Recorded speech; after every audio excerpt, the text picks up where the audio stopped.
In the early morning, upon the mountain path, the sky was overcast with dark clouds shrouding the heavens and a faint chill lingering in the air. Lin Chen stood on the mountain road, feeling the cool breeze brushing against his face, bewildered as he gazed at the three figures before him, one elderly man and two young ones. After a moment's hesitation, he inquired, "Sir, could you repeat what you just said?" "This young master, I am willing to offer this servant girl to you in exchange for some food," the old man replied. Lin Chen blinked, lifting his gaze to the gloomy sky and scanning the desolate surroundings. Apart from the three before him, there was no one else in sight. Upon a more thorough inspection, he found no hidden cameras and shook his head, turning back to the old man. "Sir, are you filming a movie? Where are the crew members?" The elder, clad in ancient attire and appearing to be in his 60s, sported a long beard and hair, his complexion waxy and his clothing somewhat tattered. His speech bore an air of antiquity, and despite his disheveled appearance, he exuded a certain pride, clearly a man who once hailed from a noble family, now fallen on hard times. "Filming a movie? What is that?" the old man queried, puzzled. Just then, a rumbling sound emanated from his stomach, causing his face to flush with embarrassment. He turned to the servant girl behind him and continued, "Young master, I beseech you, we have not eaten for 3 days, that I am willing to gift you this young maid in exchange for some sustenance." Lin Chen, intrigued, scratched his head and glanced at the silent maid. She appeared to be around 15 or 16, standing at about 5 feet tall, slender in frame with fair skin, evidently not accustomed to hardship. With her head bowed, Lin Chen could not discern her features clearly. "Food?" Lin Chen suppressed his curiosity, unzipping his backpack. Inside were 2 bottles of water, 7 or 8 loaves of bread, several sausages, and a bottle of medicine. These were provisions he had prepared for a hiking trip with classmates after their college entrance examination. He retrieved 2 loaves of bread and handed them to the old man. "Here are 2 loaves for you." "Thank you, young master. Thank you." The old man's face lit up with gratitude as he eagerly took the bread, sharing one with his grandson before attempting to eat. The maid, witnessing this, raised her head. Her beautiful eyes sparkled with desire as she gazed at the bread, unable to suppress a swallow. "What a lovely young maid," Lin Chen exclaimed, momentarily captivated by the girl before him. Her face was heart-shaped, with exquisite features, autumn-like eyes, and gracefully curved lashes. However, her cheeks were slightly sunken, likely due to hunger. The sound of her swallowing brought Lin Chen back to reality, and he awkwardly averted his gaze towards the old man. Seeing the elder and his grandson about to devour the bread, he called out, "Wait, you don't eat bread like that."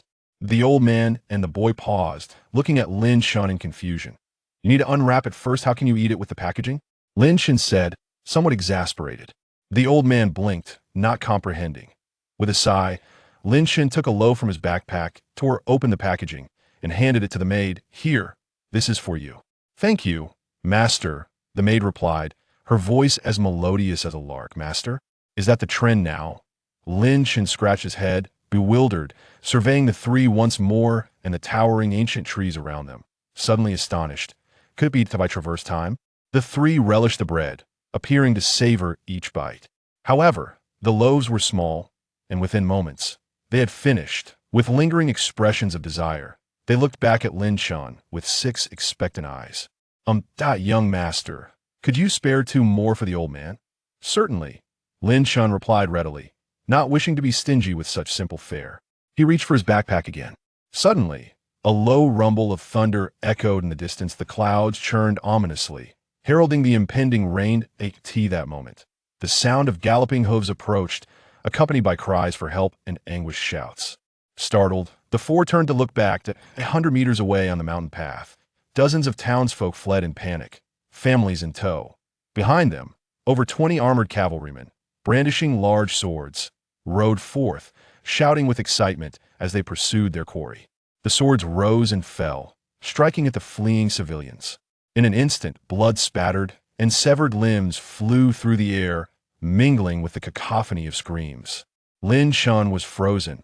Having grown up in peace, he had never witnessed such a gruesome spectacle. At that moment, he was utterly shocked, trembling all over.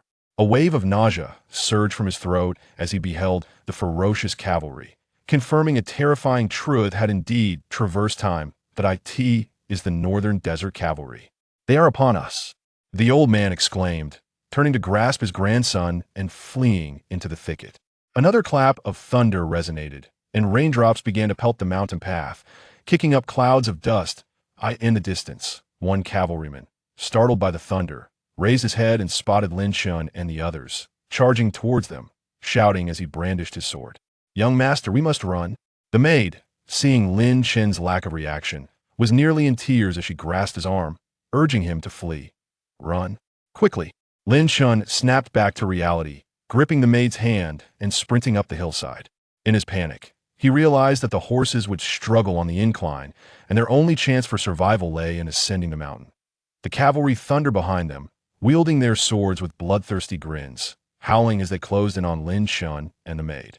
The rain intensified, drumming against Lin Chen's head, the water streaming down his hair and trickling into his collar, sending chills down his spine. Wearing sneakers, Lin Chen ran frantically into the forest.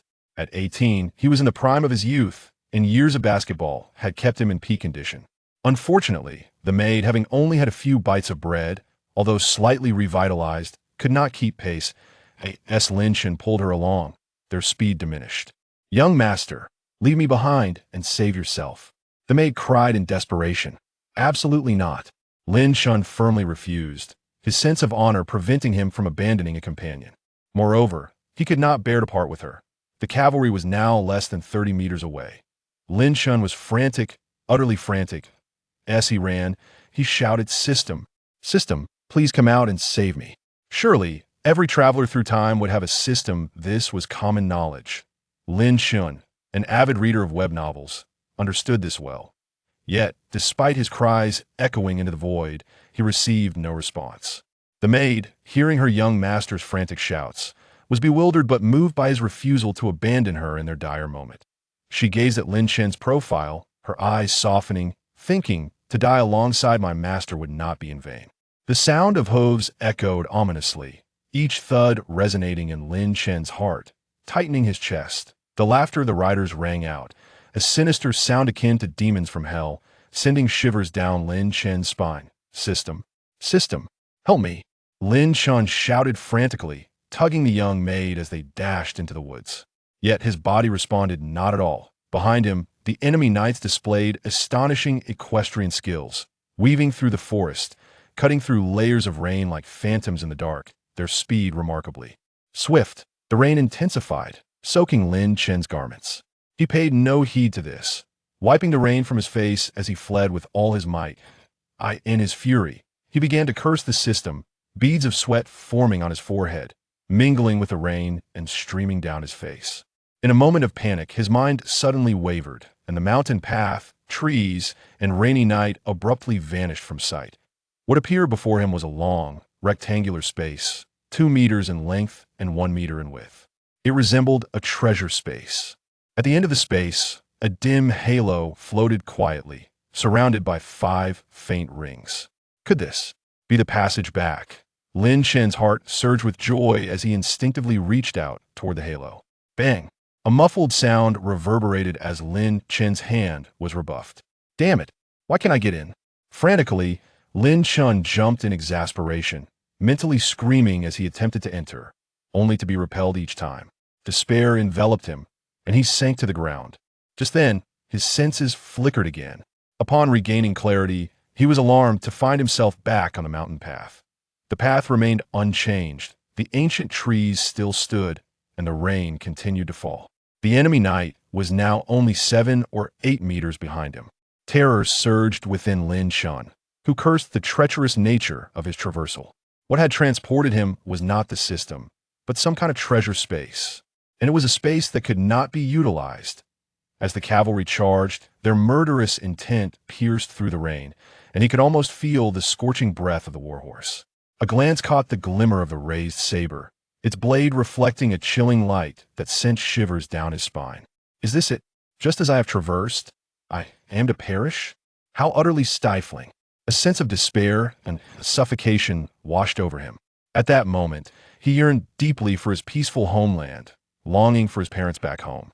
Lin Chen watched helplessly as the raised war blade approached, despair consuming him, his body trembling in fear as he involuntarily closed his eyes, bracing for the impending agony. Whoosh! Suddenly, the sound of a slicing wind pierced the air, followed by a shriek. Then came a thud. Startled, Lin Chen opened his eyes to see the knight behind him had fallen to the ground, convulsing a few times before falling silent. A bamboo arrow had pierced through his chest, the fletching trembling slightly. Surviving the ordeal, Lin Chen exhaled in relief, color returning to his pale face. Yet his body continued to shake, limbs weak and unable to move. "Brother, my archery is quite impressive, isn't it? One shot, one kill." A triumphant voice rang out from behind him. Having narrowly escaped, Lin Chen took a deep breath and turned to express his gratitude, only to see two figures emerging 50 meters away. Both were clad in rough linen and animal hides, wielding sabers and carrying quivers, resembling mountain dwellers. As they approached through the rain, their pace was swift. In the blink of an eye, they stood before Lin Chen. "Hey, I saved you, so I declare you mine." The slightly shorter, leaner figure pointed the blade at Lin Chen, her voice unexpectedly crisp. You're a woman?" Lin Chen was taken aback, scrutinizing her closely and realizing she was indeed a woman. She is quite tall. After pondering for a while, he could only think of this descriptor. Observing her, Lin Chen's expression grew peculiar. The woman stood around 1.8 meters tall, her animal hide covering only the crucial areas, yet her exposed arms and thighs were long and robust. Her legs alone measured approximately 1.45 meters, strikingly wild and untamed. Her bosom was astonishingly prominent, resembling two large stones, and her cleavage formed a deep crevice, making Lin Chen swallow hard. Unfortunately, her skin appeared somewhat dark and coarse. At first glance, she bore more resemblance to a man than a woman. Were it not for her somewhat handsome features, she would have been indistinguishable from a male. "Hey, are you mute? I'm talking to you. Stop staring, or I'll pluck your eyes out." The tall woman, noticing Lin Chen's unabashed gaze and his silence, grew impatient. Raising her sheathed saber as if to strike him, yes, she took a step forward, her chest heaved, akin to two bouncing balls. "Please, thank you for your assistance," Lin Chen quickly replied, casting a wary glance. "Yuling, calm down, this slave is not mute," the other man admonished. Lin Chen looked over to see a man towering around 2 meters, long-limbed with rough skin and a beard thick as a bear. "A slave?" Lin Chen helped the fallen maid to her feet, a sense of dread creeping into his heart. What kind of world is this? It even has slaves? Indeed, according to our tribe's customs, I saved you, so you belong to me, you are my property. The burly woman held her head high, looking down at Lin Chen with disdain. Lin Chen gaped in shock, feeling quite displeased. Even if you were strikingly beautiful, there's no need to be so barbaric. Are you barbarians?" The maid's terrified exclamation broke the silence, her face as pale as death as she hid behind Lin Chen, her petite form trembling slightly under the rain's onslaught. "Umph!" The burly woman scoffed, glaring at the maid, baring her teeth as she viciously declared. "So what if we are barbarians? I declare you both my slaves disobey, and I will kill you and feast on your flesh. Eat people." The maid trembled in fear at those words. Lin Chen felt a chill run down his spine, his heart racing. What kind of world is this? "Yuling, enough. Stop scaring them," the tall man interjected, glancing into the distance with a frown. "The northern cavalry has invaded Huangsha City. Burning, killing, and plundering without restraint. We must leave at once." "Brother, what is there to fear? These few knights are no match for us," the burly woman retorted, her expression dark as she surveyed the distant cavalry. Then, she drew her bow and fired an arrow. The bowstring hummed like a crescent moon. The arrow shot forth like a meteor, piercing the rain and accurately hitting a distant knight. Without pause, she continued to draw and release, a flurry of arrows unleashed. Cries of anguish echoed as knight after knight fell. "Wow, a marksman indeed." Lin Chen wiped the rain from his face, his gaze fixed on the distance as he gasped in awe. They were 100 meters away from the knights. Yet this burly woman struck true with every arrow, targeting their heads. The other knights, engaged in their pillaging and slaughter, turned at the sound of their comrades' cries. Upon spotting the two towering figures, they all turned their mounts and fled. The rain arrived swiftly and departed just as quickly, gradually diminishing. Alas! Yuling, you have acted rashly. The Northern Desert Cavalry is backed by disciples of the 10,000 Demons sect. We must retreat promptly to the Qin fortress, the tall man lamented, shaking his head in resignation. Are you afraid? What can the 10,000 Demons sect do? Dare they venture into the great wilderness? The robust woman retorted defiantly. Enough. With your temperament, you will inevitably face misfortune. We should hasten our departure to avoid being pursued by the disciples of the 10,000 Demons sect, the tall man insisted, turning to stride into the forest. Umph. Brother, your courage is waning. The stout woman scoffed, pointing at Lin Chen with a commanding gesture. You, go retrieve the bamboo arrow for me. With that, she turned and walked into the woods. After taking a few steps, she turned back, her expression fierce. You two, keep up. If you dare to flee, I will shoot you down with an arrow. Lin Chen instinctively recoiled. He had indeed contemplated escaping moments ago. Young master, what shall we do? The young girl gazed at Lin Chen with teary eyes, utterly at a loss. Lin Chen sighed and gestured towards the departing duo. You go ahead, I will retrieve the arrow and follow. Okay. The maid nodded, quickening her pace to catch up. Lin Chen approached the fallen knight, delivering a few fierce kicks and cursing under his breath. He bent down, grasping the arrows, fletching while pressing his palm against the knight's bloodied chest, prepared to extract the arrowed AT that moment. A sudden and intense craving surged within him. He swallowed hard, overwhelmed by a profound desire to consume. Lin Chen hesitated, tracing the source of his yearning, his gaze returning to the corpse. Why do I have the urge to devour this lifeless body? Startled by his own thoughts, Lin Chen shook his head in disbelief. Yet, as he gazed upon the recently deceased, feelings of revulsion mingled with an intensified longing. Turning back, he found his desire more compelling than before. With a swift motion, he removed the arrow, blood splattering in all directions. Standing up, he was astonished to find that the craving had vanished. Letting out a long sigh of relief, Lin Chen turned to retrace his steps, eager to rejoin the young maid and the others. After taking a few steps, he felt a twinge of reluctance. After a brief moment of contemplation, he pivoted and returned. With a determined grimace, his hand once again found its way to the corpse. The hunger to devour resurfaced within him. Lin Chen hesitated for a brief moment, then glanced around, ensuring no one was watching. Consume. He no longer suppressed the desire within, allowing it to erupt, and let out a low exclamation. In an instant, the knight's corpse vanished. Lin Chen stood stunned, gazing at the empty mountain path in bewilderment.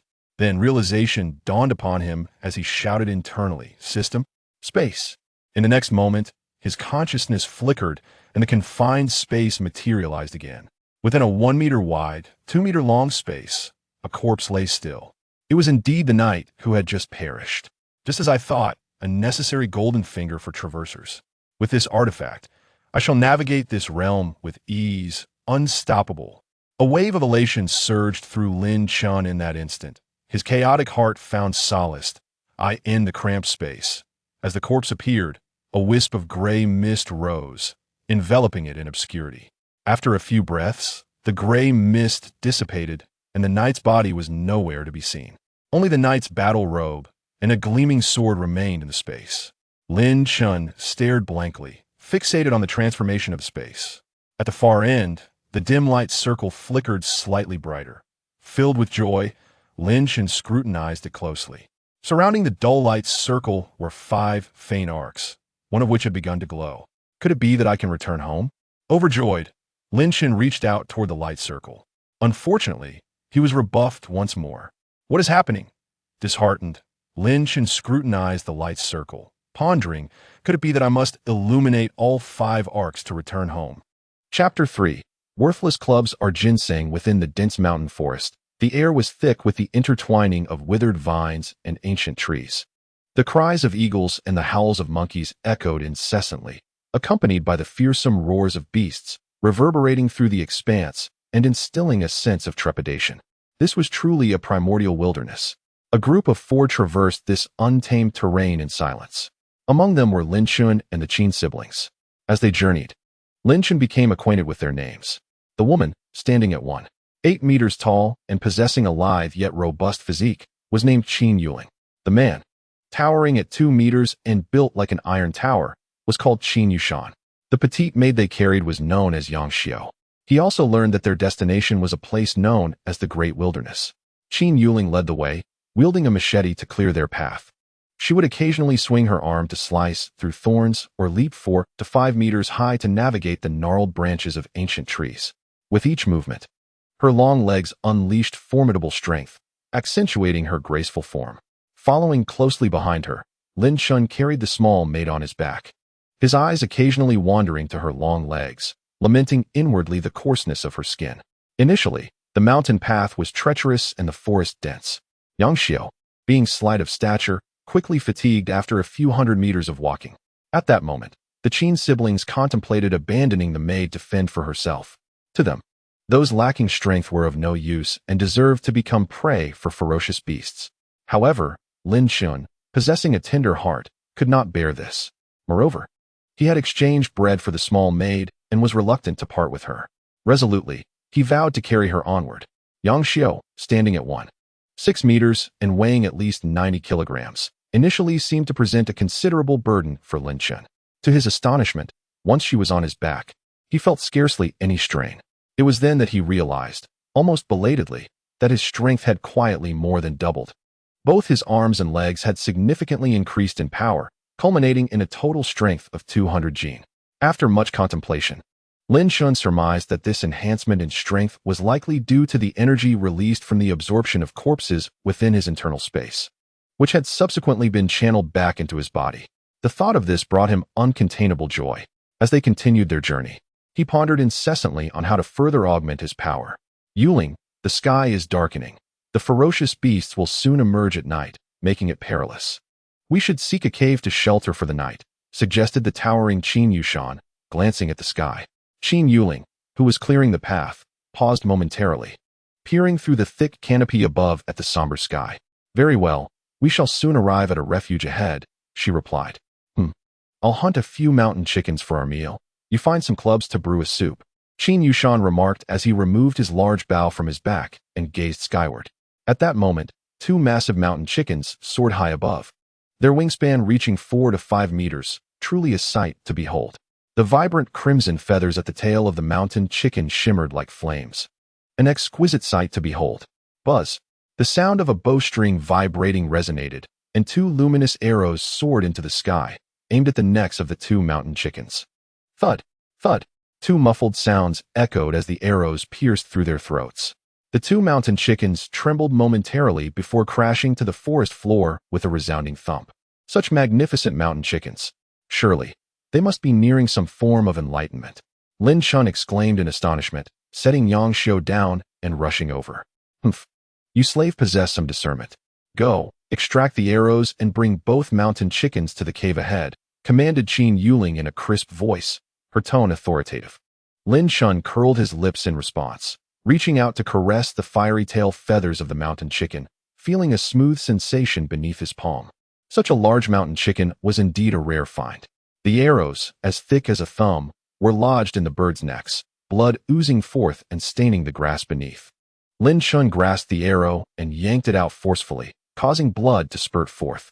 The mountain chicken let out a mournful cry, flapping its wings a couple of times before falling silent. Grasping the neck of the mountain chicken, Lin Chen prepared to lift it. At that moment, an insatiable desire surged within his mind. Lin Chen exclaimed in surprise, a wave of delight washing over him. To his astonishment, he realized that his internal space could also devour wild beasts, which felt far more gratifying than consuming humans. However, he refrained from indulging in this urge in front of others. Suppressing the desire, Lin Chen carried both mountain chickens towards the trio ahead. Big brother, I have found 2 sticks of ginseng, perfect for brewing a pot of chicken soup, Qin Yuling announced, pulling 2 carrot-like plants from beneath an ancient tree and waving them towards Qin Yushan. These ginseng roots are a bit young and tender. Search for ones with more age. Qin Yushan frowned, displaying his dissatisfaction. Is this ginseng? Lin Chen, holding the mountain chickens, gazed at the roots in Qin Yuling's hand, barely containing his astonishment. Aren't these wild ginseng? How extraordinary. Qin Yuling shot him an annoyed glance and replied, ginseng is also referred to as sticks, but we prefer to call it by that name. Hold on to it.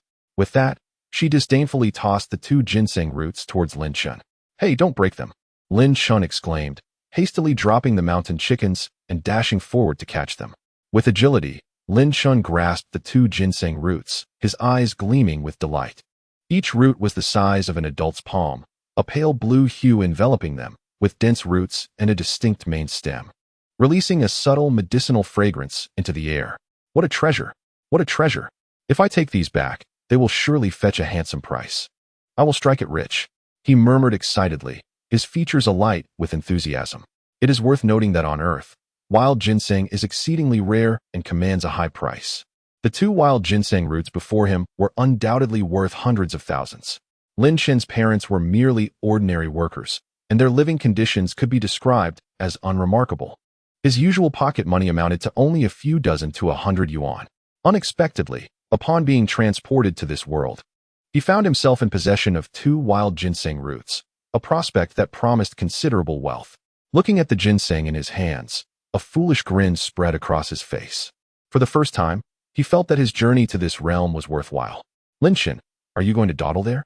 Hurry up." Qin Yuling shot him a disapproving glare, feeling quite embarrassed. "I'm coming," Lin Chen replied cheerfully as he stepped forward.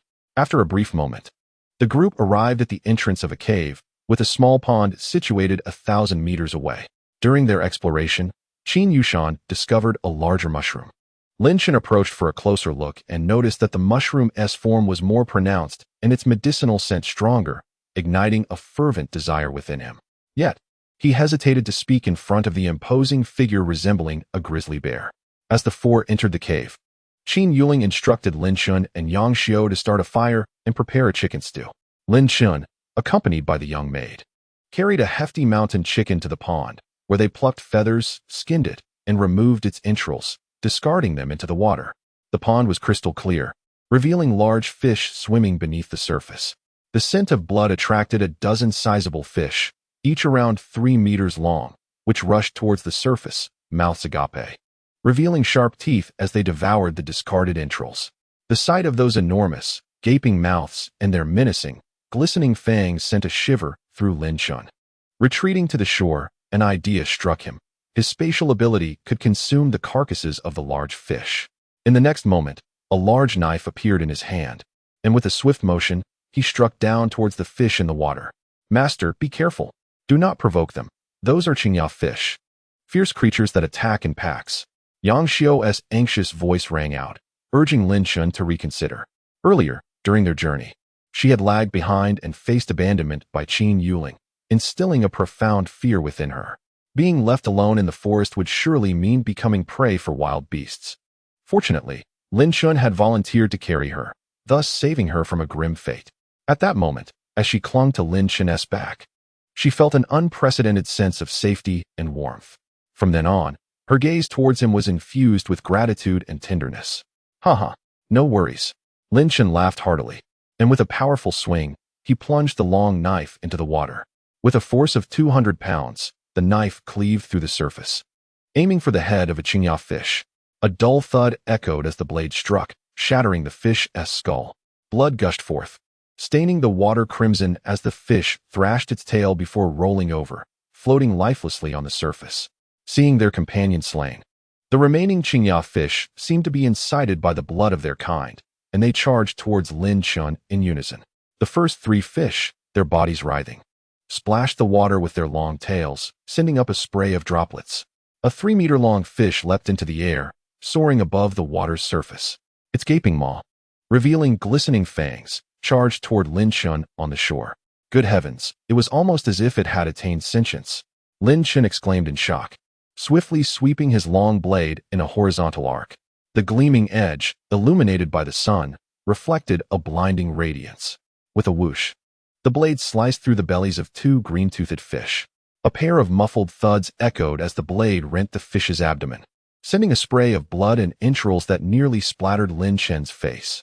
The 2 green-toothed fish fell lifelessly to the ground, landing with dull thuds. Before Lin Chen could revel in his success, a 3rd green-toothed fish evaded the blade's arc and lunged at him, its jaws wide open, aiming for his head. Mere inches away. "Young master, be careful." Yang Xiao's alarmed voice rang out. In that moment of peril, Lin Chen instinctively tilted his head, narrowly avoiding the sharp jaws of the fish. Unsatisfied with its failure to bite its foe, the fish swung its massive body directly at Lin Chen. He watched helplessly as the fish barreled toward him, unable to evade in time. Reacting on instinct, he raised his long blade before him. Thud! The green-toothed fish collided violently with Lin Chen, propelling him several meters backward. The force of the impact sent him rolling twice on the grass, dissipating its momentum. In that instant, Lin Chen felt a wave of excruciating pain coursing through his body, particularly in his chest, as if struck by a boulder. Damn it! How could a mere fish possess such strength? Lin Chen cursed bitterly, raising his gaze toward the green-toothed fish, which now bore a gaping, meter-long gash in its belly. Blood and entrails spilling forth, its breaths becoming shallow. Huh! Lin Chen couldn't help but let out a hearty laugh. Young master, run. Yang Xiu's voice pierced through the air once more. An ominous premonition washed over Lin Chen as he turned to look back. There! 5 or 6 green-toothed fish sprang from the water, recklessly charging toward him. This was madness. Lin Chen retreated with his blade raised, distancing himself from the shore. He called out to Yang Xiu, "Get back!" Fully aware of the terrifying nature of the green-toothed fish. Yang Xiu had already begun to withdraw the moment Lin Chen engaged them. Thud, thud, thud, thud. The first 2 green-toothed fish descended from the air, twisting their bodies just before landing, their tails striking the ground with resounding thuds. Immediately, with a powerful thrust of their tails, they propelled themselves forward once more, bending and launching themselves at Lin Chen. Stunned, Lin Chen stood in disbelief. What kind of world was this? A fish could actually attack on land. No longer could he regard these formidable creatures as mere fish. They had become his adversaries, the first foes he encountered in this strange realm. With a rush of adrenaline, Lin Chen tightened his focus, dodging and leaping, his body shifting left and right, each jump covering 4 to 5 meters. After receiving the gift of the mysterious space, his strength not only doubled, but his limbs also became remarkably agile. Simultaneously, the blade in his hand sliced through the air, producing a series of sharp, whooshing sounds. With a swift motion, he cleaved a blue-toothed fish in two, all while remaining vigilant to evade the assaults of other blue-toothed fish. In that moment, he engaged in guerrilla warfare. The resounding thuds of his blade piercing flesh echoed repeatedly as he dispatched one blue-toothed fish after another. Although these fish were the kings of the water, upon surfacing, their agility was considerably diminished. After a brief period, all the blue-toothed fish were nearly eradicated. The ground was stained red with the blood of over 10 slain fish, the metallic scent wafting through the gentle breeze, permeating the surroundings. In an instant, the area near the pond was engulfed in a thick, sanguine aroma. Lin Chen wiped the sweat from his brow, his body slightly bent as he gasped for breath. The swift skirmish had nearly depleted his strength. "Young master, are you all right?" Yang Xiu's voice called out from a distance as she approached Lin Chen. He waved his hand dismissively, too fatigued to respond. Observing the distance between them, he realized Yang Xiu was still several dozen meters away. Unable to discern the blue-toothed fish beneath her feet, Lin Chen bent down, placing his palm on the blue-toothed fish. Instantly, a ravenous desire surged within him. Devour! In the next moment, the blue-toothed fish vanished without a trace. A smile graced Lin Chen's face as he moved towards the next fish, once again absorbing it.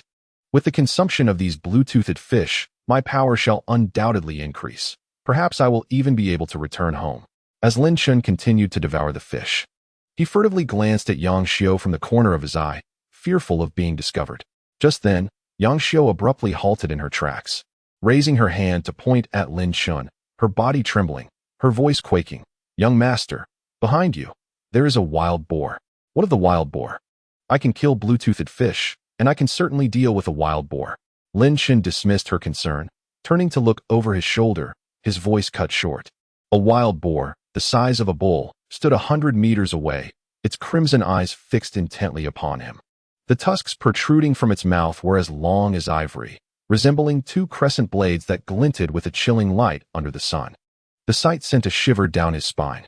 Is this a wild boar or the ancestor of all wild boars? Lin Chen swallowed hard, his legs feeling as heavy as lead. He inhaled deeply twice, slowly backing away, and as he passed another blue-toothed fish, he hastily absorbed it into the space. Gazing at the remaining 3 fish corpses, he could no longer afford to linger. He turned and fled, shouting as he ran, "Yang Xiu, Run quickly. Find Qin Yuling. Young master, be careful. Hold on. I will go fetch help. Yang Xiu turned and sprinted towards the cave. The distance to the cave was several hundred meters. Not too far. 100 meters away, the wild boar let out 2 furious bellows, its hooves pounding the ground as it charged towards Lin Chen. The creature barreled forward like a tank, roaring with a thunderous intensity. Along the way, the thorns and wild grasses that obstructed its path were instantly crushed beneath its weight. Several trees, each as wide as a basin, were violently toppled. My heavens! Lin Chen, sprinting forward, turned to behold this terrifying scene, and was immediately seized by an overwhelming fear, fleeing with all his might. The wild boar charged with ferocity, a formidable force, relentlessly pushing through the thickets at an astonishing speed, easily reaching 70 or 80 miles per hour. In mere moments, it traversed 100 meters, closing in to within 7 or 8 meters behind Lin Chen. A shiver coursed through him as he sensed the chilling intent to kill lurking at his back, instantly soaking his spine with sweat. He was utterly panicked. Chapter 5. The unyielding plum blossom against the celestial descent in a parallel world. Beneath the foot of Mount Tai in Huagua, the morning mist in the mountain gorge had yet to dissipate when a figure appeared out of nowhere in midair. In the next instant, the figure plummeted, crashing onto the grassy ground of the mountainside. Ouch! That hurt. Thankfully, it wasn't from a great height. Lin Chen rubbed his backside and stood up, surveying his surroundings. In the distance, countless skyscrapers loomed amidst the mist, resembling a scene from a fairyland. Lin Chen gazed at the familiar edifices, momentarily entranced. Once he regained his composure, he exclaimed in joy, "I'm back. I have finally returned alive." Ignoring the pain, he dashed down the mountain in a whirlwind, eager to see his parents at the earliest opportunity. After running a few paces, he recalled everything that had transpired in the other world, a wave of dread washing over him. Just moments ago, as the wild boar's sharp tusks were about to pierce his back, in response to his desperate cries for help, the mysterious space within him reappeared, illuminating 5 arcs that enveloped him. By a hair's breadth, he evaded the tusks and vanished from that place. When he reappeared, he found himself back on Earth. Fortuitously, with the aid of the mysterious space, he had escaped certain death in that perilous realm, a world far more dangerous than the peaceful era in Huagua.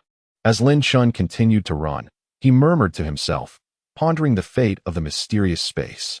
Curiosity piqued, he called upon it. In the next moment, his mind flickered, and the mysterious space materialized before him.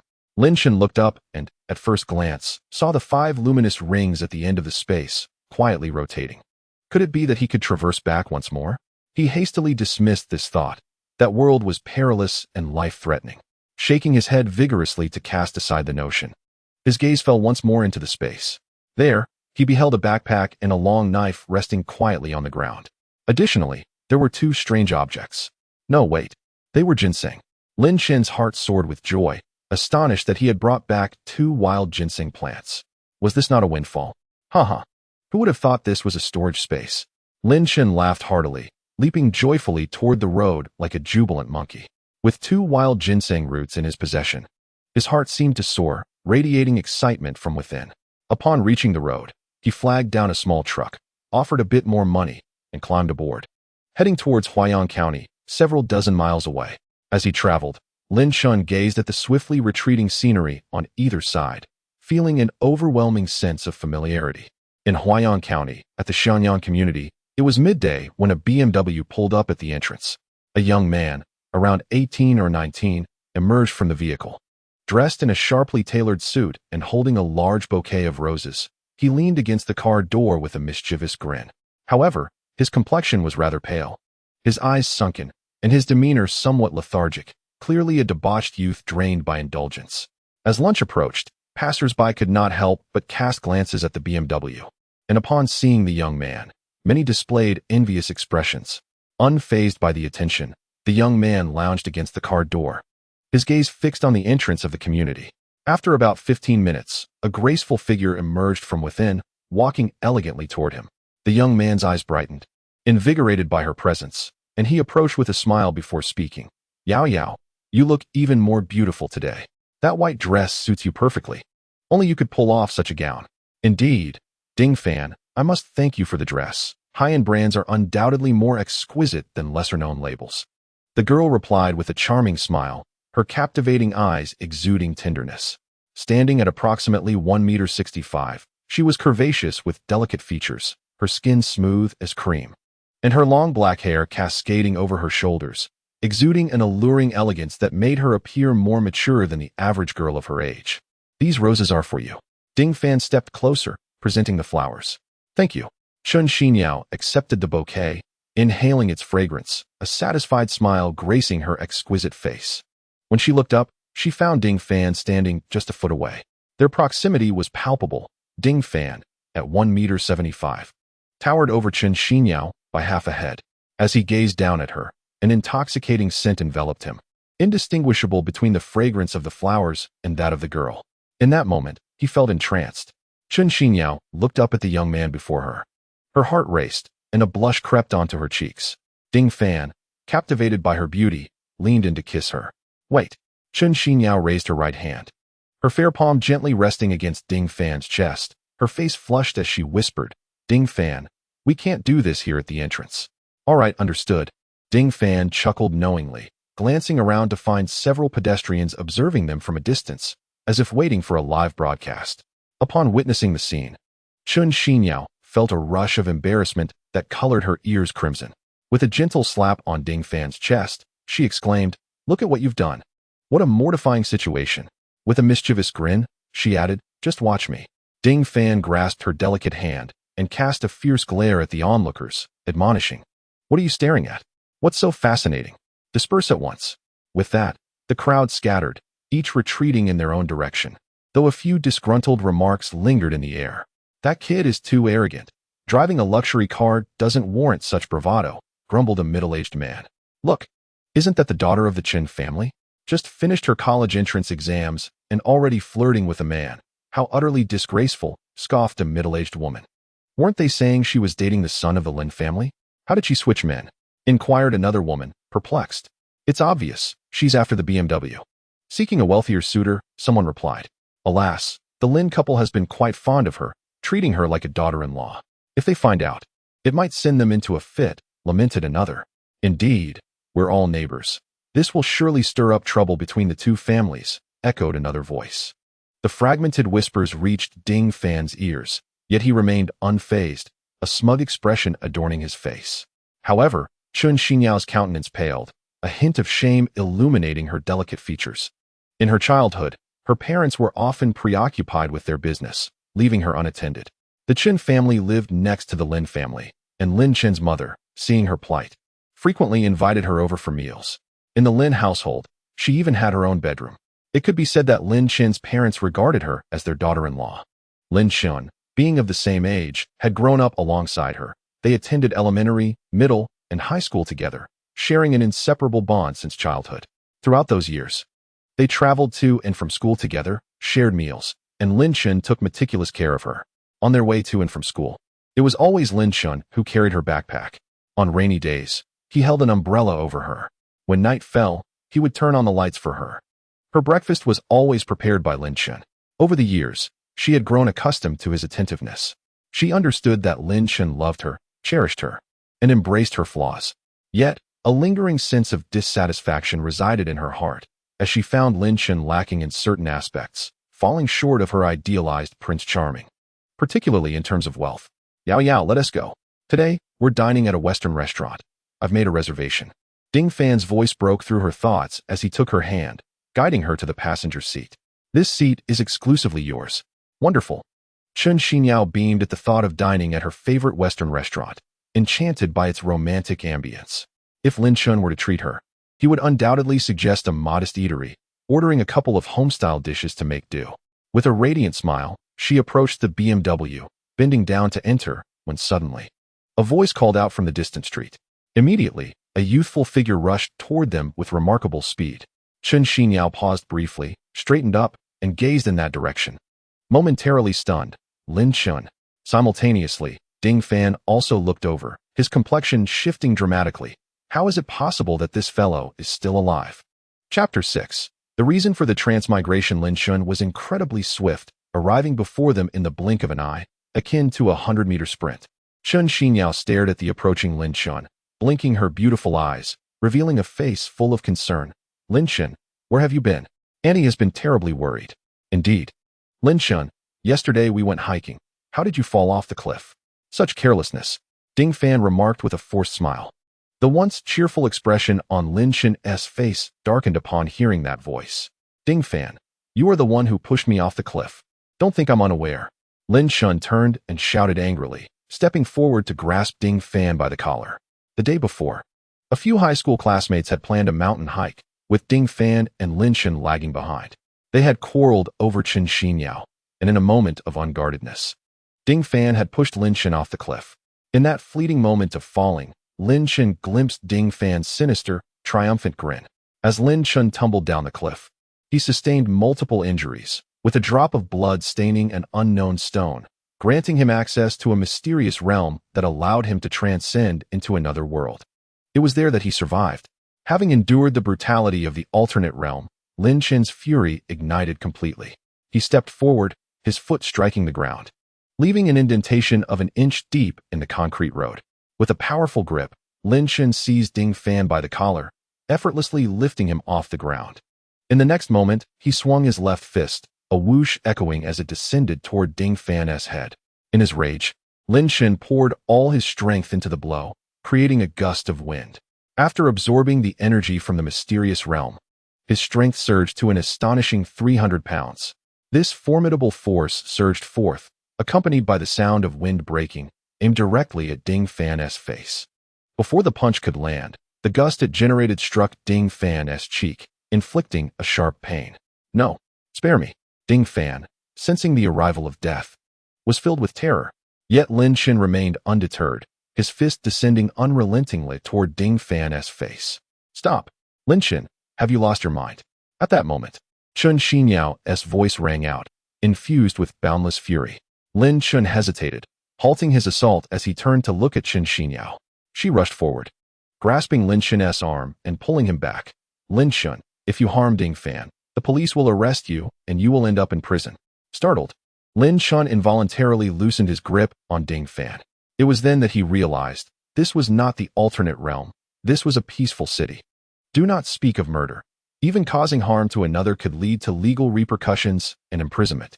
Fortunately, thanks to Chen Xinyao's timely warning, had he unleashed that punch, Ding Fan's head would have been shattered like a watermelon, and he too would have faced dire consequences.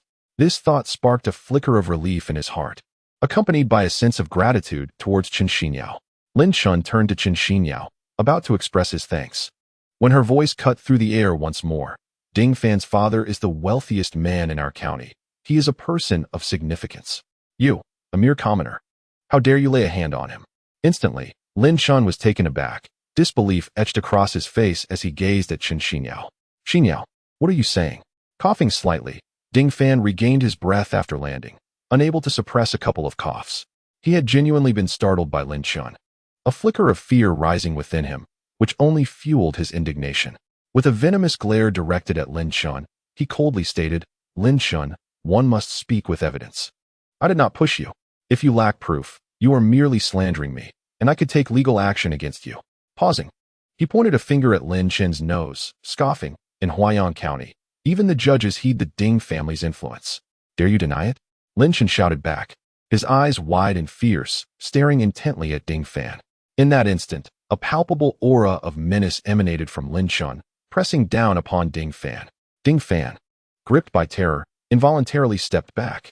At that moment, he felt as though he were being hunted by a ferocious beast, with death lurking perilously close. Lin Chen, you have gone too far, daring to intimidate Ding Fan. Chen Xinyao interjected, stepping between the two men, shielding Lin Chen from his adversary. Lin Chen narrowed his eyes, a flicker of anger rising within him. Xinyao, I have yet to ask you, were you truly intending to ride with him, to go on a date? Upon hearing this, Chen Xinyao's cheeks flushed crimson, and she lowered her gaze, slightly abashed. Indeed, we are going on a date. Ding Fan stepped forward, wrapping his arm around Chen Xinyao's waist, puffing out his chest with pride. I am pursuing Xinyao. We are off to enjoy a meal together. Lin Chen's expression shifted, disbelief washing over him as he turned to Chen Xinyao. Have you consented to his pursuit? Are you together with him now? Chen Xinyao's face reddened further, her hands fidgeting with the hem of her skirt, yet she nodded gently. And what of me? After all these years, what of the bond we shared? Lin Chen, witnessing her affirmation, felt as though his heart had been crushed in a vice. He took 2 steps back, his countenance darkening. Chen Xinyao raised her gaze to Lin Chen, her eyes resolute. Lin Chen, I regard you merely as a brother. Ding Fan treats me well, and his family possesses a business. He is the only son. Stop.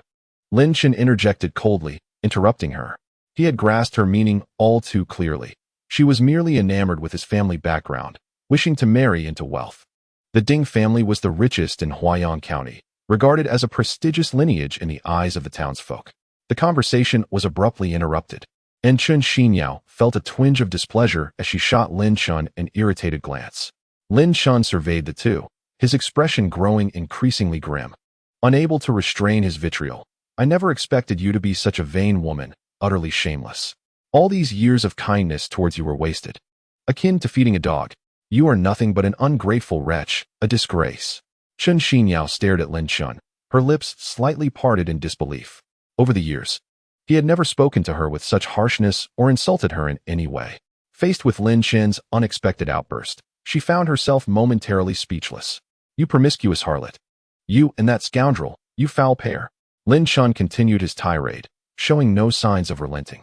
In that moment, Lin Chen's heart was in agonizing turmoil, as if it had been violently torn apart. Throughout his life, he had shown her boundless kindness, countless acts that now felt as if they had been in vain. Yet, this woman had become so materialistic and pragmatic, choosing to be the girlfriend of his enemy. How could he not be enraged? The depth of his former love for her was now matched only by his burgeoning hatred. Chen Xinyao stood frozen, her heart a tumult of emotions. Gazing vacantly at Lin Chen, the boy before her bore no resemblance to the one who had once fawned over her. He appeared transformed, as if he had become an entirely different person. This metamorphosis stemmed from his experiences in another world, where he had encountered a broader horizon, faced life and death, and matured in his outlook. Notably, he had a maid in that realm, one whose beauty surpassed that of Chen Xinyao. Thus, despite the pain in his heart, he felt more anger and resentment for having wasted years of devotion. Shut your mouth. Lin Chen, you better be quiet. Ding Fan, unable to tolerate any more, glared at Lin Chen with a thunderous expression. You, a pauper, have no right to scold Yao Yao. She is beautiful, and anyone is entitled to pursue her. Your kindness is your own affair. Yao Yao's choice is hers alone. Look at yourself, clad in tattered rags worth less than 300 yuan. What do you possess that would attract her? What happiness can you offer her? At this moment, Chen Xinyao had regained her composure, her face alternating between crimson and pale, tears welling in her eyes, filled with indignation and sorrow. In a hoarse whisper, she addressed Lin Chen. I have always remembered your kindness, but I have only ever regarded you as a brother. I never considered marrying you. She grasped Ding Fan's arm. Turning her gaze back to Lin Chen, please, don't be angry with me. Once I marry Ding Fan, you will still be my brother, and you may continue to care for me. Chapter 7. Selling Ginseng Ba. You are truly shameless, expecting me to be your lapdog. No way. Lin Chen trembled with rage, utterly astonished that Chen Xinyao could utter such shameless words. She sought to exploit his kindness while simultaneously indulging in the material comforts provided by Ding Fan. How had he never realized before that Chen Xinyao was such a brazen woman? Perhaps she had concealed her true nature too well. Did you hear that, Lin Chen? Yao Yao has no feelings for you. It's all in your head, your misguided affection, Ding Fan exclaimed with a smug grin, reclining slightly as he gazed at Lin Chen. In that moment, he felt a surge of satisfaction, tightening his arm around Chen Xinyao's waist. You, a pauper, are unworthy of love. Pauper? You are the real pauper. Lin Chen glared back, infuriated.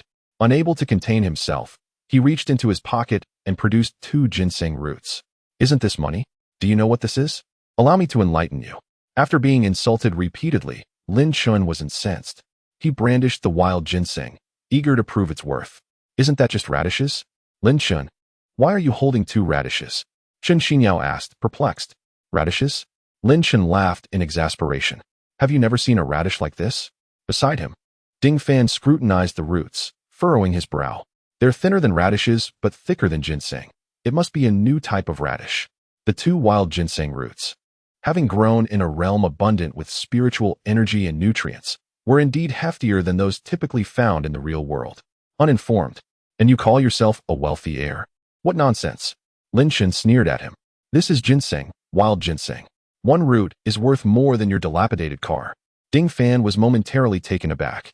Then he examined the roots closely and burst into laughter. Lin Chen, have you lost your mind over money? What family has ginseng this thick? It's clearly 2 radishes. Yes, I agree, that can't possibly be ginseng. Chen Xinyao nodded emphatically. Such ignorance.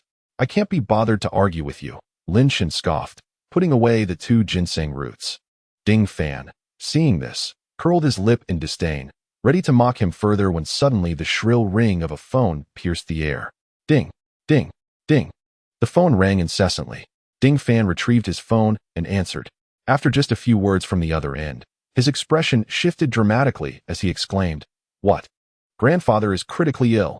I must return at once." Ding Fan, what happened? What is going on? Chen Xinyao asked anxiously as she saw the panic wash over his face as he hung up. It's bad. My grandfather is in critical condition, Ding Fan said. His face ashen. Yao Yao, I can't stay with you today. I need to go home and see my grandfather. The Ding family had been in business for 3 generations, and the vast family fortune was built by Ding Fan's grandfather. Without the efforts of the elder Ding, the family would not enjoy the current prosperity. The elder Ding was the pillar of the family, and hearing that this pillar might crumble sent Ding Fan into a frenzy. He uttered a quick farewell to Chen Xinyao and hastily jumped into his car, speeding away. As Chen Xinyao raised her hand, intending to speak to Ding Fan, she was taken aback when the vehicle hastily sped away before she could utter a word. You see? You mean nothing to them, Lin Chen scoffed, turning away and striding towards the road. He was in no rush to return home. Instead, he planned to visit the pharmacy to exchange the ginseng for money. Hey, Lin Chen, wait up. Chen Xinyao hurried after him, her beautiful eyes sparkling as she gazed at Lin Chen's profile. Is the ginseng you have truly wild mountain ginseng? Lin Chen shot her a sidelong glance. What business is it of yours? What do you want? With a playful flick of her gaze, Chen Xinyao grasped Lin Chen's arm. Pouting sweetly, will you give me one? Pretty please? I'll take it to the pharmacy so they can have a look. Give you one? Who do you think you are? Lin Chen halted, a smirk curling at the corners of his mouth as he coldly retorted, such audacity. Who gave you the nerve? Chen Xinyao's cheeks flushed crimson, followed by an exasperated roll of her eyes. Though it was a dismissive gesture, it held a certain charm. What's yours is mine, right? If I like it, you should just give it to me. On what grounds? In the past, whenever you had something good, you would always gift it to me. You have 2 ginseng roots. Just give me one. I don't want them all. Lin Chen chuckled at her words, reflecting on how he had indeed treated her that way over the years. Whenever Chen Xinyao desired something, he would go to great lengths to procure it for her. Humph, you say in the past, but this isn't the past anymore, Lin Chen concluded, forcefully shaking her off and striding away. Chen Xinyao stumbled, nearly losing her balance. Rising to her feet, she gazed incredulously at Lin Chen's retreating figure. After a moment of contemplation, she stomped her foot in frustration, gritting her teeth before hastily pursuing him. Lin Chen hailed a taxi and climbed inside. Driver, take me to the nearest Xuanhuan Hall. Xuanhuan Hall is a nationally recognized chain of traditional Chinese medicine shops, renowned for its integrity and good reputation. Lin Chen's first thought for selling his ginseng was this very pharmacy.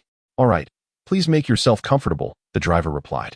Just as he was about to set off, a girl rushed over, panting, and opened the door to join them. Assuming they were a couple, he said nothing and started the engine. Lin Chen frowned at the girl beside him. Why are you still following me? I'm going to the pharmacy with you. I want to see if what you have is really ginseng, Chen Xinyao replied with a smile, tightening her grip on Lin Chen's arm.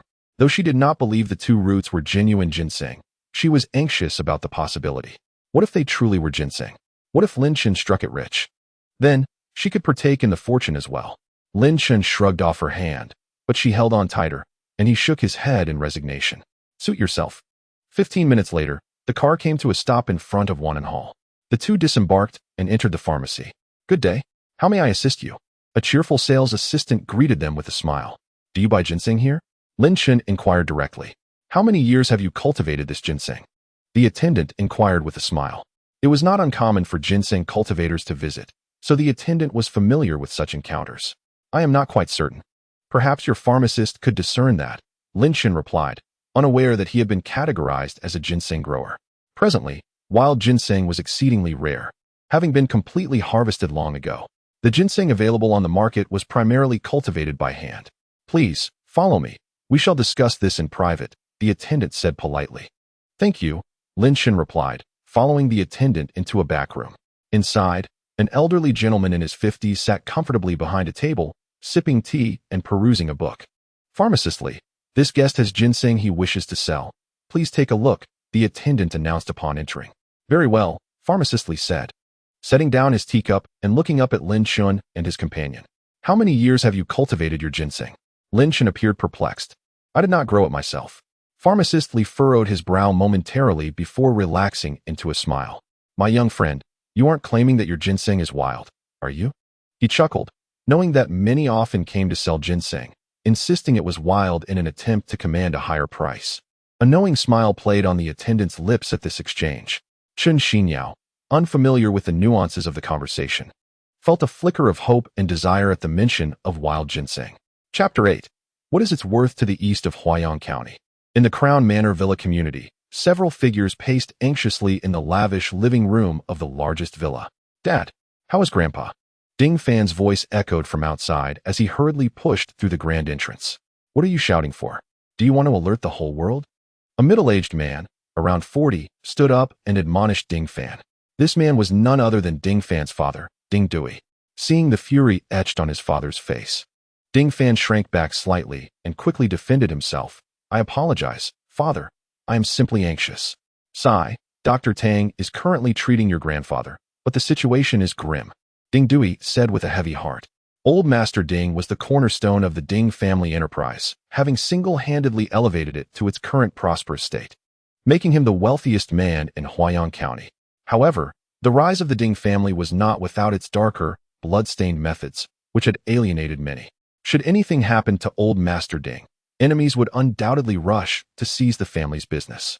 Thus, with the patriarch's condition uncertain, a palpable tension hung over the Ding family. When will we have an outcome? This is truly exasperating. Ding Fan paced restlessly. Creak. The bedroom door swung open, revealing an elderly man with a shock of white hair emerging. The elderly man donned a white coat, his expression grave. Upon seeing Tang he emerged, Ding Dui hastened forward, inquiring, Esteemed physician Tang, how is my father? Tang he shook his head. Old Master Ding is suffering from organ failure, with his heart's hematopoietic function being critically insufficient. It is dire. He likely has only 3 days left. His words trailed off, yet the members of the Ding family present comprehended the gravity of his implications. Instantly, a pall of despair enveloped them. Physician Tang, you previously instructed us to seek ginseng. Cannot it save his life? Please, consider alternative solutions, they implored. The ginseng you procured is all cultivated forest ginseng, far too weak in efficacy, Tang he replied, shaking his head. If only we could find wild mountain ginseng, particularly that which is over 50 years old. Only such ginseng possesses the power to extend life. Ding Dui sighed in resignation. I have already disseminated the word in search of it. Not to mention wild ginseng over 50 years old, even ordinary wild ginseng is elusive. Then I am at an impasse. You must intensify your search and elevate the reward. Perhaps it will yield results, Tang he stated, expressing his helplessness. Ding Dui gritted his teeth, resolutely declaring, very well. I shall raise the reward to 1 million. Surely, we shall not fail to find it. Meanwhile, within the Wan and Tang pharmacy, Lin Chen observed the demeanor of the 3 individuals and shook his head slightly. He reached into his pocket and produced a ginseng resembling a radish, holding it aloft. Please take a look and assess its value, he said, placing the ginseng on the wooden table before Apothecary Li. Apothecary Li regarded the ginseng with a slight smile, a hint of skepticism gracing his features. The young attendant, upon seeing the plump ginseng, could not suppress a chuckle. Chen Xinyao, witnessing Li's expression and the attendant's laughter, felt a wave of disappointment surge within her, privately lamenting, Ah, it truly is not wild ginseng. This ginseng appears excessively robust. Surely, it was over-fertilized during cultivation? Apothecary Li remarked casually as he reached for the ginseng. Bringing it closer for a meticulous examination, he suddenly twitched his nose, a rich aroma wafting into his nostrils. What is this? This is the fragrance only aged ginseng can emit. In an instant, his countenance shifted to one of utmost seriousness. He delicately cradled the ginseng, scrutinizing it with care. A succession of its distinctive fragrance enveloped him, invigorating his senses. Could it be true wild ginseng? As thoughts raced through his mind, he pinched a slender root, and placed it in his mouth, chewing thoughtfully. Instantly, the unique flavor of wild ginseng flooded his palate. Li's expression transformed, his eyes widening in astonishment as he exclaimed, "This is wild ginseng, at least 50 years old. Is it indeed wild ginseng? Did you not misjudge?" The young attendant rushed forward, her face awash with astonishment as she gazed at the wild ginseng. "It is real." Chun Xinyao gasped in astonishment, her delicate face flushing a deep crimson, brimming with delight. Was this not the path to prosperity? Master Li, nodding vigorously, scrutinized the ginseng in his hand once more before turning his gaze to Lin Chen. "Young brother, this ginseng does not appear to originate from the Changbai Mountains. Where did you procure it?" Lin Chen offered a faint smile, shaking his head and remaining silent. "Oh, I have been hasty. I must refrain from speaking recklessly." Master Li chuckled awkwardly, gingerly placing the ginseng down. "Master Li, what is the value of this ginseng?" Lin Chen inquired directly, for this was the matter of utmost importance to him. Upon hearing this, Chun Xinyao perked up, her ears standing attentively, her beautiful eyes fixed intently on Master Li. After a moment of contemplation, Master Li replied, 600,000. That is the maximum we can offer." At this revelation, Lin Chen felt a jolt in his heart, his eyes narrowing in disbelief, a fleeting moment of astonishment washing over him. To think that this ginseng could command such a price, it was simply extraordinary. In this otherworldly realm, such a ginseng was as commonplace as could be, even dismissed by the Qin siblings as unworthy for soup. If he were to procure even older ginseng, would he not become a billionaire?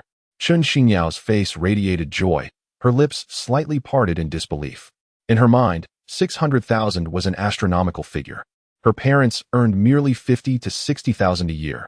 This single ginseng was worth a decade of their toil. How could she not be astounded? The thought of extracting the ginseng's origin from Lin Chen sent tremors through her, her face flushed as she gazed at him. Unable to suppress the urge to lick her lips, her eyes ablaze with fervor. Seeing Lin Chen's indifference, Master Li grew anxious, clenching his teeth. "Young brother, 600,000 is the highest price I can offer. Furthermore, we shall cover the taxes associated with the transaction." Lin Chen, upon hearing this, regained his composure and questioned in surprise, "Taxes are required?" "Of course. Every transaction necessitates taxation. Our Wanjie Medicine Hall is a legitimate chain pharmacy. Paying taxes is our duty," Master Li declared with a dignified air. Lin Chen, upon hearing this, felt a surge of respect, instinctively cupping his hands in a gesture of acknowledgement.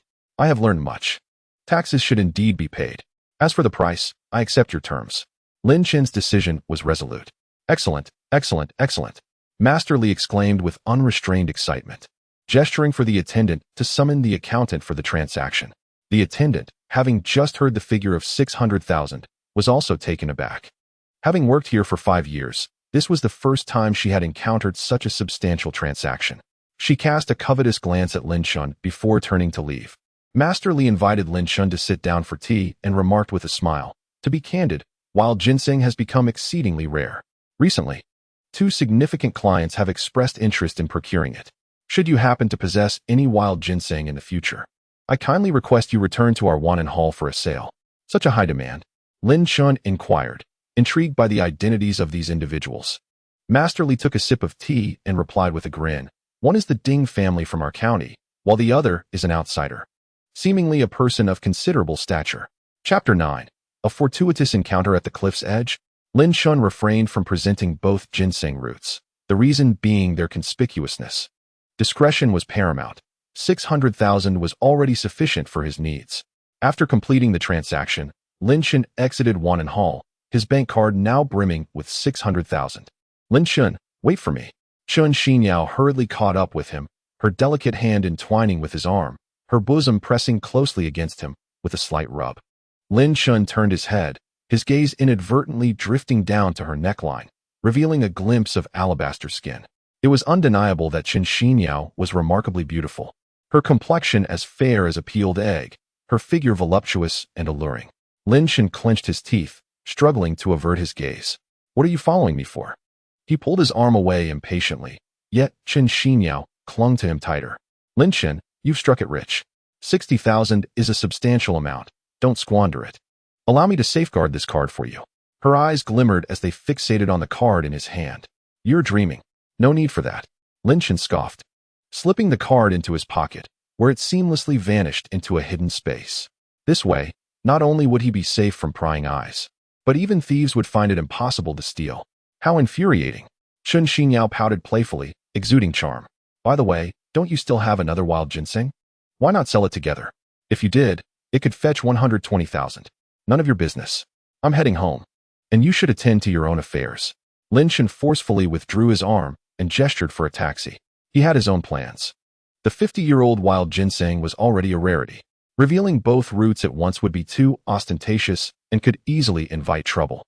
Chun Xinyao paused, stamping her foot in frustration before trailing after him, asking, "By the way, Lin Chen, where did you find this ginseng?" Lin Chen turned to glance at her, a cold smirk forming on his lips as he replied, "I discovered it at the bottom of the cliff after being pushed down by Ding Fan." The bottom of the cliff? Chun Xinyao pondered thoughtfully. Indeed, historically, those who fall from cliffs often have fortuitous encounters. Lin Chen nodded affirmatively before slipping into the taxi and departing. Could falling from a cliff truly lead to a fortuitous encounter? Chun Xinyao murmured to herself, her expression brightening with each passing thought, her demeanor transforming into one of joy. For many years, Lin Chen had always been by her side. She understood his character thoroughly, knowing him more deeply than he knew himself. Furthermore, Lin Chen, ever the devoted admirer, had never deceived her. It seemed that this individual truly had been discovered from the depths of that cliff. As Chun Xinyao pondered, her brows lifted in delight. She approached the roadside and hailed a taxi, directing it toward the cliff. Yangshan Community, Unit 1, Room 203. Lin Chen stood at the door, taking a deep breath to steady his racing heart. Having unexpectedly ventured into another world and returned, he felt a twinge of nostalgia that made him hesitant to return home. Creak. The security door swung open, revealing a kind-faced, slightly wrinkled middle-aged woman. Startled me. What are you doing standing outside in silence, you rascal? Lin's mother, Wang Yan, held a bag of trash in her hand, her foot just stepping out when she was taken aback by Lin Chen's presence. Mom, Lin Chen called out, his voice tinged with emotion. What's the matter? Are you short on money? Lin's mother sensed something was amiss and looked up at her son. Lin Chen shook his head, regaining his composure. No, just let me take out the trash. All right, your second aunt is coming over to visit, and I'm busy cooking. His mother replied, handing over the trash bag. Lin Chen's brow furrowed at the mention of her. What does she want this time? Is she here to borrow money again? Don't be ridiculous. This is adult business. Mind your own affairs, his mother retorted, somewhat displeased. If I don't intervene, she'll borrow all the money we have left for my college fund. Lin Chen exclaimed in frustration. His second aunt, Wang Hua, had married into a rural area in the suburbs, leading a life of hardship. Seeing her sister struggle, Lin's mother often provided assistance to her family. However, over time, this assistance had become habitual. Whenever her family needed money for building a house, for school expenses, or for his cousin's motorcycle, they would come to borrow, with promises of repayment that were never fulfilled. Lin Chen's parents, being modest workers, had limited income and had grown increasingly strained from the constant lending. Today, upon hearing that his second aunt was visiting again, Lin Chen's earlier excitement turned to dismay. This was also the reason why he had kept the 60,000 he had acquired a secret from his parents. Enough. Your college funds are saved up by your father and me. You need not worry about that. By the way, we're out of soy sauce. Please buy a bottle from the entrance of the community. His mother waved her hand dismissively. Just let her be, Lin Chen muttered in anger as he turned, carrying the trash downstairs. He exited the community gate but did not head to the supermarket. Instead, he walked toward a distant park, seeking solace in the adage that out of sight is out of mind. Meanwhile, within the Wan'an Hall, two men and a woman were engaged in a heated debate. Li Yaosher looked at the two individuals before him, his brow furrowed in mild exasperation. Both were esteemed guests. Mr. Ding was the wealthiest man in Huayan County, while Miss Zhou hailed from the illustrious city of Magic Capital. He shook his head and continued, both of you hold significant status. Let us proceed with an auction. The highest bidder shall prevail. Very well, I agree, Ding Dui sneered, casting a sidelong glance at the woman beside him, feeling a twinge of frustration. Just 20 minutes prior, he had received a call from Wan'an Hall, learning of the availability of wild ginseng for sale, and he had arrived with great anticipation, only to discover a rival. I too am in agreement, spoke a woman in her mid-30s, adorned in a delicate sky blue gown that accentuated her slender waist and curvaceous form. Her long, Lustrous black hair cascaded over her shoulders, and her round visage was graced with exquisite makeup, exuding an air of aloof nobility. Yet, no amount of artistry could conceal the fine lines at the corners of her eyes or the weariness that lingered in her gaze. After all, she was a woman in her 30s. No beauty could erase the marks left by time. This woman was Zhou Yu, who had recently come to Huayan County in search of wild ginseng to prolong her grandfather's life. Upon receiving news from Wan and Hall, she had hurried over. "I bid 1 million. Zhou Yu's slightly hoarse voice broke the tension, presenting a lofty offer right away. 1,500,000. Ding Dui replied without a flicker of concern, raising the stakes by 50,000. 2 million. Zhou Yu shot him a cold glance, her demeanor unyielding. 3 million. It is laughable to compete with the Ding family, Ding Dui retorted, his confidence unwavering. For million, Zhou Yu's expression darkened. 5 million. Ding Dui scrutinized the woman before him, his gaze lingering on her alluring figure for a brief moment. Seemingly sensing his scrutiny, Zhou Yu shot him a fierce glare, her beautiful eyes flashing with defiance. 6 million. Upon hearing the escalating bids, Li Yaoshi's spirits lifted, and when he registered the figure of 6 million, his heart raced. He hadn't anticipated such fierce competition. Ding Dui opened his mouth, poised to declare 7 million, but upon observing his opponent's demeanor, it was clear she was not short of funds. 7 million in cash was no trifling sum for the Ding family. He scrutinized Zhou Yu once more, his gaze tracing her enchanting silhouette. A glimmer of cold resolve surfacing in his eyes. "Enough, I concede. Let Miss Zhou have it," he declared. "Very well, the wild ginseng shall belong to Miss Zhou," announced Li Yaoshi, confirming the outcome. Zhou Yu's expression brightened, and for the first time, her icy demeanor softened, akin to a blooming flower, radiating beauty. Even the crow's feet at the corners of her eyes appeared less pronounced. She produced her bank card and handed it to Li Yaoshi, simultaneously receiving the box containing the wild ginseng. After the transaction was completed, Zhou Yu clutched the box and turned to exit.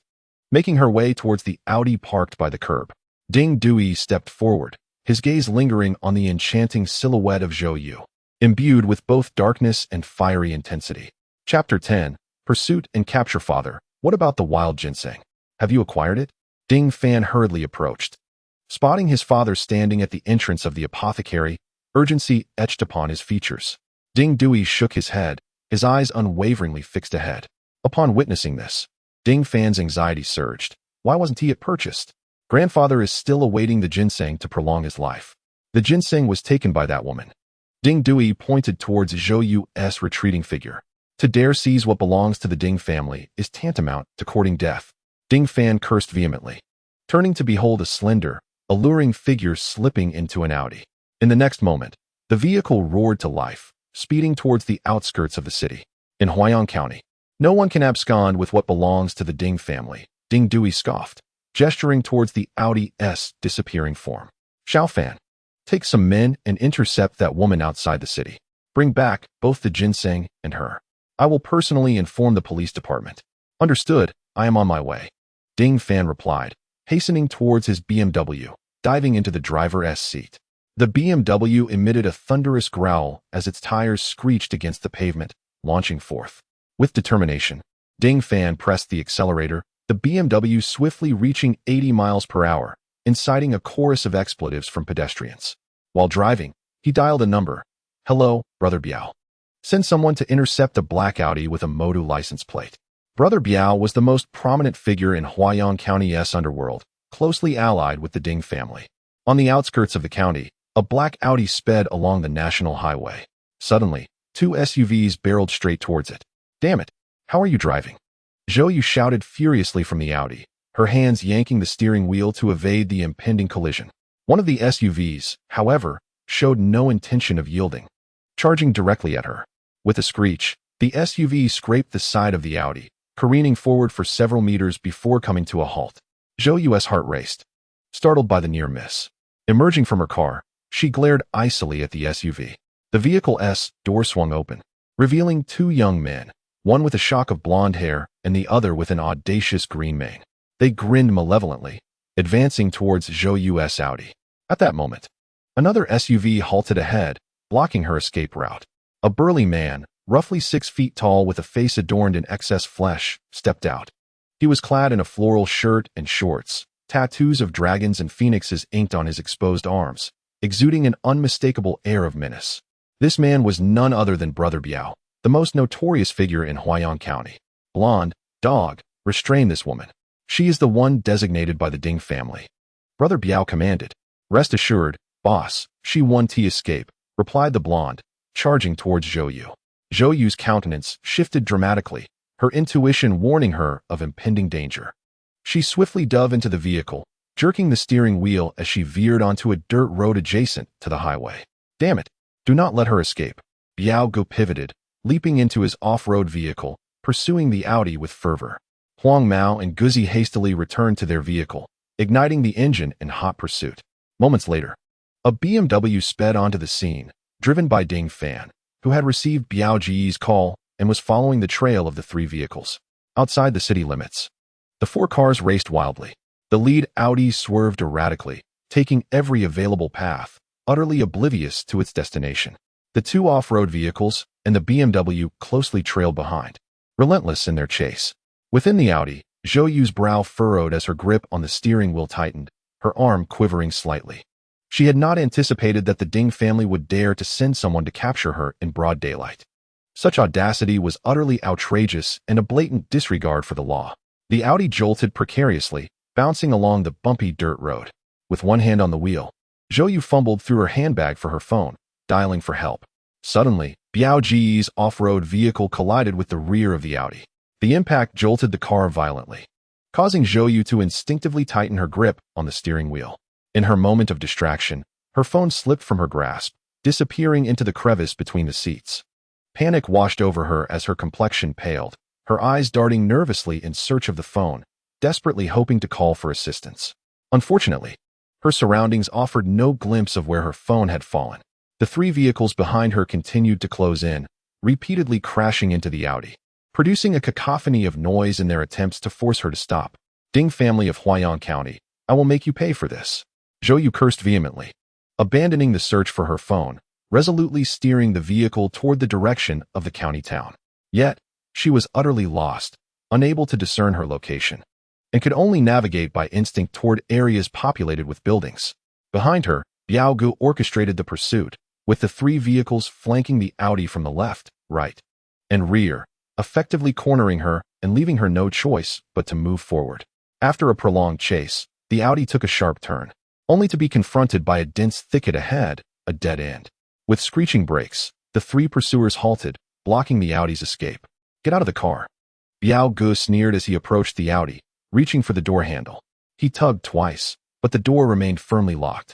Huang Mao, bring me the steel pipe from your vehicle. Just a moment, Huang Mao replied, retrieving a pipe as thick as an arm from beneath the seat and handing it to Biao Gu.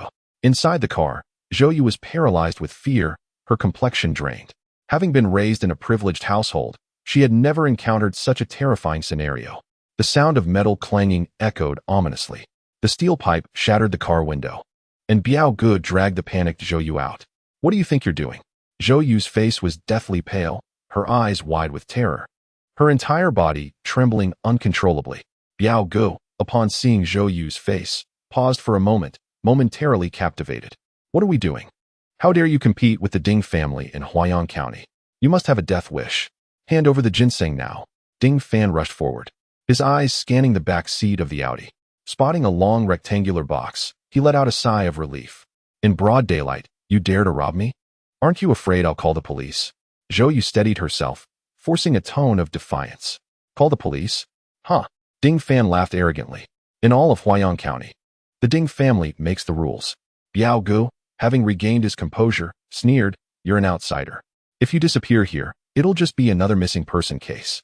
No one will ever trace it back to us. Zhou Yu's heart sank, her face turning ashen with fear.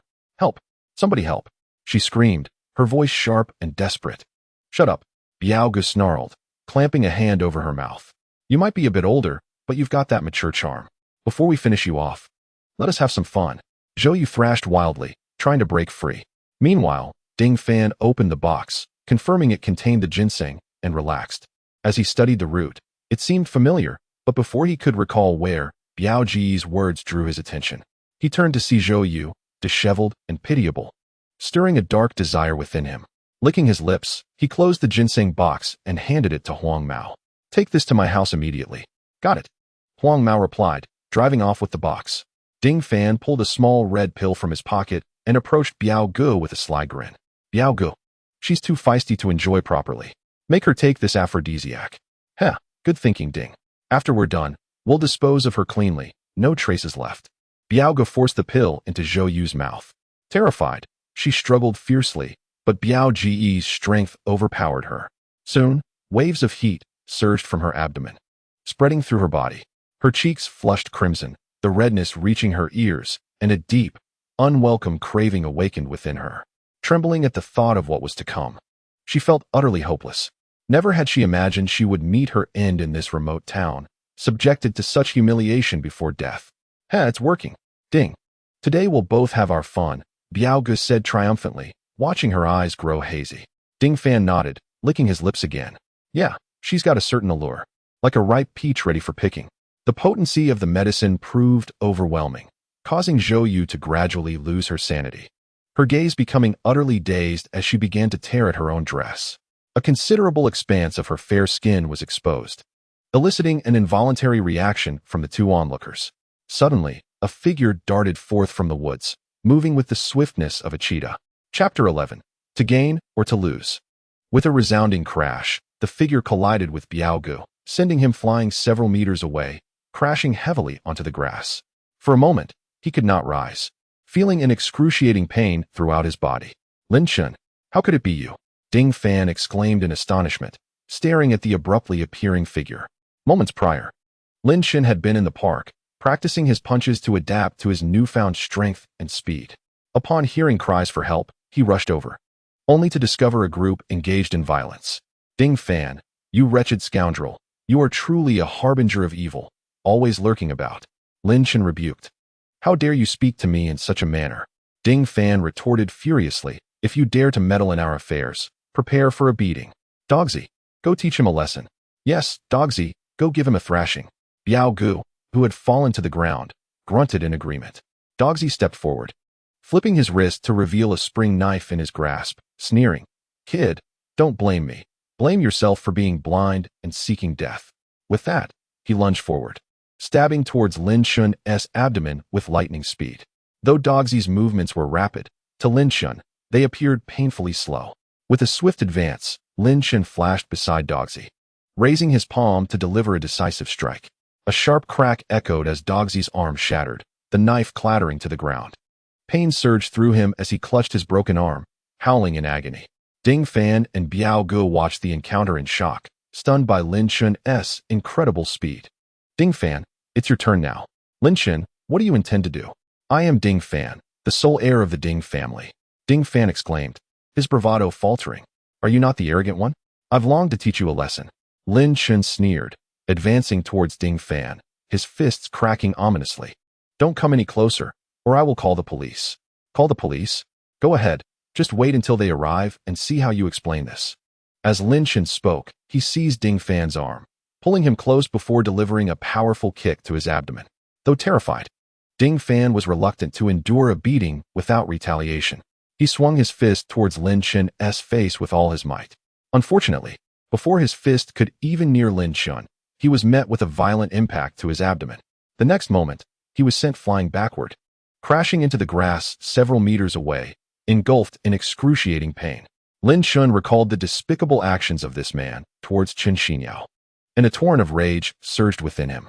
He swiftly appeared before Ding Fan, his eyes ablaze with murderous intent, and forcefully stomped down on Ding Fan's thigh. A sickening crack echoed through the air as Ding Fan's leg grotesquely contorted, bone protruding from his skin, blood gushing forth. The anguished cries that erupted from Ding Fan were inhuman, a testament to his unbearable suffering. Nearby, Biao Gu and Gozi watched in horror, chills racing down their spines and their scalps tingling. Though accustomed to the underworld, they had never witnessed such brutality, with bone exposed and blood staining the grass. Regaining his composure, Lin Chen was momentarily startled by Ding Fan's agonizing screams. He had not anticipated that his fury would manifest in such mercilessness. Having endured the bloodshed of another world, unbeknownst to him, his heart had been tainted by its violence. The sole unaffected individual amidst the chaos was Zhou Yu. Her face flushed as she tugged at her clothing, her delicate skin exposed. In a flurry, she dashed to Lin Chen's side, embracing him tightly from behind. Lin Chen was taken aback, feeling the softness against his back, and could not resist turning to gaze at her. Instantly, he was captivated. Has she been drugged? Lin Chen murmured, before turning to lift Zhou Yu and dashing into the woods. It was only after Lin Chen's figure disappeared that Biao Gu snapped back to reality, hastily pulling out his phone to call the police and emergency services. I will ensure you rot in prison. Lin Chen, you cannot escape. Ding Fan's cries of agony echoed through the air. Within the dense forest, garments fluttered, leaves danced, and two figures intertwined amidst the chaos. Their cries reverberated for 2 hours before finally ceasing. Lin Chen staggered out of the thicket, donning his clothes while muttering, "This woman is too fierce. Thankfully, my body has grown stronger. Otherwise, I would have been embarrassed." His murmurs reached the depths of the woods, finding their way to Zhou Yu's ears, causing her beautiful face to flush once more. Zhou Yu, clad in the short sleeves and shorts Lin Chen had given her, revealed her fair thighs, exuding an alluring charm. Even the crow's feet at the corners of her eyes appeared noticeably diminished. "Halt! Who are you?" Zhou Yu admonished, her expression returning to an icy demeanor. She had just recalled the entirety of the incident and recognized that this man before her had rescued her, though it also meant she had unwittingly favored him. Calling him a man felt slightly inaccurate.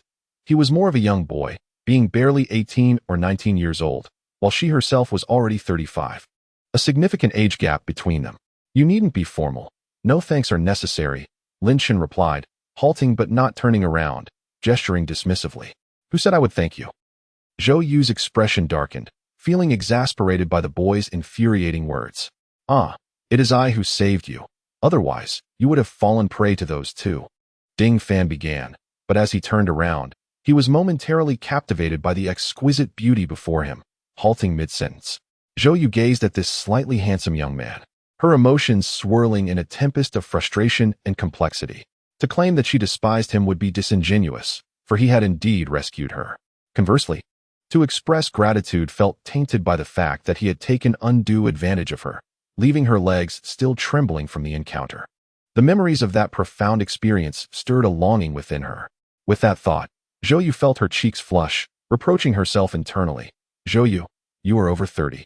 How can you entertain such shameful thoughts?" Yet, she could not suppress the reminiscence, especially given her 5-year widowhood, devoid of male companionship. As she beheld this man, the second to cross her path since her late husband, her feelings became increasingly intricate.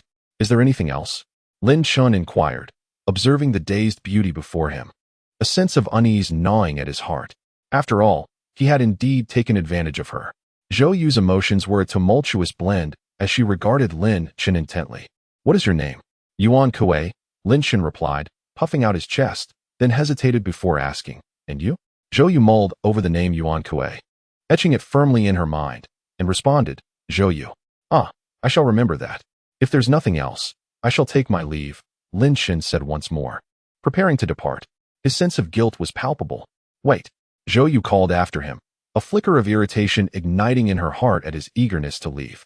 "What is it?" Lin Chen asked, not turning back. "Is the one who stole my ginseng associated with the Ding family, the wealthiest in Huayan County?" Zhou Yu's face contorted with rage as she recalled the two men.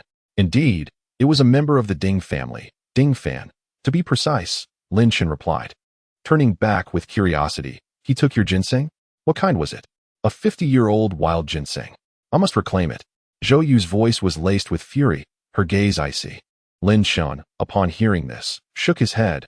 "I have heard that the elder of the Ding family requires ginseng to sustain his life. It is likely already consumed." "Ah!" Zhou Yu gasped, the revelation striking her like a thunderclap, causing her to sink onto the grass. She had endured so much to find that ginseng, only to have it snatched away and devoured. What would become of her grandfather? The thought plunged her deeper into despair, and her animosity toward the Ding family intensified. "Do you truly require ginseng?" Lin Chen asked hesitantly. Zhou Yu, pale and resigned, nodded. "Then take this," Lin Chen said, retrieving a second wild ginseng from his cloak. This gesture held significant meaning for him, as Zhou Yu was the first woman he had encountered. "This ginseng? How is it in your possession?" Zhou Yu blinked in disbelief at the sudden appearance of the ginseng, then scrutinized it closely. Wait, this one is not the same as the previous. It is a gift for you. Lin Chen extended his hand and directly placed the ginseng into her palm before turning away. A voice echoed in the air. This ginseng is actually a pair. I sold one to Xuanhuan Hall, and this one is a gift for you. Are you truly giving this to me for free? This is a treasure worth 6 million. Zhou Yu's face revealed gratitude. However, when she looked up again, the young man had already walked 50 meters away, leaving behind a graceful silhouette. Thud! Upon hearing her words, the youth stumbled and fell to the ground, quickly rising again. He glanced back, then shook his head vigorously and continued onward. A voice floated through the air. My name is Lin Chen, not Yuan Kuei. I was merely deceiving you before. Uft, you little rascal. Suddenly, she laughed, gazing at the receding figure, a hint of appreciation gleaming in her eyes. Lin Chen emerged from the woods, his features twisted in irritation, muttering under his breath, what a loss. I've truly suffered a great loss. 6 million just given away like that. Chapter 12. Is attending a second-tier university a waste of money? Zhou Yu straightened her clothes and returned to the battered Audi, retrieving her phone and dialing a number. Hello, Dad. I found the wild ginseng, but I've been bullied. Zhou Yu's voice quivered with a hint of tears, expressing her grievances. What? Who dares to bully you? Do they not wish to live? A voice filled with authority and rage echoed from the receiver. It's the Ding family, the wealthiest in Huayan County. They are too arrogant. Zhou Yu lamented, recounting the entire ordeal without mentioning Lin Chen. There was a moment of silence on the other end before a furious roar erupted. How dare such a small-town merchant act so brazenly, utterly disregarding the law? I will make them pay for this. Rest assured, my dear, I shall send bodyguards to fetch you immediately. Okay, understood. Zhou Yu hung up the phone, releasing a sigh of relief. She gazed into the depths of the forest, her beautiful eyes reflecting a complex and inscrutable emotion. Meanwhile, Ding Fan was gravely injured and transported to the hospital for treatment. After 3 hours of surgery, his leg was saved. But the injury was severe enough that he would likely become a cripple. Upon learning this, Ding Duri was filled with rage and immediately called a contact in the police department, demanding the capture of Lin Chen under the pretense of grievous bodily harm, intending to imprison him for 20 years. Unbeknownst to Lin Chen, he returned home leisurely in the fading glow of the sunset, purchasing a bottle of soy sauce as he made his way home. Lin Chen, are you all right? A voice of surprise called out from behind, brimming with joy. Lin Chen turned around and smiled. Yuan Kuei, what are you up to? I was just about to check on you to see if you had returned.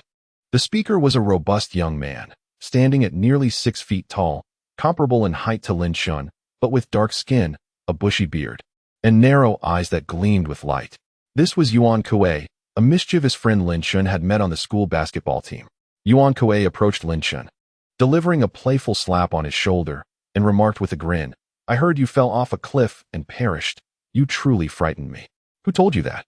As they walked towards his home, Lin Chen replied, it was merely a small slope.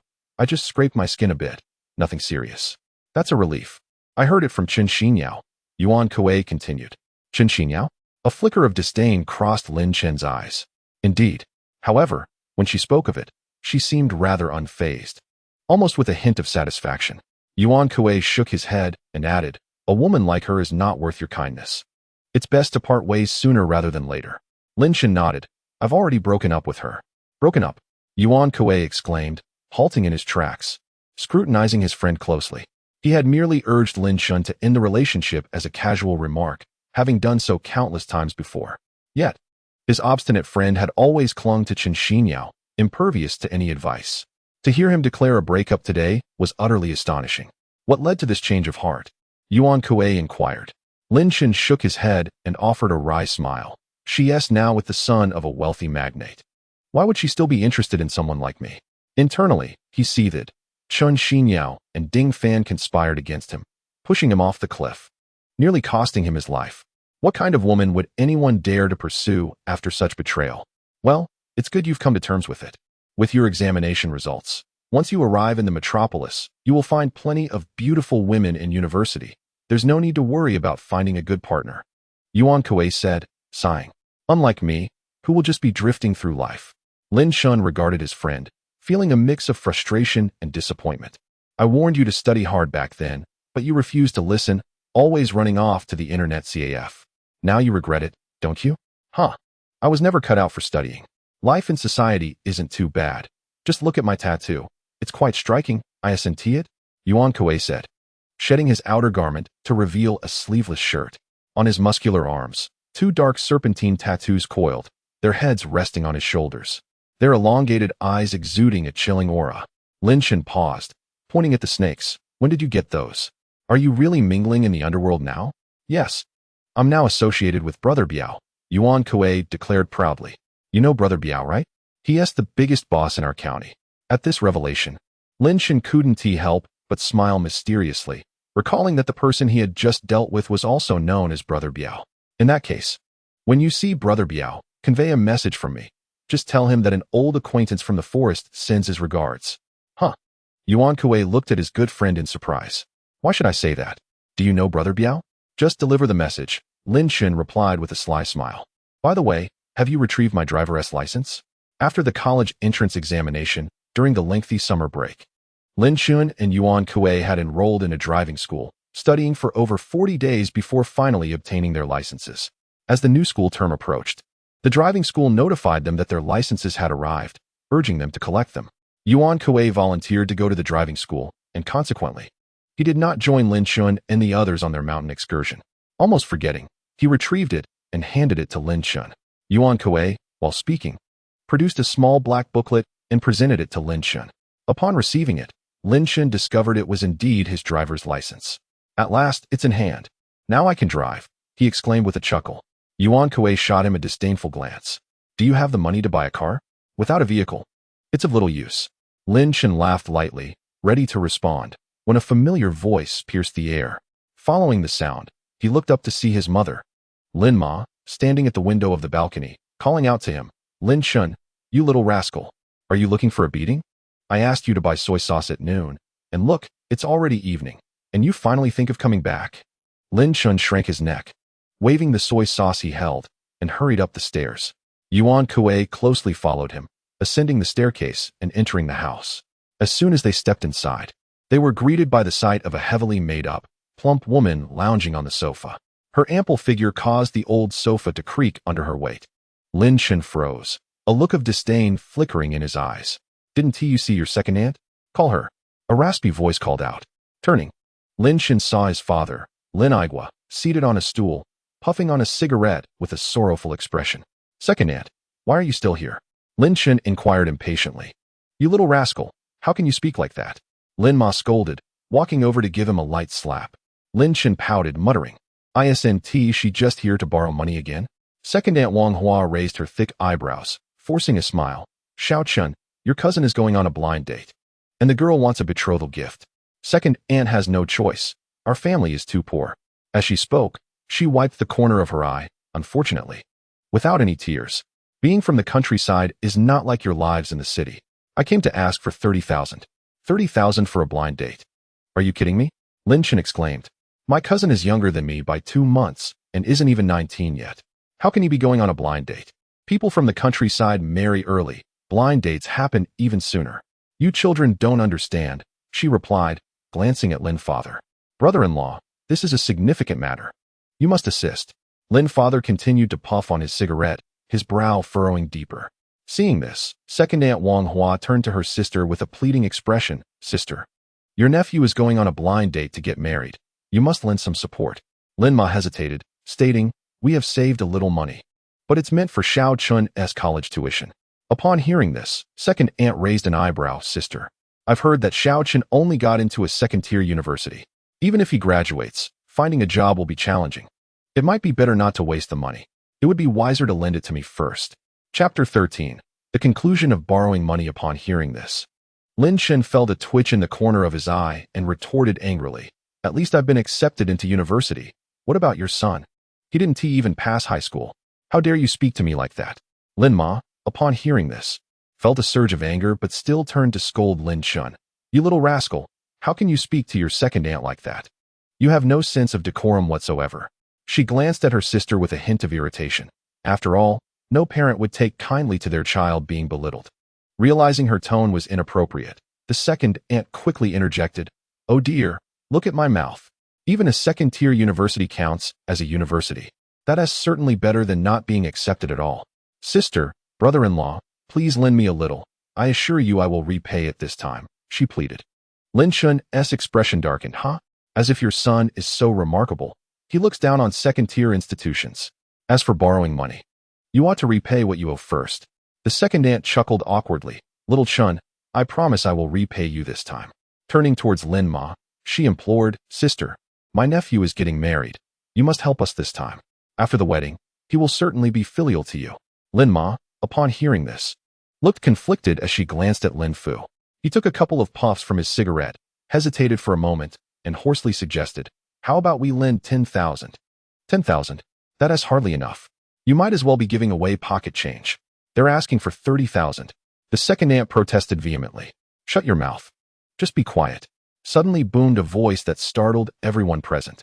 Turning towards the source of the voice, they saw Yuan Kuei standing up furiously, striding towards the second aunt. With a thunderous shout, he exclaimed, You shameless woman, have you no dignity? Coming here to borrow money for your child's wedding. And you still dare to complain it's not enough? Whose wedding is it, yours or theirs? You expect to contribute nothing? Standing at a height of 6 feet, Yuan Kuei towered over the second aunt, his furious expression exuding a palpable aura of intimidation. The 2 snake tattoos on his arms writhed as he gesticulated, sending a chill down the spine of anyone who laid eyes on them. The second aunt, terrified, took 2 steps back, her face as pale as a ghost. What does this have to do with you? With a cold sneer, Yuan Kuei's narrow eyes glinted with icy disdain, exuding an unmistakable aura of menace. What does it have to do with me? The affairs of the Lin family are my affairs. He stepped forward, raising his fist and bellowing, You shameless creature. You deserve a beating. Don't even think about asking for money today. If you don't repay what you owe, I'll make sure you leave here on a stretcher.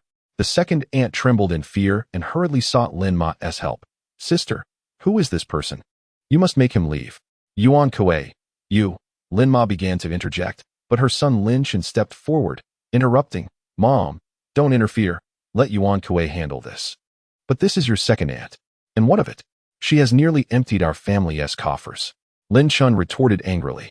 Suddenly, he cast a knowing glance at Yuan Kuei. Understanding the cue, Yuan Kuei stepped forward, extending his large hand to grasp the arm of his second aunt, forcefully pulling her out. As he yanked her, he furiously declared, I usually never strike women, but today is an exception. I will not hesitate to teach you a lesson. Come, let us step outside. Please, no? I won't borrow any money. Spare me. The second aunt trembled in fear, her voice quaking as cold sweat streamed down her face, pleading desperately for mercy. Enough of your nonsense. Get out. Yuan Kuei pushed her forcefully, shoving her out of the room. Yuan Kuei, don't be foolish. Lin Ma exclaimed, rushing towards the entrance. Bang. Lin Chen, quick-witted, arrived at the security door first, pushing it shut. Hey, you little rascal, open the door. Don't let Yuan Kuei harm your aunt. Lin Chen chuckled, blocking the door resolutely. Spare my life. I won't borrow any money. Suddenly, the anguished cries of his second aunt echoed from downstairs. Hurry, open the door. I must see. Lin Ma urged, alarmed. For it was her own sister being attacked. The sound was terrifying. Lin Chen stepped aside, allowing the door to open. The mother and son hurried downstairs, only to be stunned by the scene before them. There stood Yuan Kuei, a towering figure at the entrance, spitting forcefully. Not far away, a plump woman was hurriedly fleeing towards the exit of the community. It was Lin Chen's second aunt.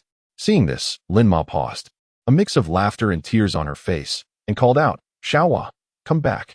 The fleeing figure halted, turning to curse, Pa, I shall never return. You are nothing but a den of thieves. Sister, I am not criticizing you, but Lin Chen is not your offspring. Silence. Lin Ma interrupted her sister sharply, her expression darkening. Xiaohua, I have told you that no one is to speak of Lin Chen. The second aunt scoffed. Sister, when you grow old, it will be my son who cares for you, not Lin Chen. Is that even possible? Be quiet. Do not speak foolishly.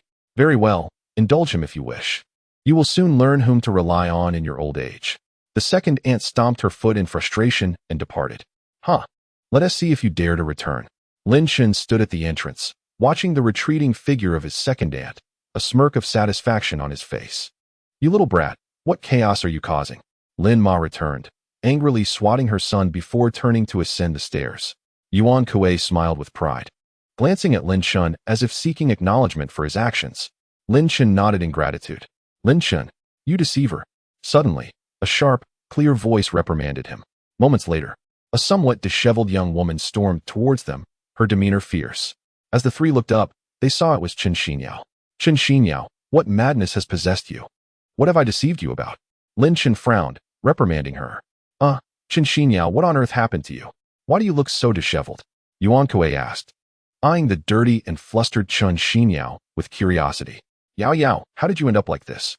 You have leaves in your hair, Lin Ma remarked, moving to remove the leaves from Chen Xianyao's head. Chen Xianyao swiftly turned her head, evading Lin Ma's outstretched arm, and retorted angrily. You don't need to meddle, you hypocrites. Not a single decent person in this family. Lin Ma was taken aback. She never imagined that the usually obedient Chen Xianyao would resort to insults. Chen Xianyao, what is wrong with you? My mother hasn't he done anything to provoke you? Lin Chen interjected, grasping his mother's arm and pulling her aside. Mom, she is unwell, let us ignore her. You're the one who is unwell, you liar. Lin Chen, you're nothing but a fraud. Chen Xianyao screamed, her fury escalating. Stop spouting nonsense. What have I ever deceived you about? We've already broken up, don't slander me.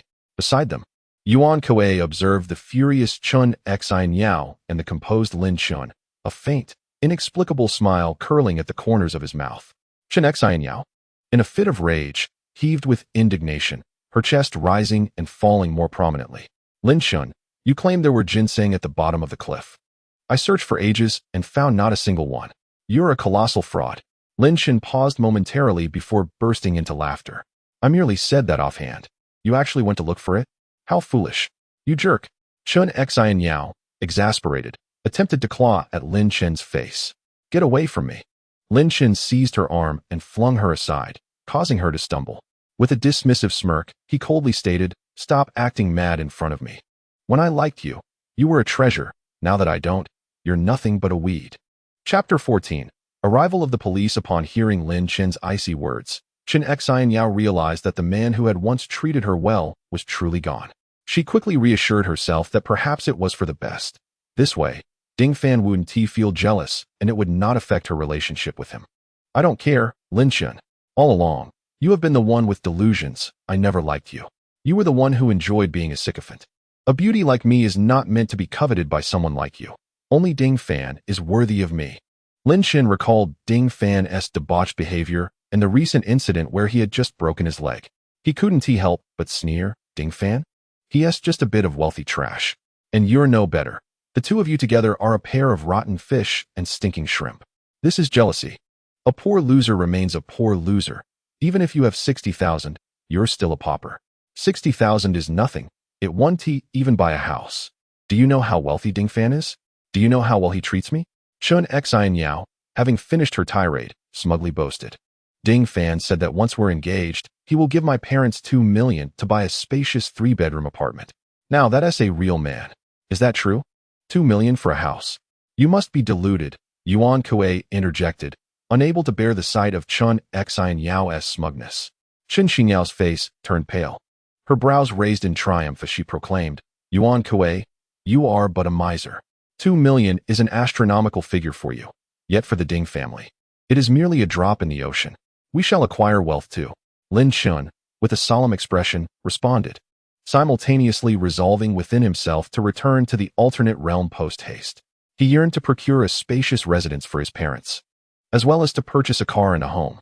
The 60,000 in his possession felt woefully inadequate. How amusing. Do you truly believe you can find ginseng again? Your last encounter was merely a stroke of luck, Chen Xinyao scoffed, deriding the impoverished. The wealth amassed by the Ding family over 3 generations is beyond the comprehension of a mere commoner like you. Once I marry into the Ding family, I shall become a wealthy matron, and we will inhabit entirely different worlds. Upon hearing this, Yuan Kuei's brow twitched rapidly, battling with his anger but unable to articulate it. While Chen Xinyao's words were infuriating, they nevertheless reflected the harsh realities of contemporary society. The chasm between the rich and the poor has widened significantly, resulting in a stark division between two classes. It is exceedingly difficult for the impoverished to transcend their station to become affluent. Lin Chen shook his head, dismissing her claims. With the alternate realm as his backing, achieving wealth would be a breeze. Chen Xinyao, You speak only of the average individual. We are not among them. He then patted Yuan Kuei on the shoulder and cheerfully remarked, Brother, do not lose heart. The tides of fate are yet to be determined. We are both dark horses. Yuan Kuei raised his head and laughed heartily. Indeed, my brother speaks wisely. We are both dark horses, and we shall certainly overturn the Ding family. A couple of frogs in a well, two arrogant individuals, Chen Xinyao muttered, uninterested in engaging with their hubris. Xiao Chen, where did you acquire 60,000? Lin Ma suddenly approached, her tone stern as she glared at Lin Chen, demanding an honest explanation. Have you been up to no good? No, Mom, let me explain. Lin Chen hurriedly gestured, eager to clarify. Just then, two middle-aged police officers entered the community, appearing at the foot of Lin Chen's apartment building. Before they approached, one officer inquired, Excuse me, could you tell me which floor the Ding family resides on? Upon seeing the police seeking Lin Chen, Chen Xinyao's eyes sparkled mischievously. Officer, he is Lin Chen. Is he in trouble? She raised her delicate hand, pointing at Lin Chen. You are Lin Chen. One police officer stepped closer, scrutinizing him intently. Lin Chen felt a chill run down his spine and nodded vigorously. With a swift motion, the officer produced a pair of gleaming handcuffs. Lin Chen, you are in trouble. Come with us to the station to clarify your situation. Lin Ma, witnessing this, grew frantic, her face pale with panic as she implored, Officer, what has my son done? Why must you arrest him? Yuan Kuei also looked on with concern, pondering whether this was related to the 60,000. With a snap, the officer secured Lin Chen's wrist in handcuffs. In truth, had Lin Chen desired to evade capture, he could have easily done so.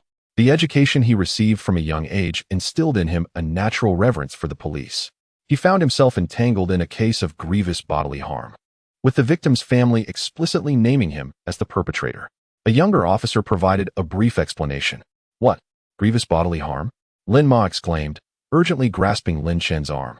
Her voice filled with anxiety. Xiao Chen, have you been in a fight? Who did you injure? Lin Chen's heart sank as he suddenly recalled that he had broken Ding Fan's leg.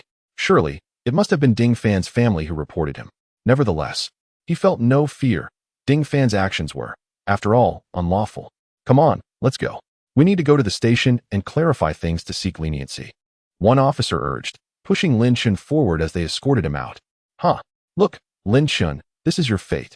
Chen Xinyao suddenly laughed with a sharp tone, her demeanor arrogant and unrestrained. I knew he wouldn't end well. See, retribution has arrived. Yao Yao. Lin Ma could no longer contain her indignation and scolded. How can you say such a thing? Xiao Chen has been arrested, and if you're not worried, you shouldn't add insult to injury. What has happened to you? Yuan Kuei scoffed. Auntie, Chen Xinyao is nothing but a superficial girl. You were all deceived by her before. Am I wrong? Unfazed by Lin Ma's reprimand, Chen Xinyao continued to mock. The police have come for him. Lin Chen must have done something bad. Looks like he'll end up in prison. And all his university efforts will be in vain. Thankfully, I broke up with him. Otherwise, I would be implicated. Lin Ma, alarmed and increasingly furious at Chen Xinyao, pointed an accusing finger and exclaimed, Chen Xinyao, I treated you like my own daughter, and now I see you are nothing but an ungrateful wretch.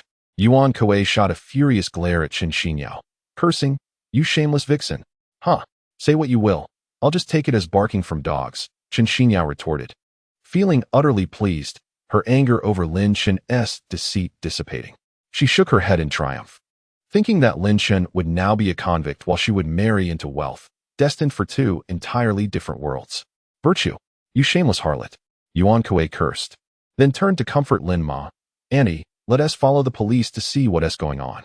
All right, let us go, Lin Ma hurriedly agreed. Chen Xinyao, with a cunning smile, added, Perfect, I have nothing to do, so I'll accompany you to see how many years Lin Chen will spend in prison.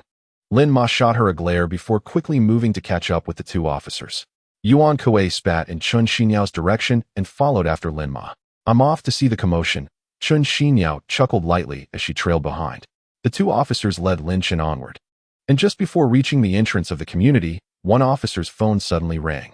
Chapter 15. Shocking news. The sudden ring of a mobile phone interrupted the atmosphere, and the elderly police officer, upon seeing the caller ID, hastily pressed the answer button. Chief Wang, we have apprehended the suspect Lin Chen and are en route back to the station. The voice on the other end, urgent and commanding, abruptly interrupted him. Now, I order you to release Lin Chen immediately and apologize. But Chief Wang, wasn't it you who instructed us to capture him? Why the sudden change? The old officer inquired. Bewildered. Enough with the unnecessary chatter. Release him at once and offer your apologies, came the impatient response from the receiver. Yes, the old officer replied, understanding the gravity of the situation. He stepped aside and quietly asked, Chief Wang, what exactly is happening? There was a brief pause before a grave voice continued. The Ding family is finished. A powerful figure has intervened, and they are being dismantled. All matters concerning the Ding family are to cease immediately. We, along with the tax department and other agencies, have uncovered tax evasion amounting to 85 million, along with 2 homicide cases and countless other offenses. The patriarch of the Ding family died on the spot, and Ding Fan has been arrested in the hospital, with the remaining family members apprehended as well. The old officer gasped, realizing the Ding family was a malignant tumor in Huayan County. Indeed, it is said they have offended a significant figure, who has personally ordered their investigation. No one dares to shield them any longer, the voice on the line expressed with a tinge of regret. Nodding, the old officer responded. In that case, we shall release Ding Chun at once and return to the station. Make haste, came the reply. The old officer ended the call, approached Lin Chen, and unlocked his handcuffs, smiling as he said, Lin, it seems there has been a misunderstanding. You are free to go home now. Lin Chen shook his wrists and asked with a grin, is it true that the Ding family is in trouble? The old officer was taken aback and promptly queried, how do you know? Lin Chen merely smiled, remaining silent. Earlier, while the old officer was on the phone, he had distanced himself slightly, but Lin Chen's keen senses allowed him to overhear every word. The old officer pondered for a moment, wondering if Lin Chen had some connection to that influential figure. Considering the inevitable downfall of the Ding family, he nodded and affirmed, yes, the Ding family is done for, utterly finished. The net of justice is vast and unyielding. Lin Chen sighed, feeling a sense of relief wash over him. The Ding family had long been a parasite in Huayan County, infiltrating any lucrative business, employing unscrupulous tactics, and resorting to aggressive takeovers. Their connections with unsavory characters and incitement of violence against rivals were ruthless. The family's demise was imminent, and this news was indeed exhilarating. This is impossible. Suddenly, a piercing voice shattered the moment, causing everyone to turn in alarm. Chen Xinyao, her face pale and frantic, pulled out her phone and dialed Ding Fan's number. The persistent beeping of the phone echoed in the air, yet there was no response. Chen Xinyao felt an ominous sense of foreboding wash over her, as if a heavy stone had settled upon her heart, plunging her into despair. Heh, Chen Xinyao. Has your grand dream of marrying into wealth been shattered? The Ding family is finished. Chen Xinyao screamed, her eyes wide with disbelief.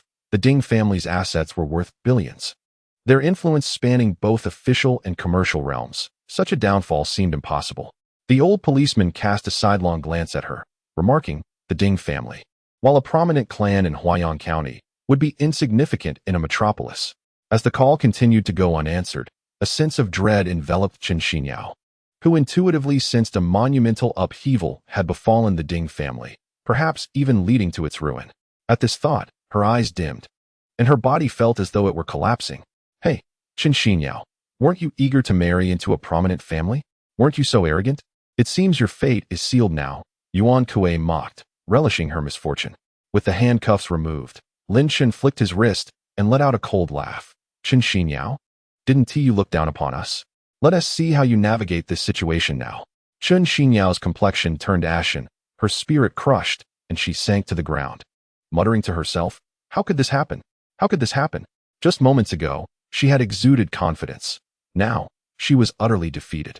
Lin Ma observed her despondent state and shook her head, lamenting how the once obedient little girl had transformed into this. Chen Xinyao, you were supposed to be heading to university. How did you end up like this? Chen Xinyao appeared oblivious to her words, lost in her own thoughts, as if in a stupor. In that moment, she was taken aback by the abrupt turn of events. Mother, she had always been a woman who favored wealth over virtue, merely adept at concealing this trait until now. Lin Chen glanced at her, choosing not to engage further, and bid farewell to the 2 officers before turning back toward home. As he passed by Chen Xinyao, the sunlight cast a fleeting shadow before her eyes. Startled, she regained her senses and called out, Lin Chen, wait for me. Lin Chen halted, turning to look at her, puzzled. Lin Chen, I was deceived by Ding Fan. I fell for his tricks. Taking a deep breath, Chun Xinyao forced a radiant smile, declaring, "In truth, I have feelings for you, and I am willing to embrace your pursuit." Lin Chen stood frozen, incredulous at the audacity of the girl before him. Lin Ma was equally taken aback, soon realizing that the girl, being young, was susceptible to the sweet nothings that could deceive her heart. Chun Xinyao's gullibility was, in fact, quite normal. Nearby, Yuan Kuei scoffed derisively, casting a sidelong glance at her, and taunted, "Chun Xinyao, I never expected you to utter such words. You truly have no shame. Who was it that insisted on marrying into a wealthy family? Who claimed we inhabited entirely different worlds? Surely you haven't forgotten so quickly." Chun Xinyao's face flushed crimson, her head bowed in embarrassment and indignation. Suddenly, she recalled the 600,000 in Lin Chen's possession. She lifted her head, gazing at him with deep affection, and said, "Lin Chen, I have truly been deceived. Lost in my thoughts. Our bond is the deepest. You are the one I love most." Lin Chen fell silent, looking at the girl he had loved for over a decade, speechless and taken aback by her transformation. Yuan Kuei, witnessing his friend's state, grew anxious and exclaimed, "Lin Chen, don't be confused. Chen Xinyao is nothing but a mercenary woman. Today she can fall for Ding Fan, and tomorrow she might love Li Fan or Wang Fan." Chen Xinyao shot Yuan Kuei a glare before turning back to Lin Chen, pleading, "Lin Chen, we have grown up together, like childhood sweethearts. Your mother has always treated me as her own daughter." With that, she approached Lin's mother, clasping her arm and imploring, "Annie, I have been raised under your watchful eye and have always regarded you as my true mother. I was deceived before, but it will not happen again. Please help me persuade Lin Chen. I promise to be dutiful to you. I beg you." As she spoke, her eyes reddened, and two glistening tears rolled down her cheeks, evoking sympathy. Seeing this, Lin's mother's heart softened. Chapter 16. The Transformation of Chun Xinyao. She turned to her son and said, "Lin Chen, Yao Yao made a momentary mistake. Her nature is still good. Besides, you have shared so many years together, and you will attend universities that are close to one another, providing mutual support. Please give Yao Yao another chance." Chun Xinyao was accepted into the Magic City Academy of Arts, while Lin Chen enrolled in the Magic City College of Finance. Both institutions were ordinary second-tier universities. When filling out his application, Lin Chen had deliberately inquired about the proximity of the College of Finance to the Academy of Arts, leading him to choose the former. "Bah, Chun Xinyao, you have no shame." Yuan Kuei spat disdainfully. Lin Chen looked at Chun Xinyao, her face tear-streaked, and felt a fleeting softness in his heart. However, he quickly shook his head, thinking, "She is nothing but a heartbreaker, and she still wishes to entangle me. I shall indulge her for a while." With that thought, he adopted a stern demeanor and said, "Perhaps you were truly deceived by Ding Fan. But that has nothing to do with me. Given our shared upbringing, we shall remain just ordinary friends."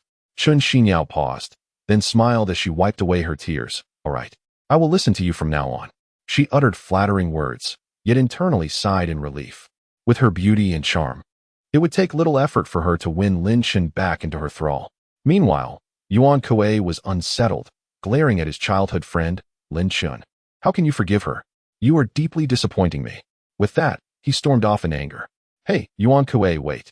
Let me explain," Lin Chen called out, attempting to chase after him.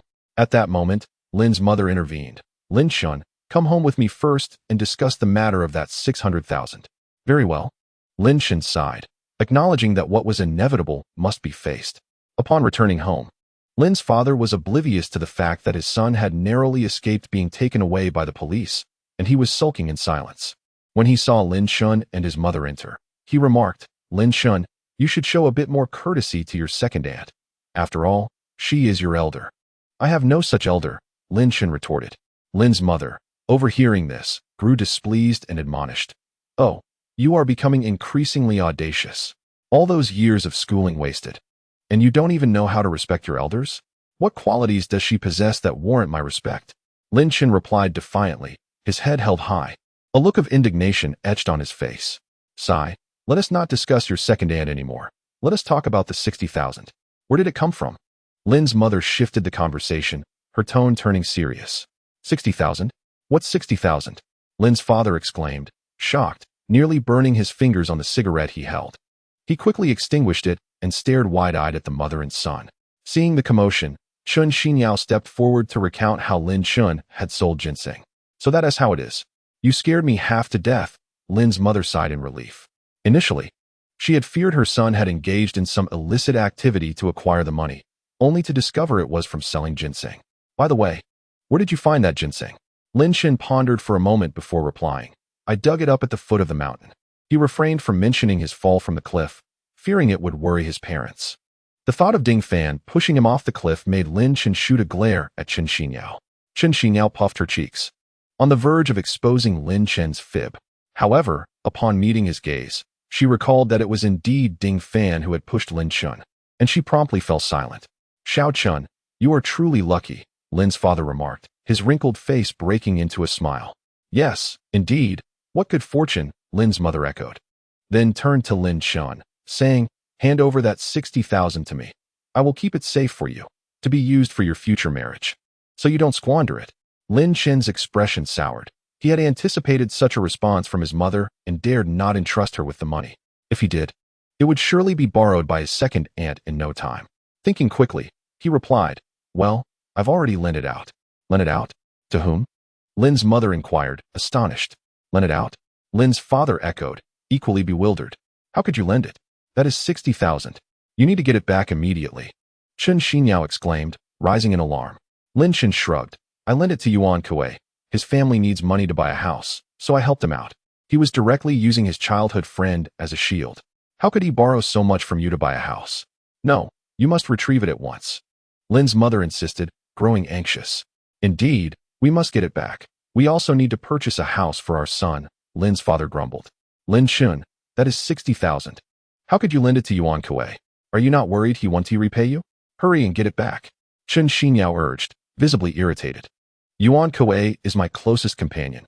What's the harm in lending him something? He will return it to me later. You, Chen Xinyao, are infuriated, having never encountered such foolishness.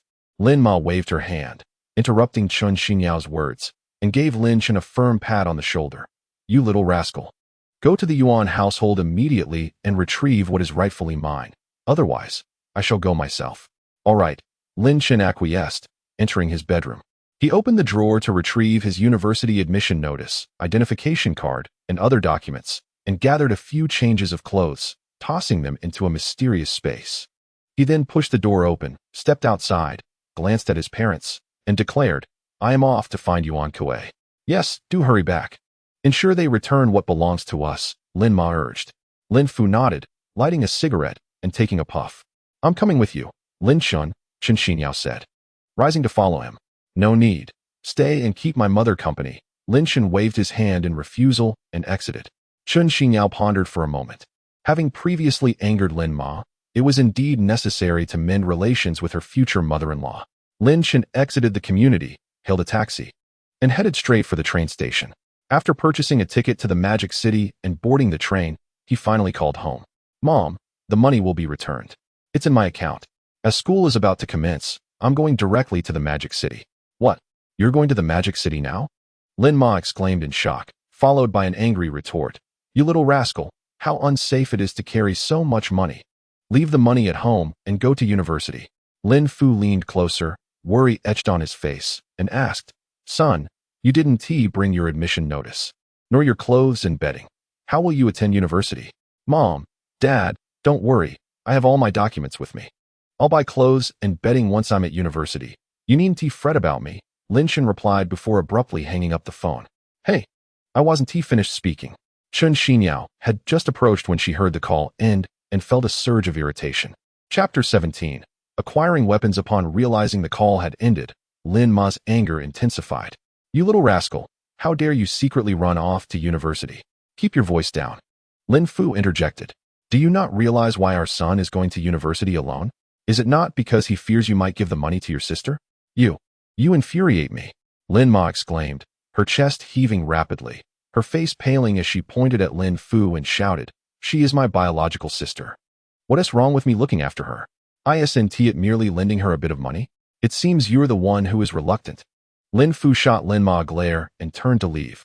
You are unreasonable. I can't be bothered with this. Where are you going? Come back. Lin Ma, filled with fury, attempted to chase after him. Chen Xinyao, witnessing this, quickly grasped her arm and advised, "Auntie, please don't be angry. Once at university, I will keep an eye on Lin Chen and ensure he doesn't squander his money. This father-son duo seems to be plotting rebellion." Lin's mother let out an angry huff, gently patting Chun Xinyao's hand and advising her, "You are indeed considerate, Yao Yao. From now on, you must keep a close watch on Lin Chen. Ensure he does not squander his money and make him return it to me promptly." "Don't worry, Auntie," Chun Xingyao replied, nodding vigorously.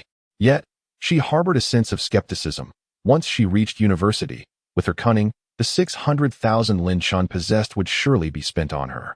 The notion of him returning money to her was utterly implausible. Vysotsk, the city in the Great Bear Country closest to Huagua. The weather at the end of August remained somewhat sultry. At noon, Lin Chen stood on the streets of Vysotsk, holding a temporary tourist visa, quietly awaiting his next move.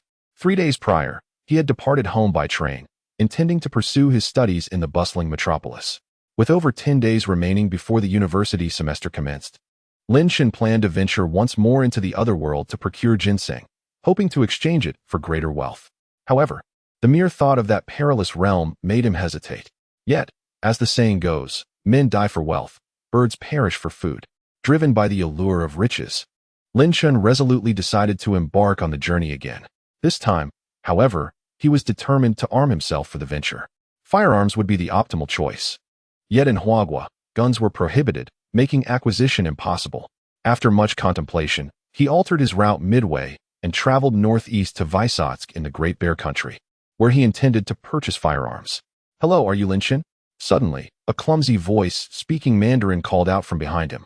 Lin Chen was startled and turned around, his eyes lighting up at the sight before him. A stunning blonde beauty from the Great Bear Country stood there, approximately 1.7 meters tall, clad in light blue denim shorts that barely covered her thighs, showcasing her long, shapely legs. She wore a fitted, light red short-sleeved shirt that accentuated her ample bosom. Her golden hair shimmered in the sunlight, and her features were striking: ruby lips, a delicate nose, and fair cheeks. Her bright, captivating eyes radiated purity like a clear spring, drawing one into their depths. "Are you Alice?" Lin Chen inquired tentatively. "Yes, that's me. I am the translator you were looking for," she confirmed. Lin Chen scrutinized the beautiful woman before him, cautiously asking, "Are you certain the daily wage is $100? "Yes," Alice replied, nodding, her radiant eyes seemingly aglow. Given the significant depreciation of the local currency in the Great Bear Country, Lin Chen had contacted this translator online, and they had settled on a daily rate of $100. He hadn't anticipated that she would be a Western beauty. Relieved, Lin Chen smiled and said, "That's great. Please take me to the store that sells firearms." In the Great Bear Country, arms trading was a legal enterprise. "Follow me," Alice said, turning to lead Lin Chen forward.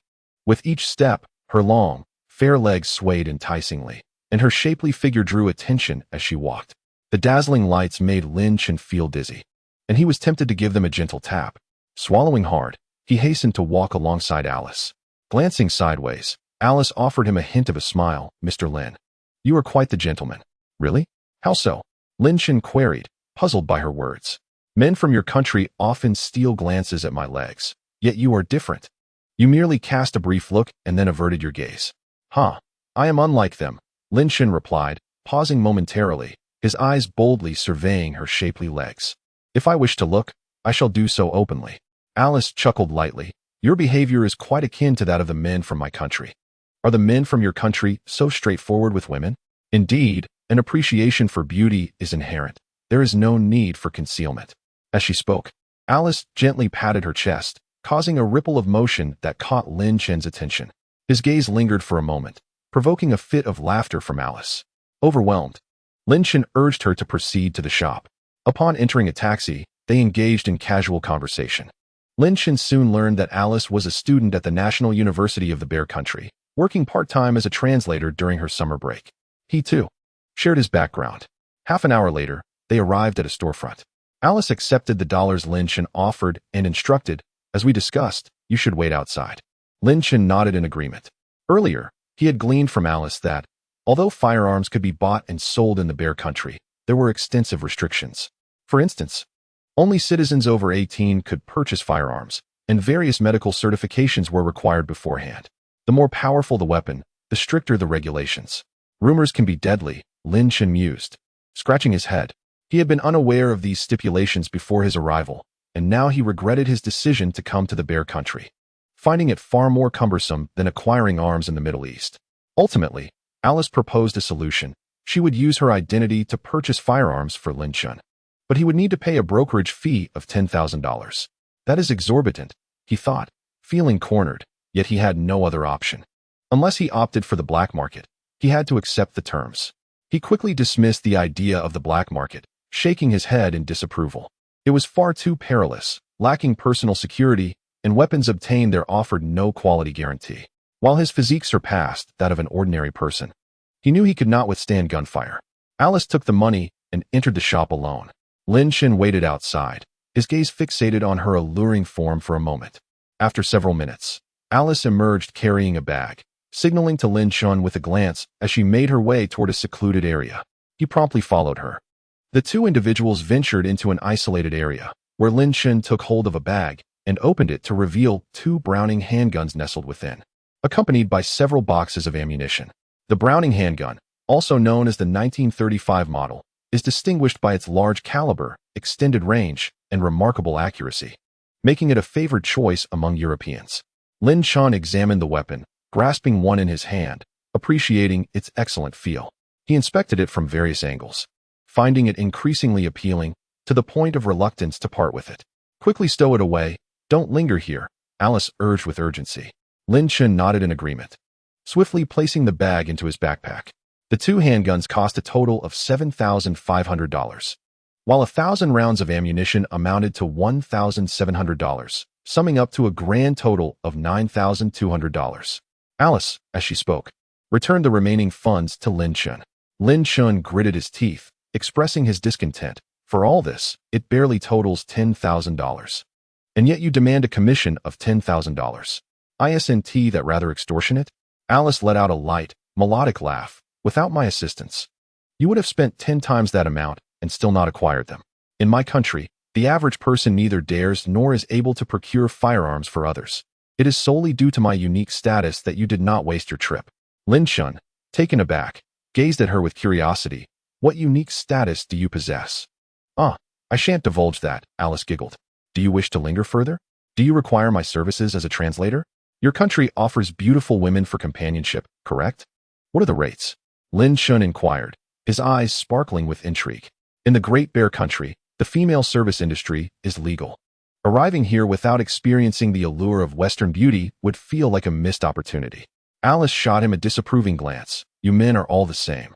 Your inquiries lead to establishments frequented by older women, rife with drugs and disorder. Are you certain you wish to go there? Disheartened by her words, Lin Chen shook his head, then scrutinized her anew, grinning slyly. Are there any beauties akin to you? Alice shot him an incredulous look, then laughed lightly. If you fancy me, simply say so. There's no need for subterfuge. Very well, can we negotiate? What would the cost be? Lin Chen swallowed hard, captivated by her enchanting presence. With money now in his pocket, he felt emboldened. After all, wealth is indeed a man's courage. Alice raised a finger. $1 million. Lin Chen gasped. That's outrageous. That's a celestial price. Even gold doesn't command such exorbitance. Alice shot him a playful glare, followed by a bright laugh. Gold has a price, but beauty is priceless. I am worth that amount. Lin Chen sighed, shaking his head. Indeed, beauty is a rare commodity. And $1 million was far beyond his means. Even if he had that much, he wouldn't dare to spend it.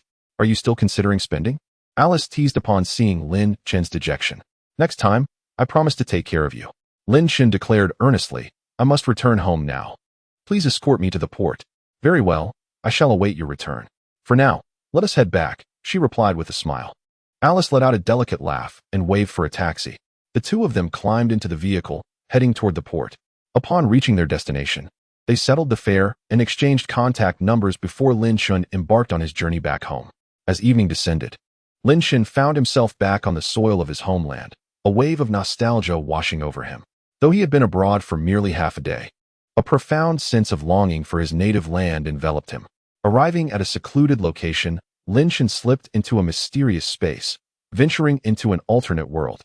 In this other realm, by a serene pool in the jungle, a figure abruptly materialized. It was Lin Chen. Swiftly, he drew his pistol, chambering a bullet as he cautiously surveyed his surroundings. A gentle breeze caressed the surface of the crystal-clear pool, sending ripples dancing across the water. The leaves of ancient trees rustled softly, contributing to the tranquil atmosphere. After ensuring that no wild beasts lurked nearby, Lin Chen felt a sense of relief. However, a curious sight caught his eye, a pile of ash with embers still glowing faintly.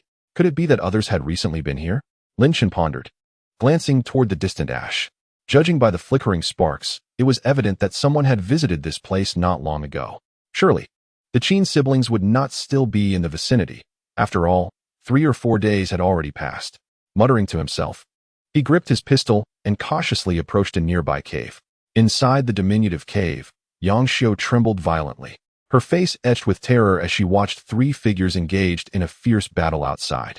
The combatants were locked in a desperate struggle, their movements so swift that they were nearly a blur. The sound of clashing steel echoed through the air, each strike accompanied by a shower of sparks. Waves of energy surged forth, reducing thorny brush to mere fragments, while rocks shattered and dust filled the atmosphere. With a powerful swing of his blade, Qin Yushan, towering over 2 meters, cleaved at his opponent, narrowly missing splitting him in two. His adversary was a young man clad in a Taoist robe, appearing to be around 30. The fierce battle had raged for nearly half an hour and was now reaching a fever pitch. Suddenly, the gleaming sword of the Taoist youth pierced through Qin Yushan's chest, blood dripping to the ground. A triumphant, sinister smile spread across the young man's face as he taunted, "A mere barbarian dares to oppose me? Truly seeking death." Qin Yushan's face paled, and he staggered, half kneeling on the ground. "Elder brother, are you all right?"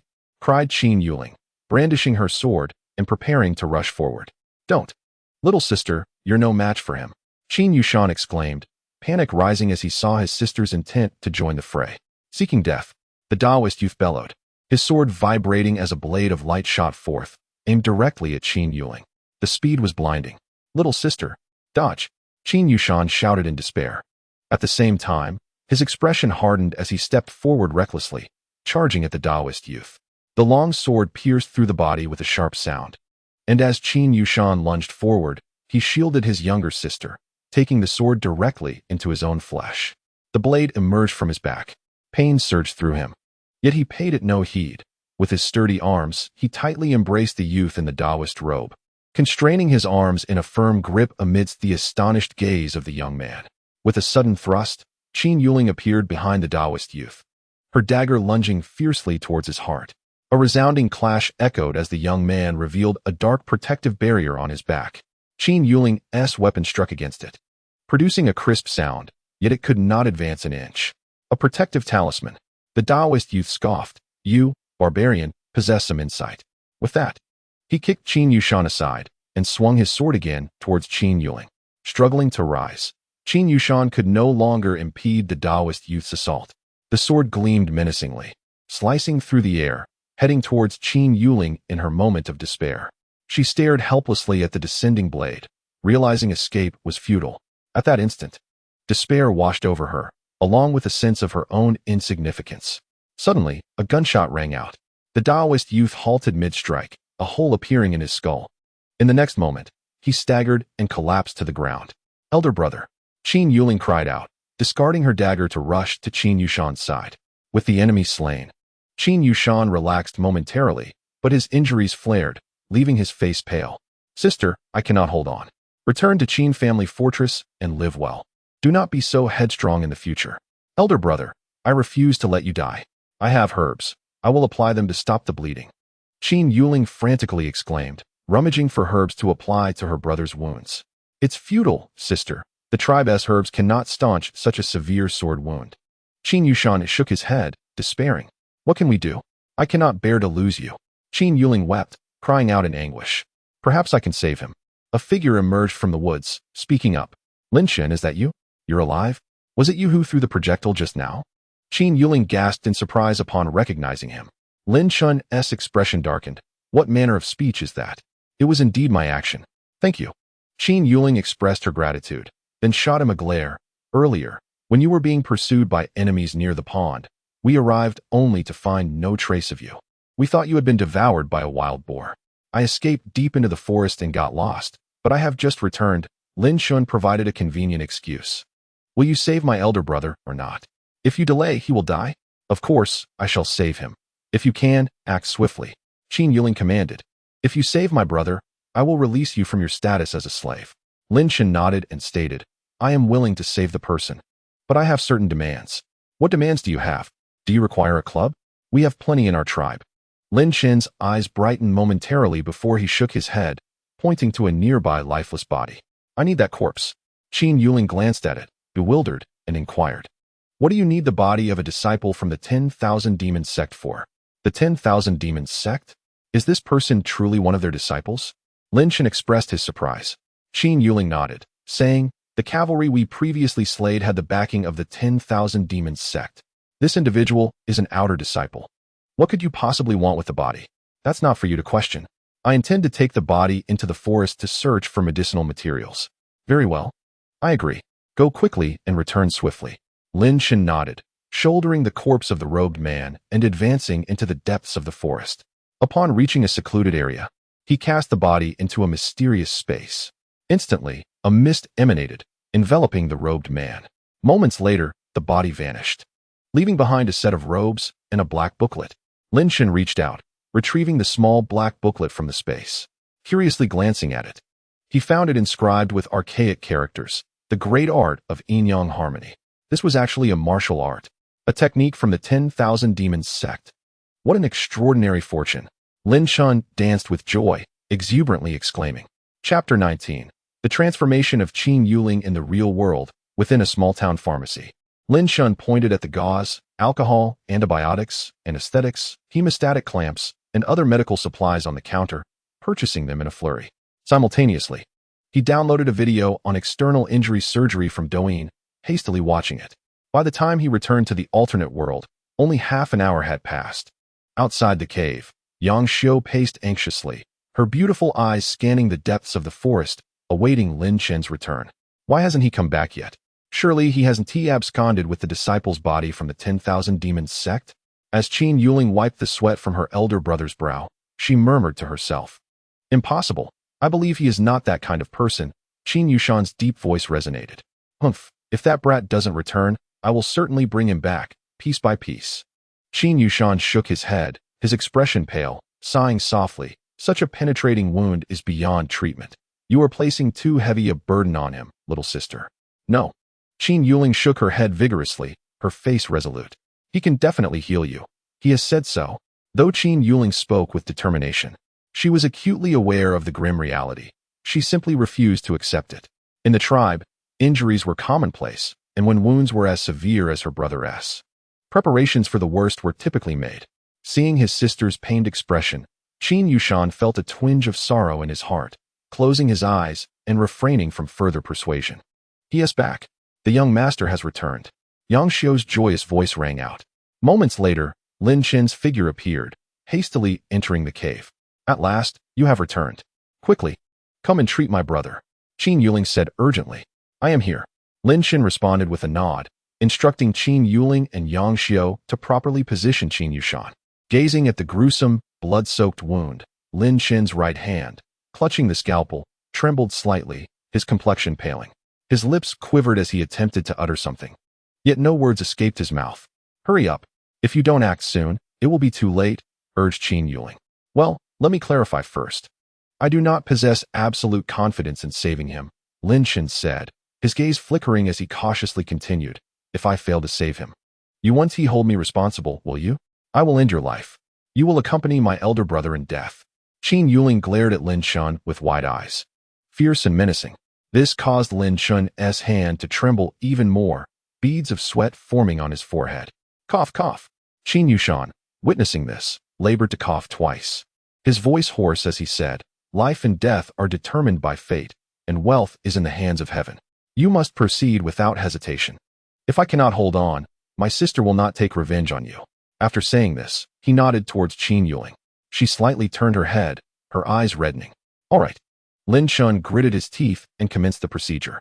At this juncture, he could only gamble on a living horse as if it were a dead one.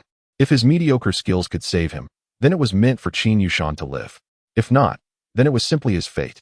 Time passed slowly under the tense gaze of Qin Yuling and the worried eyes of Yang Xiu.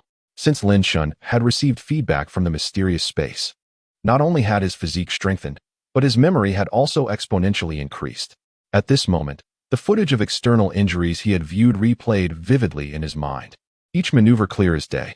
An hour and a half later, Lin Chen completed the surgery and finished bandaging Qin Yushan. How is it? How is my elder brother? Qin Yuling grasped Lin Chen's arm tightly, her voice filled with anxiety. It hurts, Lin Chen exclaimed softly, noticing her grip on his arm.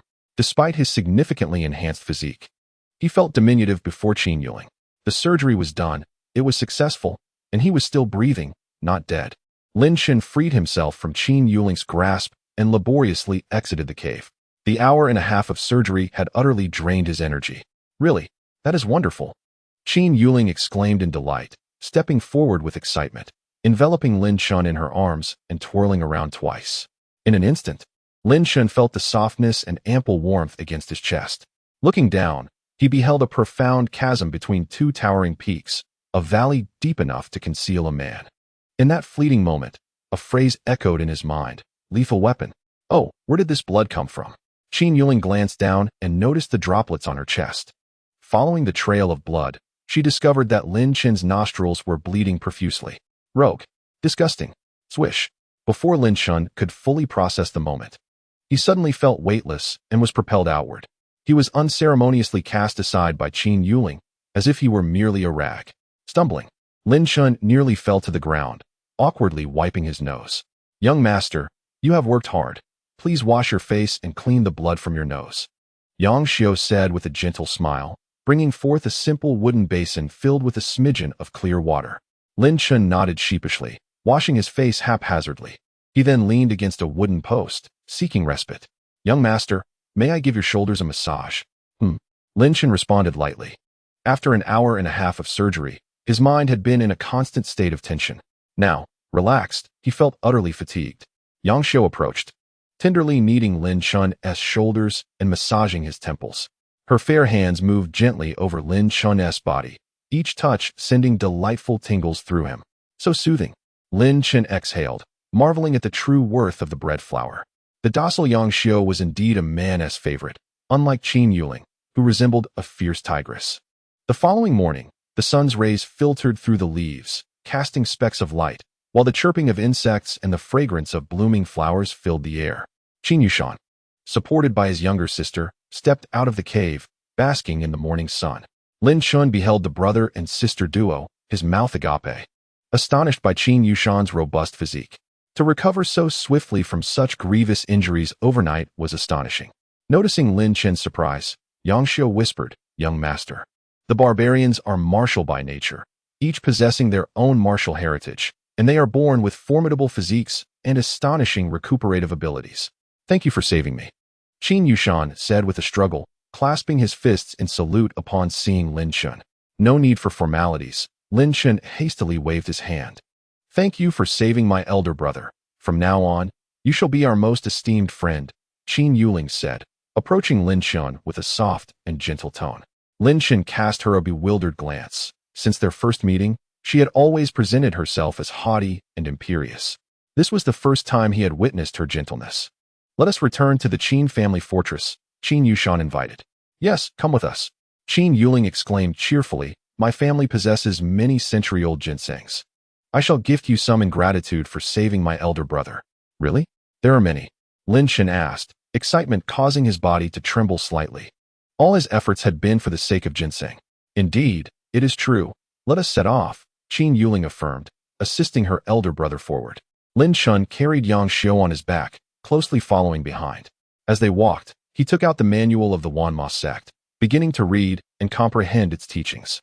2 days later, the quartet arrived at a mountain hollow, which was none other than the Qin family fortress, the home of the Qin siblings. Standing before the fortress, Lin Chen gazed at the bustling women, his eyes shining brightly. How remarkably open this place seemed. Chapter 20. The Great Wilderness. Qin family stronghold. Before a mountain hollow stood a towering wooden gate, extending over 10 zhang, forming a natural entrance. Through the crevices of the gate, one could clearly observe the lively scene within the hollow. Inside, dozens of tall women, clad in simple garments, busily moved about, engaging in cheerful conversation while carrying various everyday items. To Lin Chen's astonishment, the attire of these women was exceedingly revealing, reminiscent of swimwear from the real world. In a moment of daze, he felt as though he had stepped onto a beach, with these women transformed into figures in swimsuits. However, their swimwear was fashioned from fur or coarse linen. Beyond their rough clothing, the pale flesh swayed before Lin Chen's eyes, stirring a tumult of emotions within him and flushing his cheeks with shyness. How could they dress so scantily? Lin Chen swallowed hard, continuously surveying the women as they passed by, mentally estimating their measurements. The great wilderness was perilous for outsiders, and clothing from the outside world was quite costly when brought into the tribe. Qin Yushan sighed. Hearing this, Lin Chen's eyes flickered thoughtfully. Come along with us, Lin Chen. Qin Yuling beckoned, waving her hand in front of him. All right, Lin Chen replied, supporting Yang Xiu as they entered the Qin family stronghold. Brother Yushan has returned. Are you injured? A towering man, over 2 meters tall, opened the gate and stepped out, concern etched on his face. It's nothing, just a minor injury. I'll be fine soon, Qin Yushan responded. That's a relief, the captain said, then turned to Lin Chen and Yang Xiu, inquiring, Are these 2 little ones your captives? Little ones? What nonsense. And captives? Lin Chen met the man's gaze, confusion evident.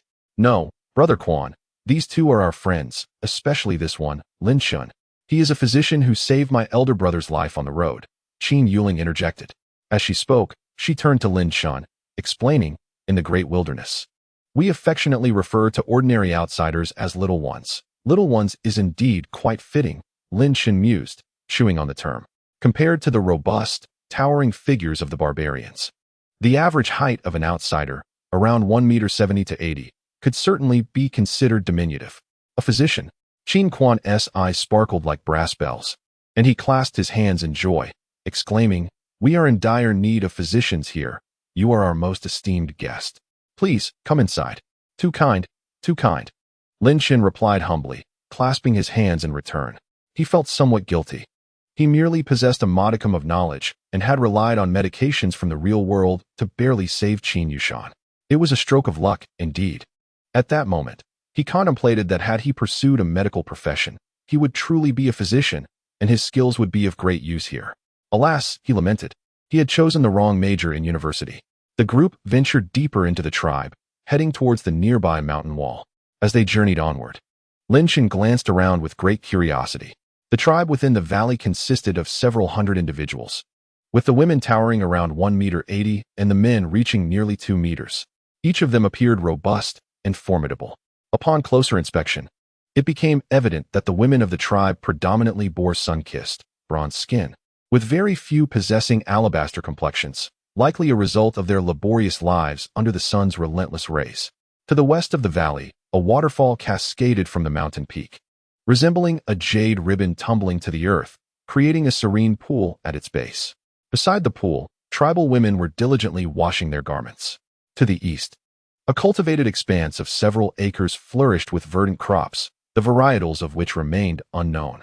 Amongst the fields, ordinary human women, standing around 1.60 meters to 70, toiled industriously. These, it seemed, were the slender folk mentioned by Qin Yuling, and they were indeed slaves in this land. The valley lay nestled beneath a precipice, and the mountain face above was riddled with numerous caverns. These were the abodes of the tribe, reminiscent of the cave dwellings found in the real world. Lin Chen and his companions made their way toward the largest cavern at the heart of the cliff. Above this cavern, several dozen meters higher, stood a magnificent peach tree, its roots firmly gripping the edge of the cliff. The tree was resplendent with lush foliage, its branches sprawling wide, resembling a verdant cloud of over 10 zhang. Countless pink blossoms adorned its limbs, twinkling like stars in the night sky, radiant and bright. What a grand peach tree! Lin Chen exclaimed in awe, his eyes fixated on its impressive stature. That is the sacred tree of our village, Qin Yuling remarked. Beneath the peach tree, before the cavern, an elderly man with a white beard and a slight stoop stood quietly. As he spotted Qin Yushan and his group approaching, he stepped forward with a warm smile. Yushan, Yuling, you have returned. Upon seeing the elder, Qin Yushan quickly extricated himself from his sister's support and performed a respectful greeting. Greetings, Chief. Our trading venture was relatively successful. Good, The chief replied with a smile. Not quite. My elder brother was nearly slain by a disciple of the 10,000 Demons sect, Qin Yuling interjected, her tone carrying a hint of playful reproach. What transpired? The chief's expression turned grave as he inquired with genuine concern. Qin Yuling promptly recounted the entire ordeal. The chief, visibly shaken, responded, the outside world grows increasingly chaotic. This trading route becomes ever more perilous. It would be wise to venture less frequently and instead engage with itinerant merchants for greater safety. Qin Yushan shook his head, a smile breaking through his pale visage. The itinerant merchants are far too slow, and their trade volumes are minimal. Fortunately, we have returned with all necessary supplies. As he spoke, he produced a small cloth pouch from his bosom and handed it to the chief, stating that all their goods were contained within. Lin Chen gazed in astonishment at the palm-sized pouch, his heart racing with excitement. Could this be the storage bag commonly referenced in the cultivation realm? It was astonishing to witness such a treasure materialize before his very eyes. Excellent, excellent. You have both worked hard, praised the chief, accepting the storage bag with a smile. The clan leader greeted them warmly. Welcome, Apothecary Lin Chen, to our Qin fortress. Upon hearing the title of apothecary, the clan leader's eyes gleamed with a radiant light as he regarded Lin Chen. His hearty laughter resonated, filling the air with warmth. Lin Chen felt a sudden jolt of surprise at the intensity of the leader's gaze, silently acknowledging the man's formidable prowess. I have heard of you, Apothecary Lin. Lin Chen replied with courteous humility. The clan leader waved his hand dismissively, casting a glance at Qin Yuling. Yuling, ensure that Apothecary Lin is well taken care of. Later, take him to the storeroom. Anything that catches his interest may be traded. As he spoke, he turned back to Lin Chen, politely expressing his hope that the apothecary would remain for an extended period to assist in alleviating the ailments of the clan members. If you could leave behind some medicinal supplies, it would be greatly appreciated. Certainly, I shall comply, Lin Chen replied with delight. His purpose in coming to the Qin fortress was to procure rare herbs, particularly ginseng. Gaining access to the storeroom to examine the treasures within would be most advantageous. The clan leader nodded and instructed Captain Qin Quan, help Yushan to rest. Yuling, please ensure Apothecary Lin is accommodated well. Understood, Qin Quan responded, assisting Qin Yushan towards a distant cave. Very well, Qin Yuling concurred, guiding Lin Chen towards the storeroom. As they walked, casual conversation ensued. Lin Chen learned that the Qin fortress was in dire need of medicinal supplies, salt, clothing, and other essential provisions. He mentally noted these necessities, planning to procure a batch upon his return to the real world. However, the mysterious realm's 5 circular rings shone dimly, preventing his return. Previously, after placing the corpse of a disciple from the 10,000 Demons sect within, the mysterious space had consumed it, providing enough energy for a round trip. Now, that energy was depleted and required replenishment. Lin Chen had tested the limits of this enigmatic space and discovered that it could only absorb the physical forms of beings that had recently perished. Should the time of death exceed 20 minutes, the space would no longer absorb them. Additionally, it could not consume living beings. Yuling, wait. Suddenly, a voice called from behind. The group halted and turned to see a woman from the barbarian tribe rushing towards them, her face etched with worry and urgency. Sister Quan, is there something amiss? Does the clan leader have further instructions? Qin Yuling inquired, recognizing her as the wife of Qin Quan. Wiping the sweat from her brow, the woman spoke anxiously. I heard you have invited an apothecary? She glanced around, her gaze momentarily resting on Lin Chen and Yang Xiu. Indeed, this is Apothecary Lin Chen, Yang Xiu pointed out in introduction. Then, she explained to Lin Chen the woman's identity. Sister Quan, do you need something from me? Lin Chen asked, clasping his hands in greeting. The woman stepped forward, seizing Lin Chen's arm, and urgently exclaimed, How fortunate! My beloved Bower has contracted a chill and is burning with fever today. Please help us. A chill? Burning? Lin Chen mused to himself that it was likely a common cold accompanied by a fever. Very well, I shall accompany you, he replied, freeing himself from her iron grip and nodding in agreement. Please, lead the way. The woman spoke as she hurriedly guided him forward. They turned and arrived beside the patriarch's cave dwelling. In the distance, a tall, white-haired elder was seen pacing anxiously before the entrance. It was none other than the patriarch of the Qin family. Patriarch Qin, I apologize for the delay, Lin Chen called out, cupping his fists in greeting from afar. The old patriarch was amiable. Cultivating a good relationship with him could yield significant benefits. Lin the herbalist, you are too courteous. This old man has just learned that my grandson's condition has worsened. I implore you to lend your assistance, Patriarch Qin remarked, leading Lin Chen into the cave. It is my duty to assist, Lin Chen replied as he stepped inside, surveying the interior. The walls and ceiling were constructed of a sturdy, dark yellow clay. Upon a low earthen bed lay a youth, approximately 156 centimeters tall. As Lin Chen approached, he observed that the boy's face was flushed, with his neck and chest similarly adorned in a crimson hue. Furrowing his brow, he reached out to feel the boy's forehead, immediately sensing an intense heat. This must be around 40 degrees Celsius. In the realm of reality, such a fever could be detrimental, and I wonder if it can be cured, Lin Chen pondered. This boy was the Patriarch's own grandson. If he failed to heal him, he feared the Patriarch's wrath. As these thoughts swirled in his mind, he found himself in a quandary, hesitating. Seeing Lin Chen's furrowed brow and silence, Sister Quan became anxious and was about to speak when Patriarch Qin interjected. Lin the herbalist. Is there any hope for recovery? Lin Chen felt the weight of uncertainty. He was but an ordinary person, not a trained physician. Noticing his hesitation, Sister Quan's eyes glistened with tears, knowing the situation was dire. The Patriarch, sensing the gravity of the matter, clenched his teeth and declared, throughout history, chills have claimed lives. Each year, we lose over 10 youths to such ailments. Please, Lin the herbalist, if Bauer cannot be saved, let it be his fate. I shall not hold you accountable. As he spoke the last words, his voice grew choked with emotion. Upon hearing her father-in-law's words, Sister Quan could no longer contain herself, and tears streamed down her face as she looked at Lin Chen with a pleading expression. Beside her, Qin Yuling clenched her jaw and stated, Lin Chen, if you can save Bauer, you shall become the most esteemed benefactor of the Qin family. I will do my utmost, Lin Chen replied, reaching into his pocket to retrieve a small vial inscribed with the word ibuprofen. He took out 2 pills and administered them to the patient. Observing Bauer's robust physique, he contemplated and decided to give him 2 more. Next, he procured a towel and alcohol, pouring the latter onto the cloth before commencing to wipe the patient's forehead, cheeks, armpits, and soles, key areas of concern. Observing Lin Chen's relentless efforts, the clan leader and a few others stood by, incessantly inquiring about what was needed so they could assist. Lin Chen, however, shook his head, indicating that nothing was required. Time passed slowly amidst the anxious anticipation of the onlookers. After 2 hours, the redness on the patient's cheeks subsided, and the exposed skin returned to its normal hue. Bauer opened her eyes, her voice hoarse as she softly uttered, Water. I need water, mother. Upon hearing this, Sister Quan's face lit up with joy as she hurriedly poured a large cup of water and offered it to her son.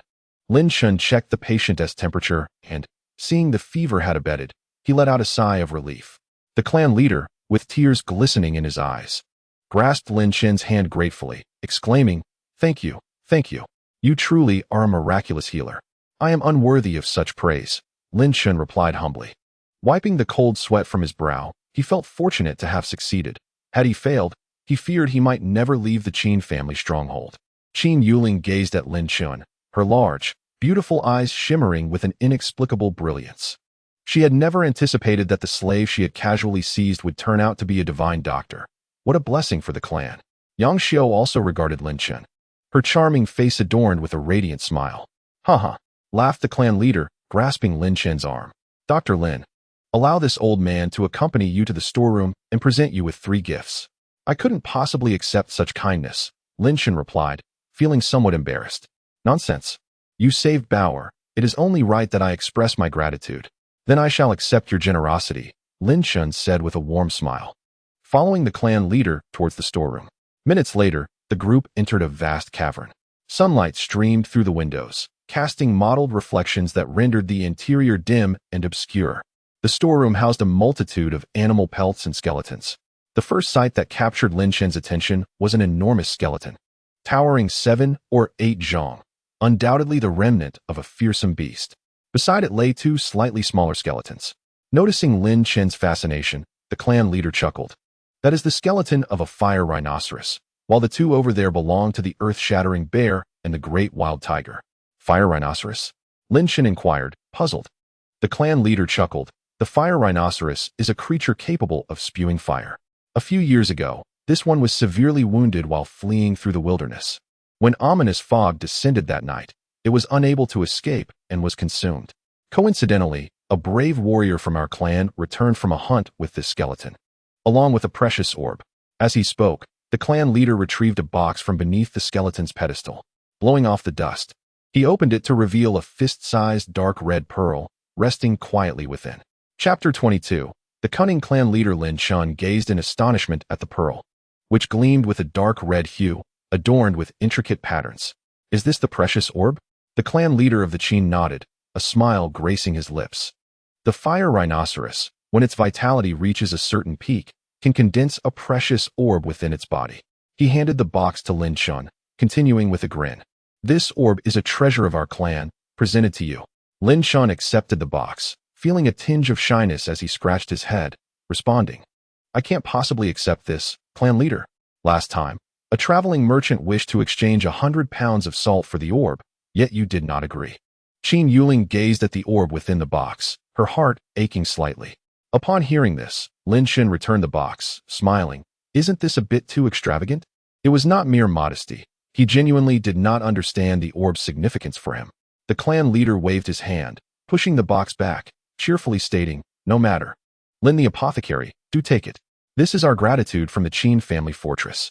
After a brief pause, a glint flashed in his eyes, and he added with a slight smile, it would be even better if Lin the apothecary could provide us with some medicinal herbs.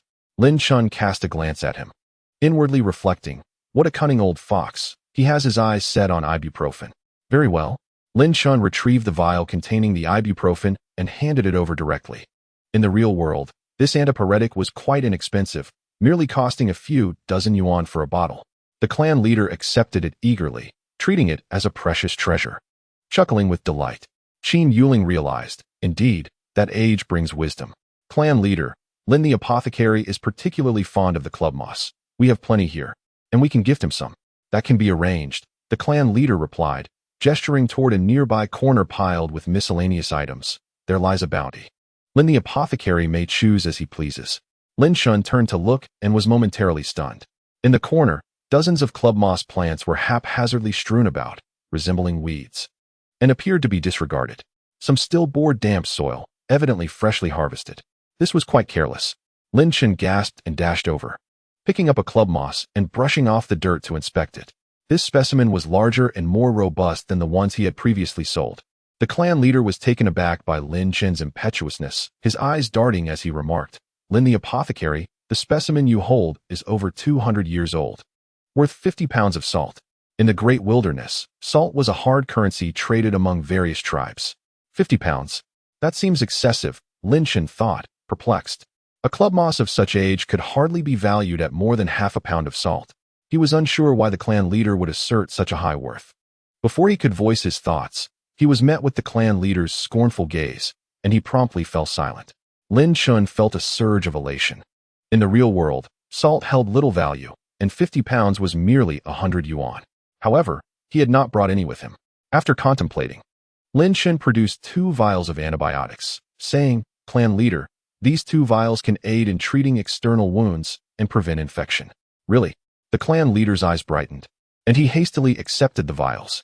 In the great wilderness, the most common affliction was indeed external injuries, as the warriors returning from hunts often bore grievous wounds. Most of the wounded, even after their bleeding has ceased, often succumb to festering fevers and ultimately perish. If such a medicine were to exist, it would undoubtedly save numerous lives. Qin Yuling gazed at the antibiotics with astonishment, having witnessed firsthand how Lin Chen had successfully treated her elder brother with the very same medication. She was astonished that Lin Chen was willing to part with it for trade. Observing the two with their flustered expressions, Lin Chen chuckled lightly, inquiring how many of the club mushrooms could be exchanged for it. 2. No. 4, replied the clan leader, retracting 2 fingers after initially extending 4. A smile spreading across his face. Very well, Lin Chen acknowledged, aware of the old clan leader's cunning nature. However, he was unconcerned, as antibiotics were not particularly valuable, merely worth several dozen coins per bottle. He selected 4 larger specimens from the cluster of club mushrooms and stored them away. By the way, clan leader Qin, you mentioned offering me 3 treasures. I propose 3 club mushrooms, Lin Chen suggested. Absolutely, Lin the apothecary, Choose as you wish and take 3 more. The clan leader agreed with a grin. He had assumed Lin Chen would seek 3 precious items.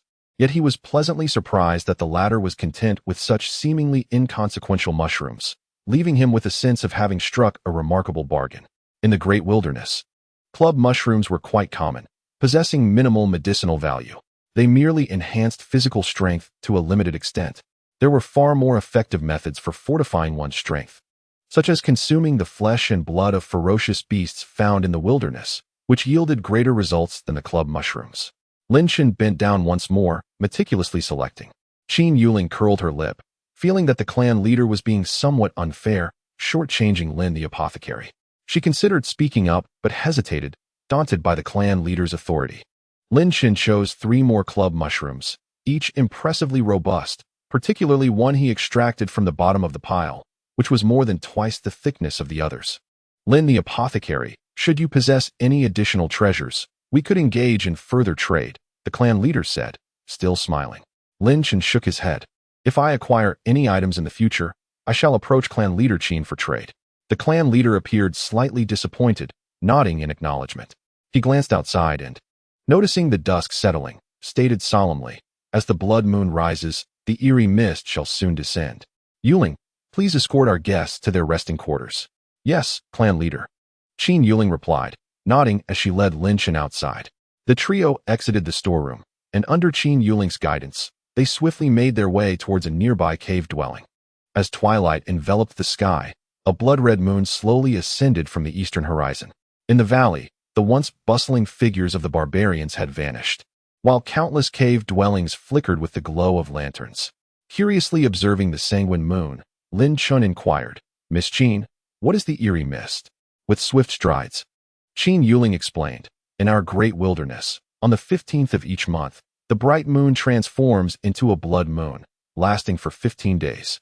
When the blood moon rises, the atmosphere becomes saturated with an uncanny mist that obscures one's perception, exhibiting an unsettling nature. As she paused, her entire body trembled, seemingly engulfed by profound fear. She continued, the eerie mist descends, and danger arises spontaneously.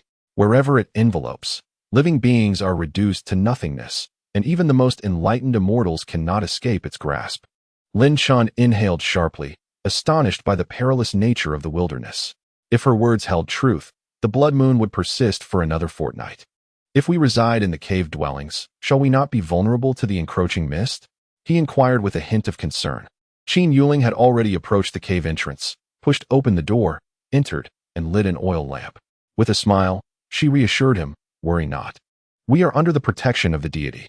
The deity possesses formidable powers, capable of shielding our cave from the mist's invasion. A deity? What might that be? Lin Chen felt like an innocent child, overwhelmed by the mysteries surrounding him. Chapter 23. The Peach Tree Deity. Qin Yuling pointed outside toward the towering peach tree and exclaimed, that is our deity, also known as the peach god. Lin Chen gazed at the exceptionally tall tree, perplexed at how a mere peach tree could serve as a deity and protect the tribe. Observing the twilight, Qin Yuling hurried to the entrance, advising, you shall understand in due course. Remember, do not step outside the door. With that, she dashed away. Young master, will you partake in a meal? Yang Xiu gently called, presenting a wooden plate with dried meat, a staple of the barbarian people. Very well, join me in sampling it. Lin Chen accepted the offering, tearing off a few pieces to chew, finding it somewhat dry and hard. More crucially, the flavor was rather bland, lacking the essence of salt. He took a couple of sips of water, retrieved a few boxes of biscuits from his pocket, and placed them on the table for Yang Xiu to taste. Curiously, she picked one up, bit into it, and was immediately captivated by the crisp sweetness, her eyes sparkling with delight. Rising to explore the cave, Lin Chen noted that it comprised 3 rooms, a kitchen and 2 spacious bedrooms. As darkness enveloped the land, he stood by the window, gazing at the distant crimson sky. Unbeknownst to him, wisps of mist began to rise between heaven and earth, thickening like rolling waves, spreading outward. Intermittent eerie howls echoed, as if countless malevolent entities lurked within the mist, sending shivers down his spine. Just as Lin Chen's anxiety peaked, the nearby peach tree radiated a soft pink glow, enveloping the mountain's face and forming a protective barrier of pink light around the cave dwellings. The encroaching mist collided with the luminous shield, akin to waves crashing against rocks, parting harmlessly. Relieved, Lin Chen scrutinized the pink barrier. It extended 3 paces from the cave entrance, allowing for ease of movement outside, though its undulating surface posed a potential hazard. Should anyone wander too close to the edge, they risked being repelled by the barrier. Thus, caution was imperative when venturing forth. Young master, I have completed my ablutions and am here to assist you with yours. Yang Xiu brought forth a basin of clear water. Her face flushed with shyness as she gazed at Lin Chen. Upon hearing her words, Lin Chen turned around, momentarily taken aback. He beheld Yang Xiu clad in a simple garment, her skin exposed in large swathes, delicate and smooth. After washing, her features appeared even more exquisite, her enchanting eyes resembling a painting, and her lips as fiery as the sun. Her lustrous black hair cascaded onto her shoulders, droplets of water clinging to the tips, adding to her fragile allure. In Lin Chen's discerning eyes, Yang Xiu's beauty warranted a score of 90, undeniably a stunning maiden. I can manage my own ablutions. Lin Chen swallowed hard, accepting the wooden basin from her hands and making his way to another chamber. Let me warm the bed for you first, Yang Xiu murmured softly, hastily burrowing into the quilt of the earthen bed. Lin Chen stumbled slightly, the clear water in the basin sloshing and splattering. The surface reflected his flustered expression. He entered the adjoining chamber, hurriedly drying himself off. The entire process took less than 10 minutes. After finishing, he swiftly returned to the bedroom, only to find Yang Xiu completely ensconced within the quilt, even her head covered. With a chuckle, Lin Chen lifted the blanket and nestled beside her. Young master, please extinguish the lamp. Yang Xiu's trembling voice echoed softly, somewhat muffled. Lin Chen waved his hand, creating a gentle breeze that snuffed out the oil lamp. As darkness enveloped the room, a faint, delicate pink light filtered through the window. Yang Xiu, aware of the impending events, spoke with a quavering voice, "Please show mercy." "Young master, fear not, for I shall cherish you," Lin Chen replied, leaning in closer. As they intertwined, an unexpected surge of energy from the art of yin-yang harmony manifested in his mind. Unconsciously, his spirit began to align with the rhythm of the technique. In an instant, a cool energy emanated from Yang Xiu, merging with Lin Chen's essence, transforming into a subtle current that coursed through his body's meridians. The path it followed was precisely that of the yin-yang harmony technique. Lin Chen was overjoyed, astonished by the revelation of how this technique was cultivated, truly miraculous. He began to multitask, engaging in their intimate encounter while simultaneously channeling his newly awakened internal energy. After completing a full cycle of energy circulation, his power flowed into Yang Xiu. A wave of surprise washed over him, accompanied by a fleeting sense of loss. However, this feeling was short-lived, lasting only a few breaths. Before the energy returned to him, with the return of his internal power, he continued to traverse the path of the technique. Dimly, Lin Chen sensed that the returning energy seemed to have grown stronger. Shaking his head to dispel the distracting thoughts, he refocused his attention. After half an hour, their passionate encounter reached its conclusion. Lin Chen gathered his energy, directing it into his lower abdomen's dantian. Yang Xiu lay on the earthen bed like a limp doll, a look of utter satisfaction gracing her face. "My lord, you are truly remarkable. You nearly exhausted me to the point of collapse. Do you enjoy it?" Yang Xiu blushed, nodding her head. Lin Chen chuckled softly, wrapping his arms around her and drifting into slumber. The following day, the dawn had yet to break, and a mysterious fog still swirled around them. Upon waking, Lin Chen's gaze fell upon a dark red stain on the bedding, a fleeting surge of pride coursing through him. He had claimed Yang Xiu's first blood. Outside, the world remained shrouded in mist, the blood moon hanging ominously in the sky, the eerie fog lingering. It seemed this would persist for another fortnight. In the early morning, Yang Xiu awoke, suppressing her discomfort, and prepared breakfast for Lin Chen. "Why don't you sleep a little longer? I can manage breakfast myself," he remarked, observing the lovely figure of the woman preparing the meal. Her legs crossed and brows furrowed in concentration, eliciting a wave of tenderness within him. Yang Xiu turned, her figure enchanting, a gentle warmth illuminating her face. "My lord, fret not. This is my duty." Lin Chen shook his head, his gaze towards Yang Xiu filled with greater affection, internally lamenting, "This damn feudal mindset truly brings joy." After their meal, Lin Chen began to peruse the secret scroll of the yin-yang harmonization technique, while Yang Xiu busied herself with household chores. immersed in the esoteric practice. Lin Chen found this technique to be remarkably profound. It could absorb yin to replenish yang, and vice versa. Both methods of cultivation prioritized expediency, often at the expense of others. In the realm of demonic cultivation, speed was of utmost importance. However, Lin Chen favored the dual cultivation method, which, though slower in pace compared to the previous two methods, offered stability and a solid foundation. Furthermore, it posed no harm to women. Rather, it brought them benefits. Time flowed gently as Lin Chen delved deeper into his studies. By evening, having just finished dinner, he eagerly pulled Yang Xiu onto the bed to commence their practice. Yang Xiu, her cheeks flushed, silently responded to Lin Chen's advances. The session began, and they engaged in a fervent bout once more. Afterward, Yang Xiu lay on Lin Chen's chest, her delicate fingers tracing his torso. "My lord, thank you. Why express gratitude?" Lin Chen caressed her smooth, pale skin, his heart brimming with joy. Yang Xiu's face flushed deeper. "I can feel your affection, my lord. It is my inadequacy that prevented you from fully enjoying yourself." "Haha." Lin Chen laughed triumphantly, his heart filled with a sense of accomplishment. Seeing his delight, Yang Xiu's cheeks reddened further, her slender arms tightening around Lin Chen. He embraced her shoulders, inhaling the fragrant scent of her hair, and peacefully drifted into sleep. Thus, the days passed in a continuous cycle of conquest. After 7 or 8 nights, Lin Chen's dual cultivation technique finally broke through to the second level, stabilizing the previously fluctuating internal energy. "My lord, it's time for dinner." Yang Xiu brought a bowl of instant noodles to Lin Chen, which he had purchased from the supermarket prior to his arrival. Bored in the cave dwelling, he found the monotony of consuming dried meat too tedious. Consequently, he took out some snacks to share with Yang Xiu. Lin Chen accepted the instant noodles, gazing through the rising steam at Yang Xiu's face, noticing her skin had become more delicate, as if a mere pinch could elicit moisture. This seemed to be the effect of their dual cultivation technique. Chapter 24. A new beginning. You have become more beautiful. Your skin has improved. Yang Xiu extended her delicate hand to caress her cheek, smiling gently. "Indeed, I feel the same, and my strength has also significantly increased. It is quite peculiar." Lin Chen chuckled, surprised by the substantial benefits of the dual cultivation technique on a woman's beauty. After their meal, Yang Xiu began to tidy up the dishes.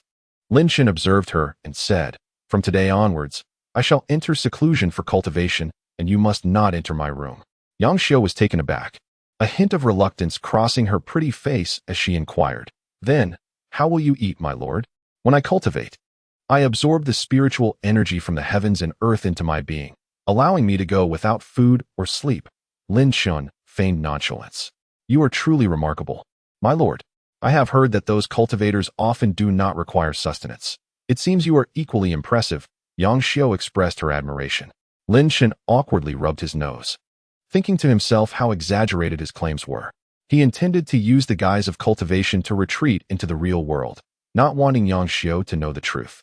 Days prior, when he placed the essence pearl of the fire rhinoceros into the mysterious space, he was astonished to find that the pearl had been consumed by the space. Furthermore, after being devoured, 5 rings within the space lit up, and the mysterious space expanded to an impressive 30 square meters. He then realized that the space consumed blood essence rather than focusing solely on corpses. The essence pearls, formed from the coagulated blood essence, were indeed a great boon for the space. Previously, the space had only consumed freshly deceased bodies to extract the blood essence contained within. As time passed, the blood essence dissipated, rendering the corpses useless to the space, thus ceasing to be consumed. Now that the 5 rings were illuminated, Lin Chen had the ability to return. And with the days having passed, it was time to register for university. He had roughly calculated that the flow of time between the other world and the real world was approximately the same. Thus, a day in the other world equated to a day in the real world. With the school year approaching and the ginseng in hand, Lin Chen naturally desired to return. Entering another bedroom, he closed the door, moved his body, and traversed back to the real world. In a remote town in northeast China, early morning, Lin Chen appeared in a secluded alley. His abrupt emergence startled a couple who were enjoying a moment of intimacy, causing them to flee in panic. Lin Chen furrowed his brow and hurriedly left, concerned that such an unexpected appearance might draw unwanted attention. Taking out his phone, he discovered it had run out of battery and shut down. He sought a place to charge it, spending some money in the process. When he departed from the Great Bear Nation, his phone signaled a low battery. After charging it, he powered it on, only to be greeted by a cacophony of notifications, dozens of missed calls, and a multitude of messages on WeChat. Upon glancing at the time displayed on his phone, Lin Chen was struck by astonishment. It was September 3rd, the final day for school registration. Panic surged within him, beads of sweat forming on his forehead. Currently, he found himself in a small city in northeast China, while his chosen finance academy was situated far away in the bustling metropolis of Shanghai. Disconnecting the charger, he sprinted onto the street and flagged down a taxi. Once inside, he hastily addressed the driver. "Sir, please take me to the nearest airport as swiftly as possible." The driver glanced at him, speaking leisurely. "Young man, speeding can result in a fine."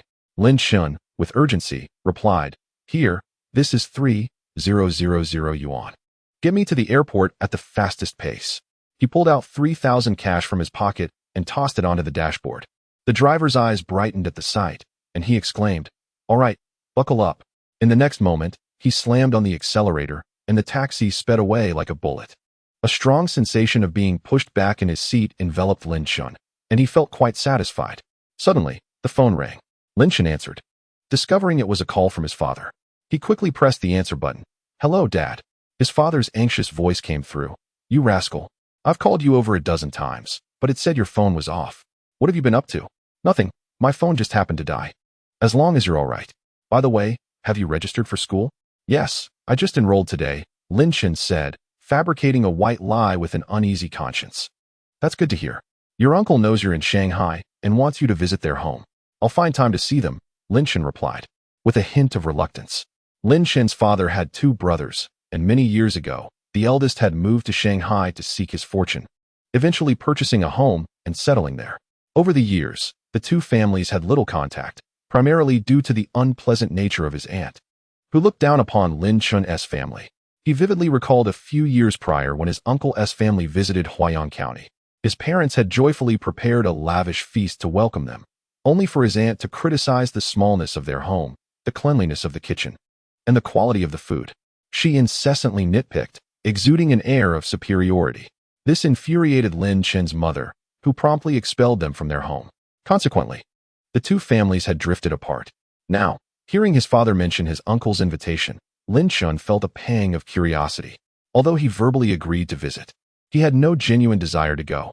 As he pondered this, his mother's voice came through, forcefully taking the phone. "Give me the phone. I'll speak with him." "You little rascal, transfer that 600,000 yuan from your bank account back to me for safekeeping." As the furious voice of Lin's mother resonated, Lin Chen moved the phone slightly away from his ear. "Mom, about the money, I have my own plans. You needn't worry about it. You have no idea what you're talking about. You'll surely squander it. I will save it for you. There's no need for your concern. I have matters to attend to," Lin Chen asserted, abruptly ending the call, unwilling to engage further with his mother. He understood that his parents loved him dearly, yet his mother's excessive devotion to her family left him hesitant to entrust her with any finances. In Huaiyang County, at the Lin residence, Lin's mother's outburst echoed. "You little rascal, how dare you hang up on me?" Lin's father, in a subdued tone, remarked, "Well, the child is grown. Let him manage his own finances." "What?" Lin's mother retorted, pointing a finger at Lin's father, berating him. "You know nothing. That's 600,000. You, a pathetic fool, will never earn that in your lifetime." Lin's father frowned slightly, sitting on a small stool, pulling out a cigarette and lighting it. "Smoke. All you do is smoke. You'll eventually smoke yourself to death." His face darkened as he stood up and left the room. Seeing her husband behave thus, Lin's mother plopped down on the sofa, filled with frustration. Meanwhile, Lin Chen awaited his boarding call, preparing for a direct flight to the bustling metropolis. Before boarding, he opened his phone to discover over 10 unread messages on WeChat, all from Chen Xinyao. The most recent message, sent that morning, informed him that she had completed her registration and was waiting for him at the new student registration area of the Finance Academy. Indifferent, Lin Chen turned off his phone and boarded the plane.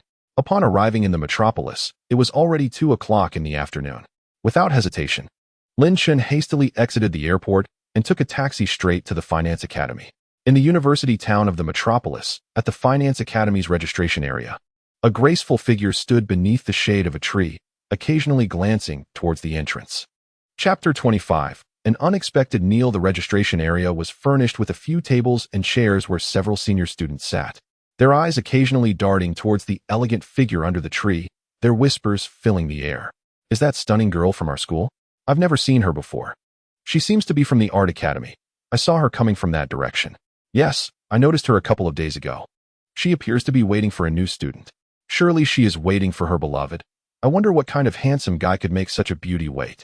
A curious female student remarked. Perhaps not. Registration ends in half an hour. No one else is likely to come. A male student jadedly replied. Zhao, why don't you go ask her? A classmate encouraged the boy beside him. Yes, Zhao, this is a rare opportunity. You must seize it. A girl giggled, urging him on. All right, I'll go say hello. A handsome young man stood up, ready to approach her. Look, she's moving. A hushed voice exclaimed. As everyone turned to gaze at the beautiful girl, the young woman swiftly approached the entrance, greeting a male student who had just arrived. Isn't it strange? That fellow is dressed so shabbily. How could such a beautiful girl possibly be interested in him? One boy remarked with a hint of envy. Not necessarily. Perhaps this affluent heiress is drawn to a humble boy, seeking true love, a girl chimed in dreamily, resting her chin on her hand. That can't be. It's a mere trope. Attractive girls don't fall for poor boys outside the pages of a novel, another boy retorted. There's no need for debate. Look, they are coming over. Minister Zhao interjected, halting the discussion. As Lin Chen entered the financial academy, he spotted Chen Xinyao rushing towards him, causing him to furrow his brow slightly. He cast her a fleeting glance, but continued walking towards the registration desk. Lin Chen, why did you arrive so late? I have been waiting for you for 3 days. Chen Xinyao complained. In high school, it was always Lin Chen who waited for her, never the reverse. I did not ask you to wait, Lin Chen replied curtly, quickening his pace towards the registration area. Chen Xinyao's expression faltered, a hint of irritation crossing her delicate features, her fists clenching in frustration as she wished to strike him. However, upon recalling Lin Chen's considerable wealth, her demeanor brightened. I was merely concerned for you, worried that you might miss the registration. Why is your attire in such disrepair? Having returned from another realm in a hurry, Lin Chen had no time to procure new clothes, hence his somewhat tattered appearance. Disregarding her remarks, he approached the registration table and presented his acceptance letter. Senior, I am a new student here to register. What took you so long? Minister Zhao inquired. Glancing at the letter, something came up. What could be more important than registering for classes? Zhao expressed his dissatisfaction, feeling a twinge of indignation at the thought of the lovely girl waiting for this freshman for 3 days. Lin Chen furrowed his brow, choosing silence.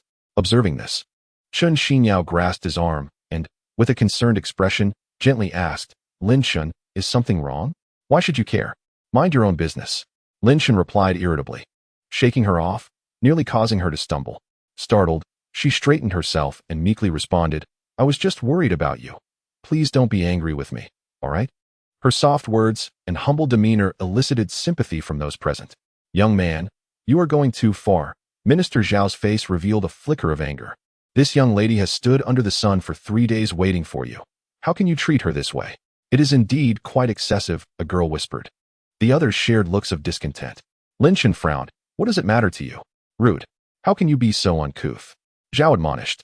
Lin Chen shot him a glare and was about to respond when he felt his arm being tugged once more. Lin Chen, please don't be upset. Chen Xinyao spoke softly and turned to the crowd, apologizing. Dear seniors, it is hot, and he is in a bad mood. Please do not be angry. Truly. A flower placed upon dung, murmured a classmate. Junior, a boy so lacking in manners is not worthy of your affection, a girl remarked disapprovingly of Lin Chen. Indeed. Look at his tattered clothes. He does not deserve you, another boy added, criticizing Lin Chen for both his poverty and temperament. Chen Xinyao shook her head. Thank you, seniors. We have been in a relationship since high school. He is quite a good person. Minister Zhao, unable to restrain himself, interjected, Junior, during high school. One is often naive and oblivious to love. Now that you are in university, you will encounter many excellent young men from all over the country. Many far surpass your boyfriend. I advise you to reconsider. Upon hearing this, Lin Chen furrowed his brow, instantly perceiving Chen Xingyao's intentions. He could not comprehend why. Despite having clearly expressed his desire to break up, she continued to cling to him. Was it perhaps that she had grown accustomed to his affection? Lin Chen shook his head, suspecting that she was merely after his financial resources. A girl approached Chen Xinyao, taking her hand and pointing at Minister Zhao, advising, Junior. Now that you are in university, your horizons will broaden. There are plenty of outstanding boys, such as Minister Zhao here, the Deputy Minister of External Relations. He is quite remarkable. You might consider him. Hearing this, Zhao Zhihao stood straighter, puffing out his chest and smiling at Chen Xinyao. Having developed a fondness for her since their first encounter, Chen Xinyao's cheeks flushed as she shyly glanced at Zhao Zhihao before turning her gaze back to Lin Chen. Lin Chen, noticing her glance, impatiently said, "Why are you looking at me? Go ahead and be with him. You've done it before." Lin Chen, "It was all a misunderstanding. You misconstrued my intentions," Chen Xinyao replied, shaking her head, her eyes filled with sorrow. "Misunderstanding? Did you not intend to marry Ding Fan? Did you not aspire to be a wealthy matron? Now that the Ding family has gone bankrupt, have you changed your mind?" Lin Chen, uninterested in further discussion, ripped apart her facade. "No, at that time Ding Fan threatened me, saying that if I did not agree to him, he would make it impossible for my family to remain in the county. His family is powerful, and I could not stand against him. Please forgive me. Let us reconcile." Chen Xinyao implored, her eyes reddening as she approached Lin Chen, wrapping her arms around his. "Get lost." Lin Chen, enraged, flung his arm, exerting some force, and sent Chen Xinyao sprawling to the ground. She landed hard, her palm pressed against the earth, scraping it and drawing blood, causing her tears to flow from the pain. "You have gone too far. How can you treat a girl this way?" A girl, witnessing the incident, reprimanded Lin Chen and rushed to help the fallen Chen Xinyao. "Apologize. You must apologize to her." Zhao Zhihao stormed up to Lin Chen, his eyes blazing with fury. "And who do you think you are to meddle in my affairs?" Lin Chen retorted. Lin Chen was also enraged, his eyes blazing with fury as he glared at the man who had come to Chen Xinyao's aid.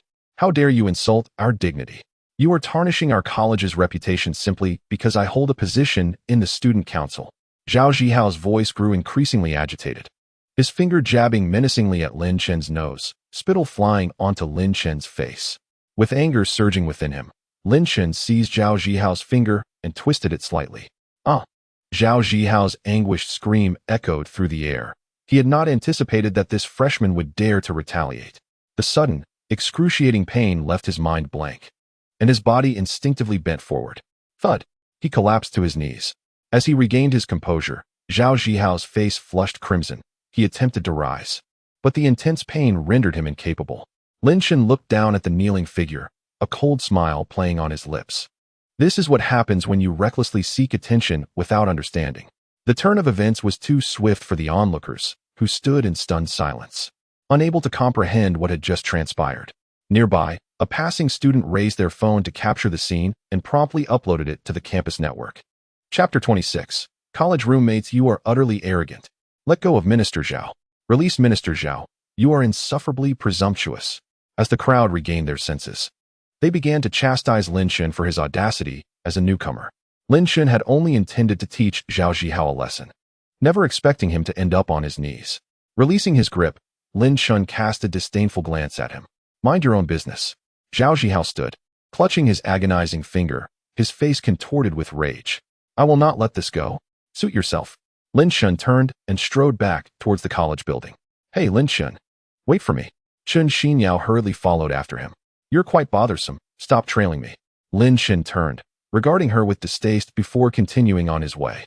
Chen Xinyao halted, her expression darkening. With a determined stamp of her foot, she turned and headed back to her own college. Lin Chen hurriedly pressed forward, intercepting an upperclassman along the way to inquire about the payment office. Recognizing him as a freshman, the upperclassman kindly guided him through the registration process.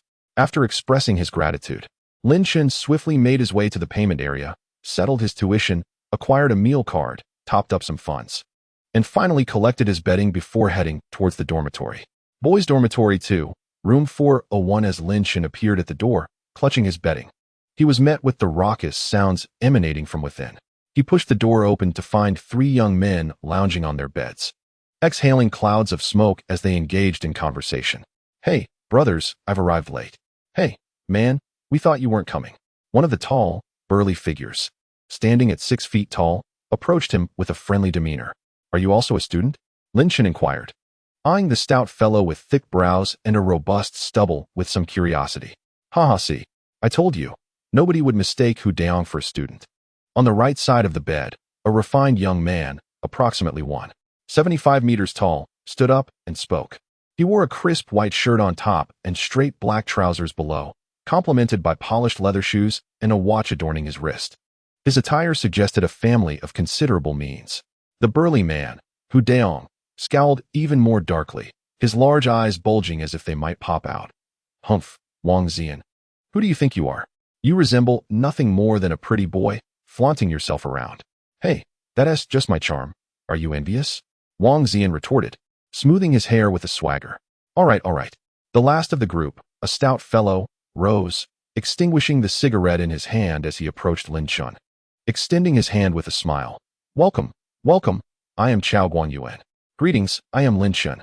Lin Chen replied with a smile, nodding to the three while shaking hands with the stout man, instantly feeling a greasy sensation from his grip. The Finance Institute has high tuition fees, and the student dormitories are predominantly four-person accommodations, far superior to those of typical universities. Each dormitory is equipped with air conditioning, a television, and a washing machine. Of course, these amenities require a usage fee to be paid upon enrollment. Lin Chen selected an upper bunk and began to make his bed, arranging the bedding. Lin Chen, is your family quite poor? Hu Daong inquired, eyeing Lin Chen with a sense of kinship. Ahem. Wang Ziyan coughed twice, persistently shooting glances at Hu Daong. What is wrong with your eyes? Did you get sand in them? Hu Daong asked, bewildered by Wang Ziyan's behavior. Wang Ziyan slapped his forehead, exuding exasperation. Hu, I truly wonder how you managed to get into university. You seem incapable of conversing, and no one thinks you are mute. Haha, Ziyan, can't you see? Hu is just a straightforward guy, lacking emotional intelligence, Chao Guanyuan interjected, munching on potato chips. Lin Chen turned around, glanced at his wrinkled clothing, and chuckled lightly. It's nothing. I came in a hurry and didn't bring many clothes. Oh, you needn't feel inferior. My family circumstances are not much better. We are quite alike, Hu Daong said, moving closer to Lin Chen and patting him on the shoulder in a comforting manner. What makes you think I feel inferior?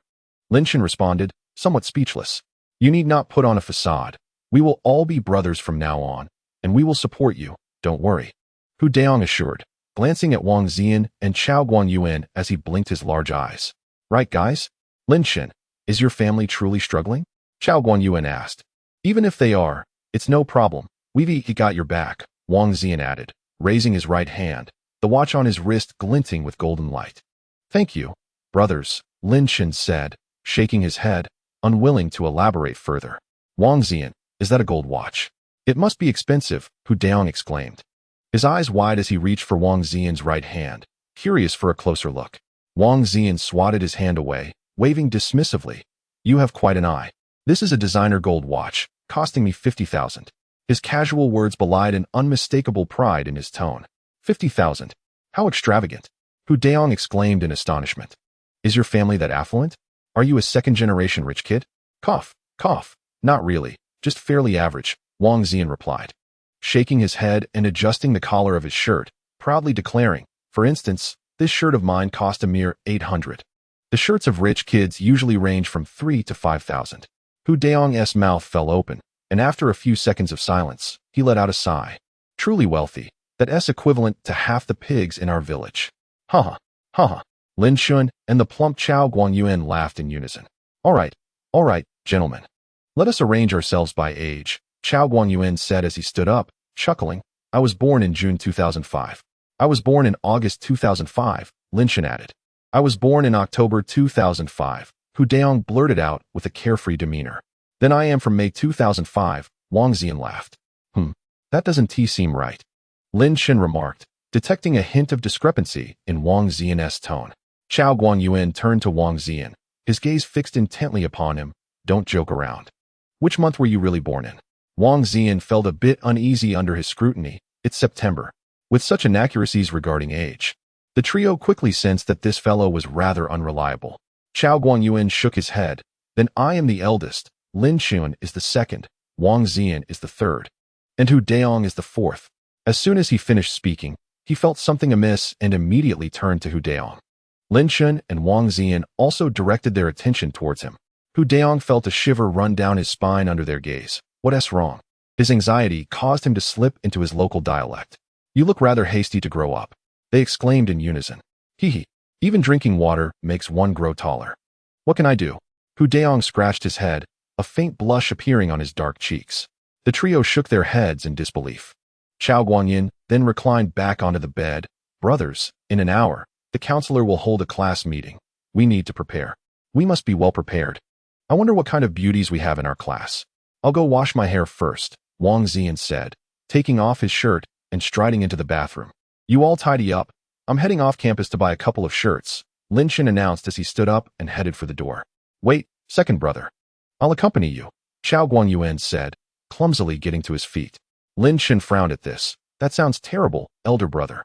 Just call me by my name or second brother from now on. All right then, Chao Guanyuan and Hu Daong nodded in agreement. Okay then, second brother. Wang Ziyan's voice echoed from the bathroom. Lin Chen's expression darkened, choosing to ignore him as he turned to Chao Guanyuan and asked, elder brother, I'm just going to the entrance of the school to find a shop and buy 2 pieces. Why do you want to come with me? He had no particular preference for clothing, as long as it was clean and fresh. I'm going to scout out the shops and prepare to start a business. Opening a cake shop, Chao Guanyuan replied. Elder brother, you're planning to start a business just after entering university? Isn't that a bit too hasty? Lin Chen was somewhat taken aback, surprised to discover that this plump individual possessed quite a strong sense of ambition. Indeed, boss, you are far too hasty. You will incur losses. If you exhaust your funds, even affording meals will become a challenge, Hu Daong interjected directly. Chao Guanyuan furrowed his brow, momentarily defeated by the candidness of the burly man. Fourth, have you ever been beaten up before? He inquired. Well, in the past. I often had people seeking me out for fights, but I always managed to subdue them, Chao Daong declared, clenching his iron fist and waving it with a sense of pride. Hey, you all must come and see the campus forum. This new student is incredibly audacious. Wang Ziyan shouted, approaching with his phone in hand, eager for everyone to take a look. Just see. This freshman has actually caused upperclassmen to kneel. Look at the comments. That upperclassman is even the vice president of the External Affairs Department. This is truly outrageous. Is that so? Let me see, Hu Daong said, leaning in to grasp Wang Ziyan's phone. He clicked his tongue in admiration, exclaiming, impressive, utterly impressive. Allow me to take a look. Chao Guanyuan said as he took the phone, equally astonished. The screen displayed a male student standing at the freshman registration area, seizing another student's finger. The image of the subdued student's face was remarkably clear, while the standing student was in profile, leaving curiosity about his frontal visage. Then, with a hint of perplexity, he remarked, do you all think this new student looks a tad familiar? Upon hearing this, Lin Chen felt an unsettling sense of déjà vu, as if the unfolding scene was somewhat reminiscent. The 3 of them huddled together, simultaneously gazing at the phone. Wang Ziyan and Hu Daong leaned in closer, both exclaiming, let me see again. In the next moment, all 3 turned their heads simultaneously, shock evident on their faces as they looked at Lin Chen. Second, is this you? Chapter 27. A fortuitous reunion at the west entrance of the School of Finance. Lin Chen had purchased an entirely new outfit. Replacing every article of clothing from head to toe, he casually discarded his old garments into a nearby trash bin. Upon turning around, he spotted the rotund Chao Guanyuan standing before an empty storefront, dialing a rental number. Boss, are you interested in the shop? Lin Chen approached Chao Guanyuan, who had just lowered his phone, and inquired. The location is quite decent, but the price is exorbitant. It is far more than what we would pay back in our home province, Chao Guanyuan remarked, rotating his hefty body to observe the throngs of students passing by. Noting the considerable foot traffic. What is the rent? An annual rent of 500,000, Chao Guanyuan grimaced, feeling the sting in his pocketbook. That is quite steep. You must think this through carefully to avoid losses, Lin Chen exclaimed, taken aback by the price, noting that the shop's area was merely 60 to 70 square meters. You needn't worry. I have already opened a cake shop back home, and the profits are satisfactory. I am confident in making money, though it remains to be seen how much, Chao Guanyuan replied. Lin Chen looked at the portly man in astonishment, realizing he was quite adept at business. If that is the case, then you should go ahead and open it. It seems that the funds at hand are insufficient, considering the rent, renovations, equipment, and the wages that need to be reserved. One would need to prepare at least 1 million. Chao Guanyuan sighed, somewhat troubled by the inadequacy of his finances. 1 million. Lin Chen was truly astonished. He had believed that his 60,000 was a substantial amount. only to discover that his classmate required $1 million to open a store. "Hey, what does your family do? Are they able to support you in this endeavor?" he inquired. With a chuckle, Chao Guangyuan replied, "My family operates a chain of supermarkets with dozens of locations. Who would have thought? You've kept that quite concealed. You're truly a second-generation rich kid," Lin Chen remarked, taking a moment to appraise Chao Guangyuan again, noting the absence of any designer labels on him, which illustrated his understated nature. "Just rather ordinary," Chao Guangyuan shrugged. "Since we still have time, let us inquire at the nearby Industrial and Commercial Bureau about the necessary procedures for opening a store so I can prepare in advance." He then sought someone to gather information about the local bureau. "You're quite eager," Lin Chen said, keeping pace with him, and after a moment of contemplation, he curiously asked, "What about Wang Ziyan? He always appears so glamorous, adorned in designer brands, and sporting a gold watch. What does his family do? I've heard they operate coal mines in Jin province. No wonder he is so smug. It turns out his family is quite wealthy." As they reached the dormitory entrance, Chao Guangyuan halted and turned to Lin Chen, saying, "By the way, Lin Chen, how about we open a cake shop together? Let us partner up." Lin Chen was taken aback. Glancing down at his attire, he laughed and asked, "Do I look like a wealthy person to you? You might as well partner with Wang Ziyan." Chao Guanyin shook his head. "Wang Ziyan is unreliable, but you, despite your ordinary clothing, possess a certain calm demeanor. By the way, what does your family do?" "My parents are just ordinary workers," Lin Chen replied with a smile, devoid of any sense of inferiority. At present, he had nearly 60,000 in capital, and there were also 7 wild ginseng plants in his possession, any one of which could fetch a hefty sum. Hearing this, Chao Guangyuan's expression darkened, and he couldn't help but mutter to himself, "Could I have misjudged him? That shouldn't be the case." Reflecting on this, he re-evaluated Lin Chen, noticing his confidence and extraordinary presence, which did not align with that of a child from an ordinary worker's family. "Stop assessing me. Let us join forces. How much do you need?" Entrepreneurship among college students has become quite fashionable, with numerous supportive policies from universities. If successful, it garners admiration from female peers. More importantly, launching a venture provides a legitimate excuse for taking leave. In the future, Lin Chen would need to traverse between worlds frequently, necessitating valid reasons for absences. With the intention of starting a business upon entering the campus, he aimed to foster good relations with the school authorities, ensuring smoother academic progress. However, the multitude of concerns associated with entrepreneurship had left him somewhat hesitant. Chao Guangyuan's proposal had sparked a light of inspiration. He could indeed assume the role of an angel investor. In this manner, one can become an entrepreneurial university student without expending excessive energy. Why not seize such an opportunity? Indeed, Chao Guangyuan expressed surprise, asking if Lin Chen's family could provide financial support. If so, ideally, a sum of 300,000 would be best. "Although my parents lack wealth, I possess resources. 300,000, you say? That is feasible." Lin Chen readily acquiesced. "Well, I didn't expect this from you, Lin Chen. You truly are a person of hidden depth," Chao Guangyuan remarked, his gaze fixed on Lin Chen with growing astonishment. Unable to fathom how Lin Chen could so easily procure 300,000. "Let us keep this funding matter discreet among our classmates," Lin Chen stipulated, wishing to avoid drawing undue attention. "Agreed. Unless someone inquires, I won't mention it." Chao Guangyuan solemnly nodded in agreement. The two hailed a taxi, and after a brief ride, arrived at the business administration office. Upon entering, they were greeted by the sight of 4 or 5 individuals surrounding a woman making her way toward the entrance. What a stunning woman! Chao Guangyin's eyes fixated on the leading lady, a flicker of fervor mingled with shyness evident in his gaze. He murmured to himself, "An elegant lady, beautiful, noble, exuding an air of authority, truly reminiscent of a domineering female CEO. She must be a woman of considerable power." Lin Chen, however, remained unresponsive to Chao Guangyuan's musings. At that moment, he was entranced by the approaching woman, who was none other than Zhou Yu, previously seen in Huaiyang County. Zhou Yu, noticing Lin Chen, momentarily paused, her cheeks flushing slightly as she cast a fleeting glance at him before averting her gaze. Turning to her companions, she instructed, "Gentlemen, there is no need for formalities. You may leave. Director Zhou, your vehicle is waiting ahead. We shall escort you." A middle-aged man nearby chimed in with a sycophantic smile. Zhou Yu waved her hand dismissively. "No need for that.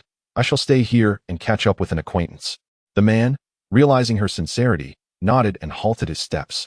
Dressed in professional attire that accentuated her alluring figure, Zhou Yu's blouse emphasized her ample bosom, while her knee-length skirt highlighted her shapely form, revealing her delicate, fair calves beneath. Adorning her feet were exquisite lady sandals, showcasing her perfectly pedicured toes. She approached gracefully, reminiscent of a ripe peach, radiating poise and elegance. Her presence commanding, yet her expression devoid of emotion, exuding an intangible pressure. As she drew nearer, Qiao Guangyuan's heart raced, and he instinctively took 2 steps back. Unable to meet her gaze, Lin Chen, on the other hand, gazed at her with tenderness and admiration. Lin Chen, come with me. Zhou Yu's melodious voice rang out as she passed Lin Chen, beckoning him toward the parking lot outside. Certainly, Lin Chen responded, quickly following her lead. Qiao Guangyuan was taken aback by the scene before him, utterly astonished to discover that Lin Chen actually knew her. He opened his mouth, intending to call out to Lin Chen, but it felt as though his throat had been constricted. Who exactly was Lin Chen? To be acquainted with such an extraordinarily beautiful woman? After a long pause, he sighed, reluctantly withdrawing his gaze from the pair's retreating figures, and turned to walk towards the Industrial and Commercial Bureau. Chapter 28. The arrogant prince, and upon seeing him approach, the individuals within the bureau greeted him warmly. Lin Chen made his way to Zhou Yu's side, inhaling the familiar fragrance of orchids that lingered around her, her perfume. He opened his mouth, uncertain of how to address her. You may call me Sister Zhou, or Zhou Yu, she replied, her gaze fixed ahead, avoiding eye contact with Lin Chen, her tone cool and detached. Then I shall call you Xiao Yu, Lin Chen chuckled, adopting a carefree demeanor. This encounter with Zhou Yu felt entirely different from the previous one. He was awestruck by her presence, and an uncomfortable sensation settled within him. Zhou Yu's cheeks flushed slightly as she shot Lin Chen a reproachful glance before hastily stepping towards her outie. Lin Chen, caught off guard by her gaze, found his thoughts drifting back to that intense struggle in the woods, and for a fleeting moment, images of her radiant, flawless form clouded his mind. Zhou Yu opened the car door and retrieved a box, extending it towards Lin Chen. This watch is for you. No, I cannot accept it. You should keep it, Lin Chen insisted. Zhou Yu's expression paled as she pressed the box into his hands. Your ginseng is far too valuable. I shall gift you a car in return as a token of gratitude. Lin Chen waved his hand dismissively, attempting to return the box. That ginseng was a gift for you. No repayment is necessary. Moreover, you are my first woman, and I cannot accept your possessions. At the mention of being his first woman, Zhou Yu's face turned an even deeper shade of crimson. Cough, cough. What nonsense are you speaking? She cleared her throat, suppressing the tumult of emotions within her, and asserted firmly, what has happened in the past should remain in the past. Let us act as though it never occurred. How can we pretend it never happened? Lin Chen replied, visibly displeased, his eyes narrowing. Do you wish to deny our connection? Cough, cough, what nonsense. Zhou Yu felt a pang of irritation in her chest. No one had ever dared to speak so rudely to her. Are you single? Lin Chen raised an eyebrow. Zhou Yu's heart quivered slightly, her phoenix-like eyes lowering. Do not dwell on trivial matters. Even though I am divorced, we are truly incompatible. I am 35, and you are merely 18, 17 years apart. I do not care. I like you, and that is that. You are single, and I am single. Why should we not be together? Lin Chen persisted with a stubbornness that was endearing yet frustrating. I am nearly old enough to be your mother. Besides, our values do not align. What happened last time was merely an accident. Let it go. As she spoke, Zhou Yu's expression grew cold, her authoritative presence overwhelming Lin Chen, rendering him momentarily subdued. At her words, Lin Chen's countenance darkened, a profound sense of disappointment and sorrow washing over him. She was his first woman, and the emotions he felt for her were undeniably significant. Upon witnessing the scene, Zhou Yu felt a pang of compassion, yet she maintained a cold demeanor as she approached the driver's seat, pulling open the door and settling inside.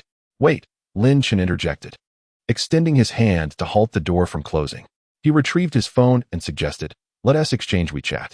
Zhou Yu hesitated for a brief moment before pulling out her phone to scan Lin Chen's QR code. Once they had connected on WeChat, Zhou Yu started the car and drove away. Lin Chen stood alone in the wind, watching the vehicle disappear, feeling disheveled. At that moment, his heart ached, and the world around him seemed to lose its luster. Lin Chen, where is that woman? Qiao Guangyuan, clutching a stack of documents, hurried out of the business office and noticed Lin Chen lost in thought. He quickly inquired, Where did she go? She left, Lin Chen replied, his voice tinged with profound solitude. Left? Chao Guanyuan glanced into the distance, noting the absence of any trace, before redirecting his gaze back to Lin Chen with curiosity. What is she to you? What is your relationship? Lin Chen shook his head and walked towards the Finance Institute. Chao Guanyuan hurried to keep pace, asking inquisitively, is she a government official? What position does she hold? You know, after I entered the business office, the people there treated me warmly, likely due to her influence. Lin Chen remained silent, merely hailing a taxi and taking a seat within. Chao Guanyuan joined him, casting a glance at Lin Chen as if coming to an understanding. Do you have feelings for her? Lin Chen's body jolted, and after regaining his composure, he nodded slightly. Although she is a leader, she must be in her 30s, perhaps not suitable for you, Chao Guanyuan observed. Lin Chen remained quiet, gazing at him intently. Feeling uncomfortable under Lin Chen's scrutiny, Chao Guanyuan forced a laugh, saying, but then again, a woman as beautiful and distinguished as her is indeed worth pursuing. Lin Chen's eyes sparkled with renewed fervor as he lowered his gaze to his phone, opening Zhou Yu's WeChat profile. With a gentle movement of his fingers, he composed a message, a chance encounter, a lifetime of companionship. He clicked send. 1 minute passed, then 5, then 10, yet there was no reply. I refuse to believe I cannot win your heart. Lin Chen vowed silently, resolutely deciding to pursue Zhou Yu. At 6:30 in the evening, in a lecture hall, the new students of Finance Major Class 2 were scattered throughout the room, idly chatting. The 4 boys from Dorm 402, led by Wang Ziyan, appeared at the entrance of the classroom. Hold on. Wang Ziyan suddenly halted, raising his hand to stop his 3 companions. What's wrong? We've reached the door. Why aren't we going in? Hu Daong questioned, his eyes wide with curiosity. Hee, I need your help with something, Wang Ziyan replied, glancing at the boys and girls within the classroom. What is it? Hurry up and tell us, Chao Guanyuan urged, his eyes scanning the room. Wang Ziyan chuckled mischievously, raising his phone. When I step into the classroom, you all need to call me. Why? Are you trying to show off? Everyone has a phone these days. If you want to show off, it'll just be a joke, Hu Daong retorted dismissively. No, he means to flaunt the gold watch on his wrist. Lin Chen pointed at Wang Ziyan's left hand, where a gleaming gold watch adorned his wrist. My dear second brother truly understands me. I refuse. Hu Daong and Chao Guanyuan simultaneously shook their heads in denial. Just as Lin Chen was about to voice his objections, he noticed Wang Ziyan bowing respectfully, his expression one of eager supplication. All right, dear second brother, I was wrong. Please lend me your assistance. Wang Ziyan continued to bow, seeking favor. Now you know to call me second brother. Very well, you may enter. Upon receiving Lin Chen's consent, Wang Ziyan nodded with excitement, meticulously adjusting his shirt and retrieving a tissue to wipe the dust off his leather shoes before stepping into the classroom. Such pretentiousness, wearing leather shoes on a sweltering day.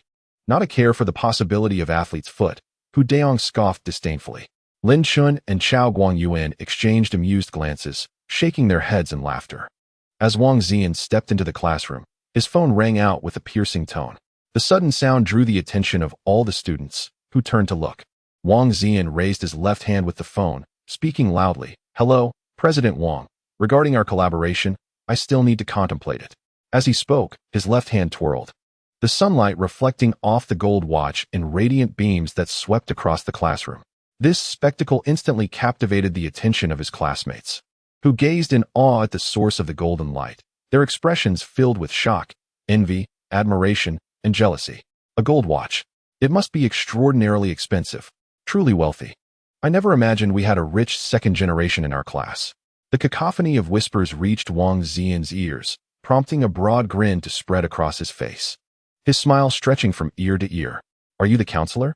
Suddenly, a beautiful girl stood up, her melodious voice resonating throughout the classroom, silencing the noise.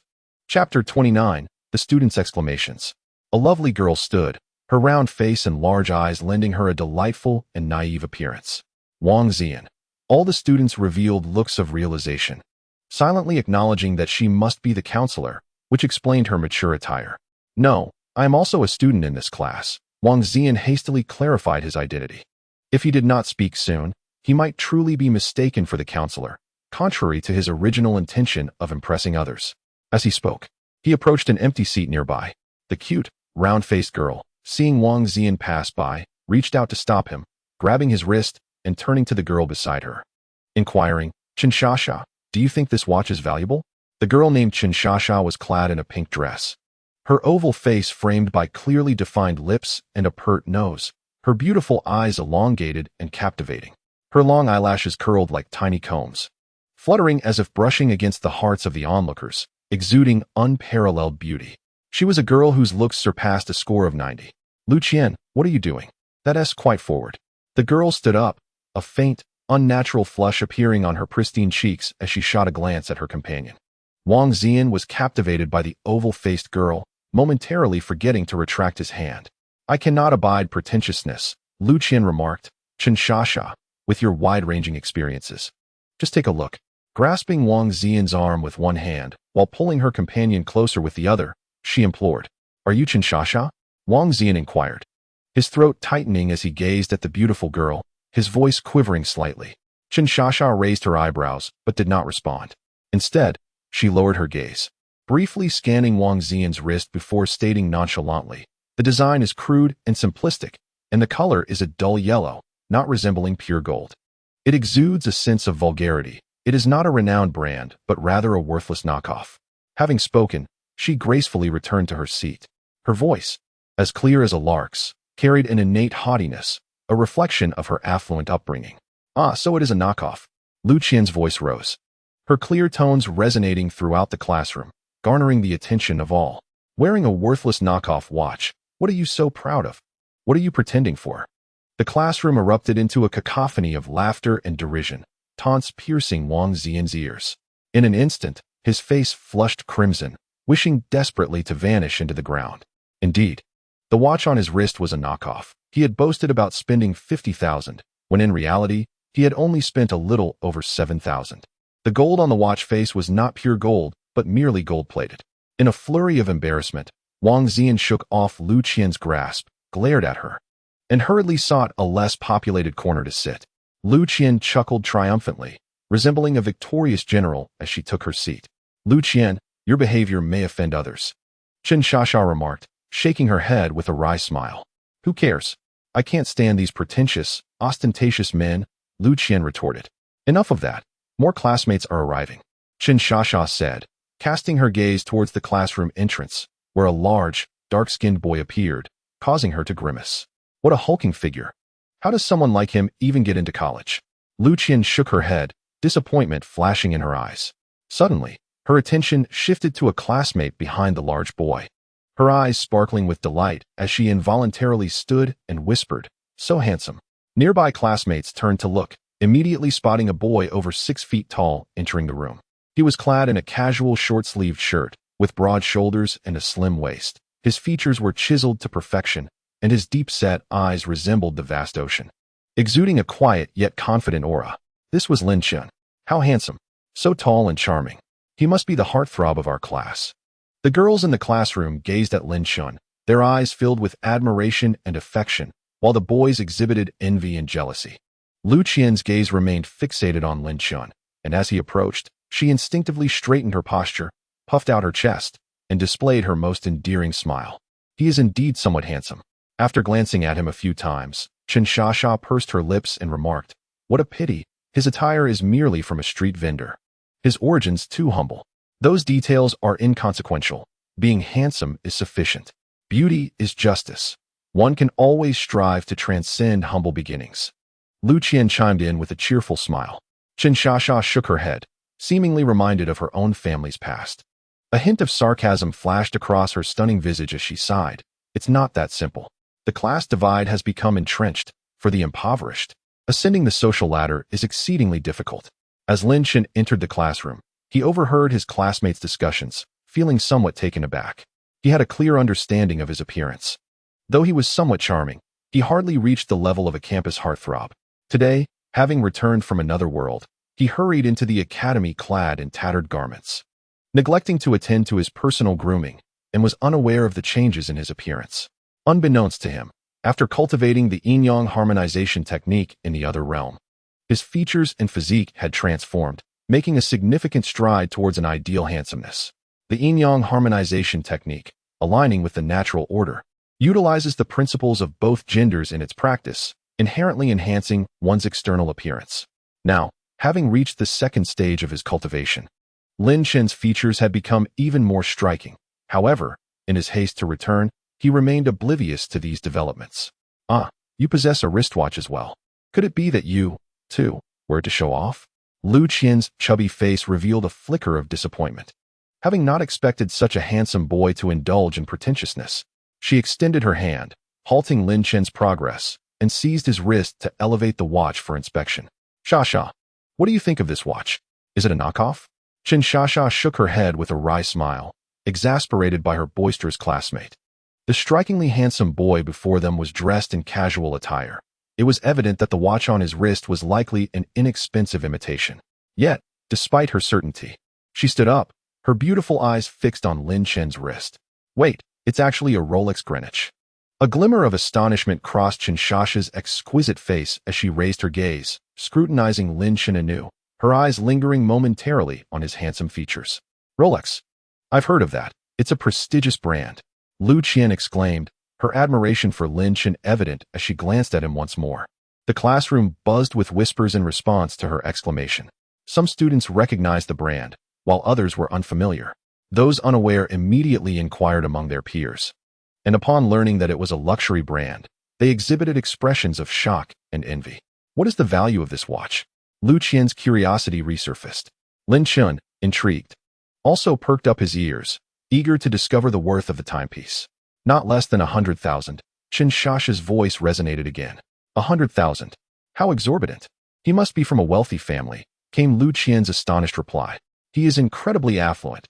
A single watch of his is worth such a fortune." Upon hearing that the watch was valued at 100,000, the classmates could no longer contain themselves. One by one, they stood up, craning their necks to gaze at Lin Chen, and the cacophony of discussion erupted once again. Wang Xian and Hu Daong were utterly astonished. As roommates, they had presumed Lin Chen came from a rather ordinary background, only to discover that he possessed a Rolex watch. How remarkably understated, particularly for Wang Xian, who felt a flush of embarrassment recalling his previous boastful demeanor before Lin Chen. A pang of bitterness washed over him. Chao Guangyuan, who entered shortly thereafter, was slightly taken aback. He was aware of the watch's origins, knowing it had been gifted to Lin Chen by that elegant lady outside the Industrial and Commercial Bureau.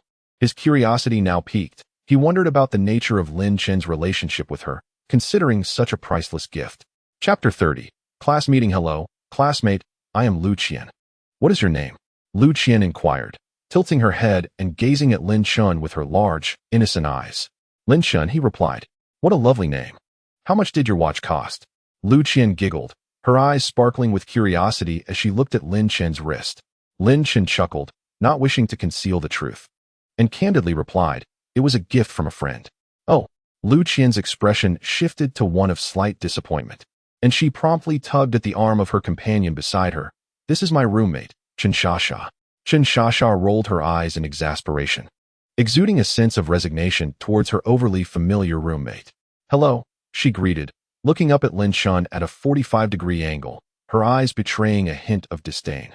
The young man before her was clad in what appeared to be cheap attire, yet wore a watch worth a fortune, initially leading her to believe he might be a discreet scion of wealth. Now, upon hearing that the watch was a gift, the realization dawned upon her. He was indeed a man of modest means. The surrounding male and female classmates, who had been eavesdropping, reacted to Lin Chen's revelation with varied expressions. The boys exhibited looks of relief, while the girls displayed disappointment. Lin Chen nodded towards Chen Sha, harboring no fondness for such a self-important rich girl. Noticing his silence, Chen Sha's brows knitted together in displeasure. Throughout her life, she had been regarded as a little princess, the object of admiration and flattery from boys. Encountering Lin Chen's indifference was disconcerting, igniting a sense of aversion within her. Lu Qian's wide eyes darted between Lin Chen and her roommate, seemingly detecting the tension between them. "Come now, we are all classmates. We should get to know each other better. Why don't you two shake hands?" With a slight smirk, Chen Sha chose not to respond and retreated to her seat. Lin Chen shook his head, finding her childish mentality rather amusing. As she settled back down, he turned to his own roommate. "Oh dear, what's with you two?" Lu Qian said, watching Lin Chen walk away before sitting down and playfully shaking Chinshasha's arm. Look how handsome he is. Handsome features cannot sustain one. A noble lineage is paramount, Chinshasha remarked with a hint of indifference. Upon entering university, her mother had imparted wisdom regarding the importance of cultivating connections, urging her to associate with affluent peers among both male and female classmates. According to her mother, only those hailing from wealthy backgrounds would prove beneficial in the future. Conversely, classmates from impoverished origins were deemed unworthy of her attention. She found her mother's counsel profoundly sound. Thus harboring no interest in Lin Chen, a boy clad in lowly market wares. Isn't being handsome enough? It's pleasing to the eye and stirs the heart. Lu Qian exclaimed, gazing dreamily at Lin Chen in the distance, her expression one of infatuation. Such infatuation is naive, Chinshasha replied, shaking her head in disbelief. At that moment, a man in his 30s, adorned with gold-rimmed glasses, entered the classroom. Following him was a young man in his 20s, donned in black-framed spectacles, exuding an air of refinement and sporting a warm smile. The man with the gold-rimmed glasses ascended the podium, adjusting his slightly protruding belly, and struck the blackboard with an eraser twice, producing a sound that captured the students' attention. Ahem, esteemed new students, I am your homeroom teacher, Hu Xiaowei, and this is your counselor, Meng Liangpeng. The homeroom teacher gestured towards the bespectacled young man beside him with a plump finger and continued. Matters of routine within the class will be handled by your counselor. Should any issues arise that he cannot address, you may bring them to me. Now, I shall invite your counselor to address you. With that, he gracefully descended from the podium. Meng Liangpeng approached the front, casting a sweeping gaze over the students below, nodding with a smile. Let me outline the upcoming arrangements. Military training commences tomorrow, but today we shall elect a class monitor. Considering your diverse origins and the unfamiliarity among you, this class monitor will be provisional. A formal election will occur post-military training. Now, please come forth one by one for self-introductions to facilitate mutual acquaintance, followed by the election of the class monitor. He pointed to a boy seated in the front row on the left side. Grinning, let us start with you. Please come up and introduce yourself. The selected boy, startled by the call, hurriedly stood and made his way to the podium, a blush creeping onto his fair complexion as he stammered. Hello everyone, my name is Fang Yu, and I hail from Jin province. With that, he quickly retreated down the steps. The classmates, witnessing his flustered demeanor, erupted into laughter. Noticing the commotion, Counselor Meng Liangpeng promptly raised his hands in a calming gesture. Let us be understanding of Fang's nervousness. Next, please come forward. Behind Fang Yu sat a bespectacled female classmate, who, upon hearing the prompt, stood up hurriedly and approached the podium. Subsequently, one by one, the students took their turns at the podium to introduce themselves. Each appeared somewhat anxious, with most merely stating their names and origins. Lin Chen sat idly below, took out his mobile phone, opened Zhou Yu's profile, and typed, Sister Zhou, have you eaten? After sending the message, he waited for a moment but received no reply. Could it be that she hadn't seen it? Lin Chen pondered, furrowing his brows, and typed again, have you been busy lately? I'd like to catch up with you. He sent the message once more and fixated intently on his phone screen. 1 minute passed, then 2, and 5 minutes went by. Still, there was no response. Lin Chen sighed and turned off his phone. At that moment, the stout Chao Guanyuan ascended the podium. Hello, everyone. My name is Chao Guanyuan. I hail from Yunnan province, and I have a penchant for business. I plan to open a cake shop at the school gate. If any students are in need of work-study opportunities, please feel free to contact me. His voice was steady, and his self-introduction was more elaborate than those of his peers. A murmur arose among the students, who were astonished by Chao Guanyuan's audacity. A few plainly dressed classmates, who appeared to be in poor health, suddenly brightened and gazed eagerly at the robust figure on stage. Once Chao Guanyuan finished speaking, he gracefully descended, and next up was Wang Ziyan. He smoothed his hair with confidence and began his self-introduction. Hello, everyone. My name is Wang Ziyan, but you can call me Prince.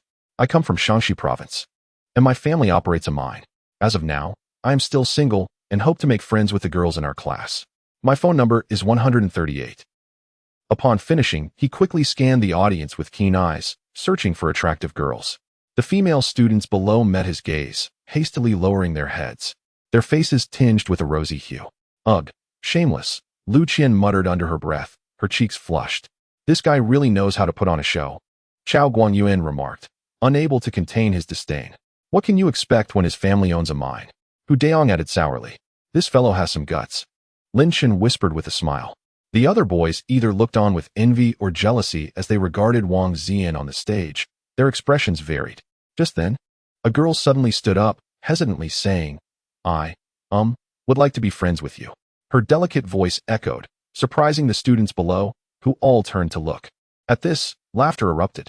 Upon hearing a girl respond, Wang Ziyan could not help but feel a swell of pride, his expression radiating with self-satisfaction. He turned to see who had spoken, only to be momentarily taken aback.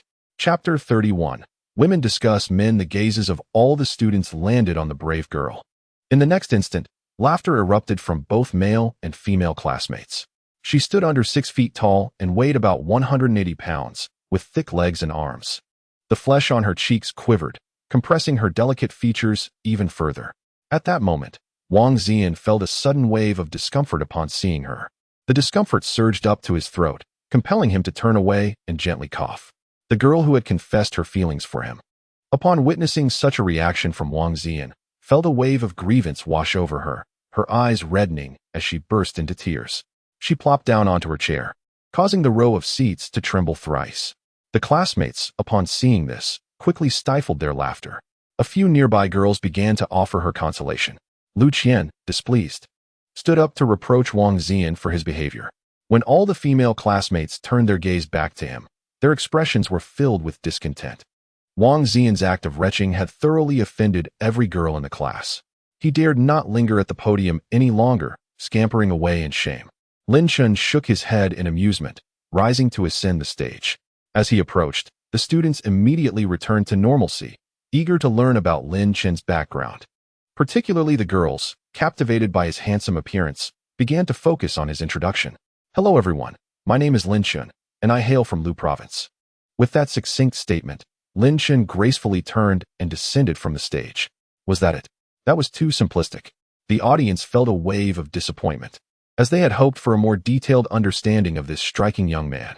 Yet, he had uttered only a single sentence before departing the stage, leaving them with a sense of anticlimax. Lin Chen, could you elaborate a bit more? Lin Chen, with her round face, called out loudly. Yes, please share a bit more. We are all listening. A chorus of female voices chimed in, urging Lin Chen to return and provide a more thorough introduction. Lin Chen merely smiled and shook his head, ignoring their pleas as he made his way back to his seat, opening WeChat to check for messages. Zhou Yu had still not replied. After a moment's thought, he sent a few more messages of greeting, yet still received no response. At that moment, Zhou Yu was in a women's club in the bustling metropolis, lying on a massage table while a female therapist attentively worked on her back. When the WeChat notification chimed, she glanced at her phone, noticing it was a message from Lin Chen. Hesitating for a brief moment, she set her phone down, choosing to disregard it. The notifications continued to ping incessantly, causing her brow to furrow and her expression to become conflicted. She felt a sense of turmoil regarding Lin Chen. The events in Huayan County had left her deeply wounded. It was a stroke of fortune that she had encountered Lin Chen, or she would have been uncertain about her survival. However, she had become intimate with him. Since her divorce from her ex-husband, she had not engaged with any man. Unexpectedly, she had shared such an experience with Lin Chen. As a somewhat traditional woman, this matter held significant weight in her heart. She was acutely aware of Lin Chen's intentions behind his persistent messages, understanding clearly that he wished to pursue a romantic relationship with her. For various reasons, she wished to embrace solitude for the remainder of her days, shunning any notion of romance. Furthermore, Lin Chen was merely an 18-year-old youth, significantly younger than she. It could be said that they were not even of the same generation. She could very well be his aunt. Whenever this crossed her mind, she felt a tumult of emotions within her. Zhou, your WeChat has pinged. Is there an urgent matter? The woman on the adjacent massage table, startled by the notification, turned to remind Zhou Yu. She too lay on the massage table, her smooth, fair back illuminated by the dim glow of incense, reflecting an alluring curve. Her lifted visage bore the sheen of well-maintained skin, and her beautiful eyes sparkled with a beguiling allure unique to a mature woman. Alas, the crow's feet at the corners of her eyes marked the passage of time upon her. This was a nearly 40-year-old middle-aged beauty. Bye. You may simply call me by my name. Zhou Yu's voice emerged muffled from the massage pillow. It's nothing serious, just a friend. Then there's no need for formalities. Since I'm a few years your senior, you may call me Sister Xia if you so wish. A flicker of delight crossed Bai Yunxia's eyes, and she thought to herself, inviting her today has proven to be a wise decision, as I have finally established a connection with this aloof deputy director. Bai Yunxia, the general manager of a biopharmaceutical company, sought to cultivate a closer relationship with Zhou Yu, hoping to persuade her to intervene with the bank for a loan she urgently needed. Over the past month, she had approached Zhou Yu several times, only to be rebuffed with various excuses. Subsequently, upon learning of Zhou Yu's interest in wellness, she extended an invitation for a massage, believing it to be a way to foster relaxation and lower defenses, creating a perfect opportunity for heartfelt conversation. Bai Yunxia, her beautiful eyes twinkling, jested, "Could it be a suitor of yours, dear sister?" Zhou Yu shook her head, exhaling a sigh. "No, he is merely a young child." Observing her demeanor, Bai Yunxia deduced there must be a story behind it. "Youth is a treasure. Dear sister, you are still quite young and stunningly beautiful, appearing no older than your 20s. If you have affection, why not embrace it? Youth is fleeting, and we women ought to cherish ourselves." Zhou Yu, upon hearing this, recalled Lin Chen's handsome visage, and it seemed he had become even more dashing since their last meeting. Perhaps the 18-year-old was still in the throes of youthful development. Simultaneously, she couldn't help but remember the scene in the forest where they had fiercely battled alongside each other. Her mind was filled with vivid images of Lin Chen's vigorous, robust physique. Young men exude an inexhaustible energy, akin to a spirited calf. The mere thought ignited a warmth within her, her cheeks flushing slightly. Yet, the realization of Lin Chen's tender age filled her with a sense of guilt, as if she were corrupting the blossoms of her homeland. With a gentle sigh, Zhou Yu couldn't help but smile wryly. "Sister Xia, you truly know how to flatter me. However, even though I am in my 20s, I am still considerably older than him." "Oh," Bai Yunxia exclaimed in astonishment, waving her hand to usher the two female technicians out. "Pray tell, how old is this young man of yours? Could he possibly be under 20? Zhou Yu offered a bittersweet smile. 18, just a freshman in college." Bai Yunxia was taken aback. Upon observing her reaction, Zhou Yu couldn't help but shake her head in resignation. See, it is a truth that no one can easily accept. Previously, she had experienced a marriage that ended due to various reasons. Since then, she had not sought another partner until she met Lin Chen, her second man, who left an indelible mark on her heart. Regrettably, she was significantly older than him. Zhou Yu sighed inwardly, feeling a poignant sense of melancholy akin to the lament. "I was born before you, yet you have come into this world while I have grown old." After a moment, Bai Yunxia regained her composure and chuckled lightly. 18 is delightful, truly a time brimming with vitality. Upon hearing the phrase brimming with vitality, Zhou Yu's mind involuntarily drifted back to that fierce struggle in the grove. She couldn't help but recall Lin Chen's youthful, robust physique, causing her cheeks to flush with warmth. Since returning to the metropolis, the memory of that intense encounter had haunted her dreams, filling her with both joy and turmoil. Bai Yunxia noticed her reaction and chuckled. "It seems you have indeed experienced his vigor, dear sister. With your beauty, a young and strong lad is more than a fitting match for you. Just think about it. At our age, women's needs are quite substantial, while men of the same age often find their vitality waning, which simply cannot suffice. Therefore, I assert that an 18-year-old man is indeed the perfect match for us. Moreover, why should those middle-aged men be allowed to marry 18 or 19-year-old girls, while we are denied the same right to engage with young men? Such a notion is utterly unreasonable." Zhou Yu felt her heart race, her face growing even more flushed. "Sister Xia, I heard you have been divorced for many years. Does your statement imply that you frequently seek younger men?" "Huh," Bai Yunxia playfully scolded, shooting her a sidelong glance before bursting into laughter. "Oh, how I wish I could, but I have yet to encounter a sincere man. Those who approach me are merely after my modest fortune. Once they have what they desire, they would kick me aside for a younger woman. I refuse to be so foolish." Zhou Yu nodded in agreement, feeling a deep resonance with her words. That is indeed true. In contemporary relationships, both parties often seek personal gain, rendering such love insincere and fleeting. Exactly. Thus, I would rather remain single than pursue a man. Bai Yunxia's eyes sparkled as she turned to Zhou Yu, inquiring, "Sister, how does your 18-year-old young man treat you?" Chapter 32. Carrying the same weight in embrace. "He is quite wonderful." Zhou Yu was touched when Lin Chen presented her with a ginseng root without hesitation. Later, She inquired about Lin Chen's background and learned that he hailed from a modest working-class family. The fact that he gave away such a precious ginseng without expecting any reward spoke volumes about his character and his kindness towards her. Bai Yunxia's eyes sparkled with intrigue as she urged, "Since he treats you so well, why not accept his gift? It is rare to encounter a man who genuinely cares in this day and age." Zhou Yu shook her head, a look of inner conflict gracing her delicate features. The reality remained that their age difference was considerable. She was 35, likely only a few years younger than Lin Chen's mother. If she were to agree to a relationship with him, what would she even call his mother, mom, or sister? The thought alone gave her a headache. Shaking her head to dispel the troubling thoughts, she asked, "Sister Xia, why did you seek me out?" In the past month, Bai Yunxia had frequently approached Zhou Yu, and she was perceptive enough to recognize that there was an ulterior motive behind it. Upon being questioned, Bai Yunxia quickly suppressed her curiosity and replied sweetly, "I heard you have an acquaintance with President Li from the Industrial and Commercial Bank. I would like to ask for your help in inviting him to dinner. Are you seeking a loan?" Zhou Yu furrowed her brows, contemplating for a moment. As the CEO of a company, Bai Yunxia would undoubtedly wish to dine with the bank president for financial support. It seemed that there might be issues with her loan application, which is why she sought Zhou Yu's assistance. Bai Yunxia eagerly explained, "My company has been developing a health product for the past 3 years, investing substantial resources, and we are now at a critical juncture. However, our liquidity is currently strained, and we need to secure a loan of 10 million for urgent matters." Zhou Yu scrutinized her, sensing an underlying complexity in the situation. Formulating a plan in her mind, she finally spoke, "All right.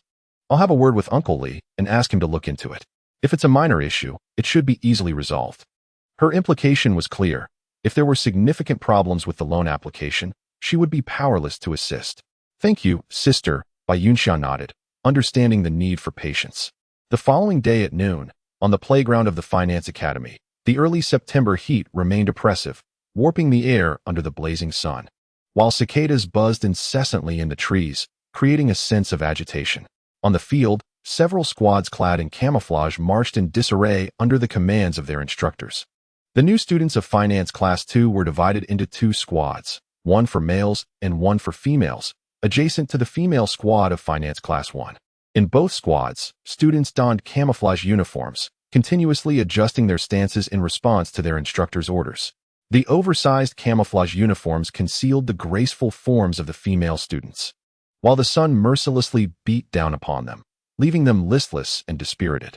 Hu Daong, standing at an impressive height of 182 meters, was the second tallest among all the boys, positioned at the rear. Behind him stood Lin Chen, towering at 185 meters. The night prior, Lin Chen had taken a good look in the mirror and was astounded by the transformation of his physique.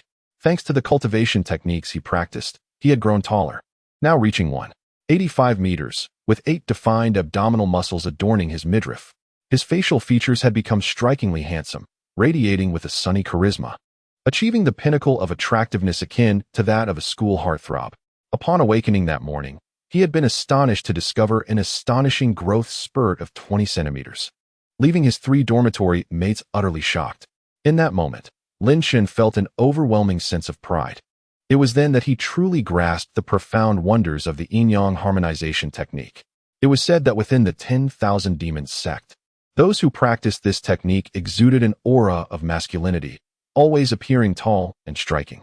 Conversely, the women who practiced it displayed unparalleled charm, revealing a myriad of enchanting expressions with every smile and frown. Thus, those who cultivated this art could effortlessly attract the opposite sex to aid in their own training.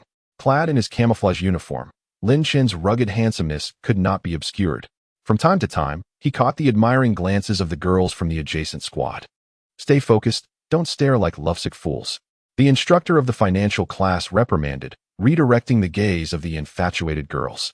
She shot Lin Chen a glare, shouting commands as she led the female squad away, determined to keep her classmates at a distance from him. As the girls of Class 1 marched past Lin Chen, their peripheral vision frequently lingered upon him.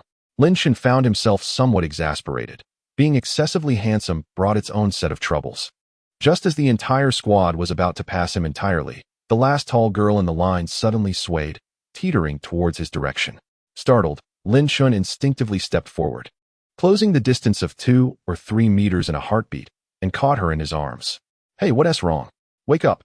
The situation caused chaos within the ranks of the female students. Fainting at the sight of a handsome guy, she's quite something, one girl remarked teasingly. I think she's just trying to catch his attention, another girl chimed in with a hint of envy. The female instructor, disregarding the banter, hurried to the back of the squad and immediately spotted the girl unconscious in Lin Chen's embrace. Lin Chen gazed down at the girl in his arms, momentarily entranced. She possessed an oval face, her features delicately sculpted, yet slightly pale. Her eyes were tightly shut, and her long eyelashes curved gently, as if she were enduring immense pain. Remarkably, she was a great beauty. Her face alone could easily earn a score of 90. Oh no, she's suffering from heat stroke. Quickly, carry her to the campus clinic. The female instructor directly ordered Lin Chen to take the girl in his arms to the medical office. Me? Lin Chen pointed at his own nose, looking utterly bewildered as he asked. Nonsense, who else if not you? Hurry up. At that moment, the formation Lin Chen was in became chaotic. And Hu Daong stepped forward saying, Lin Chen, hand her over to me. I'll carry her to the clinic. Just as Lin Chen was about to pass the girl over, the voice of his male instructor rang in his ears. You're Lin Chen, right? I order you to carry the patient to the medical office. You're granted half a day off. Hearing this, Lin Chen was instantly delighted. Yes, sir. Who would want to suffer under this scorching sun if they could have time off? Elated, Lin Chen stood up, lifted his arms, and directly scooped the unconscious girl up in a princess carry, striding swiftly toward the clinic. The male students in the formation watched with evident envy. Wang Zian muttered enviously, second brother's luck with the ladies has arrived. The female students also showed envy, though theirs was directed at the girl being carried by Lin Chen. Wait, that's wrong, Lin Chen. I told you to carry her on your back. Not hold her like that, the female instructor called out in a fluster. Without looking back, Lin Chen quickened his pace and declared loudly, it's fine. Carrying on the back or in the arms, the weight is the same. Those behind him paused for a moment, the words sounding reasonable at first, yet somehow feeling off upon hearing them. Chapter 33. The first meeting of two girls. Lin Chen, holding the girl, hurried across the playground toward the clinic. His unusual action became a distinctive sight, immediately drawing the attention of several training squads. Arriving at the campus clinic, under the instructions of the female doctor, Lin Chen laid the girl in his arms onto the sickbed. Only upon setting her down did he realize how tall she was, likely around 175 meters. She has heat stroke and needs an 4 drip, the female doctor diagnosed at a glance, then instructed Lin Chen, her clothes are too tight, making it hard for her to breathe. Unbutton her blouse. Me unbutton her clothes? Isn't that inappropriate? Lin Chen hesitated. What's inappropriate about it? Hurry up and undo them. After saying this, the doctor entered the adjacent medicine preparation room to mix the medication. Lin Chen wrestled with the dilemma for a moment, then gritted his teeth and made up his mind. He reached out and undid the first button at the collar of the girl's shirt. After a brief pause, he proceeded to unfasten the second button. As soon as the second button came undone, 2 prominent mounds sprang into view, revealing 2 halves of snow-white spheres directly in his line of sight. They were dazzlingly white, captivatingly so. Lin Chen's face flushed, and he awkwardly turned his head away. Glancing to confirm the doctor hadn't returned, he turned back and stared intensely a few more times, fighting the urge to reach out and test their softness. At that moment, it felt as though a blazing fire had ignited within his chest, his heart pounding wildly. His eyes began to redden, and his lips grew parched. This illustrates the drawbacks of cultivating the art of yin and yang harmony. Vulnerability to external temptations, easily igniting the flames of desire. As he swallowed hard, he forcefully suppressed the fanciful thoughts swirling in his mind, trembling hands reaching to unfasten the third button. What are you doing? The female doctor entered, holding a vial of medicine, her gaze fixed disapprovingly on Lin Chen. Did you not instruct me to unbutton her? Lin Chen replied, feeling somewhat aggrieved under her scrutinizing eyes. A hint of amusement flickered across the doctor's delicate features. It's merely for ventilation. Unfastening the first button suffices. I didn't ask you to undo them all. Suddenly, Lin Chen's face flushed crimson, feeling utterly embarrassed. Why didn't you clarify? Enough. Wait outside. I'll call you back in shortly. The doctor waved him away, indicating for him to remain outside. She then proceeded to attend to the fainted female student. A few minutes later, the student regained consciousness, her gaze bewildered as she surveyed the surrounding whiteness. Doctor, how did I end up here? The doctor adjusted the 4 drip. You fainted from heat exhaustion on the playground. A classmate carried you here. It's that time of the month. You should not overexert yourself. If military training is too much, feel free to take a leave. Thank you, doctor, the student replied, her cheeks tinged with a slight blush, feeling somewhat bashful. Every year during military training, girls suffer from heat exhaustion. You all simply do not take care of your health, the doctor remarked as she opened the door, beckoning Lin Chen to re-enter. Upon entering, Lin Chen's eyes met the newly awakened student. In that instant, they both felt a jolt akin to an electric shock. So beautiful, Lin Chen silently exclaimed. This girl was the most stunning he had ever encountered. What are you staring at? The next moment, the student spoke in a thick Northeast dialect. What are you looking at? Lin Chen instinctively retorted. Uft. The student laughed, then remembered that they were not in her hometown of Northeast China, but rather at the Shanghai Finance University. Thank you, classmate. It's nothing. It's only proper for us to help each other, Lin Chen replied, relieved, waving his hand as he stood by her side. I'm Lin Chen, from Class 2. And you? I'm Zhang Yingying, from Class 1. Please, take a seat. She smiled, revealing 2 charming dimples. She patted the bedside, inviting Lin Chen to sit and chat. Isn't this a bit inappropriate? What are you hesitating for? Just sit down. Zhang Yingying exclaimed, her Northeast accent resurfacing. With her words, she unintentionally shattered her exquisite image. Lin Chen, no longer shy, plopped down beside her. Is this how it's done? Exactly. A gentleman should be straightforward. In my hometown, we just sit right on the bed. Lin Chen was momentarily speechless, nodding, thinking to himself how audacious this woman was. How are you feeling now? Not much, just that it's my time of the month. Once it's over, I'll be fine. Zhang Yingying scrutinized Lin Chen with a discerning gaze. Your physique resembles that of the folks from my hometown. There's an undeniable sense of familiarity upon seeing you. Clearing his throat, Lin Chen responded, could you perhaps speak in Mandarin? He found himself at a loss, despite her stunning beauty. Her speech carried a distinctly coarse accent that detracted from her allure. I'm currently making an effort to improve, Zhang Yingying replied nonchalantly. Since you saved me today, I consider you a brother now. I'll have your back in the future. Lin Chen was taken aback, pondering, how did I become her brother? It sounds rather like something out of a gangster film. We're classmates. There's no need for such formalities, he replied. No, in our culture. Oh, I mean, in my region, when someone saves you, it's customary to host a feast in gratitude, and we refer to each other as brothers, even engaging in brotherhood rituals, she explained, patting her chest in a manner that suggested a willingness to defend her newfound brother. However, the motion caused her ample bosom to jiggle enticingly, drawing Lin Chen's gaze. Perhaps you should fasten your clothing, Lin Chen suggested, pointing at her unbuttoned shirt. Zhang Yingying looked down, her cheeks flushing as she single-handedly secured the button. It's nothing. We are all children of the streets. No need to sweat the small stuff. Lin Chen was thoroughly impressed. She was undeniably a fierce woman. Nevertheless, their banter was quite enjoyable. As they continued their conversation, the saline solutions in their 4 drips gradually depleted, and the daylight began to fade. After settling their bills, they exited the infirmary. Just outside, they encountered a group of girls clad in camouflage attire. Upon spotting Zhang Yingying, they rushed over, chattering excitedly about her condition, occasionally casting curious glances at Lin Chen. Lin Chen smiled and, upon lifting his gaze, spotted his roommate Wang Ziyan. What brings you here? He asked. I thought I might lend a hand, Wang Ziyan replied, his mischievous eyes darting toward Zhang Yingying and her companions, suddenly alight with interest. He grabbed Lin Chen's arm and grinned. Old buddy, why not introduce us? Lin Chen shook his head and stepped forward with Wang Ziyan to present Zhang Yingying. Zhang Yingying. This is my roommate, Wang Ziyan. Then turning to Wang Ziyan, he added, this lovely lady is Zhang Yingying. Hello, Yingying. It's a pleasure to meet you. I'm Wang Ziyan, he said, extending his right hand eagerly. Zhang Yingying glanced from him to Lin Chen, shook his hand briefly, and then withdrew, saying, pleasure's mine. Afterward, she turned to Lin Chen, stating, let me introduce you to my roommate. Lin Chen nodded, about to respond when a familiar voice pierced through the air. Lin Chen, I finally found you. The melodious tone captured everyone's attention. Turning to see a beautiful girl standing nearby, her gaze soft and affectionate, Lin Chen recognized her instantly. Chen Xinyao. What brings you here?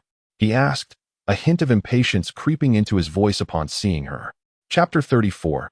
Bad girl, don't waste time upon hearing this. Chen Xinyao's expression darkened, revealing a hint of sorrowful vulnerability. She approached Lin Chen and, with a pitiful tone, said, I miss you. Hey, classmate. What is Lin Chen to you? Zhang Yingying shot Lin Chen a glare, already perceiving him as a heartbreaker. Wang Ziyan perked up, his eyes fixed intently on the beautiful girl before him. Chen Xinyao glanced at Lin Chen and then at the others, declaring, "I am his girlfriend, his childhood sweetheart." With her bold proclamation, she aimed to make Lin Chen's classmates aware of his relationship status, preventing any flirtatious distractions from other girls. "Wow, old too. Your girlfriend is truly beautiful," Wang Ziyan remarked enviously. At these words, a flicker of disappointment crossed Zhang Yingying's eyes, mirrored by the other female classmates. "Don't listen to her nonsense. We broke up long ago," Lin Chen said, refusing to indulge her, laying the truth bare. Hearing this, Chen Xinyao's eyes reddened, tears cascading down her cheeks, evoking a sense of pity. Wang Ziyan could no longer bear to watch. "Old too. Have you lost your mind? How could you bear to break up with such a stunning girlfriend? What were you thinking?" Zhang Yingying looked at Lin Chen with confusion, then at the weeping Chen Xinyao. Perceiving Lin Chen as a callous man, "Lin Chen, as a gentleman, you ought to be more forgiving. The girl has approached you. Don't be so aloof." Several other girls nodded in agreement, signaling him not to be overly harsh. Lin Chen shot Zhang Yingying a disdainful glance. One cannot advise others on kindness without experiencing their suffering. With that, he approached Chen Xinyao, grasped her hand firmly, and led her outside. With her head bowed, like a wronged little wife, she followed him submissively. They arrived at a secluded spot near the entrance. Lin Chen sneered. "Chen Xinyao, stop pretending. I know exactly what kind of person you are. Now tell me, why do you keep seeking me out?" Chen Xinyao wiped her tears, adopting a pitiful expression, and bit her red lip. "I regret it. It was only after leaving you that I realized your kindness. I want to reconcile with you now. Why didn't you say this sooner?" Lin Chen scoffed. "You are merely interested in my wealth. Spare me the emotional theatrics." Chen Xinyao hurriedly shook her head. "Previously, it was all just a test for you. I never truly wanted to break up. You are the one I love the most, and I cannot live without you." Her words were sincere, spoken from the depths of her heart. Had Lin Chen not witnessed her true nature, he might have been deceived long ago. Lin Chen found her amusing yet infuriating, rubbing his temples in frustration, feeling as if he were dealing with an insufferable nuisance. "Do you truly wish to reconcile? To be my girlfriend?" Chen Xinyao's eyes lit up, and she nodded vigorously. "Yes, I want to be your girlfriend." Lin Chen regarded her with a sly smile. "Very well. Let us go to a hotel and book a room." Chen Xinyao was taken aback, gazing incredulously at Lin Chen. "What is this? Have you been exposed? Are you afraid?" Lin Chen disdainfully shook his head, then refrained from provoking me in the future. With that, he turned to stride toward the academy. "Wait," Chen Xinyao called out to him, her voice trembling slightly. "I want to reserve my first time for the wedding night. That would hold more significance." She was reluctant to easily surrender herself, attempting to buy some time. "Enough of the chatter. If you wish to reconcile, we must find a hotel. Otherwise, there is nothing to discuss," Lin Chen declared. Turning away to leave, Chen Xinyao stepped in front of him, biting her lip fiercely. "If we're going to a hotel, will you treat me well afterwards? Will you spend money on me?" "Certainly. You need not worry," Lin Chen replied. Hearing this, Chen Xinyao lightly bit her lip, a glimmer of determination flashing in her eyes. "I will go with you." Lin Chen was taken aback, but then chuckled, taking hold of her delicate hand as they made their way to a nearby budget hotel. It was not that Lin Chen wished to be a sycophant again. Rather, his mindset had shifted. When encountering a good girl, one must cherish her. But what about a bad girl? One should not let such an opportunity go to waste. Upon arriving at the hotel, they promptly booked a room with a large bed. Chen Xinyao's cheeks flushed with shyness, despite her materialistic tendencies. She had never shared a room with a man before. "Lin Chen, I'll go shower first," she announced before disappearing into the bathroom. The bathroom window was frosted, and steam billowed, casting a slender silhouette against the glass.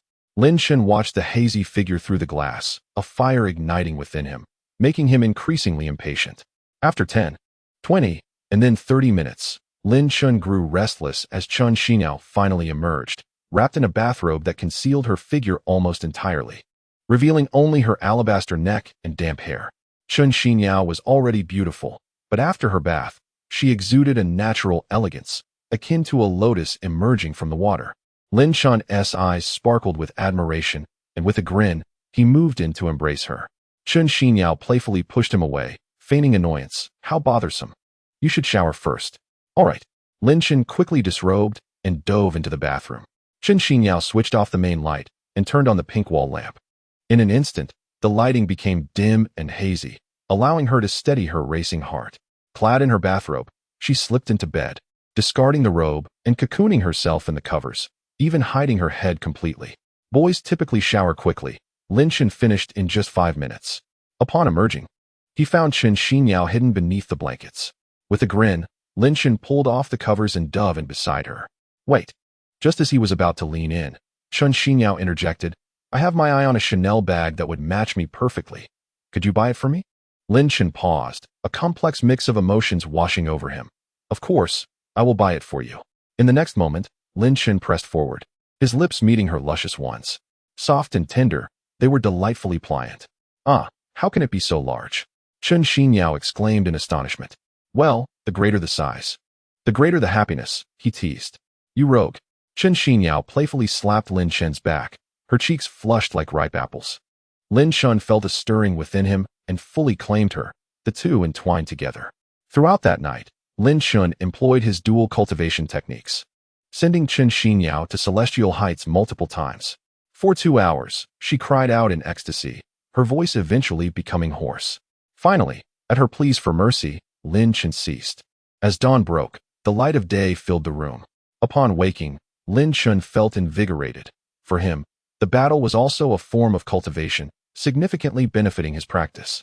He exhibited none of the typical weakness that ordinary men display after such encounters.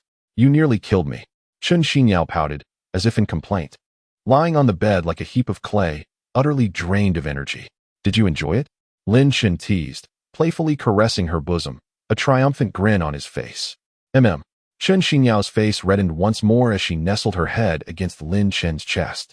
Inhaling the fragrant scent of her hair, Lin Chen caressed her smooth back, feeling a resurgence of desire within him. Ah, you want more? No, I can't take it. One must exercise in the morning, he replied. Enough. You have military training to attend. Hurry and go. Chen Xinyao's beautiful eyes darted, swiftly changing the subject and urging Lin Chen to leave. She was genuinely frightened. Very well. Lin Chen dressed and prepared to leave, planting a kiss on her forehead. Turning around, he noticed a dark red stain on the sheets beside her. The first blood. Lin Chen was taken aback, his emotions swirling. He had pursued Chen Xinyao for years, understanding the depths of his own investment. She was his first love, his youth, his emotional anchor. Even after discovering her vanity, she still held a place in his heart, though his affection had lost its former purity. This room is booked until noon. You should rest here and skip school, Lin Chen advised. Chen Xinyao obediently nodded, feeling completely drained and unable to participate in military training. Ding! A WeChat notification chimed, and Chen Xinyao opened it to find Lin Chen had transferred her 50,000. A radiant smile spread across her face, feeling that her efforts from the previous night were worthwhile. Lin Chen chuckled lightly. In the future, refrain from visiting me at school. If you need anything, contact me via WeChat, and I will come to you. With that, he exited the room. Upon hearing this, Chen Xinyao's expression shifted. She grasped the implications of Lin Chen's words, and her emotions became exceedingly complex. As Lin Chen stepped out of the hotel and checked his phone, he realized it was already 8:10. Oh no, I'm late. Chapter 35. Zhao Zihao's Revenge on the Playground. Several formations were diligently engaged in their training. Suddenly, a figure rushed in from the school gate and made a beeline for the formation of Class 2 in Finance. Reporting in, Instructor, I am late. The young instructor cast a fleeting glance at Lin Chen before issuing a command to the formation. Attention. At ease. The boys' formation came to a halt, all eyes turning toward Lin Chen. Among them, his dormitory mates, Wang Ziyan and Chao Guanyuan, regarded him with a mix of schadenfreude. The previous evening, Wang Ziyan had returned to the dormitory and proclaimed Lin Chen's relationship with a beautiful girlfriend, causing quite a stir. Moreover, Lin Chen had not returned that night, resulting in the student council marking him absent during their dormitory checks. Wang Ziyan had smugly remarked that Lin Chen must have spent the night with his girlfriend. Now, Lin Chen's return seemed to validate his claims. The glances exchanged among the three in the dormitory shifted, tinged with a newfound judgment. Why are you late? The instructor's stern face bore no trace of amusement. Reporting in, I overslept.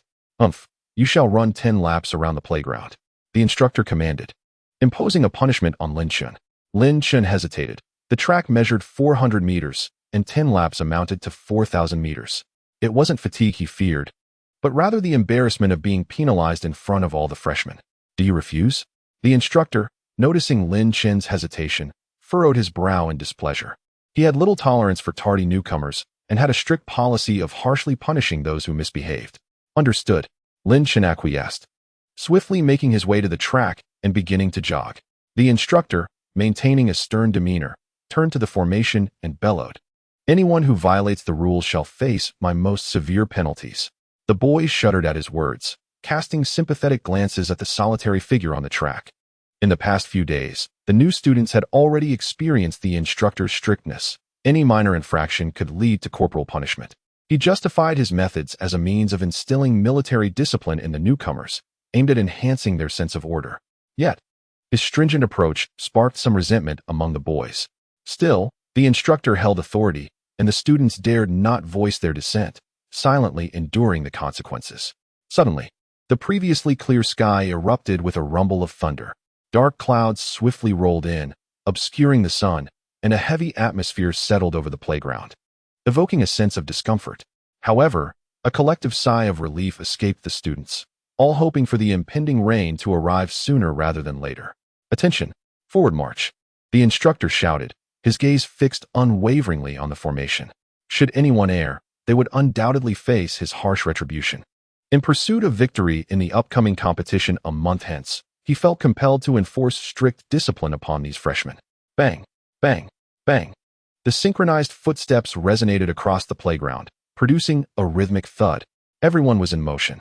Amidst the formation's shifts, some individuals occasionally cast sympathetic glances at the solitary figure on the track.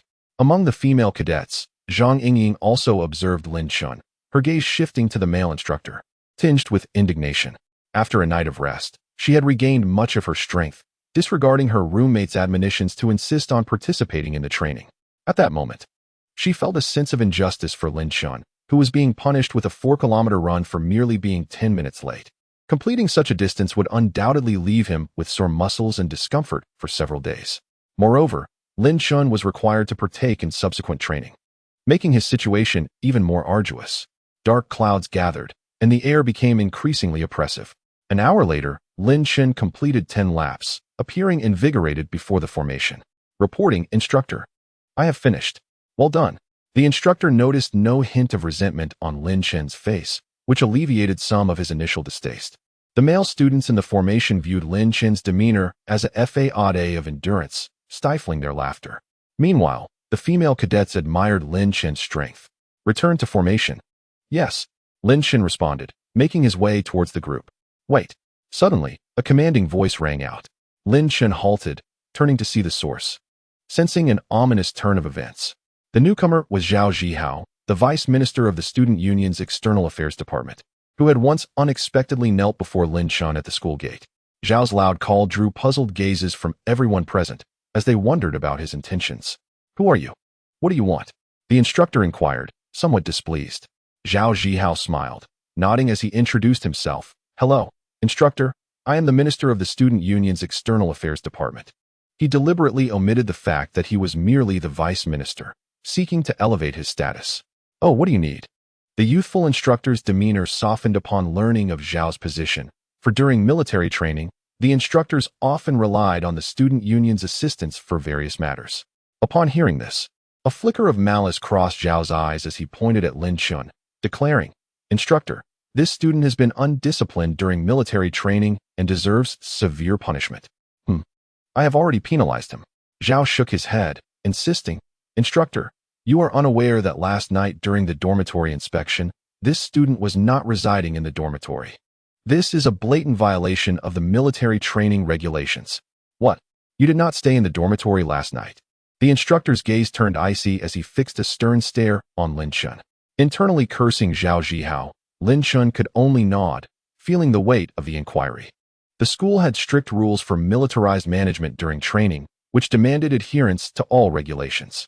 Under normal circumstances, a university student not residing in the dormitory might not have been an issue. During the military training period, all individuals are required to reside in dormitories and adhere to unified management. Zhao Zhihao wore a smug smile, having spent the past few days seeking out Lin Chen's faults. Last night's inspection was instigated by him. "Instructor, he has confessed. You must administer a severe punishment. At that moment, the instructor was seething with rage.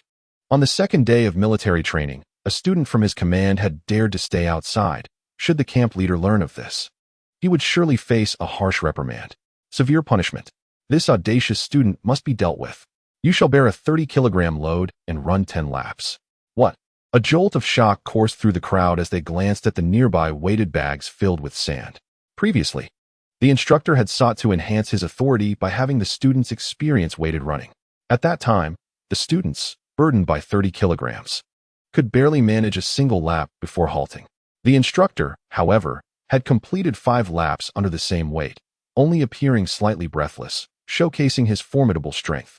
The students had been thoroughly impressed and willingly obeyed his commands. Now, the prospect of Lin Chen running 10 laps with such a weight seemed utterly brutal. Would he not be rendered incapable? Furthermore, Lin Chen had just completed 10 laps. To impose such a harsh penalty once more was simply excessive. The thought sent shivers through the crowd, who cast sympathetic glances at Lin Chen. Wait, Zhao Zhihao suddenly interjected.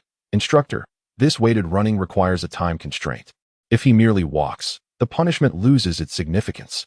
Ruthless, truly ruthless. It seemed they were intent on breaking Lin Chen's spirit. Suddenly, a clear voice rang out as a young woman stepped forward, glaring at Zhao Zhihao and the instructor. It was Zhang Yingying. At that moment, the female squad had ceased training, all eyes fixated on Lin Chen and his companions. Zhang Yingying, her eyes wide with fury, chastised Zhao Zhihao directly. Lin Chen shot her a surprised glance, a hint of gratitude reflected in his eyes.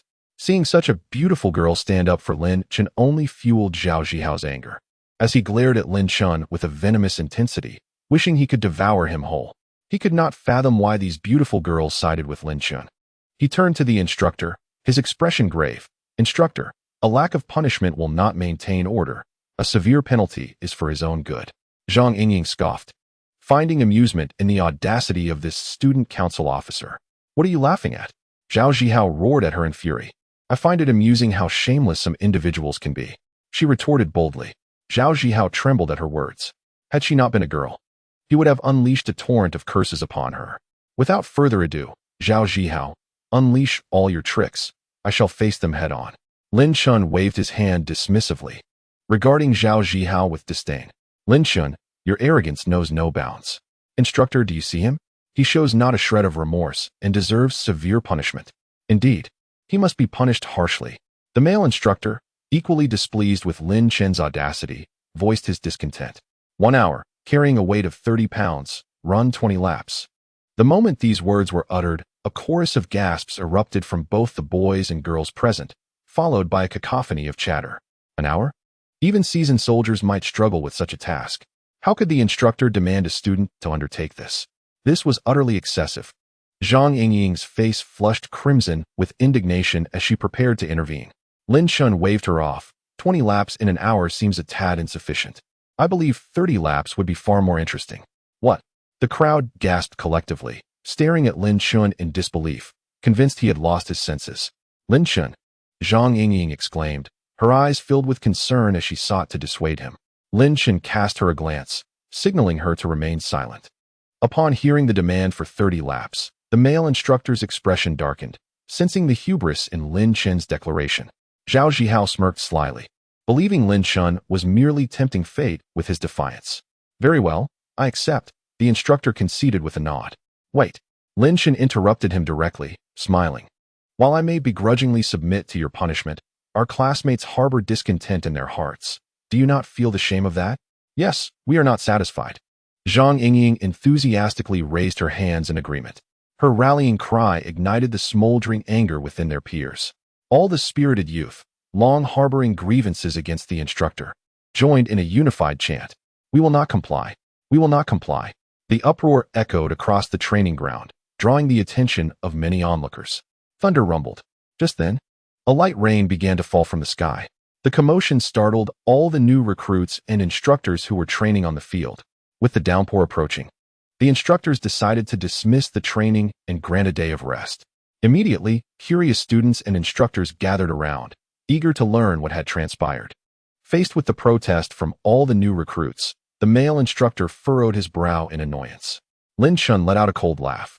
a smirk playing on his lips as he provocatively challenged. "Instructor, if you wish to earn our respect, why not run those 30 laps alongside me?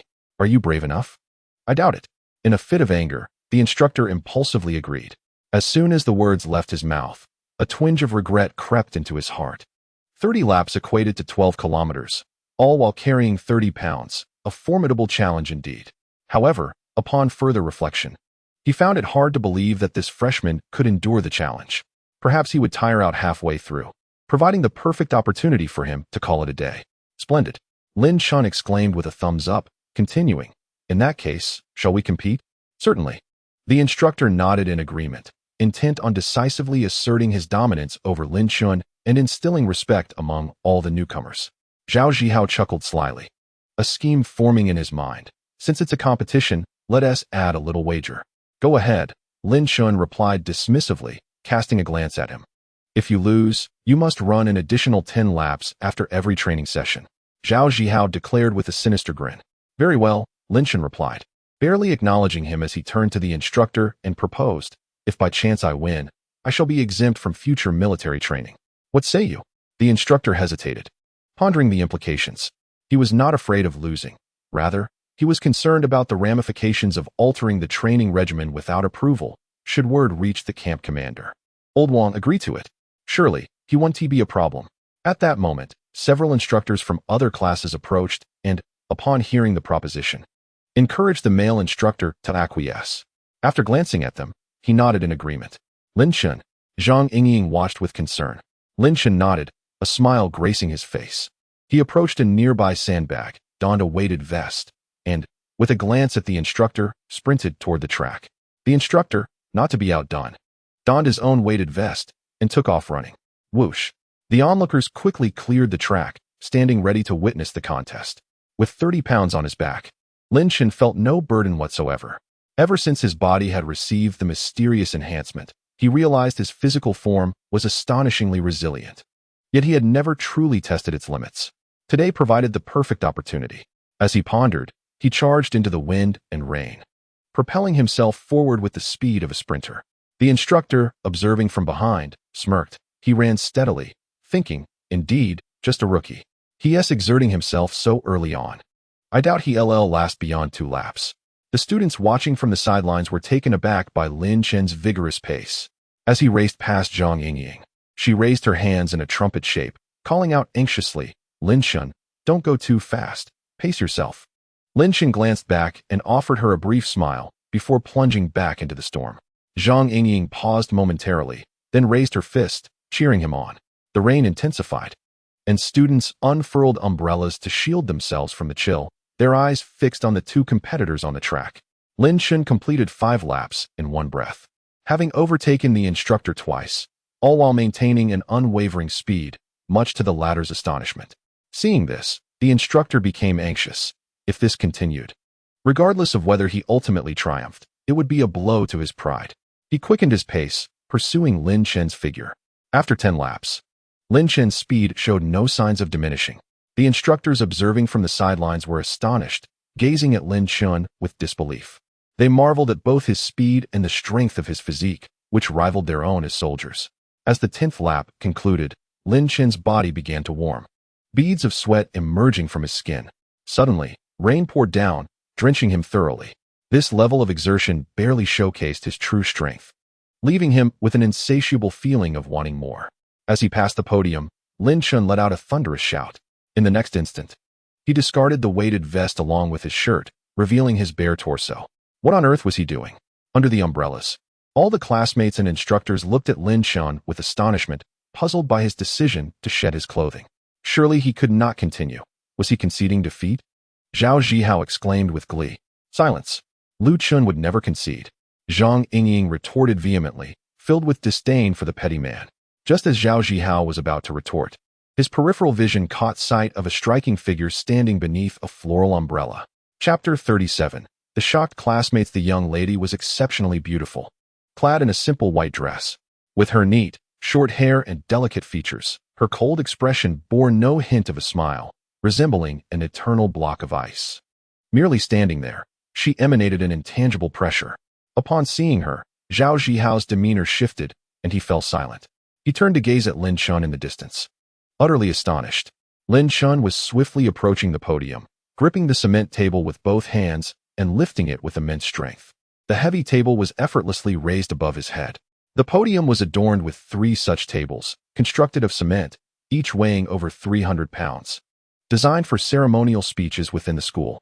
With the cumbersome table hoisted overhead, Lin Chen began to sprint, his speed akin to that of a 100-meter dash. Witnessing this scene, everyone stood with mouths agape, captivated by the sight of the immense table held aloft.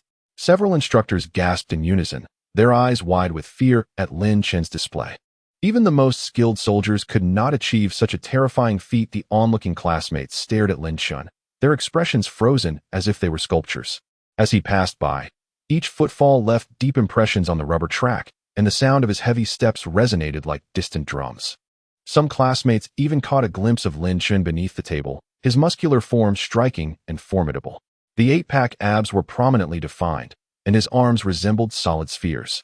Wow! Lu Qian jumped with excitement, gripping Chen Shasha's arm, her gaze fixed adoringly on Lin Chen. Chen Shasha, dizzy from the vigorous shaking, nonetheless sparkled with astonishment as she watched the man on the track. A mist of rain enveloped the scene, obscuring clarity. On the track, the male instructor sprinted with fervor. The relentless raindrops had already drenched his attire, washing away the sweat that glistened on his body. The mingled rain and perspiration cascaded over his eyelids, rendering his vision increasingly hazy. This frantic pace drained his stamina rapidly. Running under such heavy rain was no less demanding than his training in the military. Prolonged discipline had forged his willpower into something akin to steel. Gritting his teeth, he resolved to surpass Lin Chen ahead of him, refusing to allow Lin Chen to bask in the glory alone. Suddenly, heavy footsteps echoed from behind. The sound resonated like thunder, reverberating in his heart and filling him with alarm. Wiping the droplets from his face, he cleared his vision. Upon turning his head, his mouth fell agape in astonishment. His rapid strides instinctively slowed. How could this be possible? It must be an illusion. A towering figure surged behind him, the weighty stone table atop its head exerting an overwhelming pressure that made his body tremble. Was this still human? Watching Lin Chen dash past him, the heavy stone table receding into the distance, the instructor's steely resolve shattered. This was beyond human capability. Lin Chen was exhilarated. The 300-pound stone table unleashed the full extent of his strength. He ran with all his might, his speed escalating beyond that of a 100-meter sprint. The exhilarating velocity and immense burden invigorated his physique. The yin-yang harmonization technique flowed effortlessly within him, his internal energy surging along its designated path. Where this energy coursed, his exposed skin glowed with a radiant hue. The incessant raindrops fell upon him, instantly evaporating into a rising mist that enveloped him completely. Gradually, the onlooking students began to see Lin Chen transformed into a swirling cloud, racing forward with astonishing speed. How marvelous! What could this phenomenon be? The students exchanged curious glances, whispering amongst themselves. Some even took out their phones to capture Lin Chen in action. It must be that he was running so swiftly that the friction with the rain produced vapor, one student speculated, and the others nodded in agreement. 1 lap, 2 laps, 5 laps. 20 minutes later, only the final lap remained. Lin Chen's figure gradually became clearer as his speed diminished, propelling him towards the finish line. Phew! Taking a deep breath, he swung his arms and hurled the stone table onto the playground. Wow! Lin Chen, you did it! The entire process took only 40 minutes. Zhang Yingying exclaimed joyfully as she rushed over. She excitedly discarded her umbrella, allowing the rain to drench her hair and clothes, yet she paid it no mind. You are incredible! In the next moment, Zhang Yingying leaped towards Lin Chen, aiming for his chest. Slow down. Lin Chen was taken aback by the girl's recklessness. A sudden wave of panic surged within him, prompting him to extend his arms to catch her. You are amazing, truly formidable. Zhang Yingying's cheeks flushed crimson as her excitement overwhelmed her. She wrapped her arms around Lin Chen's neck and planted a kiss on his forehead. Lin Chen was momentarily stunned, and then he felt a rush of warmth. His body responded instinctively. Ever since he had cultivated his dual-cultivation technique, his internal vigor had become exceedingly potent, leaving him susceptible to provocation. Pervert! Zhang Yingying jumped down, her face as red as blood, casting Lin Chen a fierce glare. That natural reaction, don't mind it, Lin Chen chuckled, winking at her. Zhang Yingying rolled her eyes at him and boldly declared, "Humph, you have a girlfriend. We can only be brothers." "Fine, brothers it is," Lin Chen replied, glancing over her shoulder. A throng of classmates had gathered, with those in the front being from Class 2 of Finance. "Lin Chen, you are unbelievable, truly not of this world," Lu Qian exclaimed dramatically as she rushed forward. Lin Chen's expression darkened. Lu Qian quickly clarified, "No, I mean, you're not just anyone. You resemble a great bear." Her words became increasingly jumbled, leaving her at a loss on how to articulate her admiration. Lin Chen, rendered speechless by her comments, chose to ignore her. Chen Shasha tugged at Lu Qian, chuckling softly. "All right, stop it. This is embarrassing." The crowd grew denser, filling the track. "Everyone, step aside. The instructor is back," a student shouted, alerting the others. In unison, all the students turned to face the approaching instructor, their gazes fixed upon him, causing his face to turn beet red. His pace slowed as he approached Lin Chen, dejectedly stating, "You won. A bet is a bet, and you are exempt from military training from now on." Lin Chen grinned. "Instructor, you are quite impressive as well." Having triumphed in the competition, Lin Chen had no desire to harbor animosity against his opponent. Several instructors made their way through the crowd to comfort their colleague with laughter, saying, "Brother, it's not that you are weak. It's just that this new student is terrifying. Anyone would lose." The instructor nodded, his expression softening. Having witnessed Lin Chen's prowess firsthand, he understood that losing to such a remarkable individual was no disgrace. "You are Lin Chen, correct?" an instructor inquired, his eyes gleaming with interest. Lin Chen nodded in affirmation. "Your physique is impressive. Would you be willing to join our military unit?" the instructor invited warmly. Lin Chen paused for a moment before shaking his head. "I appreciate the kind offer, but I prefer to attend university." The instructor sighed, somewhat disappointed. Dressed in camouflage, Lin Chen scanned the crowd of onlookers, searching for Zhao Zhihao. In a corner of the throng, Zhao Zhihao hunched his shoulders, quietly retreating. Chapter 38. The fate of Zhao Zhihao. Zhao Zhihao, where do you think you're going? Lin Chen's voice thundered, startling his classmates. Zhao Zhihao trembled, his face paling as he met the gazes of those around him, unable to retreat any further. With a sheepish smile, he said, "Lin Chen, you've won." Lin Chen's expression hardened as he approached him. Seeing this, Zhao Zhihao's complexion grew even paler, and he hastily took 2 steps back. "What do you want?" His voice quivered. Recalling how Lin Chen nearly snapped his fingers during their initial encounter, he regretted provoking him. "What do I want? You have repeatedly taunted me and incited the instructor against me. What right do you have to hold a position in the student council?" Lin Chen scoffed, directly exposing his facade. Having witnessed the earlier competition, the instructor had come to understand Lin Chen's character and knew he was not a conceited individual. It dawned on him that had it not been for Zhao Zhihao, he would not have competed with Lin Chen, nor would he have suffered such humiliation. "Indeed, Mr. Zhao, your previous intentions were malicious, manipulating me into competing with Lin Chen. You are truly unworthy of being a student council officer." Some of the onlookers, unfamiliar with the situation, immediately inquired about the matter. Soon, those in the know recounted the events, vividly depicting Zhao Zhihao's petty demeanor. Upon hearing Zhao Zhihao's name alongside Lin Chen's reprimand, the classmates quickly grasped his misdeeds, casting disdainful glances in his direction. Some who recognized Zhao Zhihao began to whisper among themselves, "Zhao Zhihao has embarrassed himself again. Just yesterday, someone posted a photo online of him kneeling. It appears the one who forced him to kneel was a freshman. Yes, this very fellow standing here. Online. They say this freshman is arrogant, but it seems that reputation is misplaced. Perhaps Zhao Zhihao provoked him. Indeed, I know about Zhao Zhihao's kneeling incident. He overstepped his bounds.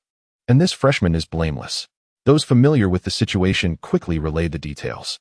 As the classmates listened, their disdain for Zhao Zhihao intensified. Listening to the murmurs surrounding him, Zhao Zhihao seethed with fury, his face a mix of pale and red, a manifestation of shame and anger. His gaze towards Lin Chen grew increasingly venomous.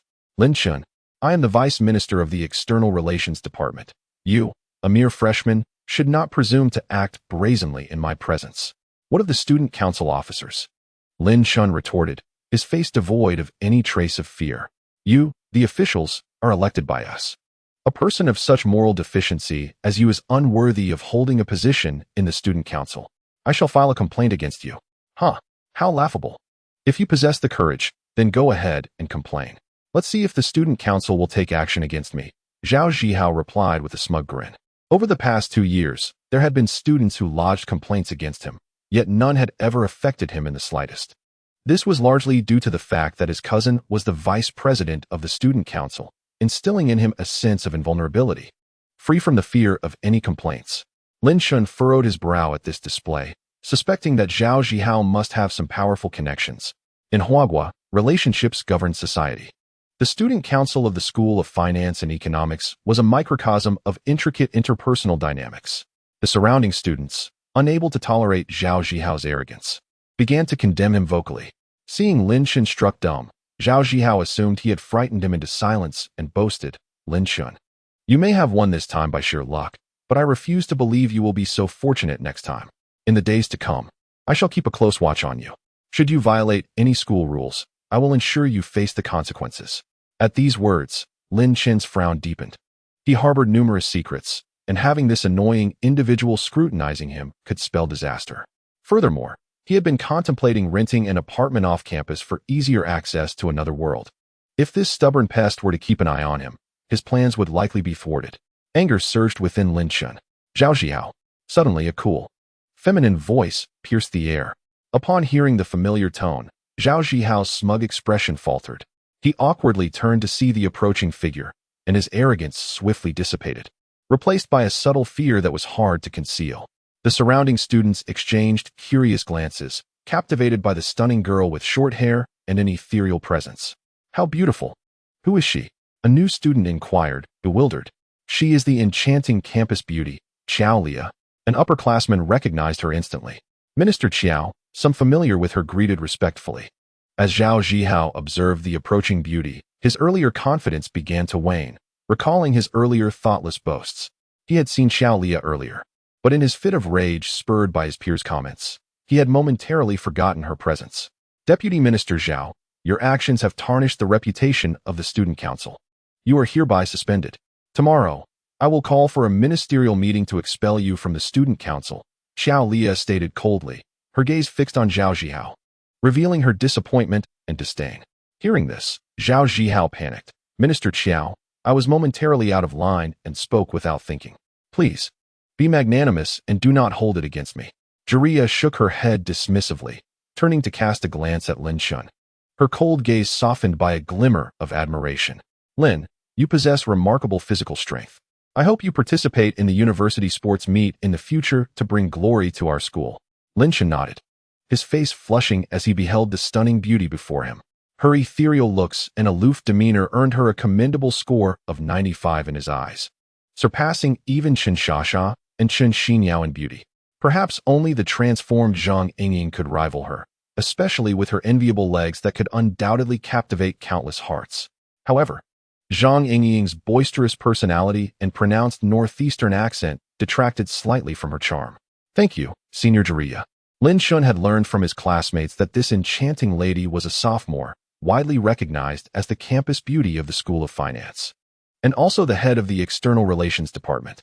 Jiria nodded, her expression remaining inscrutable, as she turned gracefully with her floral umbrella and floated away. Zhao Zhihao raised his hand, wishing to explain himself to Jiria once more, but found himself at a loss for words, standing despondently in the rain. "Humph." Lin Chen observed him, a smirk playing on his lips as he turned to leave. "Serves you right for your own misdeeds." Zhang Yingying leaped forward, casting a fierce glare at Zhao Zhihao before departing. The surrounding students shook their heads, reveling in the misfortune of the two as they began to disperse. "What a relief. Zhao Zhihao truly deserves it," Lu Qian chirped animatedly beside Chen Shasha, her gaze following Jiria's retreating silhouette with admiration. "Senior Jiria is stunning, and her aura is so powerful. She's my idol."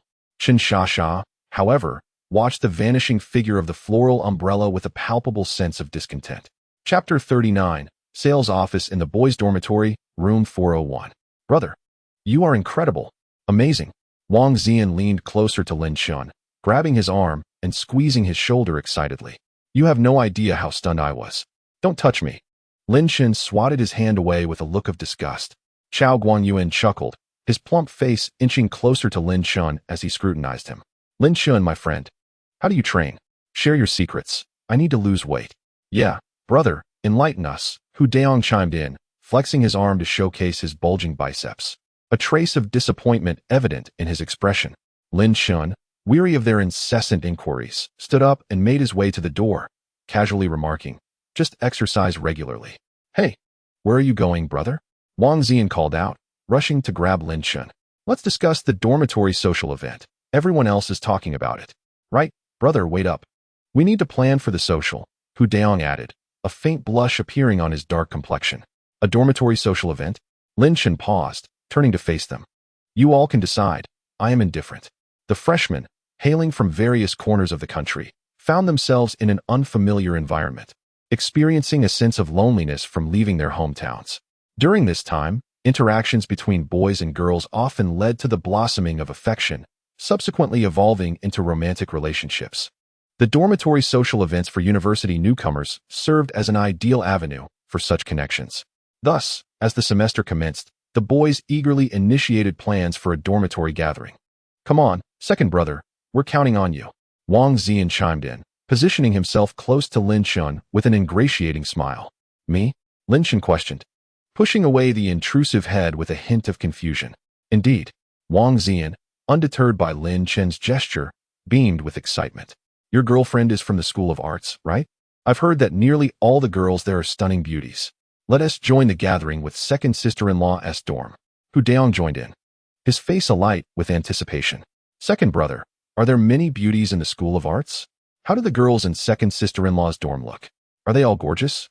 Chao Guangyuan, overhearing, shifted on his bed, his little eyes fixed on Lin Chen. Previously, Wang Ziyan had already divulged the fact that Lin Chen had a girlfriend to both Hu Daong and Chao Guangyuan. Lin Chen shook his head. "I don't even know where the entrance to the School of Arts is, let alone the quality of the girls in their dormitory." Uffed. Wang Ziyan rolled his eyes. "Second brother, stop joking. With a girlfriend as beautiful as second sister-in-law, I refuse to believe you've never visited the School of Arts." "Exactly. If you don't hurry. Second sister-in-law might just run off with someone else," Hu Daong added, skeptical. "Believe it or not, it was she who pursued me first. Moreover, she doesn't even qualify as your second sister-in-law," Lin Chen replied, shaking his head as he walked out. Wang Ziyan and the others were taken aback by Lin Chen's words. They exchanged glances, and moments later, all three exclaimed in unison, "Scumbag." As Lin Chen exited the academy, he opened his umbrella and strolled towards the newly opened property complex 100 meters away, pushing the door open as he entered. "Welcome. Sir, are you looking to rent or buy?" A heavily made-up salesgirl approached him with a cheerful demeanor as the door swung open. Lin Chen folded up his umbrella, placing it at the entrance, brushed off the water droplets from his clothing, and surveyed the sales office.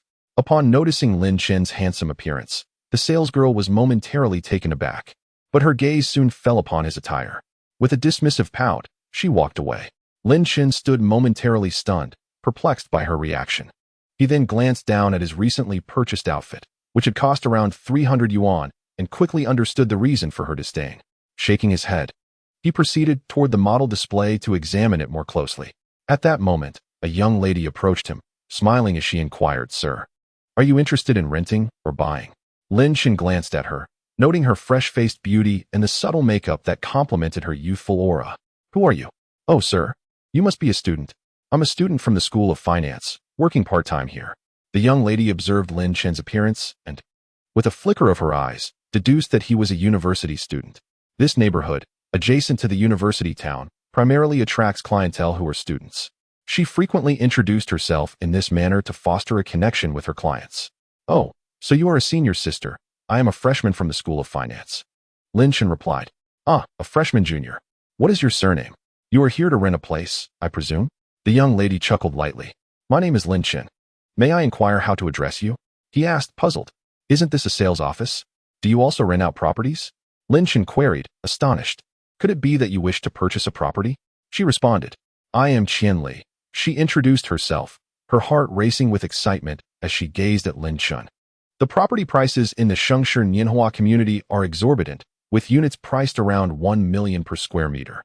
Even a modest two-bedroom apartment in this area is valued at upwards of 8 to 9 million. Consequently, most students here are merely seeking rental accommodations, with few contemplating purchases. Qian Li, her eyes sparkling, explained, "Our community offers two types of properties, one for sale and another for rent. specifically for students in the university town. Ah, I see. Lin Chen nodded in understanding. Just then, the sales office door creaked open, and two young women, arm in arm and shielding themselves with an umbrella, stepped inside. The previously made-up sales lady's eyes brightened upon seeing one of the girls' attire, and she immediately approached them, recognizing that the ensemble must be valued at no less than 3,000. "Welcome.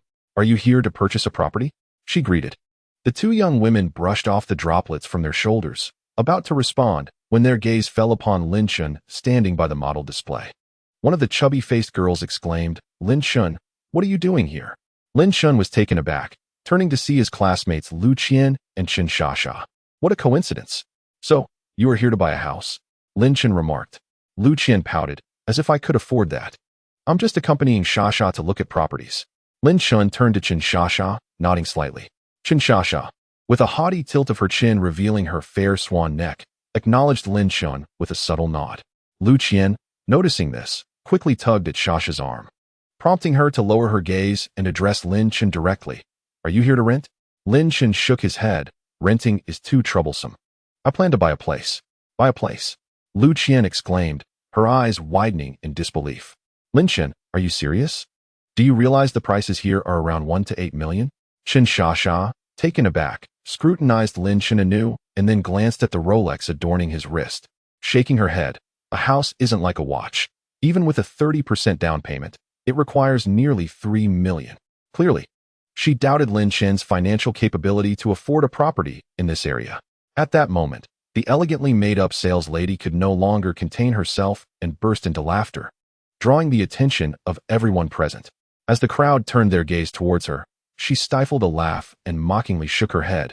"My dear classmate, judging by your attire and demeanor, it is evident that you are not in a position to afford a house. Are you saying this merely to attract the attention of that lovely female classmate?" Lu Qian was momentarily taken aback, but soon understanding dawned upon her, and she smiled while glancing towards Lin Chen. Chen Shasha had anticipated this moment. Upon hearing the remark, she furrowed her brow slightly and cast a disdainful glance at Lin Chen. Ever since elementary school, she had been annoyed by boys who pretended to be generous and suave in front of her.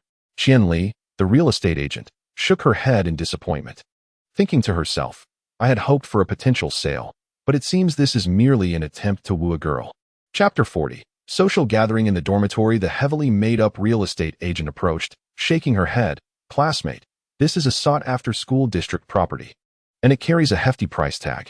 If you wish to impress this beautiful classmate, you are certainly in the wrong place." Upon hearing the price in the millions, Lin Chen had no intention of purchasing immediately. His current funds amounted to less than 300,000, a far cry from what was needed. However, given the atmosphere, one must not appear timid. Lin Chen glanced at her and pulled out his bank card, waving it lightly. "How much for a 3-bedroom unit?" Seeing this, Qian Li's eyes widened in astonishment. "Are you truly considering buying?"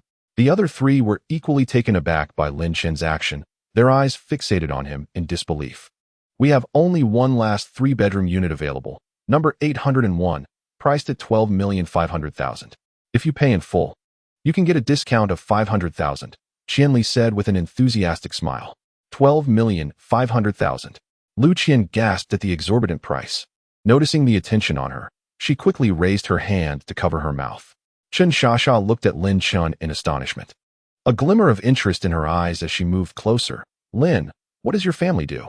You seem to be quite well off." This time, she was genuinely surprised. Having initiated a conversation with Lin Chen for the first time, a house costing over 10 million required careful consideration, even for someone in her financial situation.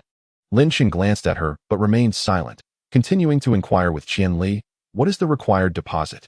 "You may initially pay a deposit of 200,000. If you intend to take out a loan, please prepare 30% of the total amount to be paid within a week," Qian Li explained with a radiant smile.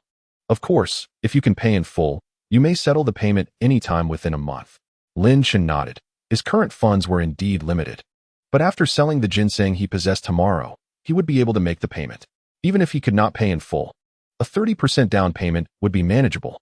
As long as he visited the alternate realm a couple more times, he could amass the necessary funds.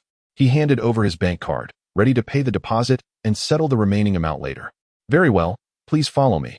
I will prepare the receipt for you," Qian Li said, taking the bank card and leading Lin Chen towards the finance office to arrange for the payment.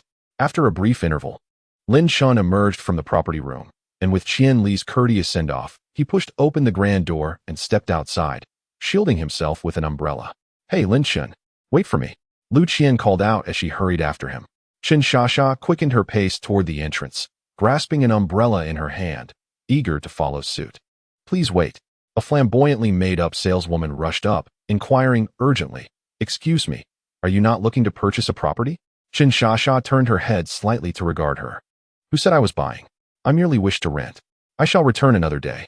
With that, she unfurled her umbrella and walked away with determination. The saleswoman stood momentarily aghast at her retreating figure, then stamped her foot in annoyance, exclaiming, "How could I have misjudged her?"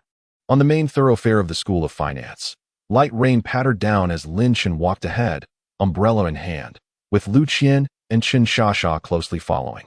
As they strolled, Lu Qian's cheerful voice rang out, "Lin Chen, you were magnificent. Your payment style was incredibly suave. By the way, are you a second-generation rich kid?" Chen Shasha, with her keen ears and beautiful eyes, observed Lin Chen's profile, finding it undeniably handsome. "Lin Chen, how about a dormitory social between our two dorms? Since we are classmates, it would facilitate our interactions in the future." Lin Chen looked at the beautiful girl in surprise, not expecting her to propose such a gathering. "I'm afraid, classmate Chen, that our dormitory's prince is already organizing that. If you're interested, you may contact him." "Oh, in that case, let Lu Qian reach out to Prince and we can establish a social connection between our dorms." "Absolutely. Leave it to me. I'll get in touch with him shortly," Lu Qian assured, patting her chest confidently. Amidst the bustling scene, Lin Chen's gaze lingered on her quivering form for a few seconds, astonished that such a doll-like face concealed genuine assets. Sensing his stare, Lu Qian's cheeks flushed, and she proudly straightened her back, making her bosom appear even more prominent. Lin Chen swallowed hard, averted his eyes, and remarked, "I am not a second-generation rich kid. Do you really think my attire suggests that? You are merely being modest. You are far superior to those debauched rich kids. Otherwise, how could you so effortlessly purchase a property worth millions?" Lu Qian replied with a grin. Chen Shasha blinked her beautiful eyes and nodded in agreement. Lin Chen shook his head, earnestly stating, "Ladies, you are mistaken. That property was purchased on behalf of my cousin, who merely entrusted the deposit to me. He will come to settle the remaining payment himself. Otherwise, I would have paid in full right away." "What? No way." Lu Qian's eyes widened, an array of questions flooding her mind. "Is that true?" Chen Shasha asked incredulously, nearly dropping the umbrella she held. Lin Chen nodded solemnly and turned towards the dormitory. He intended to use that property as a base and wished to keep the acquisition discreet. It seems my judgment was not amiss. I had asserted that his demeanor did not resemble that of someone hailing from a wealthy family. The glimmer in Chen Shasha's eyes extinguished as she spoke with a tone of disappointment. "Alas, I had hoped to catch the attention of a rich second-generation heir, but it appears my hopes were in vain." Lu Qian sighed, casting a forlorn glance at Lin Chen's retreating figure. "Shasha, should I still maintain contact with that prince? What about his dormitory?" Chen Shasha shook her head, holding up her umbrella as she walked forward. "No need. Let's consider other male dormitories later. Isn't that a bit too pragmatic?" Lu Qian pursued her, a hint of hesitation in her voice. Chen Shasha continued her stride towards the girls' dormitory, her voice rising above the rain. "We, as young women, must cherish ourselves. Engaging in romance and marriage is an opportunity to alter one's destiny. We cannot indulge in frivolous relationships, but must choose wisely. Their dormitory is filled with the less fortunate. Only Prince N's family is somewhat better off. Yet he is rather fickle, and the others are not suitable matches." Upon returning to the dormitory, Lin Chen was greeted by a haze of smoke, with several male classmates from other rooms indulging in their vices. One might think a fire had broken out. Lin Chen muttered to himself, pushing open the window and door to let in fresh air. "Ah, you're back, second brother," Prince N approached with a grin, the scent of tobacco wafting from him. "Let me tell you something. I've secured a partnership with the girls' dormitory." "Oh, which dormitory?" Lin Chen asked, intrigued by Prince N's swift actions. "It's Zhang Yingying's dormitory." "What?" Lin Chen exclaimed, taken aback. He gazed at him in astonishment. Prince N chuckled, "It's all thanks to you. I called Zhang Yingying. And as soon as I mentioned your name, she agreed." Chapter 41. Dormitory gathering. Lin Chen was astonished that Prince N had managed to establish contact with Zhang Yingying and form a partnership between their dormitories. What does this partnership entail? It means our two dormitories will frequently engage in activities together, dine, socialize, and get to know one another, Princeton replied with a grin. Second brother, I see that you have a good rapport with Zhang Yingying. Do you fancy her? Lin Chen recalled Zhang Yingying's long legs. His heart stirred momentarily. But then he remembered her rather forthright demeanor and shook his head. She is not my type. He preferred girls who were petite, gentle, and considerate. Really? Then I shall pursue her. Don't be upset, Princeton said, his eyes gleaming with determination. At that moment, Hu Daong chimed in, slapping Princeton on the shoulder with a hefty hand, causing him to stumble slightly. Third brother, with your stature, how do you intend to pursue Zhang Yingying? You won't stand a chance. Princeton shot him a glare, swatting his hand away. How can I know unless I try? Perhaps she might just fancy someone like me. Lin Chen chuckled, shaking his head. If you wish to pursue her, I have no objections. Big Black, did you hear that? Lin Chen is on board, so why are you fretting? As he spoke, Princeton proudly took out his phone, ready to contact Zhang Yingying's dormitory. He stood bent over, displaying a fawning smile, softly conversing with the girl on the other end of the phone. Hu Daong, observing his demeanor, couldn't help but shake his head. Look at him. Doesn't he resemble a eunuch? Haha. Lin Chen and Chao Guanyuan burst into laughter simultaneously. Wang Ziyan ended the call and shot a glare at the three of them, boastfully declaring, It's settled. We are dining together tomorrow night. Really? Third brother, impressive. Where shall we dine? Chao Guanyuan inquired with a smile. Hu Daong's face blossomed into a grin as he leaned closer to Wang Ziyan, giving him a thumbs up. Third brother, you're amazing. We must find a nice restaurant and dress up well for tomorrow. Humph. Only now do you care about the dinner? Only now do you ask about the location? What were you saying earlier? Wang Ziyan shot him a disdainful look, sitting down on the bed and crossing his legs with an air of self-satisfaction. Hey, it's my fault. Hu Daong chuckled, gently tapping his lips. Third brother, just tell us where we are going to eat. Wang Ziyan's eyes twinkled as he glanced at Hu Daong, grinning mischievously. Fourth brother, you will wash my socks for a week. Hu Daong knitted his brows together, scrunching his eyes in disgust. He gritted his teeth. Deal. Good. Straightforward. Wang Ziyan stood up, announcing, tomorrow at 6, at the Northeastern restaurant by the school gate. Why Northeastern cuisine? Chao Guanyuan, hailing from Yunnan, had never tasted Northeastern food and was uncertain if he would enjoy it. Northeastern cuisine is hearty and substantial. Wang Ziyan winked. Most importantly, Zhang Yingying is from the Northeast. Impressive. The three of them simultaneously gave a thumbs up. Wang Ziyan smiled with pride. To pursue a girl, one must first understand her background. Third brother, you are quite the seasoned player. Lin Chen remarked in admiration. How many girlfriends have you had? Chao Guanyuan and Hu Daong turned to him at once. Wang Ziyan counted on his fingers, grinning. Not many, just 4. Scoundrel. Hu Daong rebuked. Fourth brother is right. You are indeed a scoundrel. Lin Chen and Chao Guanyuan nodded in agreement. Wang Ziyan, beaming with pride, saw no shame in it. You are just jealous. That's a skill, my friends. So, how many have you dated? I know second brother has a beautiful girlfriend. Upon hearing this, Lin Chen recalled his past infatuation in high school, his face flushing. And he shook his head. She was my high school girlfriend, but now, it doesn't count anymore. What do you mean it doesn't count? Did you break up? That girl was truly stunning, a campus beauty. Wang Ziyan had met Chen Xinyao and had been momentarily awestruck by her beauty. So beautiful. Second brother, did you really break up? Hu Daong observed that even the experienced Wang Ziyan was taken aback by Lin Chen's ex-girlfriend's beauty, indicating that she must indeed be exceptional. Chao Guanyuan was not particularly surprised. He recalled the strikingly charismatic and beautiful woman he had encountered earlier at the entrance of the industrial and commercial office. Her relationship with Lin Chen was surely of significance. With such an enchanting figure in his life, it was not entirely unfathomable that Lin Chen had parted ways with his ex-girlfriend. It was somewhat understandable. Lin Chen, wishing to refrain from elaborating, turned to Chao Guanyuan and inquired, Boss, how many girlfriends have you had? Chao Guanyuan's face flushed slightly as he replied, Throughout my 3 years in high school, aside from my studies, I focused solely on entrepreneurship and did not engage in any romantic relationships. Boss, you are on the path to becoming a business mogul, Lin Chen remarked, nodding in approval. What about you, old four? Upon hearing this, Hu Daong's coarse and dark complexion turned crimson, and he shyly admitted, No, I haven't dated anyone. Look at you, shy as a schoolboy. Haha, Wang Ziyan chuckled, finding Hu Daong's bashfulness amusing. Brother, when the time comes, I'll teach you a few tricks to ensure you can win a girlfriend. All right, wash up and get some rest. You all have military training tomorrow. Lin Chen glanced at the time, realizing it was getting late, and headed into the bathroom to freshen up. The following day, Lin Chen awoke early, disregarding the three still deep in slumber, and proceeded to wash up before leaving the school. Today, he intended to find a pharmacy to sell the ginseng he had in his possession. He hailed a taxi and began his search, ultimately arriving at Xuanhuan. Xuanhuan is a nationwide chain of pharmacies, conveniently situated not far from the university town. This particular outlet was larger and more lavishly decorated than the one in Huaiyang County, boasting a more comprehensive array of medicinal materials.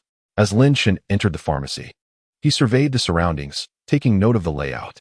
He made his way to the traditional Chinese medicine section, where he observed a female staff member engaged in conversation with a middle-aged man. Sir, we have genuine tiger bone here, which is quite sought after. We only have this small piece left. Our channels are legitimate, and the source is from Africa, priced at 800 yuan per tael, truly a fair price. Tiger bone is known for treating rheumatic pain and weakness in the legs and knees, possessing remarkable anti-inflammatory, analgesic, detoxifying, and wound-healing properties. The middle-aged man nodded, saying, "All right, I'll take it. How much do I owe you?" The female staff member smiled, weighed the bone, and replied, "Sir, this piece of tiger bone weighs 2 jin and 4 liang, totaling 19,200 yuan. For convenience, let us call it 19,000. All right, let us settle this by card. Also, remember to contact me when you have more tiger bone in stock." The middle-aged man readily handed over his bank card. Lin Chen, witnessing this transaction, could not help but be astonished. The appearance of the tiger bone struck a chord with him. He seemed to have seen a similar skeleton of considerable length in the storeroom of the Qin family fortress in another realm. With that thought, Lin Chen's eyes sparkled as he mused. Goodness, at 800 yuan per tael, that substantial skeleton must weigh dozens of jin. Chapter 42. A renewed fortune at Xuanhuan.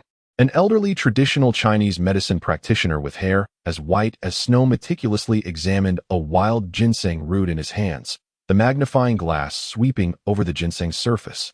Studying the intricacies of its texture, he examined the peculiarities with remarkable meticulousness. Finally, he pinched off a small segment of the root and placed it in his mouth, squinting his eyes as he savored the flavor. Lin Chen sat comfortably on a wooden chair, leisurely sipping his tea, exuding an air of calmness. Returning for the second time to sell, he was no longer as anxious as he had been during his initial visit. Young friend, this ginseng has reached 300 years. It is indeed a rarity. I never imagined I would witness such an aged wild mountain ginseng in my lifetime, the elderly physician exclaimed, his expression a mixture of surprise and nostalgia. He had once encountered a wild mountain ginseng over 300 years old, but back then he was merely an apprentice at the age of 14, shadowing his master. How many years had passed? In the blink of an eye, over 50 years had elapsed, and here he was, once again gazing upon a wild mountain ginseng of such venerable age. Noticing the old physician lost in reminiscence, Lin Chen waited patiently before setting down his teacup. "Old sir, what do you believe this ginseng is worth?" The elderly doctor roused from his reverie, pondered for a moment, and raised 3 fingers, waving them slightly. 3 million. Lin Chen's heart leapt. He suppressed his astonishment, for he had not anticipated this 300-year-old wild mountain ginseng to be valued at 3 million. Comparatively, the last ginseng he sold was merely worth 600,000. However, it should be noted that the previous one was only a few decades old, far inferior in medicinal age to this one. Seeing Lin Chen in silence, the old physician grew somewhat anxious. "Young friend, this ginseng is indeed a rarity. 3 million is a reasonable price. Unless you take it to an auction, you will not find a better offer at any pharmacy." "Very well, I shall heed your advice, old sir." Lin Chen contemplated for a moment, and then retrieved 4 exquisite boxes from his backpack. Upon seeing this, the old physician's eyelids twitched violently. His gaze fixated on the 4 boxes. Lin Chen smiled gently, placing the boxes on the table and carefully opening them. Hiss! The old physician inhaled sharply, his eyes widening in astonishment. After a prolonged moment, he took out the ginseng from the boxes, inspecting each one meticulously. Lin Chen, unfazed, settled back into his seat. Half an hour later, the old physician looked up at Lin Chen, incredulously stating, "Young friend, all 4 of your ginseng roots have reached 300 years, especially this one." He pointed to a slightly thicker root, which I estimate to be around 350 years. Lin Chen glanced over, realizing that this particular ginseng was only marginally larger than the others. Had the old physician not pointed it out, he would have thought them nearly identical. This attested to the old physician's integrity and trustworthiness. "Old sir, what price do you propose?" The old physician pondered, his right hand unconsciously stroking his beard in contemplation. "In total, we have 5 ginseng roots here. I shall value 4 at 3 million each, and this one at 4 million. That totals to 16 million. Lin Chen's heart raced, causing his hand to tremble as he held the teacup. He quickly set it down. The old physician, noticing this, smiled slightly, unfazed. Anyone would be astonished to hear of a staggering sum of 16 million, especially a 20-year-old lad like Lin Chen. "You will need to pay a tax of 1 million. The old Chinese doctor reminded him. "That is only natural. It's a deal." Lin Chen suppressed his excitement and placed his bank card firmly on the table. The old doctor smiled and instructed the person waiting outside to bring in the accountant. Once the transaction was completed, the old doctor pondered for a moment and curiously inquired, "My young friend, these ginseng roots do not appear to have originated from Changbai Mountain. May I ask where you procured them?" Lin Chen hesitated for a moment before responding. "My elders unearthed them from the depths of the Amazon rainforest." "The Amazon rainforest?" The old doctor was taken aback and shook his head in disbelief. While the Amazon is indeed shrouded in mystery, it is a tropical rainforest, an unsuitable environment for ginseng to thrive. Clearly, Lin Chen was reluctant to divulge more. The old doctor understood this well. He carefully stored the ginseng and then retrieved a dark golden invitation card from his drawer, handing it to Lin Chen. "This is an invitation to the auction. If you have the opportunity, I encourage you to attend." "An auction?" Lin Chen accepted the invitation and opened it, finding the details quite ordinary, outlining the time and location set for 3 days hence. "Our Xuanhuan Hall is one of the shareholders of the auction house. Should you be interested, do come by. If you possess any fine items, you may also consign them for auction." The old doctor was clearly keen on fostering a good relationship with Lin Chen. "Thank you very much." Lin Chen expressed his gratitude and took his leave. With light steps, he exited and, unable to contain his exhilaration, clenched his fist tightly in celebration. The hour was still early, just around 4 in the afternoon. Lin Chen hailed a taxi and made his way to the sales office. Throughout his journey, he switched taxis 3 times, deliberately directing the drivers to take back roads to avoid being followed. This time, he did not sell all 7 ginseng roots, opting instead to part with only 5. Even so, the enormous sum of 15 million could easily incite envy. "It is time to purchase a vehicle, otherwise, my travel will be inconvenient. What brand should I consider?" As he sat in the taxi, gazing out the window at the passing cars, Lin Chen felt a swell of joy, perceiving the vehicles as intimately close and the pedestrians as warmly familiar. Even the sweltering air felt surprisingly gentle. As the taxi halted at a traffic light, his gaze fell upon a trendy women's clothing store to his right. Through the shop's expansive glass window, he caught sight of a beautiful trench coat draped over a model. And inexplicably, thoughts of Zhou Yu surfaced in his mind. He took out his phone and opened the chat window. His WeChat conversation had paused at a greeting exchanged before bed the previous night. The right side of the screen displayed his sporadic messages, while the left remained devoid of any replies. After a moment's contemplation, Lin Chen's fingers danced across the screen as he typed, "I am in wonderful spirits today, having unexpectedly acquired a fortune, and I wish to share this with you." Upon finishing, he promptly hit send. Lin Chen held his phone, gazing at the screen, awaiting Zhou Yu's response. The screen dimmed, and he lit it up again, only for it to darken once more. As the green light flickered on, the taxi began to move, yet no reply came from the other end. A bitter smile crossed Lin Chen's face as he thought to himself, "Why do I feel like I've become infatuated again? It seems I am merely indulging in self-delusion." Sighing softly, he turned his gaze outside, only to find that the once bright sunshine had faded. After more than 20 minutes, the taxi halted in front of the sales office. Lin Chen alighted, pushed open the grand door, and stepped inside. Upon entering, he was met with a cacophony of noise. In the lobby, a corpulent, balding middle-aged man was vociferously berating a young woman. "Sun Yun, you're just a country bumpkin. It's a privilege that I have my eye on you, so don't be ungrateful. If you agree to be with me, I'll put down a deposit for this house right now." As he spoke, he brandished his bank card, waving it in the air. Opposite him stood a slender young woman, approximately 5 feet tall, dressed in a sales uniform, her head bowed in silence. She appeared to be around 20. Her lips pressed tightly together, not uttering a word. Lin Chen glanced over and caught a glimpse of her profile. Her figure was remarkably slender, clad in a deep blue sheath dress that hugged her curves, accentuating her shapely form. The upper half of her attire was a fitted white blouse, her waist delicate enough to be clasped with a single hand, while her bosom was strikingly prominent, presenting an exaggerated silhouette. "Lin, you're here," exclaimed Qianli, who had been observing the scene nearby. She hurried over to greet him. "Yes, I've come to make a payment. What is going on here?" Lin Chen lifted his chin and surveyed the tumultuous crowd.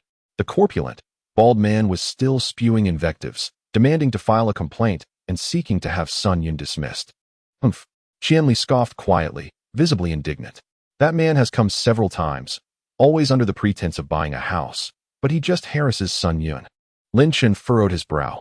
"Doesn't your manager address such matters?" "Ah, the manager couldn't care less. He actually prefers us salespeople to entertain clients with drinks. As long as we do that, a house will surely sell." "Entertaining clients with drinks?" Lin Chen asked, perplexed. Coming from Huayang County, he was unfamiliar with the ways of people in this big city. Qianli pursed her lips and leaned closer to Lin Chen, whispering, "What they call entertaining is actually more about sleeping with. Do you understand now?" A rush of warmth, mingled with the unique fragrance of youth, enveloped Lin Chen's ear, causing him to shiver involuntarily. In an instant, his ears and neck flushed crimson. "Hee, Lin, you're blushing." Qianli giggled, covering her mouth delicately. Lin Chen shot her a glare. "Do you often go out to entertain clients?" Qianli quickly shook her head. "No way. I'm just part-time here, not full-time." "What is the difference?" "The commissions for part-time employees are minimal, yet they are also subject to fewer constraints. When displeased, they can simply walk away.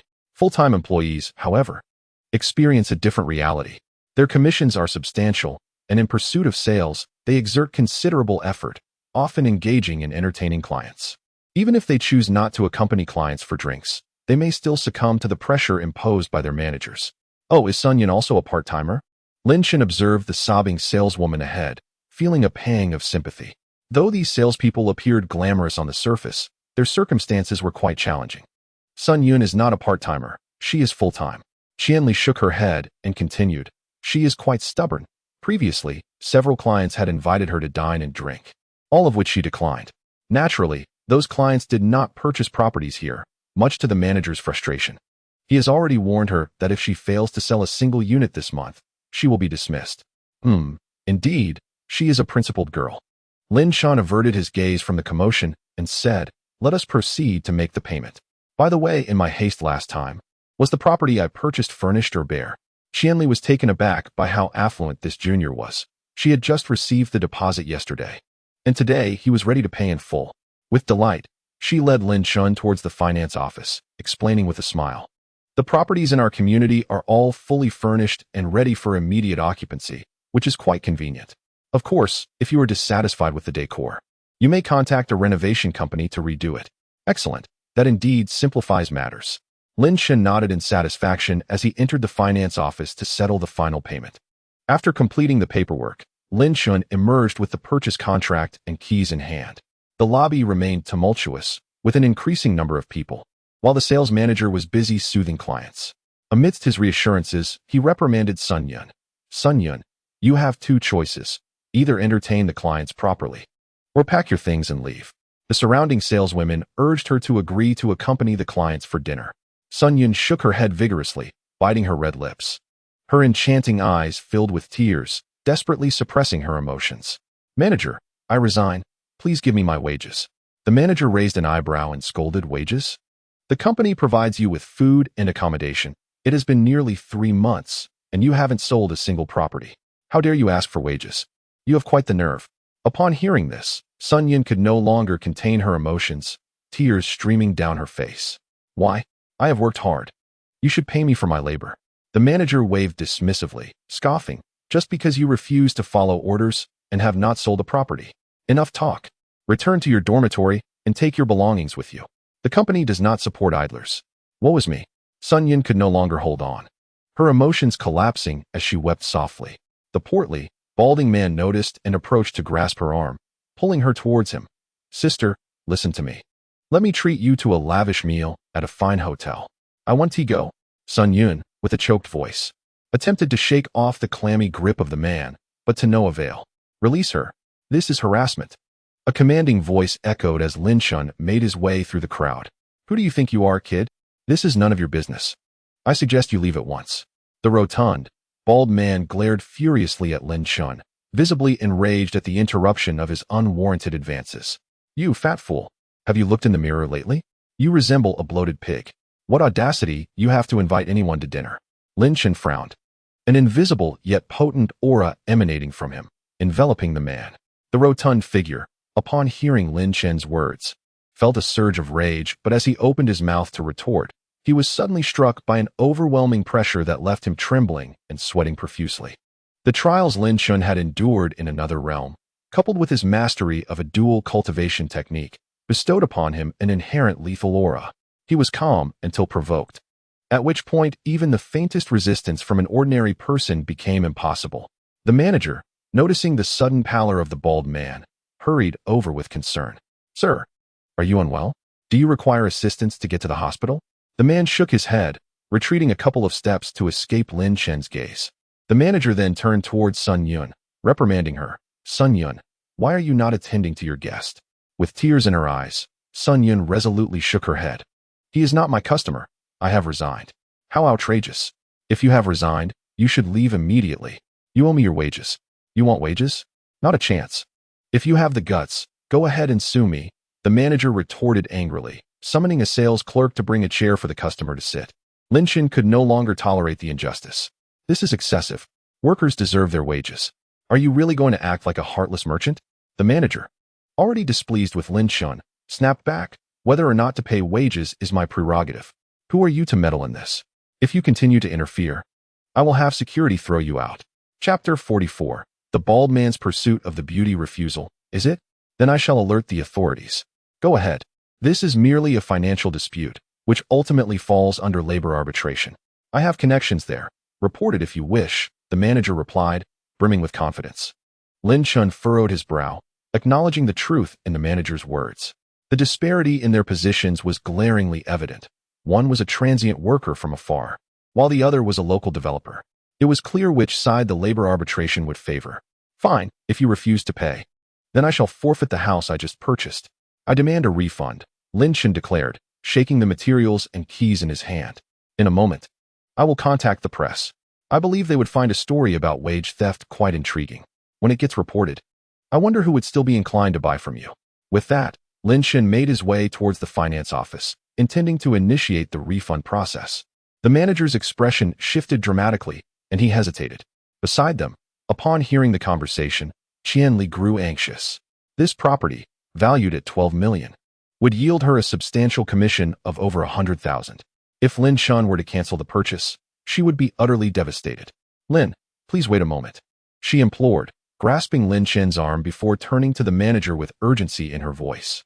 "Manager Wang, this client is purchasing a 3-bedroom apartment worth 12 million. Sun Yun's salary is merely a pittance. You must reconsider your stance." Manager Wang's expression shifted dramatically upon hearing this. A smile broke across his face as he approached, saying, "This is all a misunderstanding. You are our client, and thus our esteemed guest. Rest assured, I will arrange for the finance department to disburse Sun Yun's salary immediately." With that, he directed the financial staff to process Sun Yun's payment. Seeing this, Sun Yun's tears transformed into a radiant smile as she approached Lin Chen, repeatedly expressing her gratitude. Manager Wang leaned closer to Lin Chen, ingratiatingly offering apologies. Lin Chen, however, regarded his sycophantic demeanor with disdain and chose to ignore the obsequious man. Nearby, a bald man, visibly infuriated, shouted, "Hey, I am also your client. I demand that you withhold her salary." Upon hearing this, Sun Yun's joyful expression turned into one of despair, her delicate hands fidgeting nervously as she cast anxious glances at Lin Chen. Moved by her plight, Lin Chen turned to the bald man and retorted, "If memory serves, you have yet to make any payment. If you wish to be treated like a deity, you must first present 1 million. A ripple of laughter erupted among the onlookers at Lin Chen's boldness, all eyes now fixed on the bald man. His face flushed crimson with a mix of rage and embarrassment. He was merely a petty thug in society, possessing only a few 100,000, far from the million required. He had been meandering through the sales offices in Modu, using his limited funds to place small deposits, only to charm saleswomen into dining and drinking with him. After their encounters, he would return the next day, returning the deposits amid their murderous glares. Having successfully employed this ruse numerous times, he had not anticipated encountering the obstinate Xuanhuan or the meddling Lin Chen today. Realizing the futility of his situation, the bald man shot Lin Chen an angry glare before slinking away in defeat. Lin Chen shook his head dismissively and pushed open the door, heading towards his newly acquired residence. Meanwhile, Qianli, noticing the bald man's departure, approached the manager and urged, "Manager Wang, that man was clearly not a genuine client. We have been deceived. Please reconsider dismissing Xuanhuan. She has come from a humble village. Her situation is quite challenging." Manager Wang glared at her, retorting, "Mind your own business and focus on your duties. This is the company's decision. Xuanhuan has failed to sell a single unit in 3 months. She should have left long ago." With that, he stormed back to his office in a huff. With a sigh, Qianli shook her head, murmuring her appreciation. "Thank you, Sister Xiaoli." Xuanhuan approached Qianli and expressed her gratitude. Qianli gazed at her delicate features, then glanced at her ample bosom, which appeared as though it could burst the buttons of her shirt at any moment, stirring a sense of envy within her. "With your petite frame and exaggerated figure, you are far too alluring to men. You truly are ill-suited for this line of work. It would be best for you to leave sooner rather than later." Xuanhuan bit her lip gently, a wave of bitterness flooding her heart. Having come from a mountain village to work, she had endured 3 jobs, each ending due to harassment from men, forcing her to resign. She lowered her gaze to her full chest, her view filled with the stark whiteness of her breast, obscuring even her toes. A sense of irritation and anger welled within her. Despite her modest appetite and poor diet, her bosom was significantly larger than that of other women. Shaking her head to dispel her tumultuous thoughts, she bid farewell to her colleagues and returned to her dormitory to pack her belongings. Meanwhile, the bald man stormed out of the sales office, exiting the community and seeking a secluded spot. He retrieved his phone and dialed a number. "Hey Huang Mao, bring 2 people and help me deal with a kid. Boss, who has crossed you? I'll take care of him. We'll be there shortly," came the brazen voice from the other end. "Oh, and remember to bring Zhao Feng. He just returned from the military and is quite capable." "Got it. See you soon." The bald man hung up, a smug smirk spreading across his face. "Dare to disrupt my affairs? I'll make sure to break your legs. And as for that voluptuous girl, don't think you can escape from my grasp." Lin Chen opened the door to his new home, instantly awestruck by the opulence of the space. The decor reflected a European style, with the living room alone spanning 50 to 60 square meters, adorned with dark gray marble flooring that exuded luxury. The walls were embellished with exquisite wallpaper, and a bronze chandelier hung centrally from the ceiling, radiating understated elegance. Indeed, to Lin Chen, this was the epitome of luxury. Having lived in a small county town, his previous residence was merely a dilapidated 60 to 70 square meter apartment. Everything in this room surpassed his former home by leaps and bounds. To him, it was a lavish abode. The layout featured 3 bedrooms and 2 living areas. The kitchen equipped with all necessary appliances, and the wardrobe and bed were brand new. The only missing items were pillows, bedding, toiletries, and some kitchenware. Lin Chen felt quite satisfied as he explored each room, ultimately pausing before the floor-to-ceiling window in the living room, overlooking the entire community and admiring its scenic layout. Suddenly, his gaze sharpened as he noticed a commotion at the community entrance. There, several men were tugging at a girl. With his keen eyesight, he discerned from hundreds of meters away that the girl being pulled was none other than Xuanhuan. Simultaneously, he spotted the bald, corpulent man. "Damn it, this is getting complicated."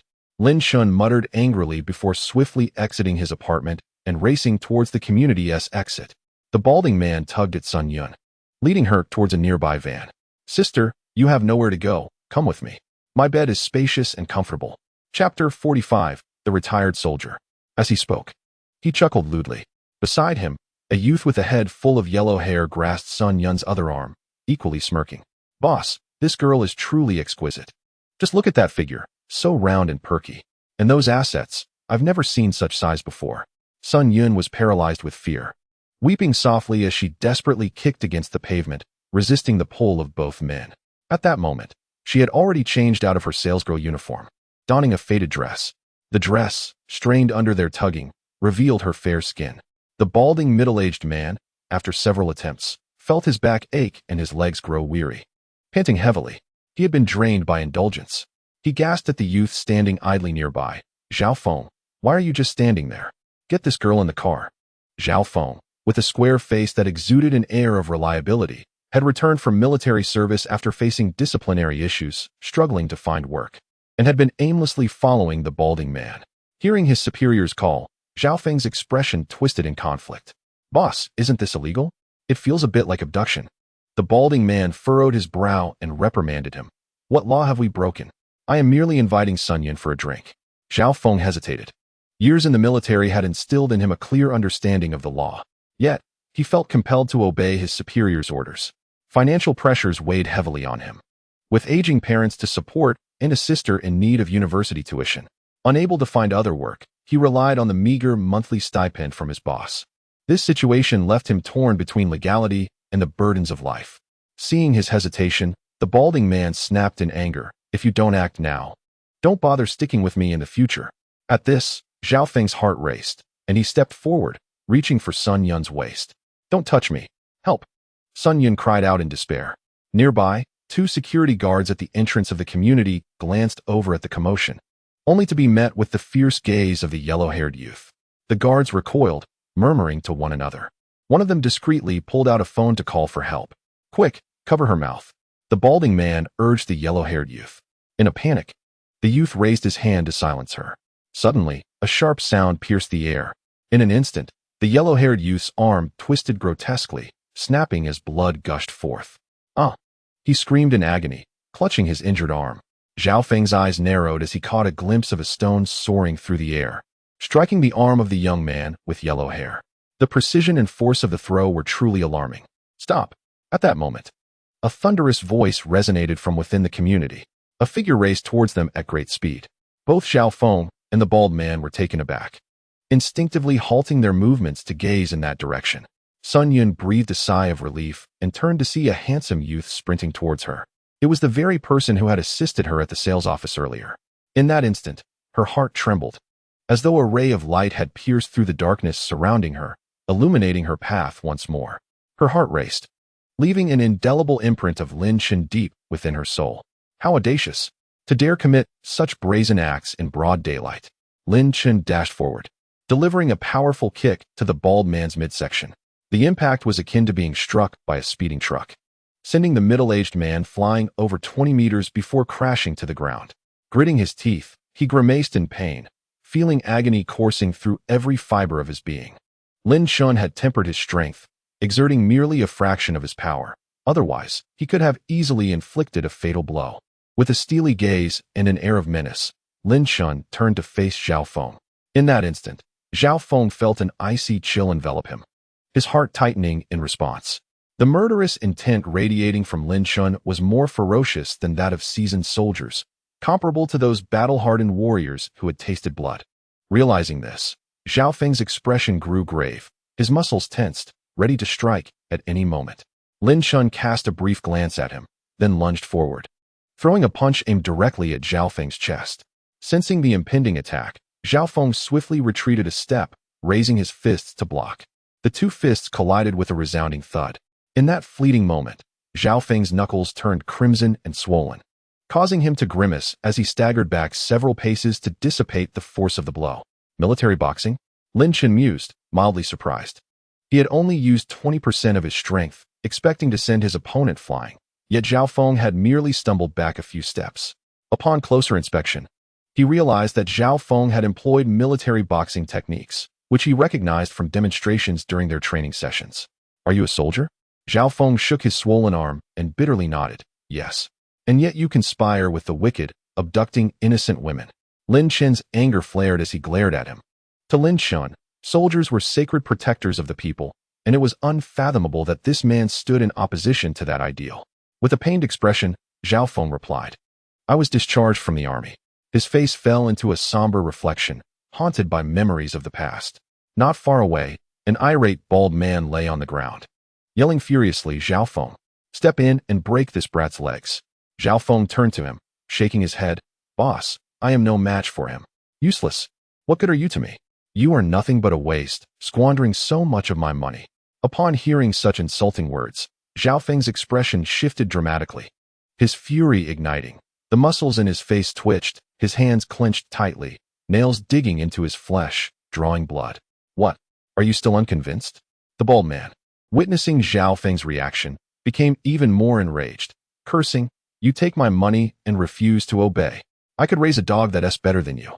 When I ask you to do something, you always make excuses. Who do you think you are? If you're unwilling, then get lost." Zhao Feng's countenance darkened further, his eyes blazing with wrath as he contemplated leaving. Yet, thoughts of his sick mother and school-going sister made his lifted foot feel as heavy as a mountain. Lin Chen, observing Zhao Feng's inner turmoil, shook his head and swiftly appeared before the bald man, fixing him with a cold stare. The bald man was startled by his sudden presence, halting his stream of curses. "Do not come any closer. If you do, I will call the police." Upon hearing the mention of the police, Lin Chen couldn't help but scoff. "Go ahead and call them. Let us see who they will apprehend when they arrive." The bald man faltered, hastily waving his hands. "I want to call the police." "Spare me. I won't dare again." "You truly want to dare?" Lin Chen raised his foot and aimed it at the man's lower leg. In an instant, as Lin Chen's foot descended, a chilling wind pierced the bald man's shin bone. The bald man turned pale, instinctively shutting his eyes. No, thud. The sound of Lin Chen's foot striking the ground reverberated. The bald man, not feeling the anticipated pain, opened his eyes instinctively to find a deep pit beside his calf. He gasped, his heart racing uncontrollably. This was concrete, harder than rock. And yet this boy had managed to create a deep hole. Had that foot landed on his leg, it would surely have resulted in a shattering fracture, leaving him a lifelong cripple.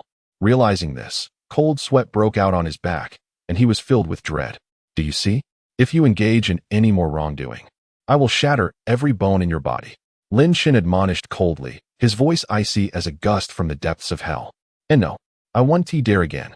The bald man frantically shook his head. At that moment, he was genuinely terrified. Lin Chen disregarded him, turning to Sun Yun, adjusting her disheveled attire, and asking, "Are you all right? Is everything okay?" "Thank you. I am fine," Sun Yun replied gratefully. Lin Chen glanced at the luggage beside her, furrowing her brow and inquiring, "Have you been turned away by the sales office?" "Yes," Sun Yun replied, lowering her head, overwhelmed with despondency. "Do you have any fellow townsfolk? It's getting late.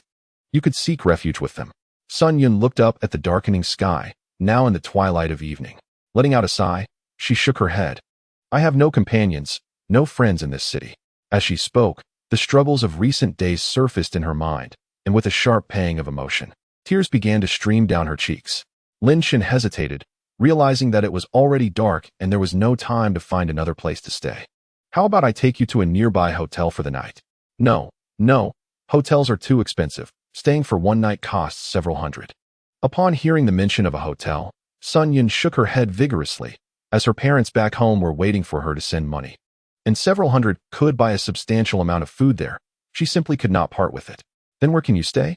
Lin Chen felt genuinely troubled. "I could spend the night at the train station." "The train station? It's too chaotic there, and it's not safe for a girl like you." Lin Chen shook his head, contemplating for a moment before suggesting, "If you don't mind, you could stay at my newly purchased apartment for the night. Is that appropriate? The apartment is empty anyway. If you're not averse, you can stay there while I return to my dormitory for the night." "Thank you." Sun Yun lifted her head, her large, watery eyes brimming with gratitude. "All right, let us go," Lin Chen said, picking up her luggage and leading her toward the residential community. Sun Yun kept her head down, following closely behind him as they walked back into the complex.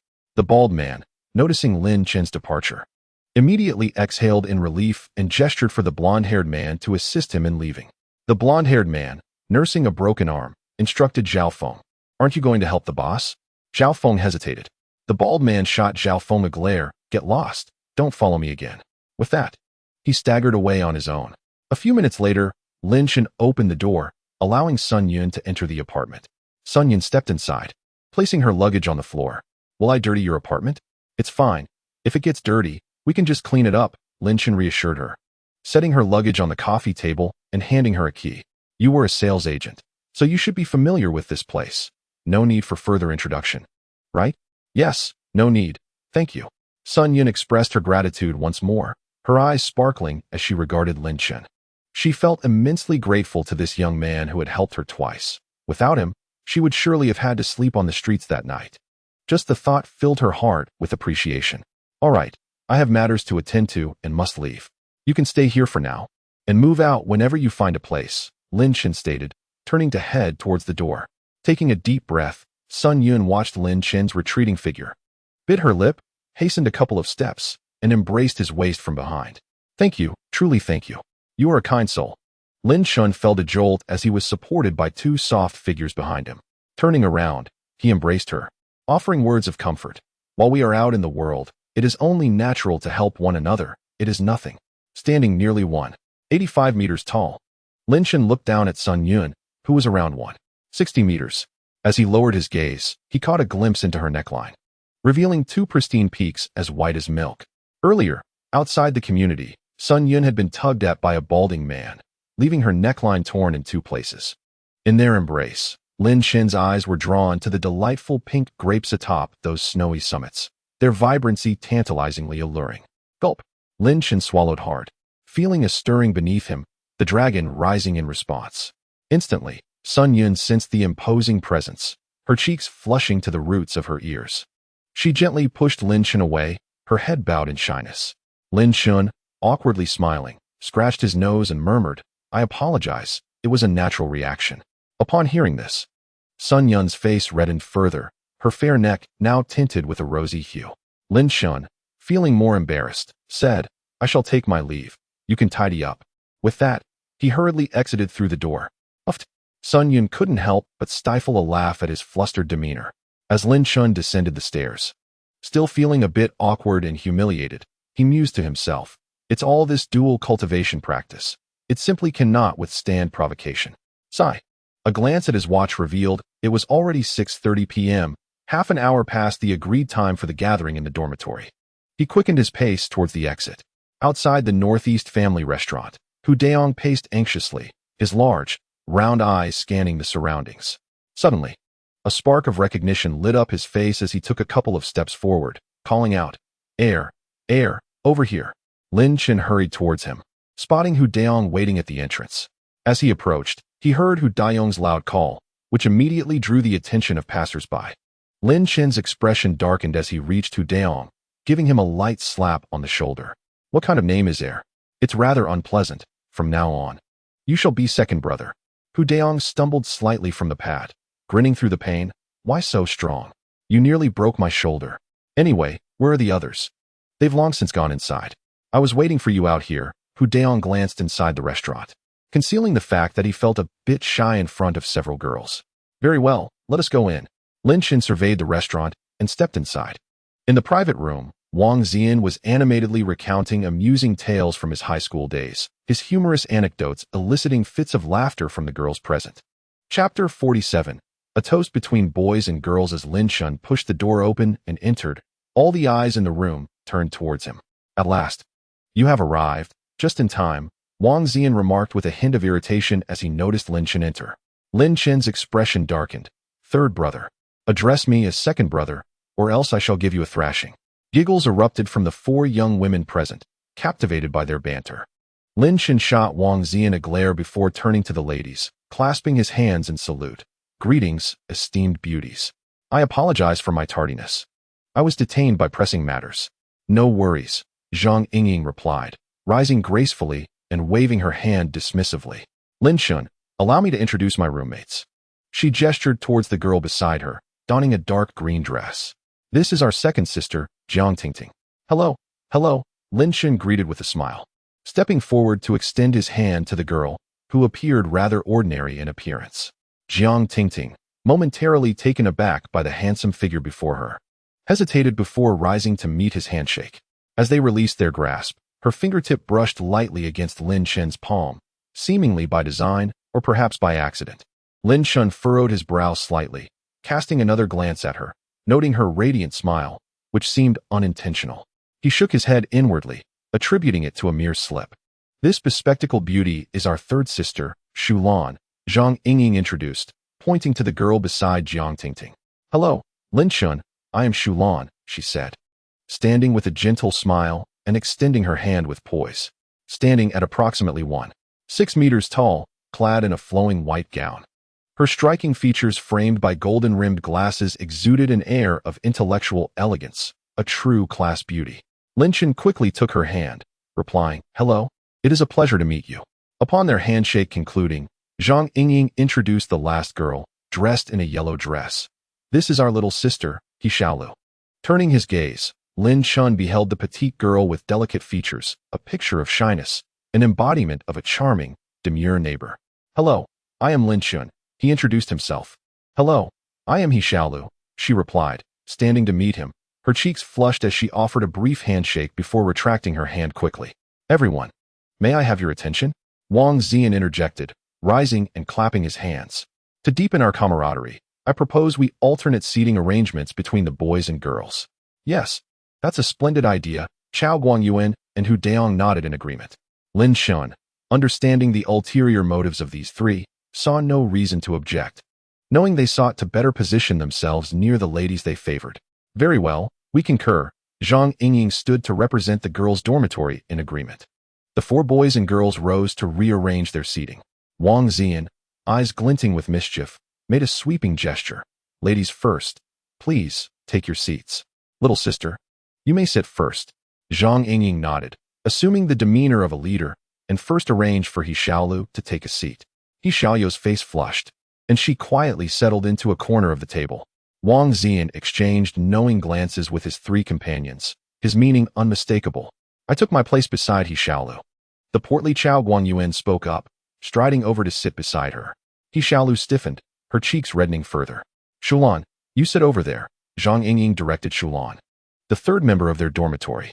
"All right," Shulan replied, gracefully moving to take her seat. Wang Ziyan glanced at Lin Chen, then at Hu Daong. "I positioned myself next to Shulan." Hu Daong grumbled as he stepped over to sit beside her. Shulan tilted her head to glance at him, her beautiful eyes behind her golden-rimmed glasses revealing no emotion. "Tingting, it's your turn, you can sit over there," Zhang Yingying instructed Jiang Tingting, assigning her a place. Okay." Jiang Tingting smiled, casting a glance at Lin Chen before taking her seat. Wang Ziyan looked at Lin Chen, blinking his eyes and smirking, indicating that he should join them. "You rascal," Lin Chen silently cursed, walking over to sit beside Jiang Tingting. Upon noticing him, Jiang Tingting's face flushed, her heart racing. Zhang Yingying furrowed her brow and took her seat at the table. Hee, Wang Ziyan chuckled as he sat beside her. This arrangement of seats perfectly aligned with his intentions. A variety of dishes were brought to the table by the waitstaff, and everyone began to eat. However, the atmosphere was somewhat awkward, with a heaviness pervading the table as it was the first meal between the boys and girls. Zhang Yingying tapped her chopsticks against her plate, producing a clear sound that drew everyone's attention. "Let us play a game. We girls agreed to Wang's suggestion earlier, so now it's our turn to propose something. Shouldn't you boys agree?" "Absolutely, we concur," Wang Ziyan exclaimed, excitedly thumping his chest while gazing at Zhang Yingying's exquisite features. "Yes, I agree. Please proceed, Zhang." Hu Daong chimed in with his deep voice. After speaking, he glanced at Shulan beside him, puffing out his chest to showcase his masculinity. Chao Guangyuan nodded in agreement. Lin Chen also affirmed. "Great." Zhang Yingying clapped her hands, chuckling brightly, and announced, "For our first meeting and this inaugural toast, the girls will clink glasses with the boys beside them. Each girl will drink 1 glass, while the boys will drink 3, with the amount determined entirely by the girls. How does that sound?" The boys exchanged uneasy glances, sensing an ominous turn of events. Noticing their silence, Zhang Yingying frowned and said, "What's wrong? Are you still men?" "No problem, we agree." Wang Ziyan stood up, thumping his chest enthusiastically in affirmation. With the matter laid out so plainly, they had no choice but to consent. Lin Chen and the other two followed suit in agreement. Zhang Yingying smiled triumphantly. "Very well, let us commence with a round featuring my younger sister and classmate Chao." As she spoke, she approached He Xiaolu, gently patting her shoulder. "Sister, do you prefer white wine or beer?" He Xiaolu hesitated for a moment. "I am not very adept at drinking. I suppose beer will suffice." "Excellent," Zhang Yingying proclaimed, lifting a beer bottle and filling He Xiaoyu's glass to the brim. "Drink up." He Xiaolu raised her glass, sipping delicately and slowly, embodying an image of grace. As the liquid warmed her, a rosy hue blossomed on her cheeks, enhancing her charm. "Bravo! Bravo!" The crowd erupted in applause. Chao Guangyuan stared in astonishment, his eyes sparkling with delight. Smack! Zhang Yingying playfully slapped Chao Guanyuan on the shoulder. Awakening him from his reverie, "Classmate Chao, it's your turn." "Not an issue, I shall drink," Chao Guanyuan declared, seizing the beer bottle and filling his glass. Downing it in 3 or 4 gulps, he proceeded to pour and consume 2 more glasses consecutively, maintaining a composed demeanor. "Impressive. You possess quite a capacity." Wang Ziyan applauded enthusiastically as others joined in the applause. "Sister, will you continue to drink?" Zhang Yingying inquired with a playful smile directed at He Xiaolu. He Xiaolu cast a furtive glance at Chao Guanyuan, her face flushing, and shook her head. "No more, no more." Zhang Yingying regarded her knowingly before moving to the third member. "Xuanhuan, what say you? White or beer?" As she spoke, she shot a glance at Hu Daong. Her smile enchanting. "This gentleman beside you must have a robust tolerance." Hu Daong grinned broadly. Xuanhuan pursed her lips. "Let us go for the white." Hu Daong remained still, occasionally stealing glances at Xuanhuan, his gaze lingering on her fair neck. "How refreshing!" Zhang Yingying exclaimed, preparing to pour white wine into Xuanhuan's small glass. This glass, unlike the beer glasses, was crafted from white porcelain, holding a mere 2 taels. Xuanhuan interjected, "Allow me." Grasping the bottle of white wine with her right hand, she set aside the small glass and instead reached for a larger teacup, pouring out the water and filling it with white wine. "This third sister has quite the capacity," Jiang Tingting exclaimed, astonished. Others followed suit, casting incredulous looks. Typically, girls would only sip a bit of white wine, yet Xuanhuan was determined to down an entire cup. This was 2 taels of white wine, and at a potent 53 degrees. Simultaneously, the crowd regarded Hu Daong with sympathetic expressions. Chapter 48. Character revealed in drink. Xuanhuan raised her cup, smiled, and offered a subtle nod to Hu Daong. Under the astonished gazes of the onlookers, she tilted her head back, swiftly consuming the contents. As the white wine settled in her stomach, a blush crept onto her fair neck, rendering her even more delicate and beautiful. "Bravo!" Wang Ziyan rose to his feet, applauding enthusiastically. "Your drinking capacity is impressive," Lin Chen remarked, giving a thumbs up in admiration. The others joined in the applause, expressing their astonishment. Consuming 2 liang of strong liquor in one go is a challenge even for the average male, let alone for the females present. "Hu, it's your turn, triple the amount." Zhang Yingying laughed as she placed the bottle of liquor in front of Hu Daong.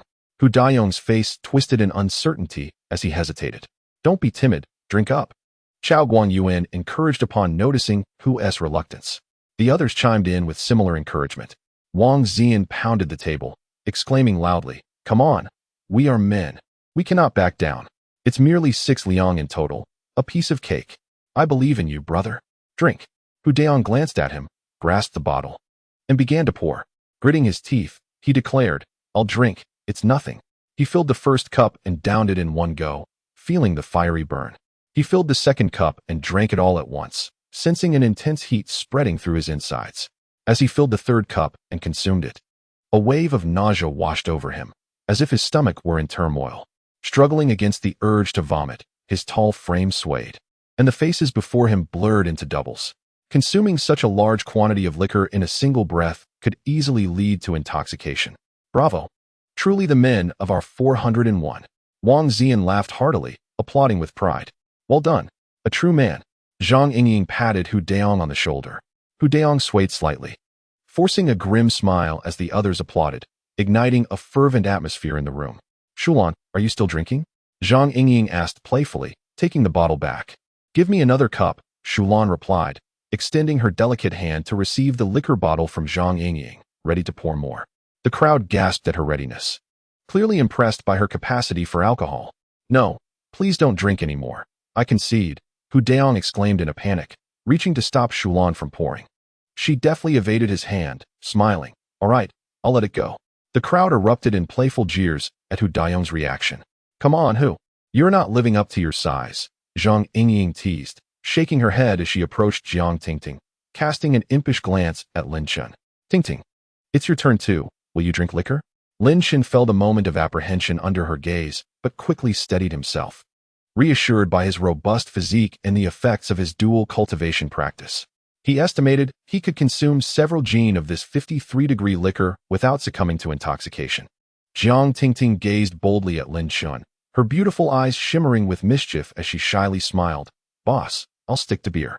Upon witnessing the scene, Lin Chen immediately let out a sigh of relief and offered her a gentle smile. However, Zhang Yingying felt an inexplicable discomfort at Jiang Tingting's demeanor and voiced her disapproval directly. "Little girl, don't get carried away. How can you drink beer?" With Lin Chen's towering height of 185 centimeters, opting for beer is a slight against him. You must drink baijiu instead.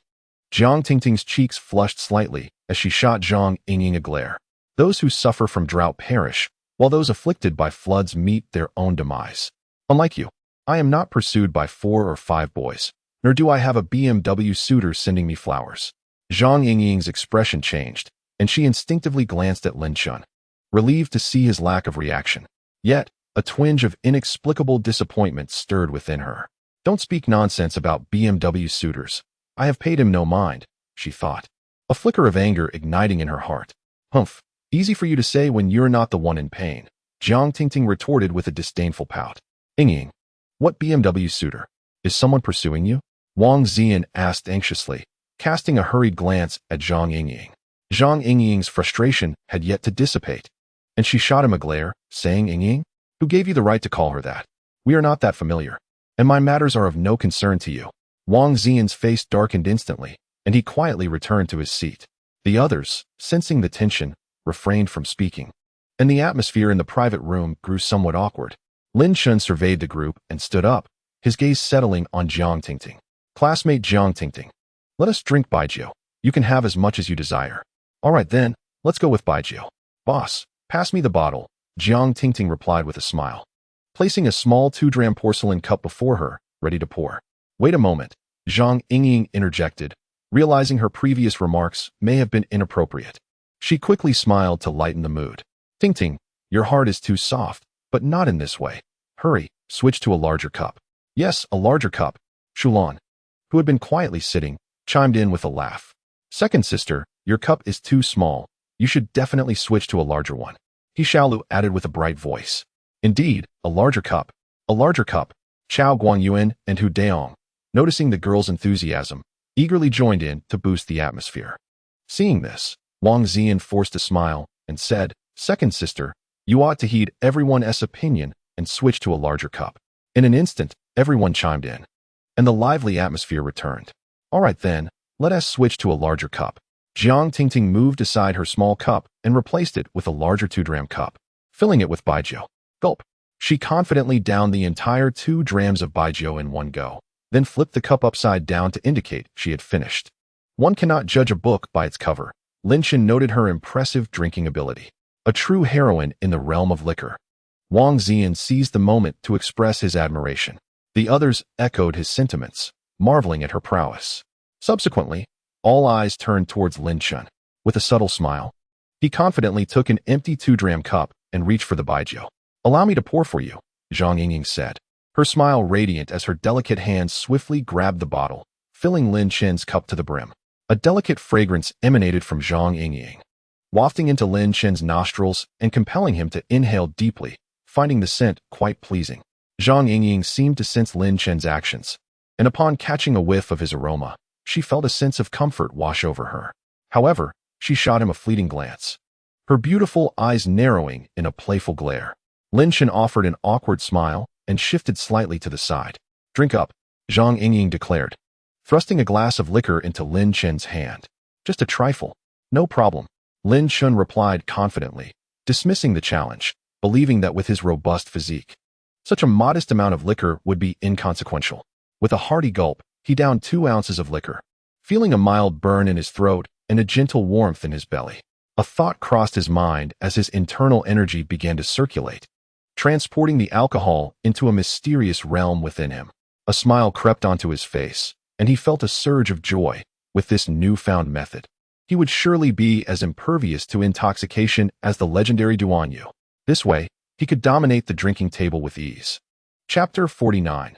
Lin Chen's overconfidence in his drinking capacity. Lin Chen smiled confidently, and indeed, with the aid of this spatial advantage, no amount of liquor would affect him adversely.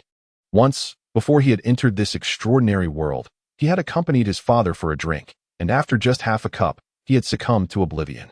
Now, after refining his physique, acquiring true energy, and harnessing this mysterious space, Drinking was akin to quenching his thirst with water, indistinguishable in nature. Come, fill it up, let's continue. He downed another 2 cups of liquor, his expression remaining unchanged. The onlookers at the table exchanged bewildered glances. Tingting, pour another glass. Zhang Yingying winked at Jiang Tingting. 2 cups are hardly sufficient. We need at least 3 or 5. Lin Chen declared grandly. The others were taken aback, and Chao Guangyuan quickly urged, Lin Chen, pace yourself. Our brother is quite the character.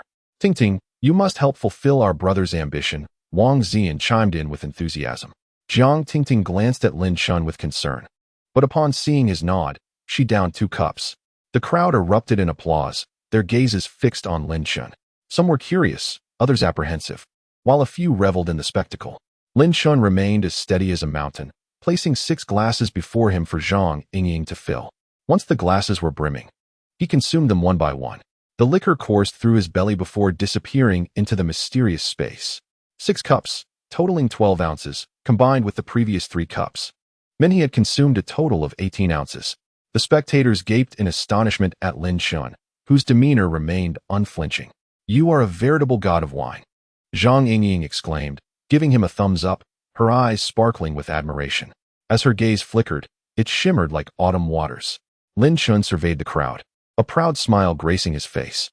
He laughed heartily, rising to his feet, and playfully attempted to pat Zhang Yingying on the shoulder. Why didn't I make contact? He cast a bewildered glance at his palm before shifting his gaze to Zhang Yingying's shoulder. In an instant, a fleeting sense of disorientation washed over him. What on earth? How can this be possible? Lin Chen exclaimed, unable to contain his astonishment. He had merely swallowed the liquor, yet it had somehow been absorbed into the void. How could he possibly be intoxicated? Unless he had an aversion to alcohol.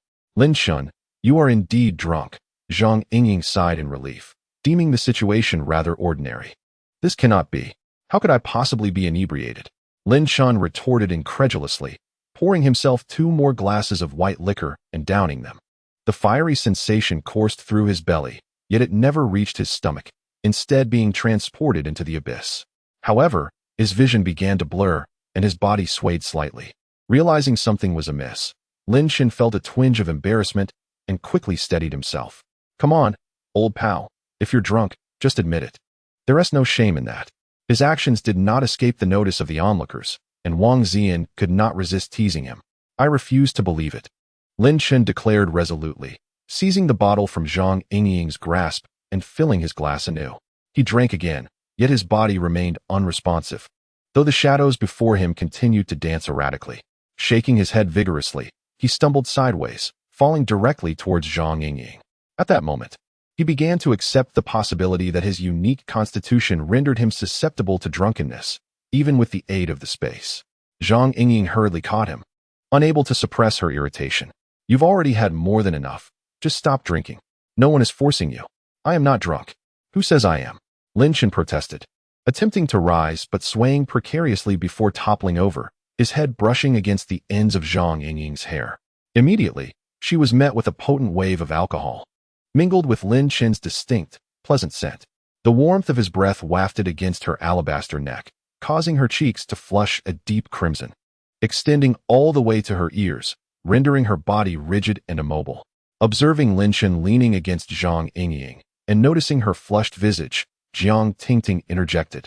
I dare say you are not merely inebriated. You are taking advantage of the situation.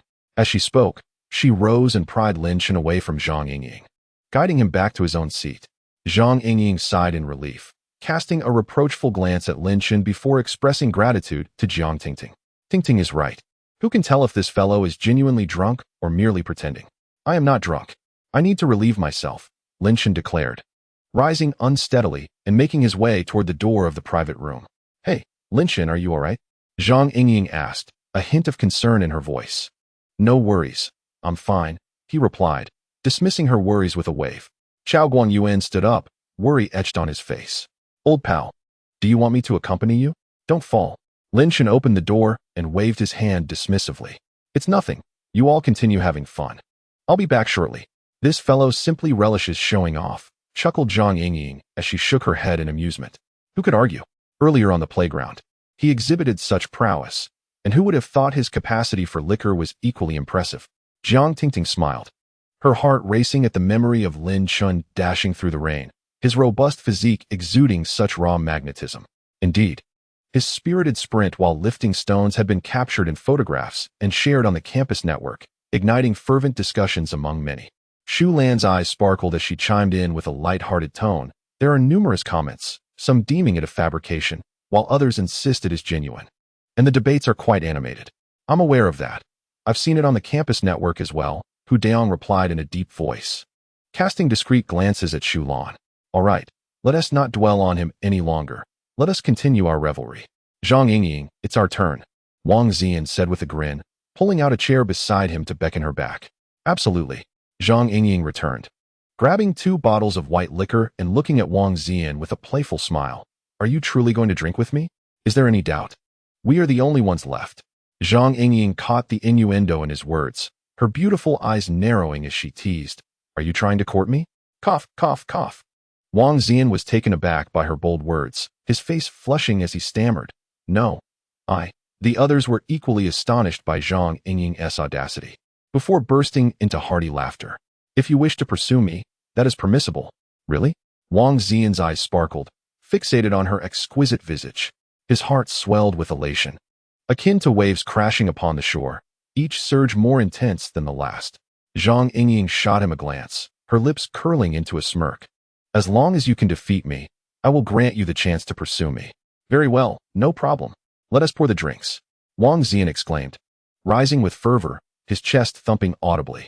Chao Guangyuan and Hu Daong exchanged glances filled with envy, both harboring the same thought. A prized cabbage is bound to be ravaged by swine. Tonight, this fellow is the ultimate victor. Zhang Yingying is widely regarded as the campus belle among the new students, known for her fiery spirit and equally fiery physique. Refreshing. This is how a man should be, Zhang Yingying declared as she took a porcelain bowl in front of her and began pouring the liquor. Wang Ziyan, witnessing this, panicked slightly and exclaimed, Yingying, you've poured incorrectly. That is not a drinking cup, it's a bowl. Indeed, in our neck of the woods, we never use cups for drinking. We always use bowls, she replied, continuing to pour. The others were left dumbfounded, staring blankly at the large bowl before them. This was a bowl used for rice, particularly the oversized kind favored by Northeasterners, aptly termed a sea bowl. As the liquor bottle dwindled, the sea bowl gradually filled. Finally, Zhang Yingying paused. The newly opened 1 kilogram bottle of liquor had less than 2 taels remaining, meaning that this bowl of liquor contained at least 8 taels. Amidst the astonished gazes of the crowd, Zhang Yingying gracefully lifted a large bowl, flashing a charming smile at everyone. Then, tilting her head back, she began to drink with gusto. Wang Ziyan, captivated by Zhang Yingying's fair swan-like neck, swallowed hard, his gaze shifting to the bowl, his complexion paling, and his body trembling. Moments later, Zhang Yingying set the bowl down, wiped her mouth with a flourish, and exclaimed, what a thrill. She placed the bowl down without a hint of faltering, her beautiful eyes now shining even brighter. Wang Ziyan, it's your turn. His face darkened, and with trembling hands, he reluctantly took another large bowl, slowly pouring in the white liquor. As the liquid filled the bowl, his heart raced uncontrollably. Come on, old 3, hurry up, don't dawdle, Hu Daong shouted boisterously. He had long been irritated by Wang Ziyan's arrogant demeanor and was now reveling in the opportunity to witness his embarrassment. Old 3, don't be timid. Steady your hands, Chao Guangyuan chimed in with a teasing tone. The 4 girls watched him with eager smiles, anticipating his performance. Wang Ziyan shot a glare at the 2 troublemakers, reluctantly pouring the liquor under the watchful eyes of the girls. Meanwhile, Lin Chen staggered his way to the restroom, releasing the floodgates. After washing his hands at the sink, he caught a glimpse of a familiar face entering the ladies' restroom, engrossed in a phone call. It was his classmate, Chen Xiaxia. Shaking his head slightly, Lin Chen focused on her, realizing it was indeed her. Eavesdropping on someone's phone conversation was impolite, so he discreetly shifted aside to avoid her gaze. Yet, he could still hear her impatient voice. Mom, I've rented a place, just as you mentioned, in the Shengshi Nianhua community. What? You're there now? Oh dear, what are you doing there? I'm in college now, so you really don't need to worry about me. Just go home, don't wait for me. What? You still want to wait? Then you can wait. Fragmented snippets of Chen Xiaxia's voice reached his ears as Lin Chen unsteadily exited the restroom. A few minutes later, he pushed open the door and walked into the private room, only to be taken aback. Inside, Wang Ziyan lay sprawled on the floor like a rag doll, covered in dirt and debris. What happened to this old three? Lin Chen asked, stifling a belch as he squinted at Wang Ziyan's prone form. He.S. drunk. Haha. Lin Chen, you're back. I thought you died in the restroom. Hu Daong exclaimed gleefully. Exactly, Lin Chen. Did you take so long in there to avoid drinking?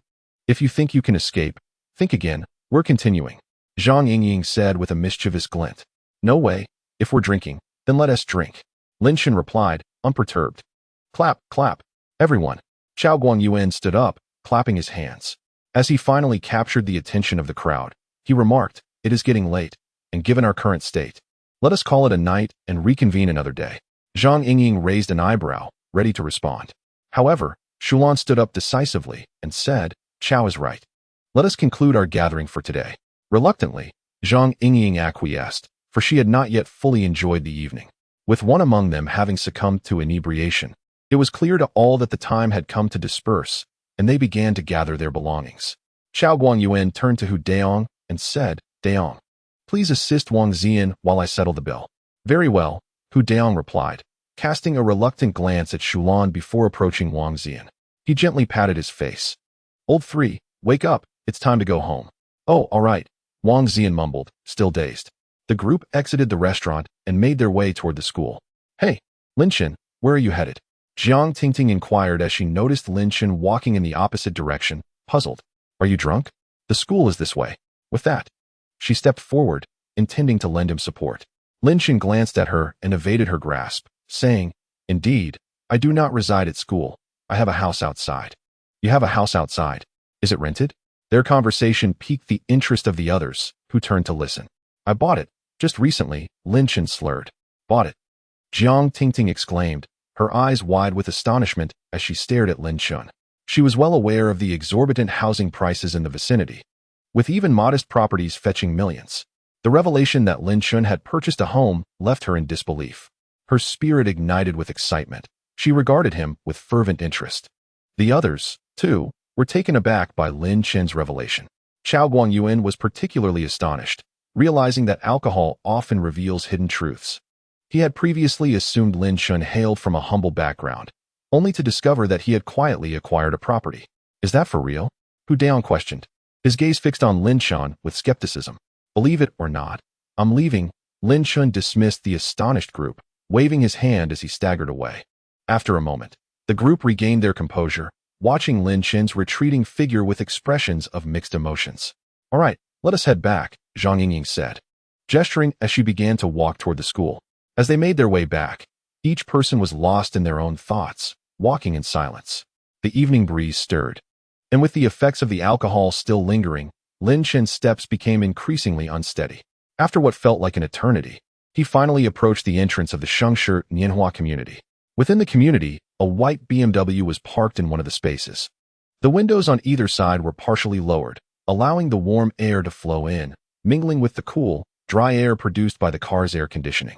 At the wheel sat Zhong Xiaomei, a woman of 40, mindlessly scrolling through her phone with her right hand, dressed in a delicate lavender gown. Her dark hair was elegantly styled into a bun at the back of her head. Her exquisite features bore a light touch of makeup, skillfully concealing the crow's feet at the corners of her eyes. Her waist was as slender and delicate as that of a young maiden, with her bosom barely 2 fingers' breadth from the steering wheel. At this moment, however, a look of melancholy graced her features as she murmured to herself, alas, how swiftly time passes. In the blink of an eye, 18 years have flown by. That girl, Sha, has grown up and no longer needs me. Suddenly, the shrill ring of her mobile phone pierced the air. Upon glancing at the caller ID, Zhong Xiaomei's expression shifted to one of focus as she pressed the answer button. Saying speak. A woman's voice emerged from the receiver. Madam, Aunt Flo has arrived today, and the chairman has gone to the second house. It appears he intends to spend the night there. The call ended abruptly. Chen Hongxin, you scoundrel. Zhang Xiaomei hurled her phone onto the passenger seat, her beautiful visage contorting with rage as she muttered, You deceiver. You expect me to prepare for pregnancy while you maintain 2 mistresses outside and wish for them to conceive. Is bearing a son truly of such paramount importance? Damn it. The more she pondered, the angrier she became. Her hands clenched tightly together as she struck the steering wheel in a cathartic release of her pent-up fury. Beep. She slammed her palm against the horn, causing the BMW to emit a jarring sound. Lin Chen stumbled along, startled by the sudden honk from the nearby car. Shaking his dizzy head, he approached the BMW, slurring, "What's the matter? It's late at night. You're scaring people to death." Zhong Xiaomei, in the midst of venting her wrath, was taken aback by the unexpected noise. Turning her head, she was met with the sight of a handsome, rugged face, momentarily rendering her speechless. "What are you doing sitting in the car so quietly? Planning something nefarious?" A wave of intoxicating alcohol intermingled with the masculine scent enveloped Zhong Xiaomei, jolting her back to clarity. "Are you a student?" "Yes, indeed, I'm a freshman." "Are you a student too?" Lin Chen squinted, trying to discern the woman's features through the car window, but only managed a vague impression. "Don't sway. I'm feeling dizzy," he replied, leaning closer to the window. As Zhong Xiaomei caught sight of Lin Chen's striking face inching nearer, she instinctively recoiled, yet a captivating aroma wafted towards her, stirring something within her heart. Unbeknownst to her, this was the unique masculine allure emanating from Lin Chen, a byproduct of practicing his dual-cultivation technique, a scent that, while intoxicating to women, served as a potent aphrodisiac. Chapter 51. Drawn into the hotel, the dual-cultivation technique was particularly extraordinary during the practice. It could emit an enticing aura that captivated both genders, facilitating a deeper level of enjoyment. Lin Chen was aware of this phenomenon.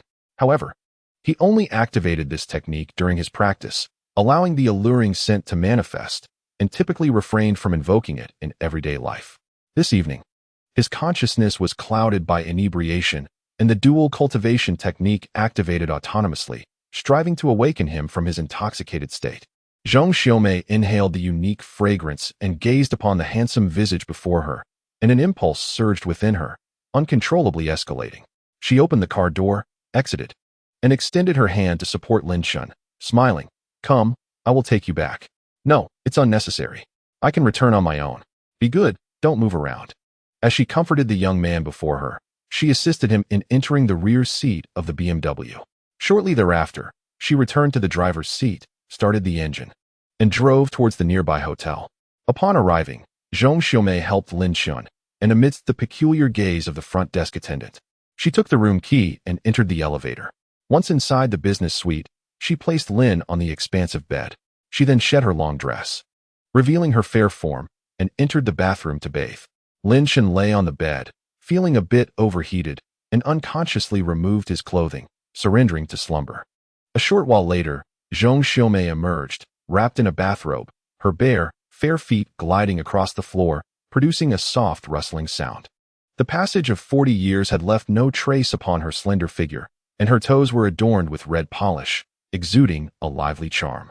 Observing the man resting upon the bed, a conflicted expression crossed her features. After a prolonged moment, she clenched her teeth and murmured, "Chun Hongxin, you have forced my hand. You desire a son, do you not? I shall grant you one." With that, she climbed onto the bed, turned Lin Chen over, and leaned down to kiss him. In his hazy state, Lin Chen seemed to drift into a sensual dream. Within this reverie, he found himself engaged in relentless battles, feeling an exhilarating release of pent-up frustrations. The previous encounter with Chen Xinyao had been abruptly curtailed, as her delicate form could not withstand the intensity. He had been compelled to conclude prematurely. But this dream was markedly different. This battle was exhilarating and thorough, akin to quenching a parched throat with a bucket of ice-cold water under the blazing sun. Initially, Zhong Xiaomei felt a twinge of apprehension, for this was the first time post-marriage that she was indulging in such activities outside. However, as the experience unfolded, she began to relish the pleasure coursing through her body. Reflecting on the elderly Chun Hongxin, whose encounters rarely lasted more than 3 minutes, leaving her in an unsatisfactory state.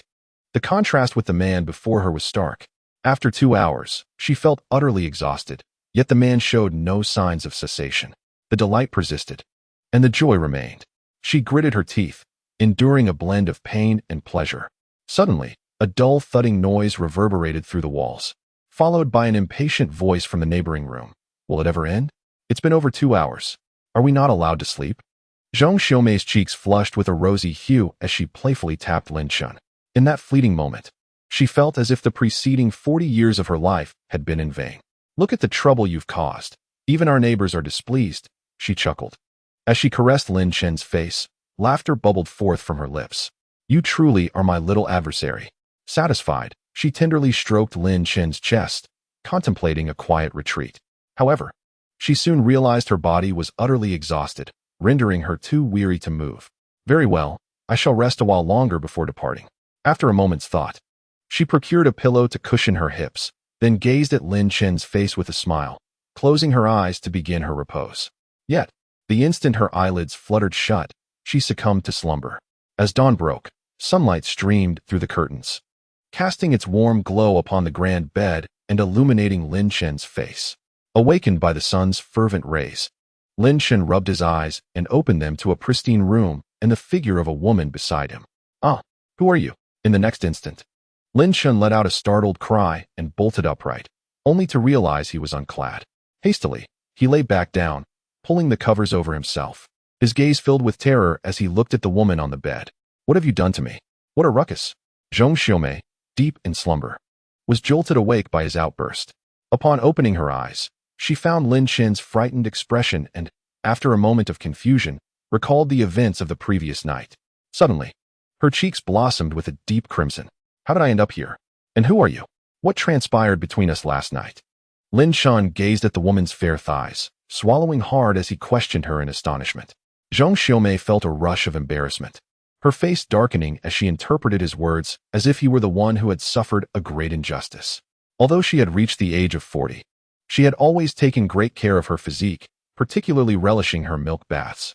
Thus, her skin rivaled that of a 20-year-old maiden. She shot him a glance filled with reproach. Last night, you were inebriated and insisted on bringing me to this hotel. As for what you did, are you not aware?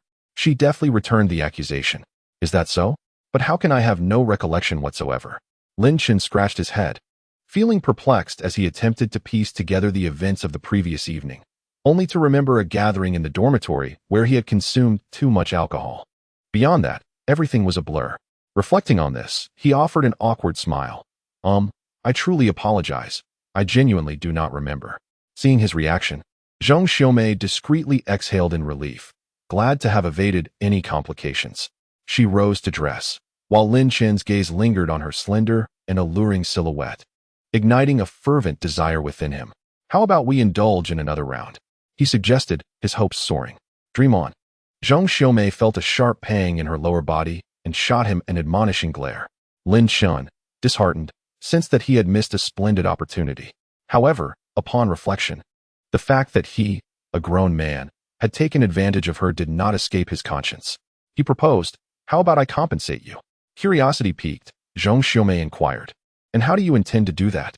Lin Chen, pulling at his shirt, retrieved his wallet and placed 3,000 yuan on the table, saying, take this to buy yourself a new outfit. Zhong Xiaomei shot him a glare. Do you often approach young women this way? Absolutely not. I just started university. I'm not versed in such matters. If you think it's insufficient, I can offer you more.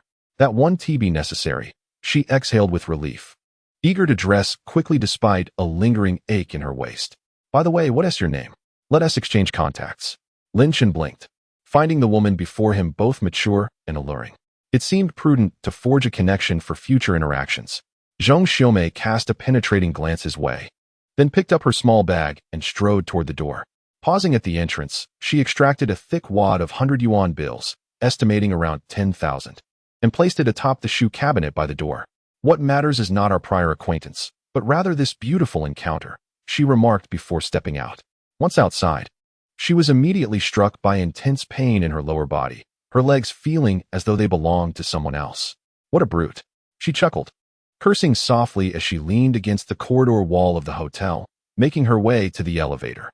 Inside the room, Lin Chen sat dumbfounded, gazing at the stack of money left behind. The lingering scent of the woman enveloped him, stirring an unexpected sense of loss. After a moment of contemplation, he chuckled softly.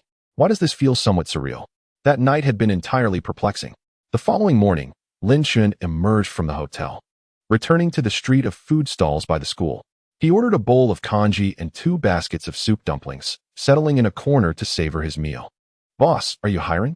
A male voice suddenly called out. Are you no longer collecting protection fees? The young proprietor asked timidly. Not anymore. I'm done with that. I just want to find a job. Get lost. I don't need you here. Upon hearing that the individual was no longer collecting fees, the boss's demeanor shifted dramatically, waving his hands in annoyance to dismiss the man. Please, give me a chance. I can do any work. The man's voice persisted, tinged with desperation. Scram. You were the one collecting fees before, and now you want a job? Even if you don't expect a salary, I still don't want you. Lin Chen, intrigued by the commotion, looked up and was surprised to recognize the man as Zhao Feng, a henchman of the bald man from before. Zhao Feng, what is going on? Zhao Feng, spotting Lin Chen in the corner, quickly clarified, I'm not causing trouble. I'm just looking for work. Why are you no longer with that bald guy? Zhao Feng hesitated for a moment and said, everything he does is illegal. If I refuse to follow his orders, he won't let me stay with him.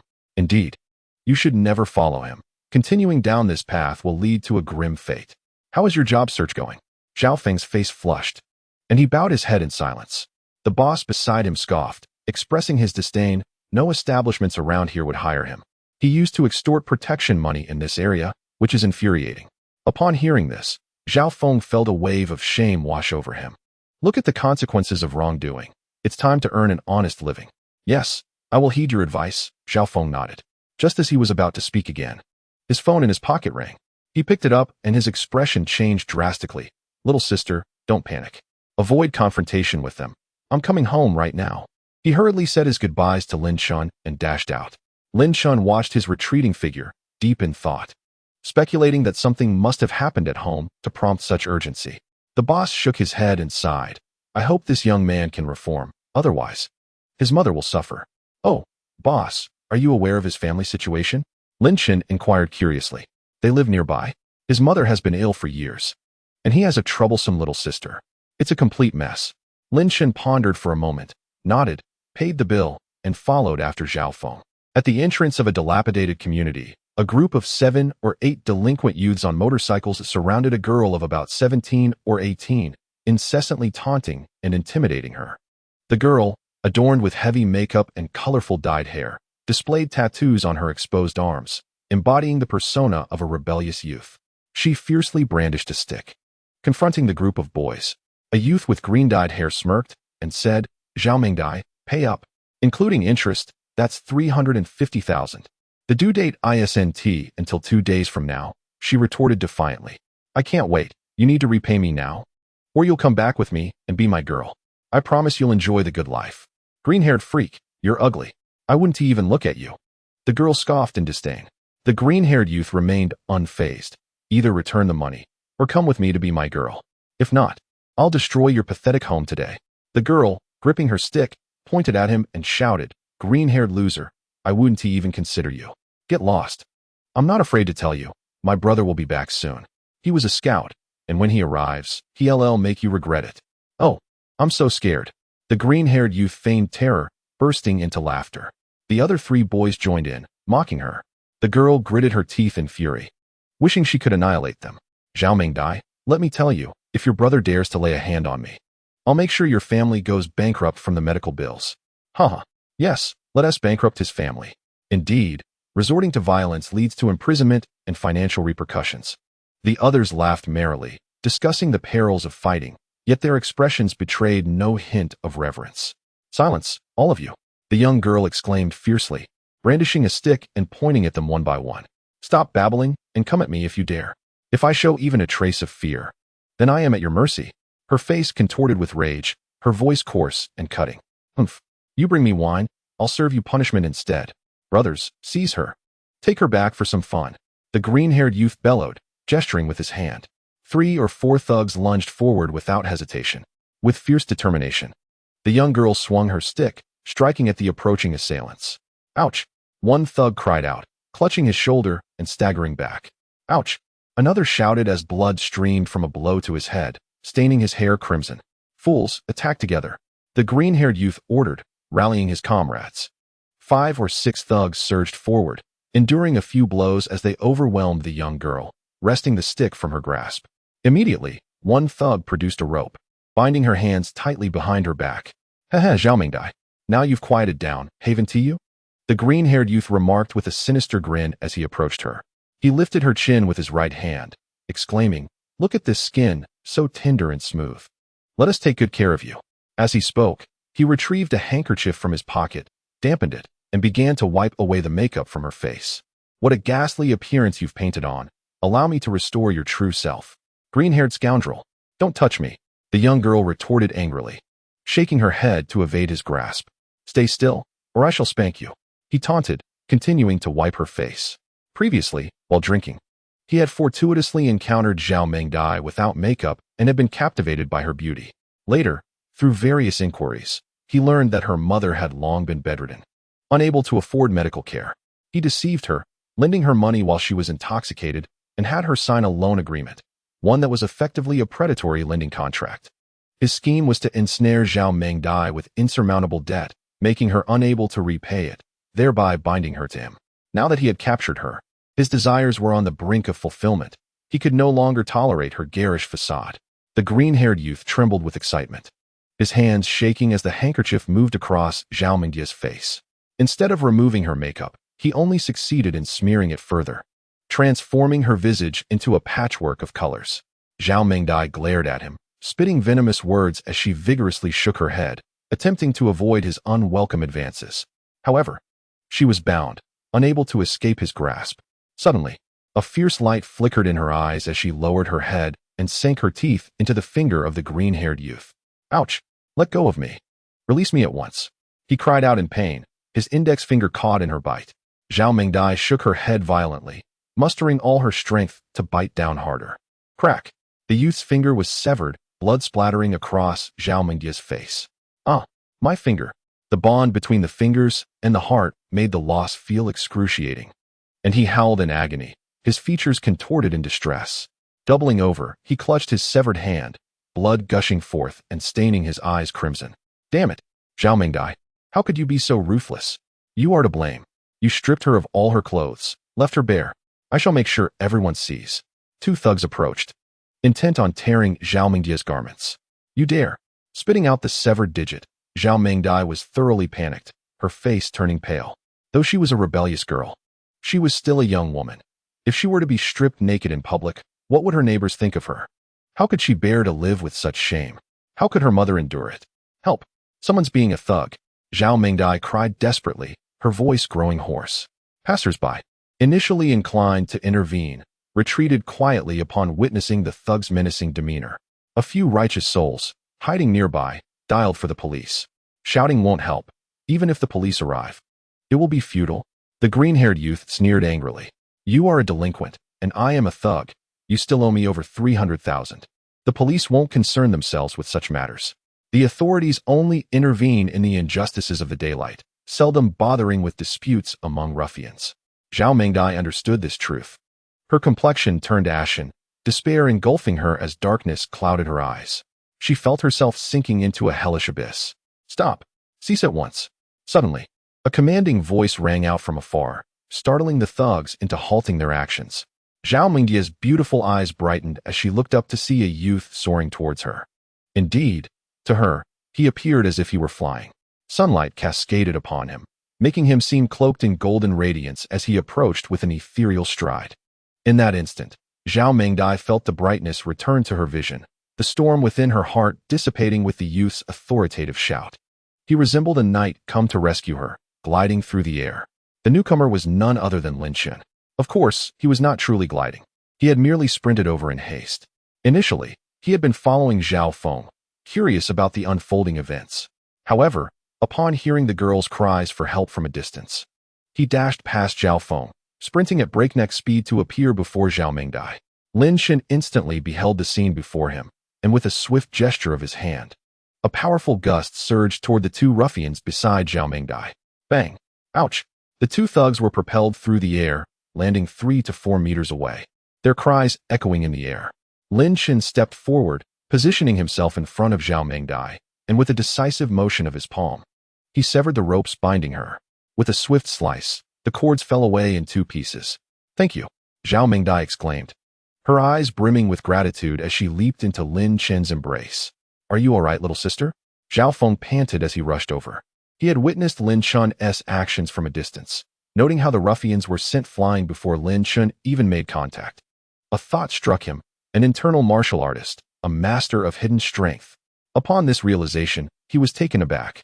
He had once heard tales from a soldier in the army, who spoke of the existence of martial arts masters in society. These masters were categorized into two realms, the evident strength and the concealed strength. The soldier had only attained the level of evident strength, far from the ranks of concealed strength. Such a master could take on 10 opponents single-handedly. This highlighted the immense power of those who reached the level of concealed strength. Shaking his head, Zhao Feng dispelled the distracting thoughts. Now was not the time for such musings. As he approached, he was confronted with the distressing sight of his sister.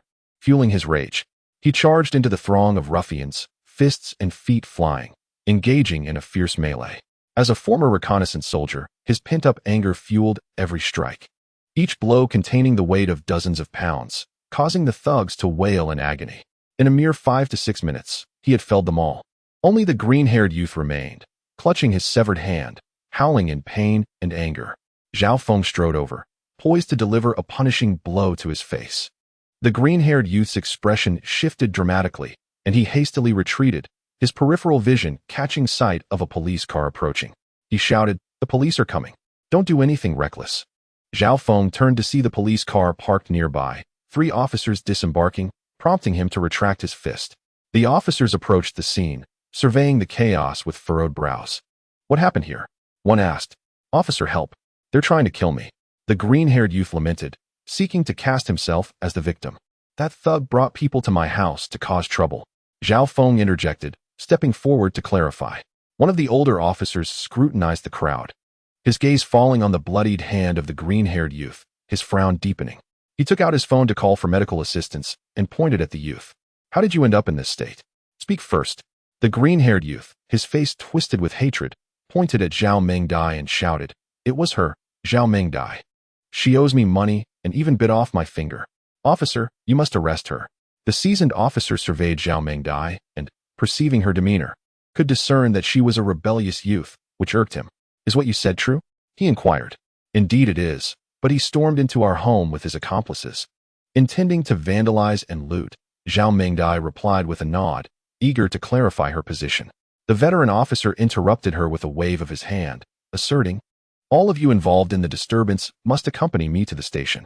He then glanced at a younger officer, instructing, "Xuanhuan, accompany this individual to the hospital and ensure he has his severed finger reattached. Remember, do not let him escape." "Understood. He won't get away," the young officer affirmed, positioning himself firmly in front of the green-haired youth, his gaze unwavering. Officer, since I did not partake in the brawl, I need not go to the station, right?" Lin Chen hesitated before posing the question, reluctant to visit the precinct so soon after the semester had commenced. The older officer furrowed his brow, stating, "You are still involved. Even if you did not engage in the fight, you must provide a statement at the station. We shall discuss it further there." "Very well," Lin Chen replied, somewhat disheartened. Chapter 54. The arrogant mother of the green-haired youth in the mediation room of the station. Piercing shrieks from an irate woman reverberated, infused with fury and arrogance. "That little girl severed your nephew's finger. She must be imprisoned, and her family must compensate us. I demand 500,000. No, 1 million. Bellowed a corpulent middle-aged woman, the mother of the green-haired youth.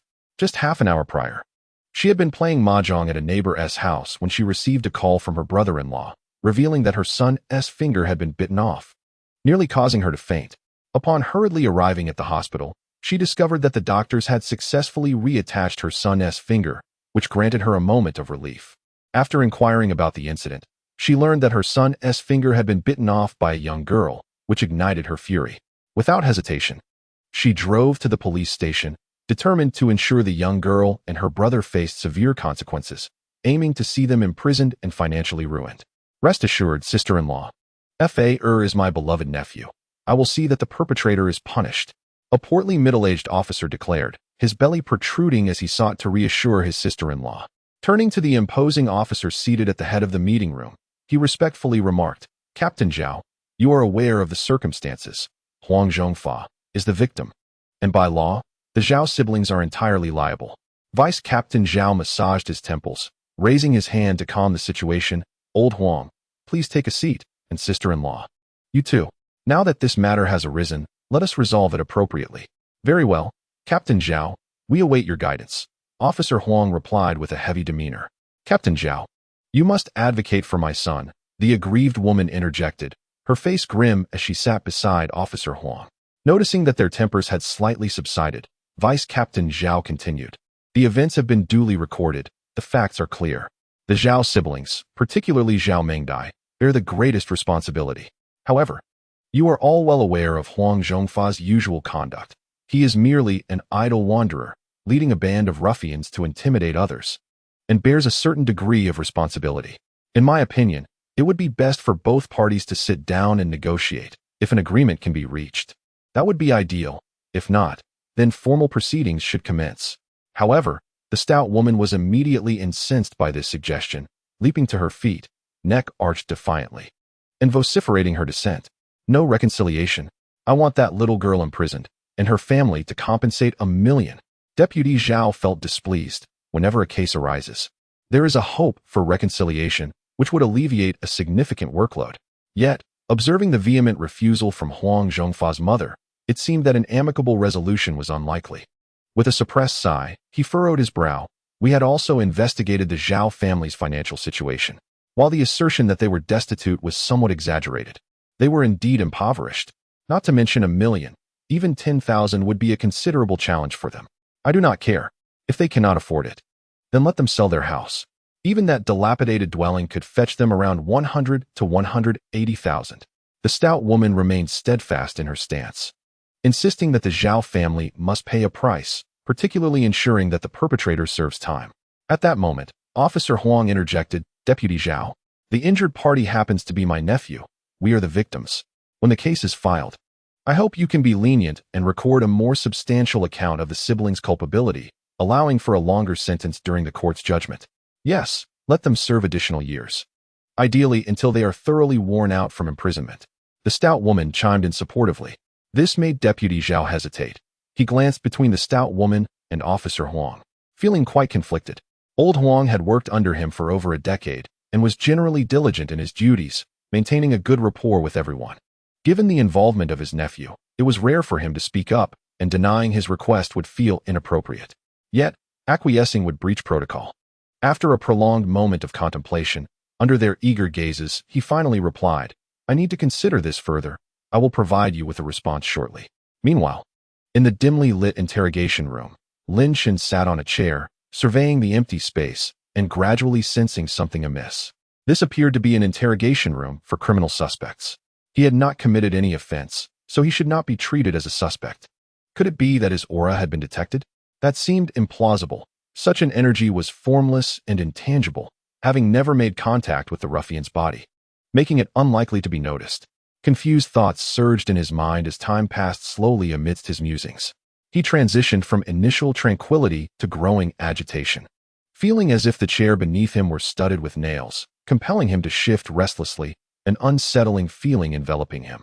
Creak. The door swung open. A young man clad in black attire, with a stern countenance, strode in. He glanced at the surveillance camera hanging in the corner and waved his right hand.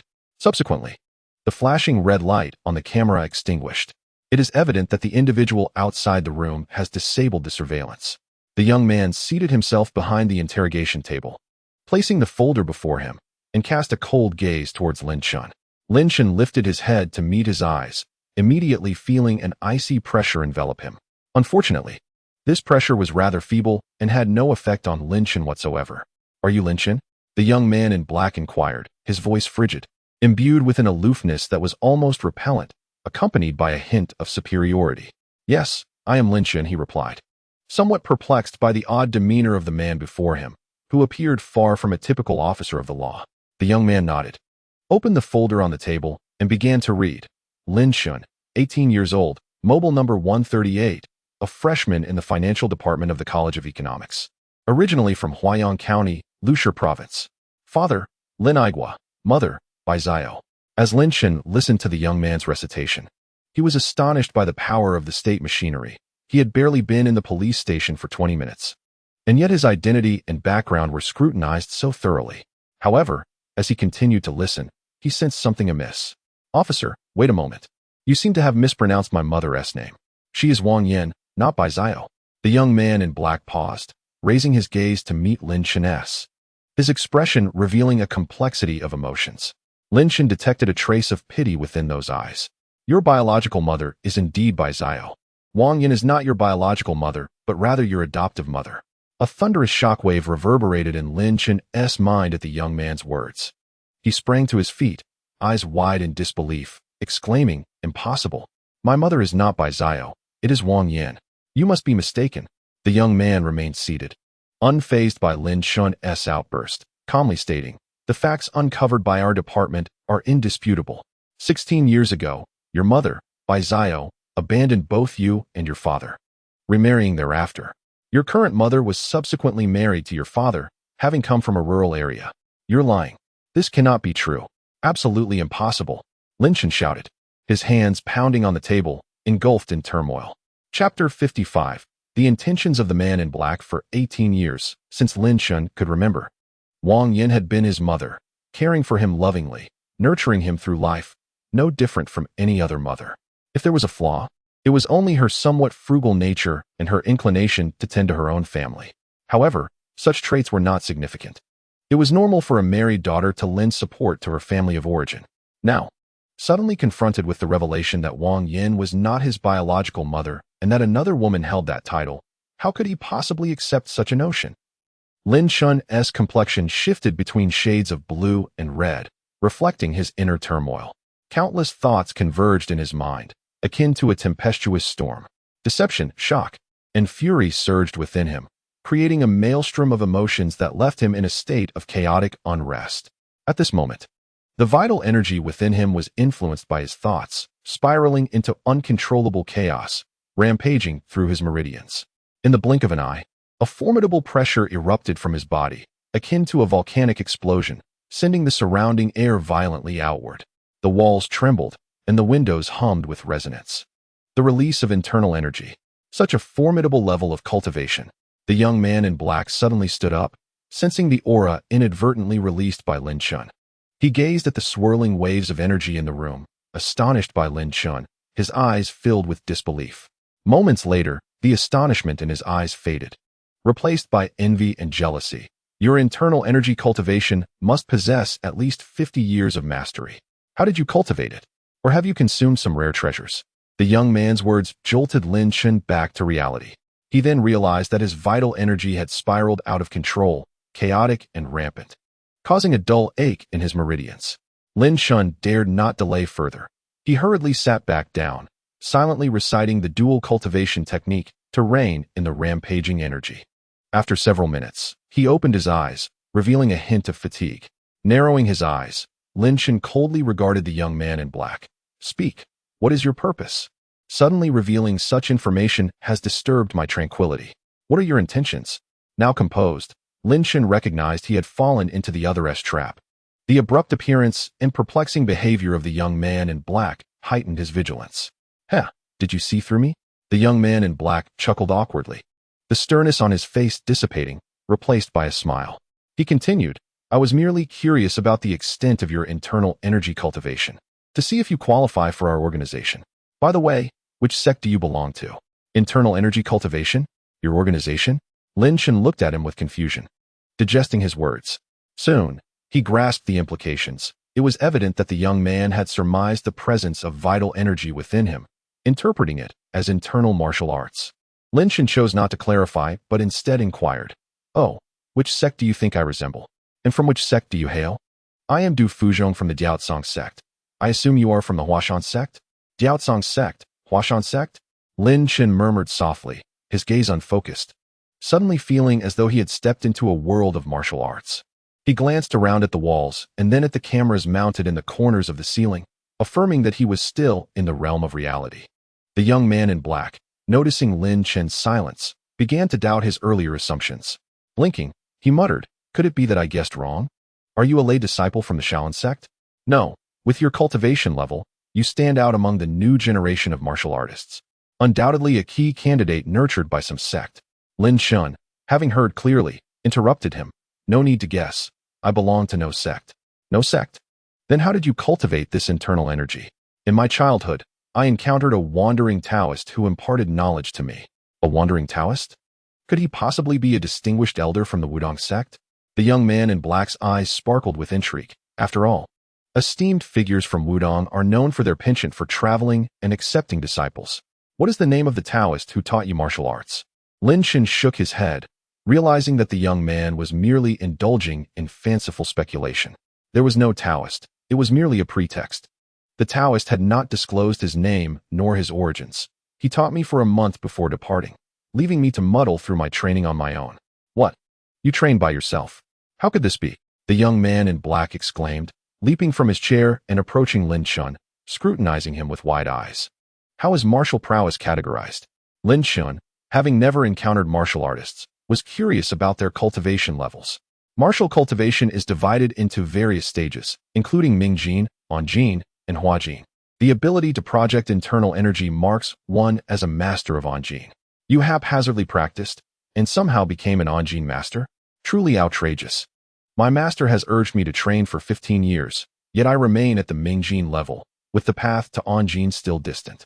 Alas, comparing oneself to others can be disheartening. Seeing the young man's face shift from dejection to envy, akin to the dramatic transformations in Sichuan opera, Lin Chen found the situation amusing. He was not practicing any martial arts, but rather engaging in the esoteric arts of cultivation, which are incomparable to the former. In terms of speed of progression, the cultivation practices are considerably slower. Currently, Lin Chen was still within the confines of the first realm. However, the power derived from dual cultivation far surpasses that of ordinary martial arts. Such thoughts, of course, were not meant to be shared with the young man in black. After a moment of contemplation, he calmly remarked, "It may be a matter of individual talent. Those with higher aptitude progress more swiftly. If your training is slow, it could simply indicate lesser talent." Upon hearing this, the young man felt a wave of discomfort, clearly perceiving the insinuation about his abilities. The more he contemplated, the angrier he became. His complexion darkened, and he clenched his fists, staring at Lin Chen's serene expression, wishing to confront him physically. Humph. The young man in black stormed back to the interrogation table, retrieving a folder before returning. He pulled out a sheet of paper and handed it to Lin Chen, saying, "Sign here and affix your fingerprint." "What is this?" Lin Chen inquired as he examined the document, which bore the title Special Affairs Handling Group of Huahua, abbreviated as the Dragon Group, along with a list of obligations and powers. "What is this?" "We, practitioners of martial arts, are mandated to join the Dragon Group," the young man retorted curtly. "How did you know I possess martial skills?" Lin Chen could no longer contain his curiosity and asked. The young man seemed to have appeared with uncanny timing, as if he had been waiting for Lin Chen specifically. The young man glanced at him, then extracted a photograph from the folder, presenting it to Lin Chen. "Look at this. Your actions could easily incite panic among the mundane world." Lin Chen took a glance at the photograph, only to discover it depicted him sprinting across the playground while lifting a stone table. Chapter 56. Lin Chen's new identity, so that was it. His ostentatious display had indeed attracted the attention of your special department. Lin Chen let out a sigh, reflecting on his earlier reckless challenge against the instructor. His dazzling performance had truly transcended the realm of ordinary perception. The young man in black, Du Fuzhong, spoke gravely. "As martial artists, we belong to a unique group that inherently possesses formidable destructive capabilities. Thus, the Global Martial Artists Alliance has established a unified regulation prohibiting the exhibition of martial prowess in front of ordinary individuals. The last incident can be overlooked. But in the future, you must refrain from revealing your martial abilities to common folk, and under no circumstances may you harm them. Otherwise, we will take action." "Understood." Lin Chen replied, "I shall take note of that. Now, please sign here. I am in a hurry to leave." "Must I join?" Lin Chen expressed his reluctance to be bound by such a special department. It seemed to require frequent handling of extraordinary events, which often entailed peril. If he were to join, what if he were assigned dangerous tasks? He merely wished to lead a simple life, earn a modest income, and enjoy the company of a few lovely friends, living a low-key and joyful existence. Not joining. The young man in black regarded Lin Chen with a sidelong glance, his demeanor suggesting displeasure. Lin Chen nodded. Not joining is also an option. Lin Chen's expression softened, a sense of relief washing over him. However, before he could express his gratitude, the young man continued, "If you choose not to join, our personnel will monitor your activities around the clock. Any reckless behavior will result in immediate apprehension." Lin Chen's countenance fell. The prospect of constant surveillance would inevitably expose all his secrets. "Very well, I shall join, he conceded, picking up the pen to sign in the designated area. Suddenly, he paused. May I ask a question? You may, the young man replied, his patience wearing thin. In the past, when he had invited other martial artists to join the dragon team, they had eagerly accepted without hesitation. Yet, this individual seemed to be dragging his feet. After contemplating, Lin Chen inquired, Is there a salary? You expect a salary? The young man's expression darkened as he stepped closer to Lin Chen, exclaiming, Do you have any idea what department we are? Do you know how many dream of joining us? And you dare ask for a salary? How absurd. Is it so outrageous to inquire? Why the hostility? Step back. Your spit is landing on my face, Lin Chen muttered, signing the document and pressing his fingerprint. Seeing that the matter was finally resolved, the young man sighed in relief. He collected the documents and handed Lin Chen 2 identification cards, saying, These are your credentials. Keep them safe. Replacing them is quite troublesome. Lin Chen took the documents and upon examination, he found one was an identification card from a special task force, with the rank designated as second lieutenant. The other was a firearm permit. He blinked and shook the permit, inquiring, Where's the weapon? You are to procure it yourself. Furthermore, during future operations, refrain from acting in the presence of civilians, as drawing their attention can easily incite panic, the young man in black replied. Procure it myself? This feels rather unreliable, Lin Chen thought. All right, you may leave now, the young man in black said as he pushed the door and exited. Wait, what about my 2 friends? What will happen to them? Lin Chen recalled the Zhao siblings and hurriedly asked, Go seek the director and present your credentials. You can command their release, the young man stated before departing. Can I really command the director? Such power seems advantageous, Lin Chen mused, smiling for the first time at the prospect of joining this department. In the mediation room, the plump woman had waited for quite some time without seeing Vice Captain Zhao return. Growing impatient, she began to complain about her incompetent brother-in-law. Officer Huang, smoking a cigarette, furrowed his brow in agitation, unable to tolerate the incessant chatter of his sister-in-law any longer. He rose to find Vice Captain Zhao. Just then, Vice Captain Zhao returned. The hesitation on his face completely vanished as he offered a relaxed smile to the 2. Previously, he had returned to his office to investigate the familial connections of the Zhao siblings. After finding no significant relatives, he decided to side with Officer Huang. Seeing Zhao smile, Officer Huang let out a sigh of relief and approached respectfully, saying, Captain Zhao, I must ask for your assistance in ensuring that the charges against the Zhao siblings are more severe. The plump woman stepped forward once more, pleading, Vice Captain Zhao, please help us. We shall reward you generously. It is imperative that the Zhao siblings suffer the full extent of their punishment and be made to pay until they are utterly destitute. Please, both of you sit. I am aware of the situation. We will proceed as you suggest, Vice Captain Zhao began, but was interrupted as the door swung open. Creak. The door was pushed aside, startling the 3, who turned to see an 18 or 19-year-old youth with a sullen expression enter. You have the audacity to engage in such blatant corruption. How dare you abuse your power for personal vendetta? His voice resonated powerfully, causing the 3 to pale in fright. The newcomer was Lin Chen, who, having emerged from the interrogation room, passed the mediation room, and overheard their conversation. Upon hearing a few sentences, he sensed something amiss. It was evident that the individuals within were conspiring to harm the Zhao siblings. Unable to contain himself any longer, he pushed the door open and entered. Who are you? Get out. Officer Huang's heart raced upon hearing Lin Chen's words. If such conspiratorial matters were to be exposed, his career as a police officer would be irrevocably tarnished. Upon seeing Lin Chen as a mere youth of 18 or 19, he immediately exhaled in relief and began to angrily reprimand the others. What? Is the police station your family business? You conspire and still fear the words of others? Silence. Officer Huang exclaimed, his anger boiling over. What nonsense are you spouting? Who is conspiring? Who is engaging in corruption? Lin Chen raised a finger, pointing at the 3 individuals, a cold smirk gracing his lips. It is precisely you 3. I heard everything from outside.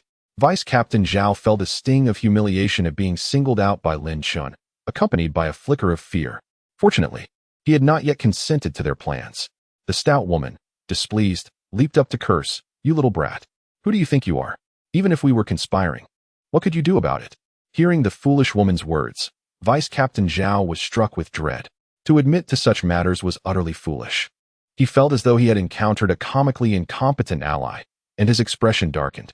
Officer Huang's visage also soured as he shot a glare at his sister-in-law, signaling her to be quiet.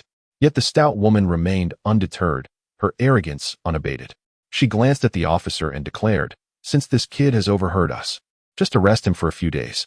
Once our matters settle down, we can release him." Upon hearing this, Officer Huang's eyes brightened. It was indeed a clever solution. Though somewhat unethical, he felt the urgency outweighed the rules. With this realization, he approached Lin Chen, silver handcuffs in hand. "Arrest me? On what grounds? Just because I overheard your conspiracy? Your actions are illegal and against the rules." Chapter 57. The green-haired mother is terrified. Vice Captain Zhao's expression shifted, yet he did not intervene. Officer Huang approached Lin Chen, raising the silver cuffs, a derisive smile on his face. "For your unauthorized intrusion into the mediation room. For obstructing our investigation, I have every right to arrest you. This is slander. When have I ever hindered your investigation? I declare you obstructed us." Officer Huang retorted, his eyes blazing defiantly. "Your methods are barbaric. This is outrageous." Lin Chen's anger surged, and with a flick of his wrist, a document appeared in his palm. "What do you think this is? Nothing will save you." Officer Huang furrowed his brow, casting a glance at the document, dismissing it entirely as he reached for Lin Chen's arm. "Wait, old Huang," Vice Captain Zhao said, glancing at the document in Lin Chen's hand, sensing something amiss. "Let us see what his document entails first." "Zhao, this kid is so young. Could he possess some extraordinary background?" Officer Huang remarked. Yet he still took the document from Lin Chen and opened it. "Special Affairs Handling Team? What organization is this? I've never heard of it. Could it be a forgery?" With that, he tossed the document carelessly, letting it fall onto Lin Chen's chest. Lin Chen did not flinch, allowing the document to slip and fall to the ground. "You, pick that up." Officer Huang furrowed his brow. "You little brat, thinking you can fool us with a counterfeit credential. Do you even realize where you are? You still wish for me to pick it up? Who do you think you are?" Vice Captain Zhao's brow knitted slightly as he squinted, instinctively muttering, "Special Affairs Task Force."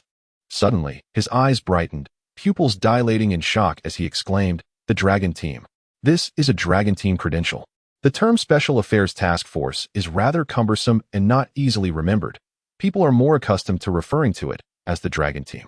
Vice Captain Zhao vividly recalled that during his initial promotion, his superior had presented him with a batch of credentials to memorize, among which was the Dragon Team. With this thought, he could no longer remain seated. He hurried over, bent down to retrieve the credential from the ground, and opened it for inspection. It bore a clear national seal, along with the photograph of the individual before him, with the rank of second lieutenant inscribed in the position section. In an instant, his face turned ashen. He was acutely aware of the Dragon Team's power. With authority surpassing that of ordinary officials, they could mobilize a 100-man army in critical moments.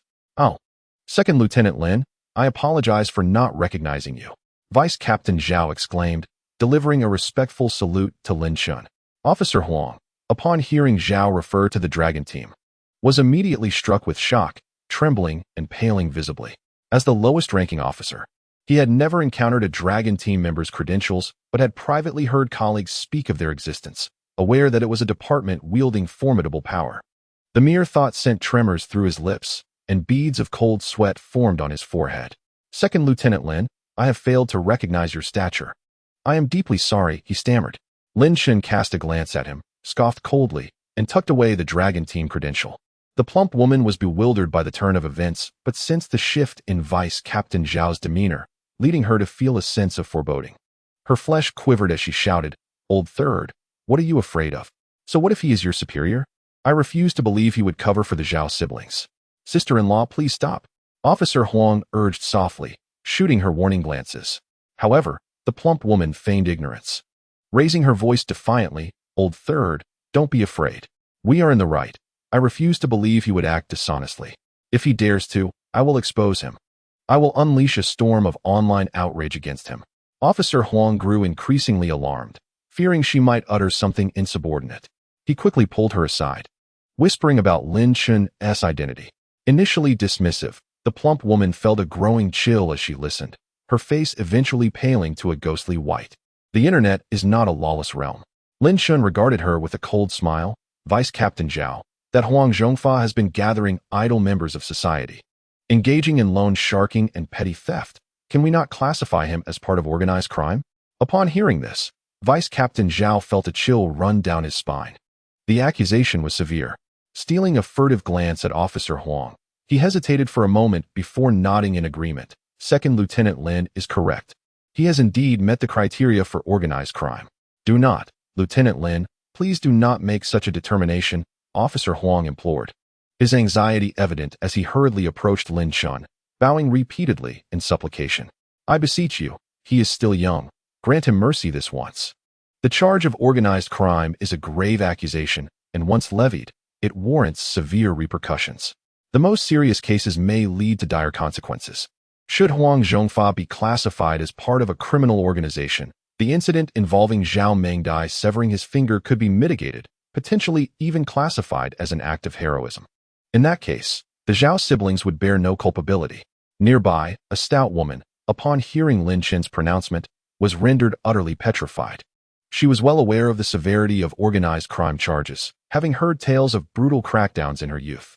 Upon realizing that Lin Chen intended to label her son as a criminal, she panicked and, in a moment of desperation, struck herself across the face. With a choked voice, she pleaded, Lieutenant Lin, I implore you to spare my son. I shall not pursue the Zhao siblings for their responsibility, nor will I demand compensation. I beg you. Lin Chen glared at her, feeling a sense of vindication. Now you fear? Were you not so arrogant just moments ago? I dare not, I dare not. It is all my fault. I plead with you to spare the child. The stout woman, sensing Lin Chen's lingering ire, struck herself several more times. Her cheeks becoming red and swollen, marked with crimson imprints, tears streaming from her eyes, the cause unclear, whether from pain or fright. Lin Chen waved his hand dismissively.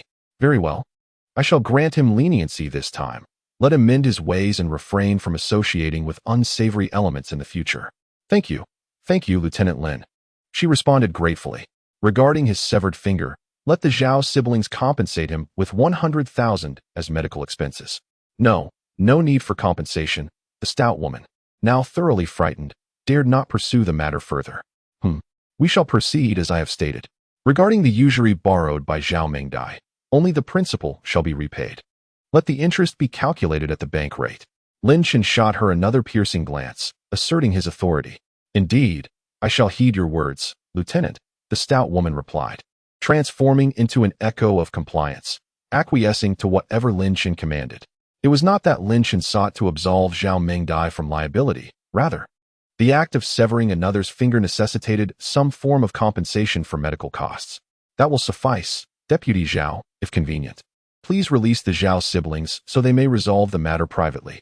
Certainly, I shall arrange for their release immediately. Lin Chen then turned to Officer Huang, admonishing him.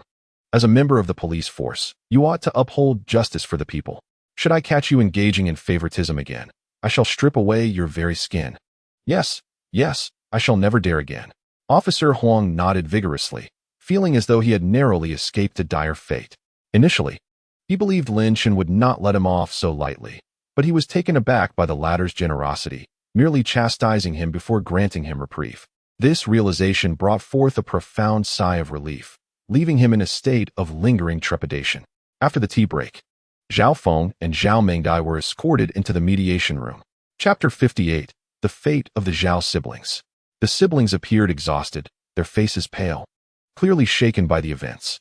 Deputy Captain Zhao gestured for them to sit down and then conveyed the intentions of the mediation, along with informing them of Lin Chen's identity. Zhao Feng immediately felt a wave of relief wash over him. Earlier, when he witnessed his sister biting off a man's finger, he had foreseen a calamity unfolding. To his surprise, the other party only required a compensation of 100,000 yuan, which filled him with gratitude. He recognized this as Lin Chen's assistance and felt immensely thankful. The garish makeup on Zhao Mingy's face had been washed away, revealing a pure and charming visage. She expressed her gratitude towards Lin Chen, bowing repeatedly and gazing at him with her beautiful, glistening eyes. This was the second time Lin Chen had come to her aid. Her eyes sparkled with admiration, causing Lin Chen to quickly avert his gaze, unable to meet her stare. The first time was when the green-haired thug attempted to tear her clothes, and Lin Chen had heroically intervened to save her. This second occasion was today. Had it not been for Lin Chen's unique status, her act of biting off a finger could have led to serious criminal charges, potentially resulting in years of imprisonment. Now, With only the demand for 100,000 yuan in compensation, she felt immensely fortunate and profoundly grateful to Lin Chen. In that moment, Lin Chen carved a deep impression in her heart. Zhao Feng hesitated, stammering, "We agree to the mediation and the compensation of 100,000 yuan. But we currently lack the funds." The stout woman, upon hearing this, trembled with indignation, her brows furrowing as she prepared to unleash a torrent of insults. However, upon catching sight of Lin Chen, she suppressed her anger, letting out a cold huff instead. Lin Chen assessed both parties, retrieved a bank card from his pocket, and stated, "I will cover the 100,000 yuan. Thank you. Thank you." The Zhao siblings expressed their sincere gratitude once more, genuinely appreciative of Lin Chen's help. Lin Chen waved his hand and added, "As for the high-interest loan that Zhao Mingdai borrowed, once Huang Zhong is released from the hospital, you can negotiate with him. Whatever the shortfall, I can lend you first." "Thank you, brother Lin Chen," Zhao Mingdai said, tears welling in her eyes as she bowed her head in gratitude. At that moment, she had shed her previous delinquent demeanor. After enduring such a significant upheaval, her disposition had transformed. "Very well, if that is the case. Let both parties sign the letter of understanding," Lin Chen said, glancing around the room at everyone present. After about 10 minutes, both sides signed the document. Lin Chen and the Zhao siblings exited the police station. The night had fully descended, and a bright moon hung high in the sky. Lin Chen looked up at the moon, finding it somewhat amusing. He had not anticipated entering the police station today, let alone becoming a member of the Dragon team. Fate truly had a whimsical nature. "Brother Lin, you have helped us immensely. I truly do not know how to express my gratitude," Zhao Feng reiterated. "Indeed, brother Lin, I owe you a great debt. Without your help, I would have been in dire straits," Zhao Mingdai expressed gratefully, clutching Lin Chen's arm with a sorrowful demeanor. Lin Chen, feeling the softness of her grip, gently withdrew his arm. "It's nothing. We help each other," he replied modestly. After a brief pause, he contemplated and suggested, "How about this? Zhao Feng, since you are currently unemployed, I will fund the establishment of a consulting company, and you can work for me." Zhao Feng, taken aback by the proposition, sheepishly responded, "I would certainly be willing, but I am rather unrefined and unsure of what I could contribute to a company. Brother, once you join, make sure to learn diligently. This is an opportunity bestowed upon you by brother Lin. You must seize it," Zhao Mingdai encouraged. Zhao Feng shot her an irritated glance. "Speaking of you, it irks me. With the pressures of senior year, why are you skipping class and turning into a little delinquent?" Zhao Mingdai pouted, at a loss for words. Lin Chen interjected to redirect the conversation. "My consulting company will essentially function as a detective agency. Upon its establishment, our primary business will involve tracking celebrities, capturing their tabloid-worthy antics, and selling the stories to various magazines." Zhao Feng's eyes brightened at this revelation. "That sounds promising. Before my retirement, I served as a reconnaissance soldier. Becoming a detective would suit me perfectly." Lin Chen nodded, pleased with Zhao Feng's enthusiasm. "However, one person alone is insufficient. Reach out to your retired comrades. Let's aim to recruit an additional 10 or 8. Certainly, my fellow veterans are struggling to find decent jobs. Most are working as lowly security guards, and they would surely be interested," Zhao Feng affirmed. "All right, it's settled then. What is your bank account number? I will transfer some funds to you, and you can begin the registration of the consulting company tomorrow." Zhao Feng retrieved his phone, accessed his bank account details, and sent them to Lin Chen, his mind racing with curiosity about the amount Lin Chen would transfer. Lin Chen pondered for a moment and decided to send him 1 million. Upon hearing the notification of funds received, Zhao Feng opened the message, his hands trembling as he was startled by the substantial sum.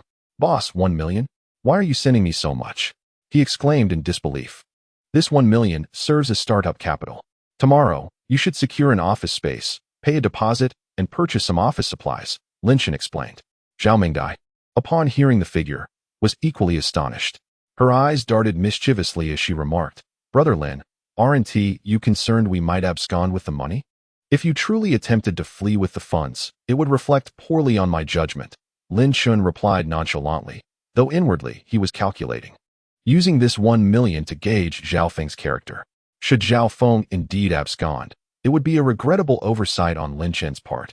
"Rest assured, boss, I would never abscond with the money, nor would I embezzle," Zhao Feng declared with a salute, adopting a serious tone. "Yes, brother Lin, you saved us. We are grateful and would never engage in such dishonorable behavior," Zhao Mingdai added, feeling a tinge of regret for her earlier jest. With that, both siblings felt deeply moved by Lin Chen's trust and silently resolved to work diligently, determined not to disappoint his expectations. I have faith in you. Proceed boldly and diligently, and the days ahead shall surely improve. Lin Chen patted Zhao Feng's shoulder, painting a bright future with his words. Indeed, we shall, Zhao Feng replied. Well, it's getting late. I must take my leave. You should head home as well, Lin Chen concluded, waving his hand as he strode into the distance. The Zhao siblings stood rooted to the spot, watching Lin Chen's retreating figure until it vanished from sight before they set off for home. Brother, you have encountered a benefactor. You can no longer afford to be a slacker, Zhao Mengdai remarked. Previously, I had no choice. I lacked any skills and could only serve as a subordinate. But now, Lin Boss is genuinely kind and has assisted us greatly. I will work diligently, Zhao Feng expressed with heartfelt gratitude. Today had been tumultuous. He had been dismissed by the bald man, faced relentless job rejections, and witnessed his sister embroil herself in trouble. While detained at the police station, he realized their family's fate was grim. Anticipating the disintegration of their household, he felt utterly useless, unable to provide for his family or his sister. The future appeared bleak and devoid of hope. In that moment, he wished to slap himself in regret for his own inadequacies. Little did he expect to turn around. With Lin Chen extending a helping hand and illuminating a path forward, the tide had turned so swiftly that he felt as though he were in a dream. By the way, little sister, now that I have stabilized, you should return to school and continue your studies. It's a crucial year for you in your final year of high school, and the curriculum is demanding. Chapter 59. The True Nature of Chun Xinyao. Zhao Mengdai shook her head and sighed. Brother, you don't understand. Over the past year, I have hardly attended school and have long since fallen behind. I no longer wish to study. I want to earn money to support the family. You cannot abandon your education. I will earn enough to support us, so you need not worry, Zhao Feng countered, growing anxious.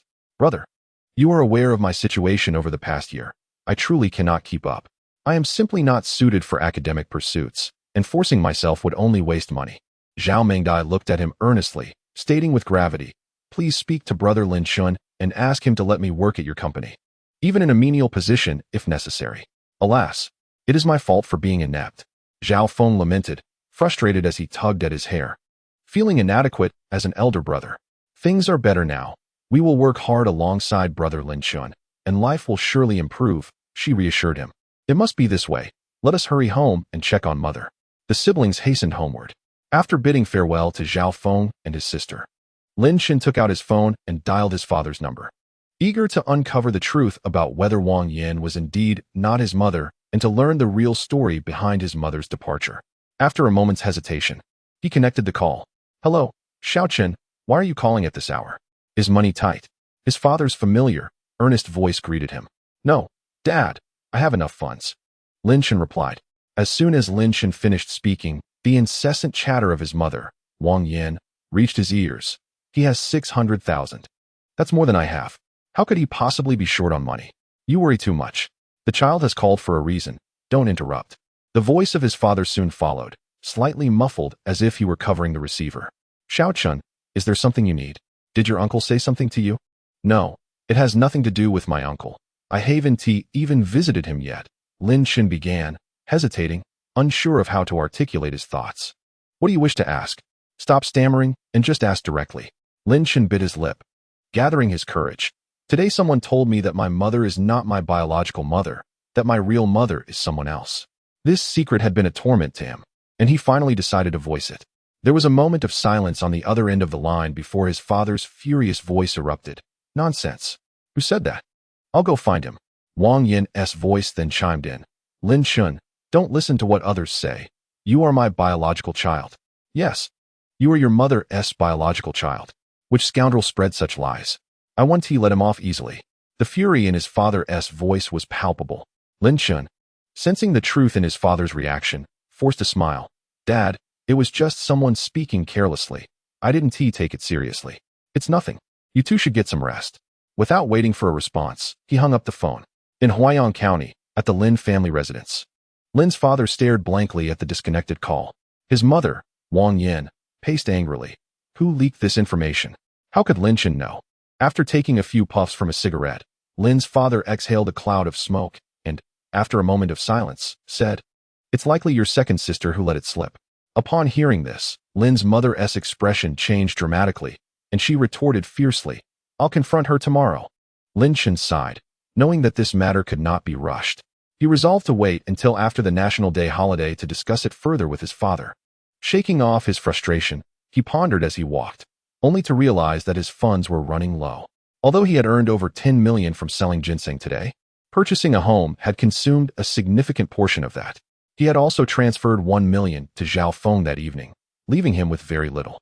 Moreover, he aspired to start a company, and in the bustling metropolis, the cost of renting office space and purchasing supplies would be considerable. Additionally, to establish a detective agency, he would need to acquire several vehicles, which would require a substantial investment. The need for money weighed heavily on him. After some contemplation, he contemplated the idea of venturing into another world. Passing a large supermarket, Lin Chen decided to enter to procure a large quantity of salt, recalling that Kinjiabeo was in need of it. Ding! As soon as he stepped into the supermarket, a WeChat notification chimed on his phone. Upon opening it, he was greeted by a photo of a beautiful woman in black stockings. Lin Chen's eyes instantly lit up. Ding! Ding! Ding! The WeChat notifications continued to sound, and a series of images began to appear on his screen. Lin Chen opened the message, his gaze falling upon the alluring black stockings adorning her thighs, his eyes sparkling with intrigue. These stockings varied from those embellished with letters to fishnet designs, and from pure black to nude shades. Each photograph exuded an air of temptation. "Chen Xinyao, what are you up to?" Lin Chen typed in response. These provocative images were, of course, sent by Chen Xinyao. "Do you find them appealing? Do you like them?" Her message soon followed. "Yes, they are quite nice. I particularly adore the fishnet ones." Lin Chen offered his opinion. "Indeed. These stockings cost several thousand yuan," she replied. "So expensive." Lin Chen was taken aback, unfamiliar with the market for stockings. But he found them undeniably sensual and felt the expenditure was justified. "Yes, and I was hoping to buy a few swimsuits to wear for you, but funds are insufficient," she added. Upon realizing this, Lin Chen silently chastised her for being extravagant. Nonetheless, he clicked to transfer 20,000 yuan to her. "Go ahead and purchase some. Make sure they are attractive, you know what I mean." "All right, kisses." Chen Xinyao replied with a flurry of kiss emojis. Lin Chen shook his head, feeling a mix of emotions. Even the most aloof of women could become tender and considerate in the face of wealth. Men truly must earn more. With thoughts of making money, he strode into a supermarket, approached an attendant, and placed an order for 100 pounds of salt. After securing the salt in his storage, he headed to a pharmacy for a stock of medicines. Subsequently, he ventured into a secluded park and vanished from sight. In another realm, at Qin family fortress, the blood moon sank in the west as the eerie mist dissipated. Yang Xiu was engaged in light conversation with Sister Quan.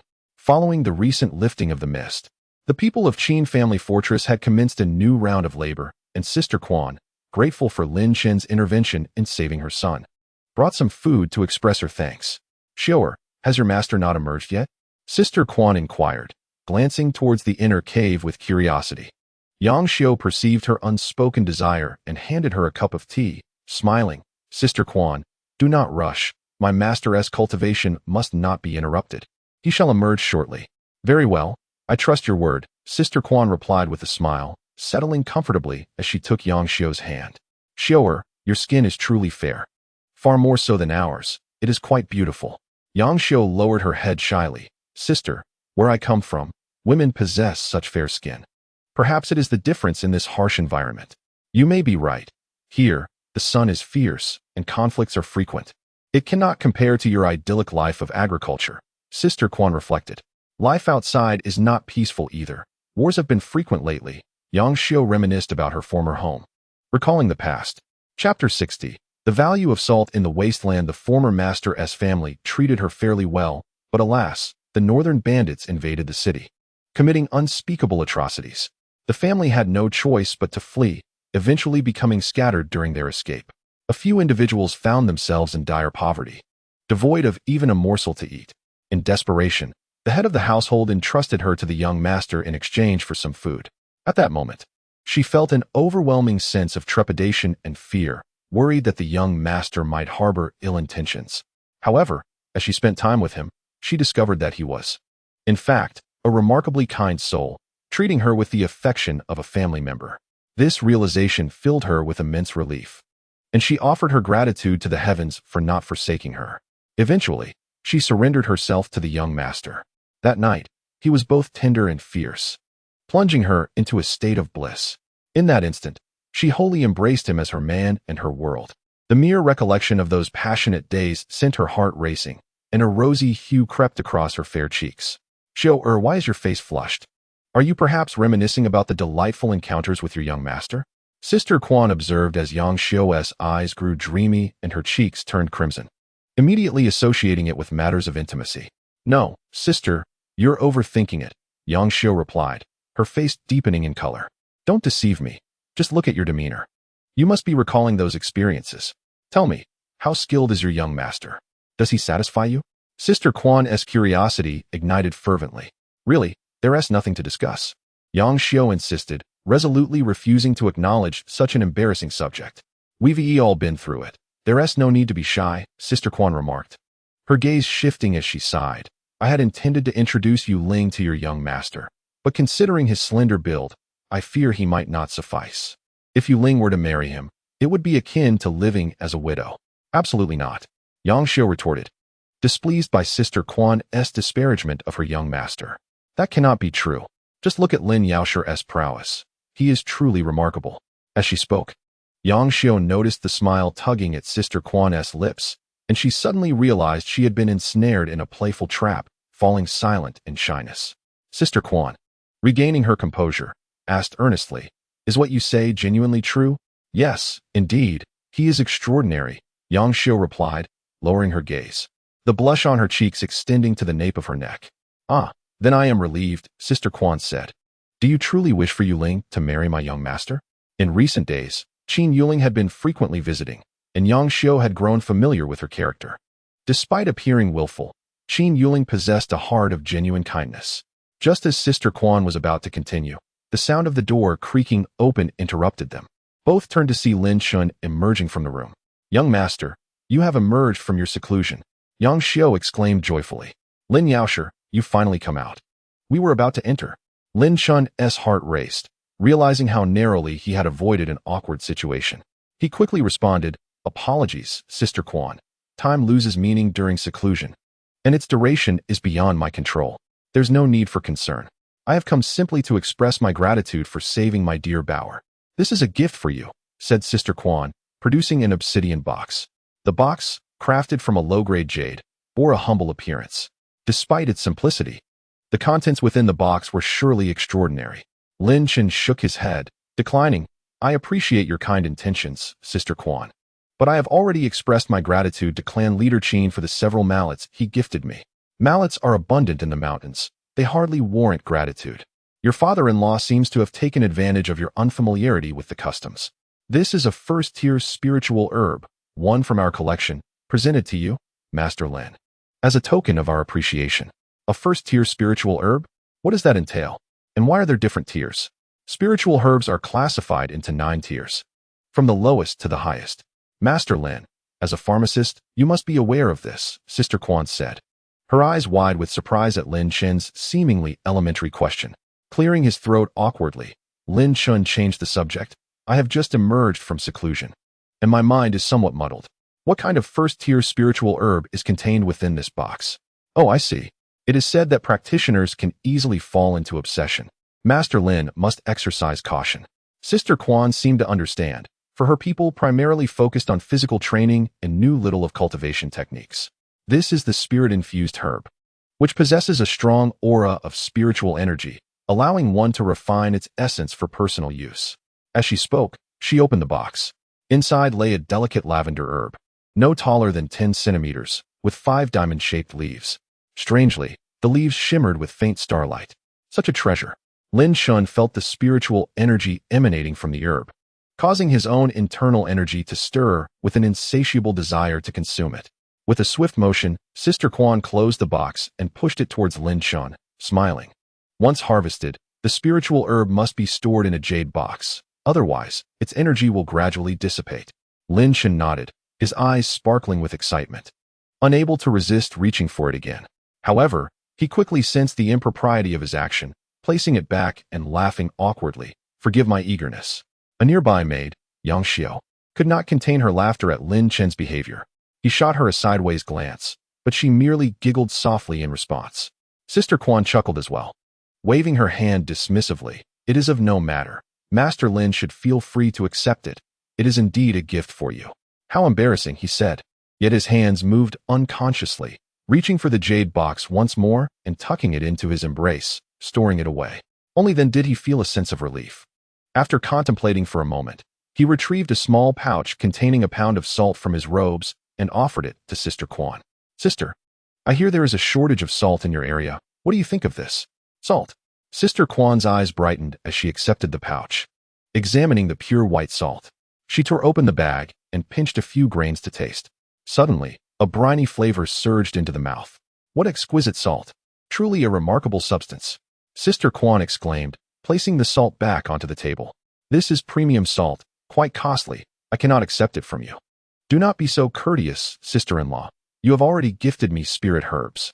It is only proper for me to return the favor with salt, which is quite ordinary and of little value, Lin Chen responded, revealing that the salt he presented was but common table salt, available at the supermarket for merely 1.5 coins a bag, a trivial expense.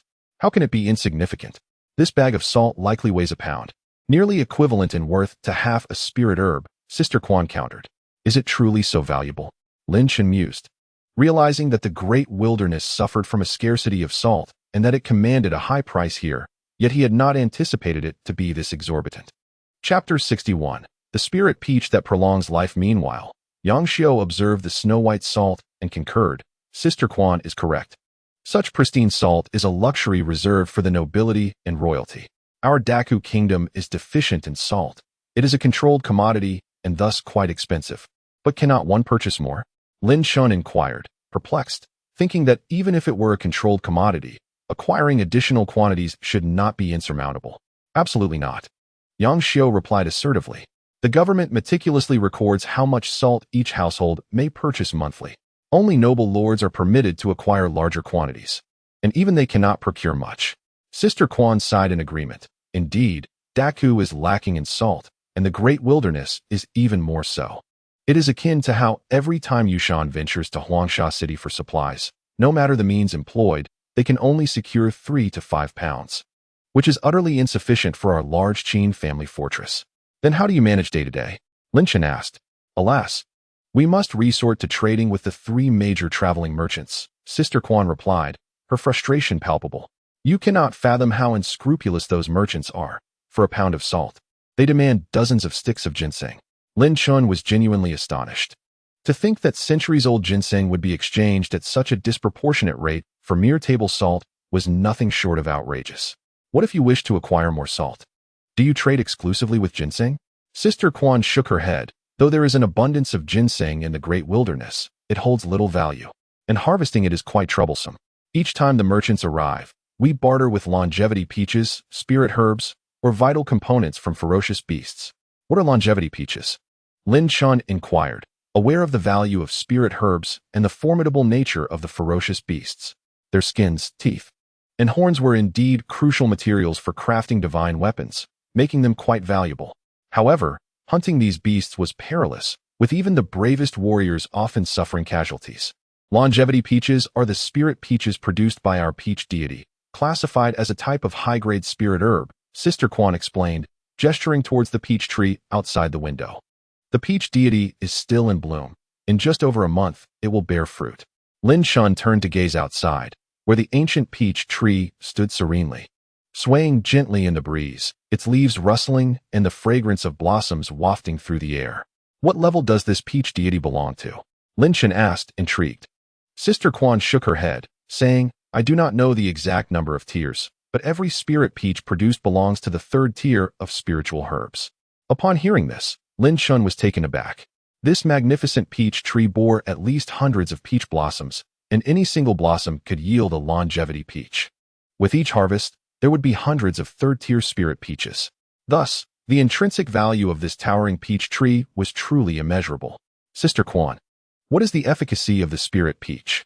Sister Quan smiled proudly and replied, 1 spirit peach can extend life by 3 years. Ah, Lin Chen suddenly stood up, gazing incredulously at the colossal peach tree outside, his lips trembling with excitement. 3 years of extended life. Such a miraculous entity truly exists in this world. After a long while, he finally composed himself, slowly sitting back down and murmuring, if one can extend life by 3 years, then 2 would mean 6 years, and 3 would mean 9 years. This peach deity produces hundreds of spirit peaches each year. Could it not allow one to live for several hundred years? Sister Quan chuckled and shook her head. You are mistaken. Master Lin, our human race only experiences the effect of longevity from consuming the first spirit peach. The second one is ineffective. Moreover, the peach deity's fruiting period is not 1 year, but rather 3 years and 6 months. How so? Lin Chen inquired. The peach deity blooms every 3 years.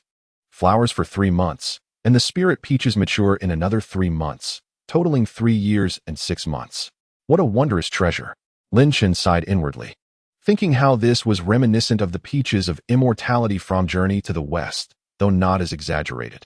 Nevertheless, it could still be deemed a miraculous entity. Indeed, Sister Quan nodded in admiration. The peach deity is our Qin family fort's greatest treasure, our most significant source of wealth. Those traveling merchants come here primarily because of the spirit peaches. Each time the spirit peaches mature, the merchants rush to us to exchange goods. Lin Chen nodded, handing salt to Sister Quan, and asked, Sister, may I exchange for a few spirit peaches? He thought of his parents at home. With such a treasure, he must bring some back for them to savor. If he could procure several more, he could participate in the auction, surely fetching an astronomical price. It might even meet a small goal of his. With these spirit peaches, what need would there be for any other items? Well, I'm afraid that may not be possible. Sister Quan replied, shaking her head. Lin Chen grew anxious and exclaimed, why not? You sell to the merchants, so selling to me is the same, is it not? Master Lin, do not be hasty. Please sit and let me explain. Sister Quan urged him to take a seat before elaborating. Our village has an agreement with the 3 major traveling merchants. Every harvest of spirit peaches must be entirely yielded and evenly divided into 3 portions for trade with the merchants. We cannot keep any for ourselves. Could we not trade a few less? Would that not be acceptable? Sister Quan shook her head solemnly, stating, the 3 major merchants wield immense power. With the backing of cultivation sects, we dare not breach this agreement. Lin Chen furrowed his brow, feeling somewhat reluctant. This is the great wilderness. Do you still fear the cultivation sects? Although we are not afraid of them, if we casually alter our agreements, they will sever all our transactions, leaving the lives of the tribespeople without support. How infuriating. This is monopolization. This is exploitation, Lin Chen exclaimed, angered by the domineering actions of the 3 major trading firms. Alas, there is little we can do, especially given the current scarcity of resources, sighed Sister Quan, feeling quite humiliated as well. What will you exchange for this spiritual peach? She inquired. 1 spiritual peach for 10 pounds of salt. She revealed the exchange rate. Hiss. Lin Chen inhaled sharply. This was nothing short of unbridled exploitation, a blatant act of oppression. We have no choice. We are compelled to agree. His eyes flickered with a sudden thought. What if I could continuously supply you with salt? Would you dare to break your agreement with the 3 major trading firms? How much salt can you provide? Our tribe requires at least 200 pounds of salt annually, Sister Quan responded, somewhat incredulous, for salt is a controlled resource. Difficult for an ordinary person to procure. 200 pounds a year? No problem at all. For me, that amount of salt is merely a trifle. I can provide you with 1,000 pounds each year without issue. Sister Quan, listening to Lin Chen's claims, looked at him with wide, astonished eyes. Suddenly, she burst into laughter, shaking her head dismissively. Lin the apothecary, don't jest. This is no trivial matter. It concerns the well-being of our people. Why do you still doubt me? Wait a moment. Seeing her skepticism, Lin Chen walked into the cave room where he had previously been in seclusion and emerged with a large woven sack filled with salt. This was all the salt he had purchased from the supermarket, weighing 100 pounds. When he made the purchase, the cashier had looked at him as if he were foolish, considering that buying 100 pounds at full price would yield no profit if resold.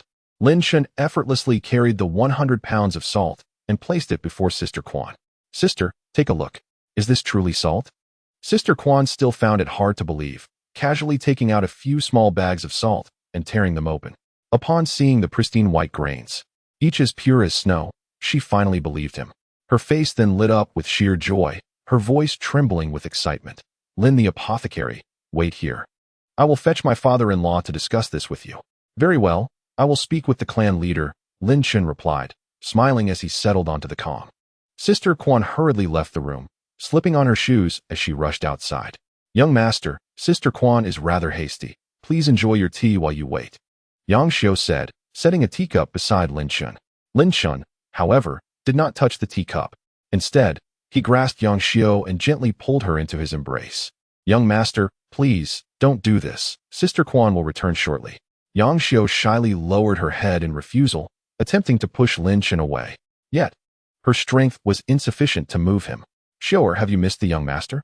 Lin Chen wrapped his arms around Yang Xiu's waist, his hands caressing her soft skin. He leaned closer to her fair neck, inhaling the delicate fragrance of her hair, relishing the moment. Young master, I have missed you. Yang Xiu's voice was barely a whisper, growing softer by the second. Feeling Lin Chen's mischievous hands, she felt weak all over and simply melted into his embrace. Lin Chen held her close, allowing her to sit upon his lap, his hands slipping beneath her garments to caress her smooth skin. Please, young master, not like this. Elder Qin will arrive soon. Yang Xiu's gaze began to glaze over, her cheeks blushing like ripe apples as she reached out to grasp Lin Chen's wandering hand.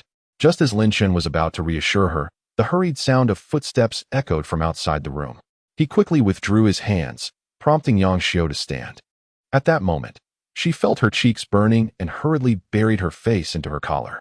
Dr. Lin, have you emerged from seclusion? Elder Qin's voice rang out as he pushed open the door. Indeed, I apologize for the concern. Elder, Lin Chen replied promptly, rising to greet his guest. As the elder entered, his gaze immediately fixated on the large sack of salt. It was undeniable. 100 pounds of salt was far too conspicuous. Is this the salt Dr. Lin spoke of? Elder Qin inquired, his eyes glued to the salt. Indeed it is. Elder, please take a look at the quality of this salt, Lin Chen said, producing a small pouch and placing it into the elder's wrinkled hands. As white as snowflakes. This is premium salt. Elder Qin poured a small pinch into his palm, pinching it between his fingers and thumb before tasting it. Excellent. Truly remarkable. This is top-tier quality. Elder Qin exclaimed. Initially, I was skeptical of what Ah Quan's family said, but now I am convinced. This salt far surpasses what the 3 major merchants bring. Would the elder be willing to trade spirit peaches with me?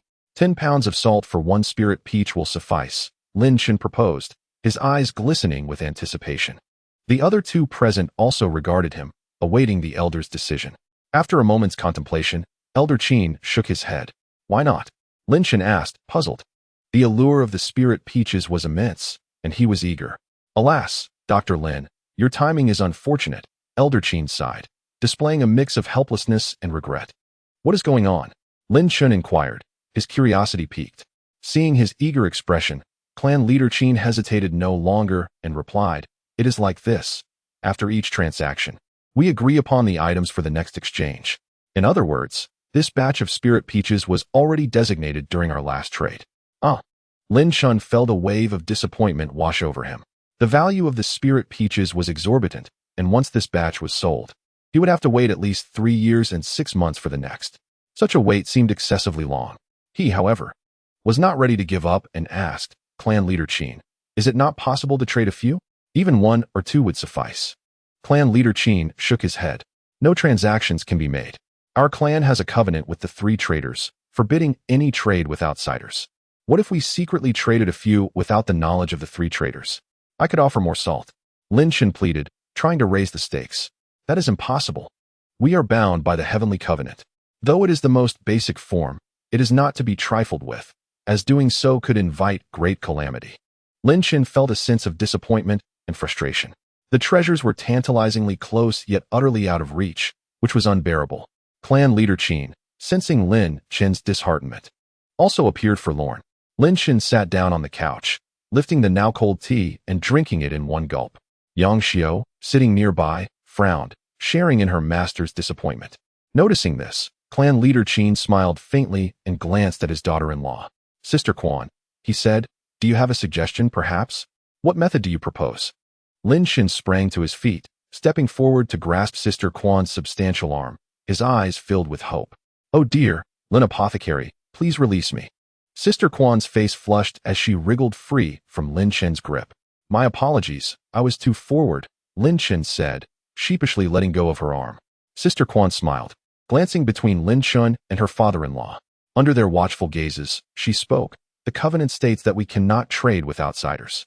However, if Lin Apothecary were to become one of our own, it would not violate the agreement, would it?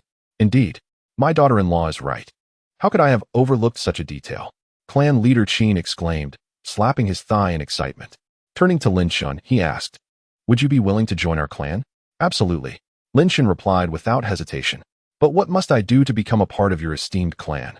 Is it merely to become your guest elder? He had read in various tales that some factions invited individuals to join simply by becoming their guest elder. No. We do not have the concept of guest elders here. They cannot be considered part of our clan. Clan leader Qin shook his head, indicating that this would not suffice. Then how must I proceed? Lin Chen asked. The clan leader Qin cast a glance at Sister Quan, who smiled and said, this is quite simple. As long as you marry a daughter of our clan and form a bond of companionship in the presence of our ancestors, you will be considered one of us. Companionship? Isn't that synonymous with marriage? Lin Chen exclaimed in surprise, caught off guard by the notion. He had never contemplated the idea of marriage, especially not at the tender age of 18, which was still below the legal age for matrimony. How could he possibly marry? Yet suddenly, he realized that this was not the realm of reality, but rather a fantastical world. Here, boys at the age of 15 or 16 were already beginning to take wives. In fact, marrying at 18 could be regarded as a late union. Clearing his throat, Lin Chen retracted his whimsical thoughts and pondered the gravity of marriage. To clandestinely wed without his parents' knowledge, was that truly acceptable? If they were to discover this, would they not be utterly enraged? Nearby, Yang Xiu felt a tumult of emotions at the mention of marriage, her heart heavy with concern. Should the young master wed, she would have to contend with a lady. If the lady possessed a disagreeable temperament, her position as a maid would surely become unbearable. Sister Quan observed Lin Chen's shifting expressions, seemingly discerning his reluctance. The apothecary Lin has erred. Forming a bond of companionship is not the same as marrying. Is there truly a distinction? What difference could there be? Sister Quan gently shook her head, smiling. In our culture, marriage is a union between one man and one woman. However, companionship differs.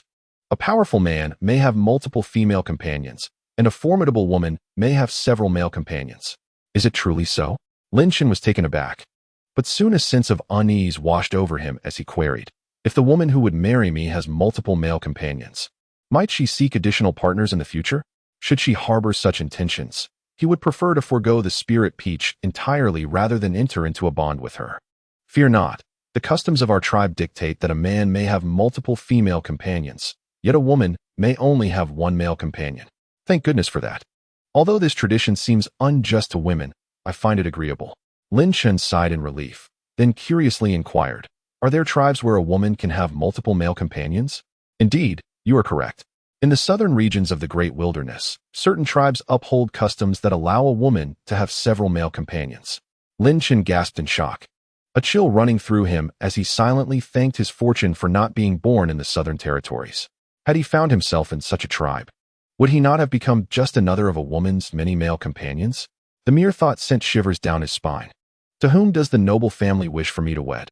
Lin Chen asked, still reluctant.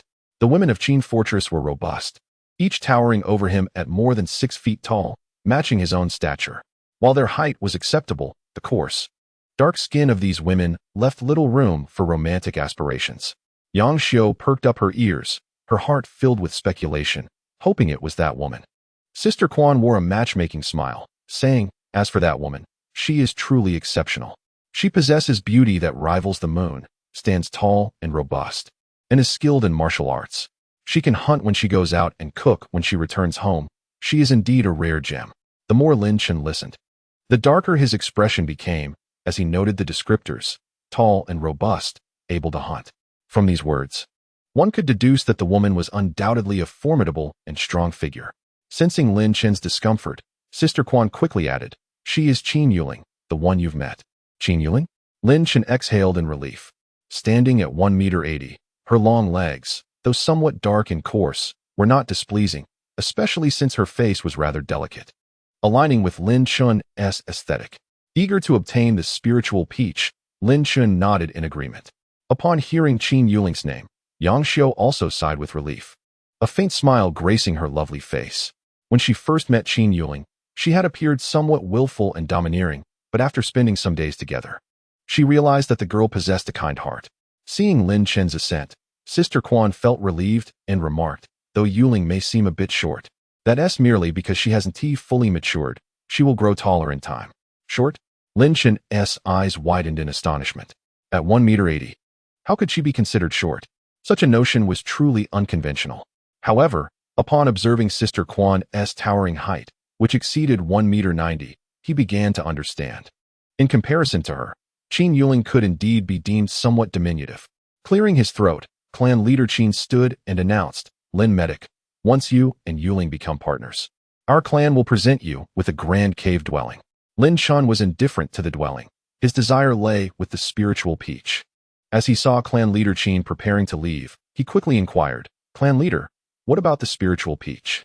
Once you are united, I will present you with a few spiritual peaches, though they cannot be given freely, you understand. Clan leader Qin's aged eyes narrowed as he rose. Moving towards the door, he paused, saying, Oh, and remember to prepare the betrothal gifts. With a chuckle, he exited the room. Betrothal gifts? Lin Chen was taken aback. What should he prepare as gifts? Noticing Sister Quan was also about to leave, he hurriedly grasped her arm and asked, Sister Quan, what should I prepare as betrothal gifts? Are there any important matters to consider in this union process? You must tell me. Sister Quan, smiling, pointed to the 100 pounds of salt on the ground. Using this as a betrothal gift is perfect. As for the process, the date is set for 10 days from now. Simply invite all the villagers for a grand feast. And it's that simple. How should the food be prepared? What do we usually eat here? Lin Chen scratched his head, feeling utterly unprepared for these matters. The typical feast consists of the meat of lowly beasts, while a superior banquet features steamed buns crafted from fine white flour. If accompanied by some wine, it would be even more exquisite. Sister Quan, recalling the thought of white flour buns and wine, could not help but lick her lips. Oh, so this is how it is. Can white flour buns truly be deemed a delicacy? Might it not seem rather meager? No. Sister Quan hastily shook her head, envisioning the enticing white flour buns and swallowing hard. Here, we consume meat daily, and it has become tiresome. Yet, those buns made from fine flour are utterly delightful. Regrettably, each time the traveling merchants arrive, they only bring a meager supply.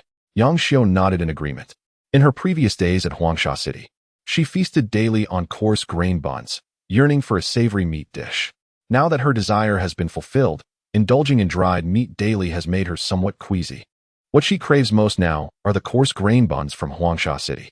Chapter 64. Ascension of Cultivation. Lin Chen nodded. If it were the meat of ferocious beasts, he would need to exert considerable effort to hunt it down, but acquiring white flour would be a straightforward task. He could simply procure a batch from the real world. Lin Yaosher, I shall return home to check on the children. Please tidy up. I will come back in an hour to lead you to the new cave, which is far more spacious than this one. Very well, sister, take care. As Sister Quan exited the door, she spotted her father-in-law ahead and hurried to catch up. Have you instructed him well? The clan leader inquired without turning back. Yes, father-in-law, rest assured, everything has been arranged. I believe that Lin Yaosher is quite willing to marry Yuling. The clan leader sighed. I am growing old, yet still need to scheme for the younger generation. I feel a bit ashamed. Please do not say that. Your actions are for the benefit of the clan, and moreover, Yuling is quite fond of Lin Yaosher. I hope that when Lin Chen realizes the situation, he will not hold it against me. The clan leader sighed once more.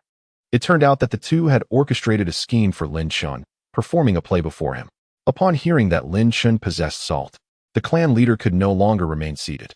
As a healer, Lin Chen was highly esteemed among the tribes in the vast wilderness, and wherever he went, he was treated as a guest of honor. Now, with the ability to provide the most coveted salt, his significance has increased manifold. Given Lin Chen's exceptional qualities, the clan leader naturally wished to keep him within the tribe, integrating him as one of their own. This way, the valuable resources he possessed would become strategic assets for the Qin clan, enabling the tribe to grow even stronger. Indeed, the Qin clan had established a covenant with the three major trading merchants, and this was not unique to them. Other tribes in the vast wilderness had also forged similar agreements. For many years, the three merchants have monopolized the resources of the wilderness, akin to leeches clinging to the tribes. The most precious treasures from these tribes have been exchanged away by the merchants. Long ago, the tribes attempted to unite and resist the exploitation of the three merchants, but alas, the merchants were backed by the cultivation sects, making any resistance futile. Under various circumstances, the clan leader of the Qin family contemplated the strategy of a marriage alliance. This approach would not only draw Lin Chen into the fold of the Qin family, but also procure the medicinal herbs and salt he possessed. However, the father-in-law's suggestion to imply to Lin Yaoshe that salt be offered as a betrothal gift, while the Qin family merely contributed a cave as dowry, seemed rather meager. Sister Quan felt a twinge of guilt, sensing that she was deceiving Lin Chen, and thus sought to secure some advantages for him. After some contemplation, the clan leader resolved, "We have a few spirit peaches in our clan. Tomorrow, you shall take one to present to Yu Ling. This should enhance her combat prowess and promote her growth, as she is somewhat short." "Indeed, that sounds good," Sister Quan nodded in agreement. Unbeknownst to Lin Chen, his future partner would indeed grow taller. He wondered what expression would grace his face upon meeting Qin Yuling. In the eyes of the people of the great wilderness, regardless of gender, only those who are tall and strong are deemed truly beautiful. Additionally, you might inquire with Lin Chen if he wishes to barter for other items. He will receive favorable terms, and you shall take charge of the negotiations. "Certainly, I shall remember that," the daughter-in-law replied. As they walked, they arranged their plans. Upon reaching the threshold of home, they parted ways. Sister Quan checked on her son, finding him well, prepared some food for him, and then headed towards Lin Chen's cave. Lin Chen and his servant had minimal luggage, which they packed swiftly. By the time Sister Quan returned, everything was ready. Under her guidance, they walked for several minutes until they arrived at a spacious cave dwelling, significantly larger than the previous guest quarters. After a tour of the new cave, Sister Quan took her leave. "Young master, after your days of seclusion, you must feel uncomfortable.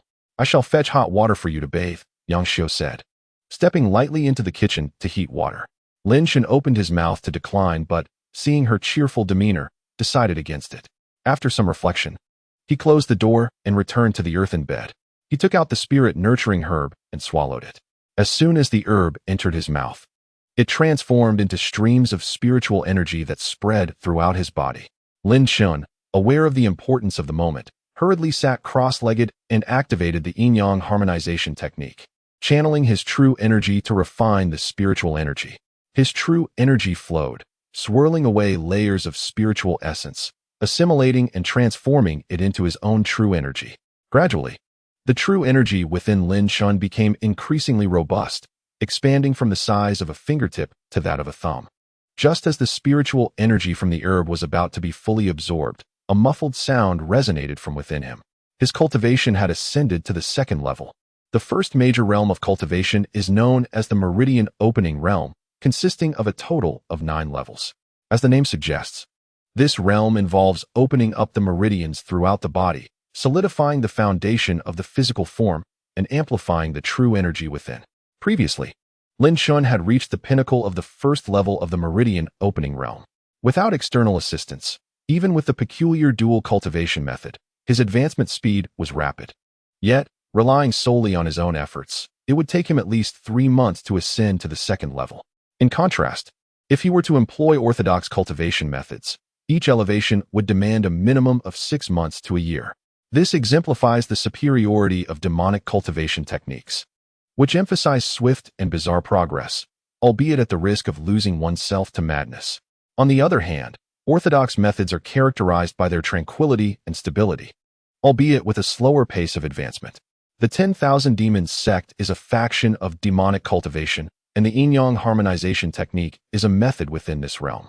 Among the practitioners of this sect, many utilize this technique for the purpose of drawing yin to replenish yang, or vice versa, absorbing others' yin or yang energies to transform them into their own true qi, thereby propelling their realms to unprecedented heights.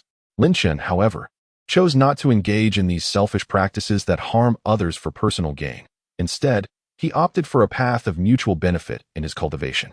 This choice implies that his ascension would be considerably slower compared to the disciples of the 10,000 Demons sect. Now, with the spirit-embracing herb in hand, Lin Chen could ascend directly to the second level. Upon achieving this elevation, his cultivation stabilized as he operated the technique through 12 cycles of the celestial pathways. Lin Chen opened his eyes and immediately spotted the waiting maid, Yang Xiao. Young master, you are truly diligent. Even in such a short time, you are practicing? I have warmed the bathwater twice already. After preparing the bath, Yang Xiao had just emerged when she noticed Lin Chen's focused practice, and she couldn't help but admire his dedication. She refrained from interrupting him, quietly waiting instead. Lin Chen smiled sheepishly, then assumed a serious demeanor. Cultivation is akin to rowing upstream. One must either advance or regress. To attain the grand path quickly, one must study diligently day and night, without a moment's idleness. You possess such determination, young master. You will surely become an immortal in the future. Yang Xiao's eyes sparkled with admiration as she gazed at him. All right, let us bathe first. Lin Chen, somewhat flustered by her adoring gaze, quickly shifted the topic. Chapter 65. Exchange for tiger bone. Very well, young master. I shall assist you in undressing. Yang Xiao stepped forward to remove Lin Chen's garments. No need, I can manage on my own. This is something a servant should do, he replied. Yang Xiao's delicate hands swiftly undid Lin Chen's clothing, her voice soft and fragrant like orchids. The warmth of her breath carried a subtle fragrance, occasionally brushing against Lin Chen's face, igniting a fluttering sensation in his heart. Once disrobed, Lin Chen stepped into the bath barrel, crafted from an unknown wood that exuded a unique, earthy aroma. This bathing barrel was specifically designed for the robust tribespeople, who often exceeded 2 meters in height, resulting in a rather spacious vessel. Upon entering, Lin Chen found ample room to stretch his legs comfortably. As his body submerged in the water, he felt all his pores open, and a wave of refreshing sensation enveloped him. Young master, may I scrub your back? Lin Chen squinted his eyes and let out a soft hum. Yang Xiao, holding a towel, dipped it in water, swirled it a couple of times, and wrung it to a semi-dry state before beginning to rub it over Lin Chen's body. Her strength was minimal, and the towel glided over his skin gently and smoothly. However, her fingers brushing against Lin Chen's skin sent delightful tingles coursing through him. Apply a little more pressure, he thought, closing his eyes to relish Yang Xiao's ministrations.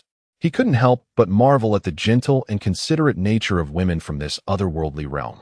Yang Xiao increased her strength, both hands working diligently to scrub Lin Chen's body. In just a brief moment, she began to breathe heavily, beads of sweat forming on her forehead. Strands of hair, dampened by perspiration, clung to her cheeks, lending her an alluring air of beauty after toil.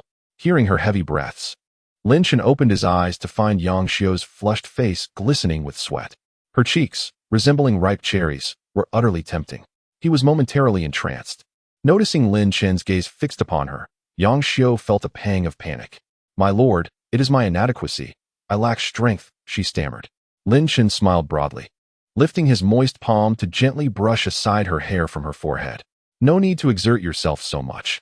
I see you are already drenched in sweat, he reassured her. Feeling the warmth of Lin Chen's hand, Yang Xiao's face flushed even deeper, and she shyly cast a glance at him. You should join me in washing as well. With a sudden motion, Lin Chen spread his arms wide and abruptly embraced Yang Xiao's waist, lifting her and placing her into the water bucket. Splash! The water rippled and splashed around them. My lord, this is improper. I am still clothed, she protested. What of it? I shall assist you, Lin Chen replied, swiftly loosening her garments with deft hands. Yang Xiao, too bashful to meet his gaze, felt warmth spread from her flushed cheeks to her snowy neck, her heart racing like a startled deer. Observing her tender and shy demeanor, Lin Chen lifted her chin, captivated by her rosy lips, and leaned in to kiss her. Oh, my lord, this is not appropriate. Let us move to the bed, she urged. Lin Chen stood tall, lifting Yang Xiao in his arms as he leaped onto the earthen bed. In the next moment, the two became entwined with one another. Lin Chen instinctively activated his dual-cultivation technique to hasten his training. 2 hours later, Yang Xiao lay languidly on the earthen bed, her petite mouth slightly ajar, exhaling softly like a fish tossed onto dry land. My lord, you have become even more formidable, she remarked breathlessly. Indeed, Lin Chen replied with a proud smile, wrapping his arms around her delicate form as he drifted into slumber. The following morning, as daylight broke, Lin Chen awoke, squinting his eyes. When he reached out, he found nothing but emptiness. Opening his eyes fully, he beheld Yang Xiu bustling about. "My lord, you are awake.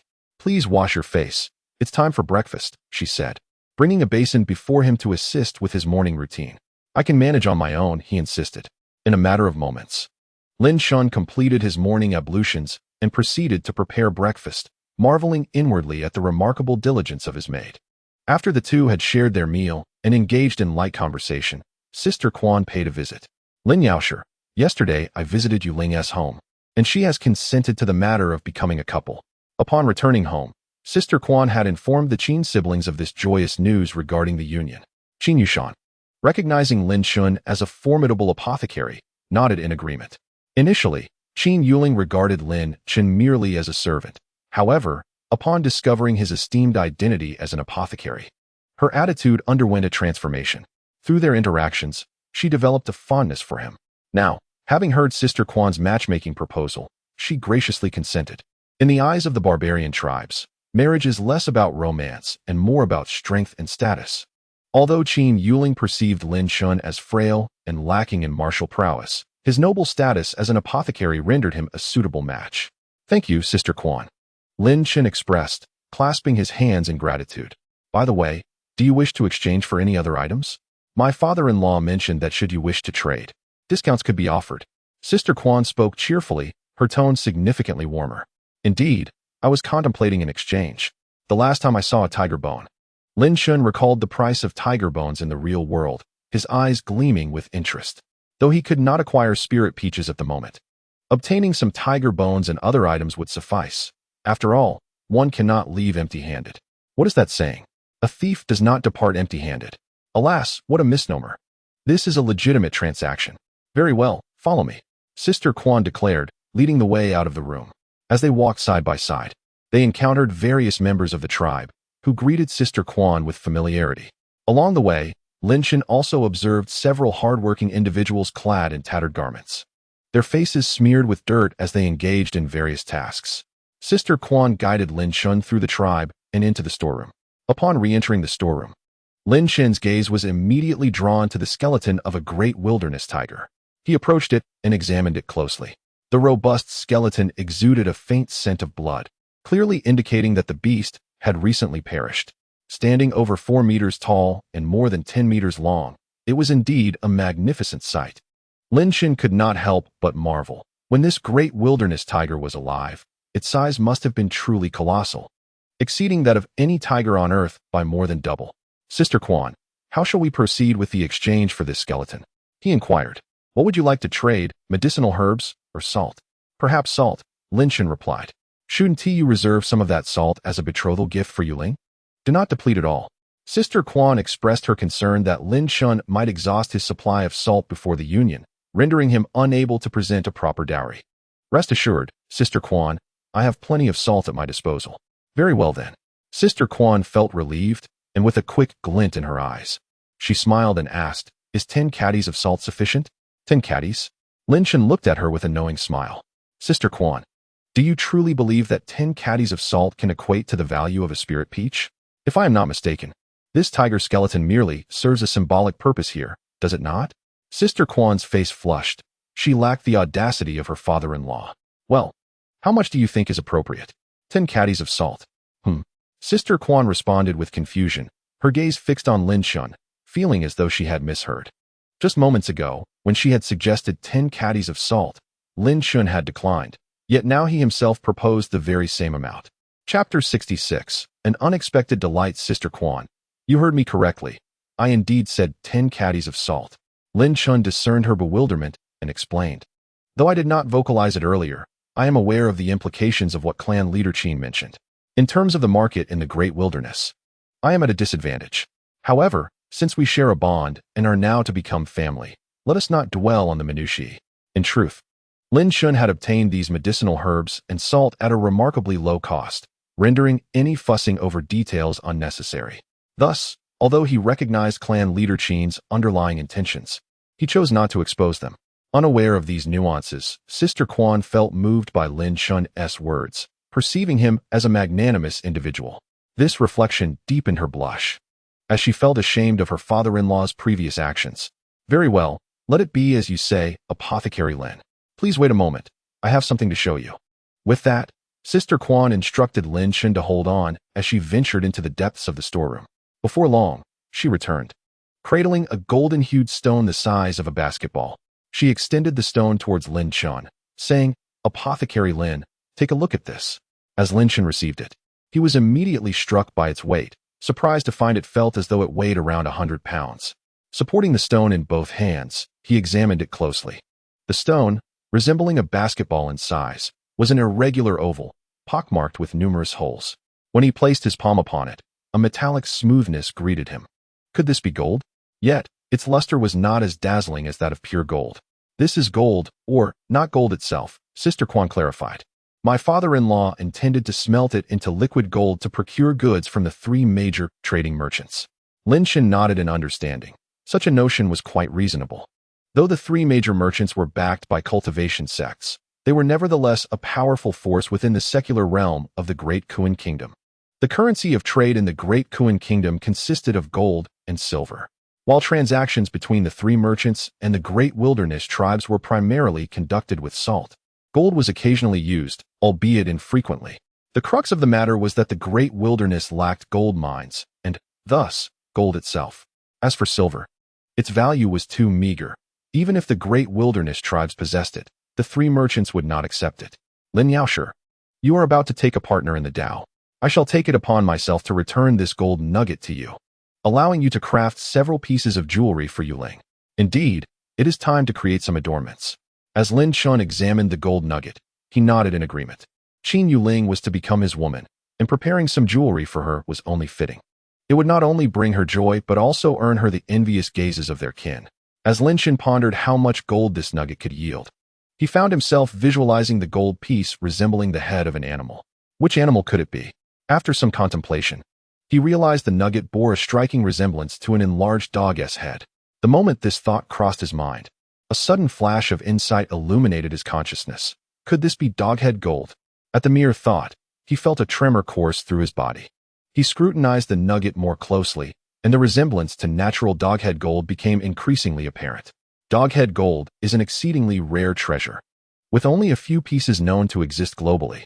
When such a piece surfaces, it often incites a frenzy, fetching prices in the millions at auction. Moreover, the nugget in his possession weighed 100 pounds. If it truly were doghead gold, it would surpass all existing pieces in both size and weight, potentially reaching a value of several tens of millions. With this realization, he was nearly overwhelmed with the urge to return to the real world at once for authentication. "Sister Quan, how can we exchange this?" Lin Chen asked, suppressing his excitement. Upon arriving in this alternate realm, he had initially felt a sense of disappointment for not summoning the spirit peach immediately. However, unexpectedly encountering doghead gold was indeed a delightful surprise. "Sister Quan, how do you plan to negotiate the exchange?" "That is easily settled. This gold mine can be partially sold or gifted. You may decide what you think is appropriate." Sister Quan replied. Lin Chen fell into contemplation upon hearing this. It seemed that the gold mine held little value in her eyes. In her estimation, it might only be worth 10 pounds of salt. However, if he were to truly exchange it for just 10 pounds of salt, he would feel a sense of moral conflict. Noticing his conflicted demeanor, Sister Quan chuckled. "Lin Yaoshe, there is no need to feel burdened. With your and Yuling's impending nuptials, I have no gifts to offer. Consider this gold mine as a present from me to you both." Lin Chen hurriedly waved his hands. "That is inappropriate. This is a communal asset, and I would feel unworthy to accept it." The value of the gold mine was immense. Even if Sister Quan and the others were unaware of its true worth, he did not wish to accept it without compensation or take advantage of her generosity. After a moment's pause, Lin Chen glanced at a pile of mallets nearby and continued, "How about this? I will offer 50 pounds of salt in exchange for this gold mine, along with that pile of mallets." 50 pounds. "Lin Yaoshe, that price is far too high. You are offering too much," Sister Quan exclaimed, shaking her head in disagreement. Lin Chen smiled. Sister Quan was far more generous than clan leader Qin. Had it been the latter, he would have readily agreed to such a price. "So it is settled then." Lin Chen waved his hand grandly, producing some salt, and with a smile said, "Sister-in-law, please do not refuse. The joyous event between Yuling and me is about to be arranged, and there are numerous matters that require your assistance. Consider this as my token of gratitude." "Well, in that case, I shall graciously accept." Rest assured, Lin Yaoshe. Yuling is a cherished blossom of our clan, and I shall certainly treat her wedding with the utmost seriousness. Thus, I thank you. Sister Quan, contemplating the impending celebration, suddenly covered her mouth and let out a soft giggle. Sister-in-law, what are you laughing at? Lin Chen inquired, puzzled by her unexpected mirth. Upon meeting Sister Quan's gaze, a chill ran down his spine, sensing a hint of foreboding. Hee, speaking of joyous occasions, you have plucked a flower from Yuling, and the young men of our clan will undoubtedly be displeased. Be prepared. You may have to endure some challenges. Will they truly oppose me? Will they confront me?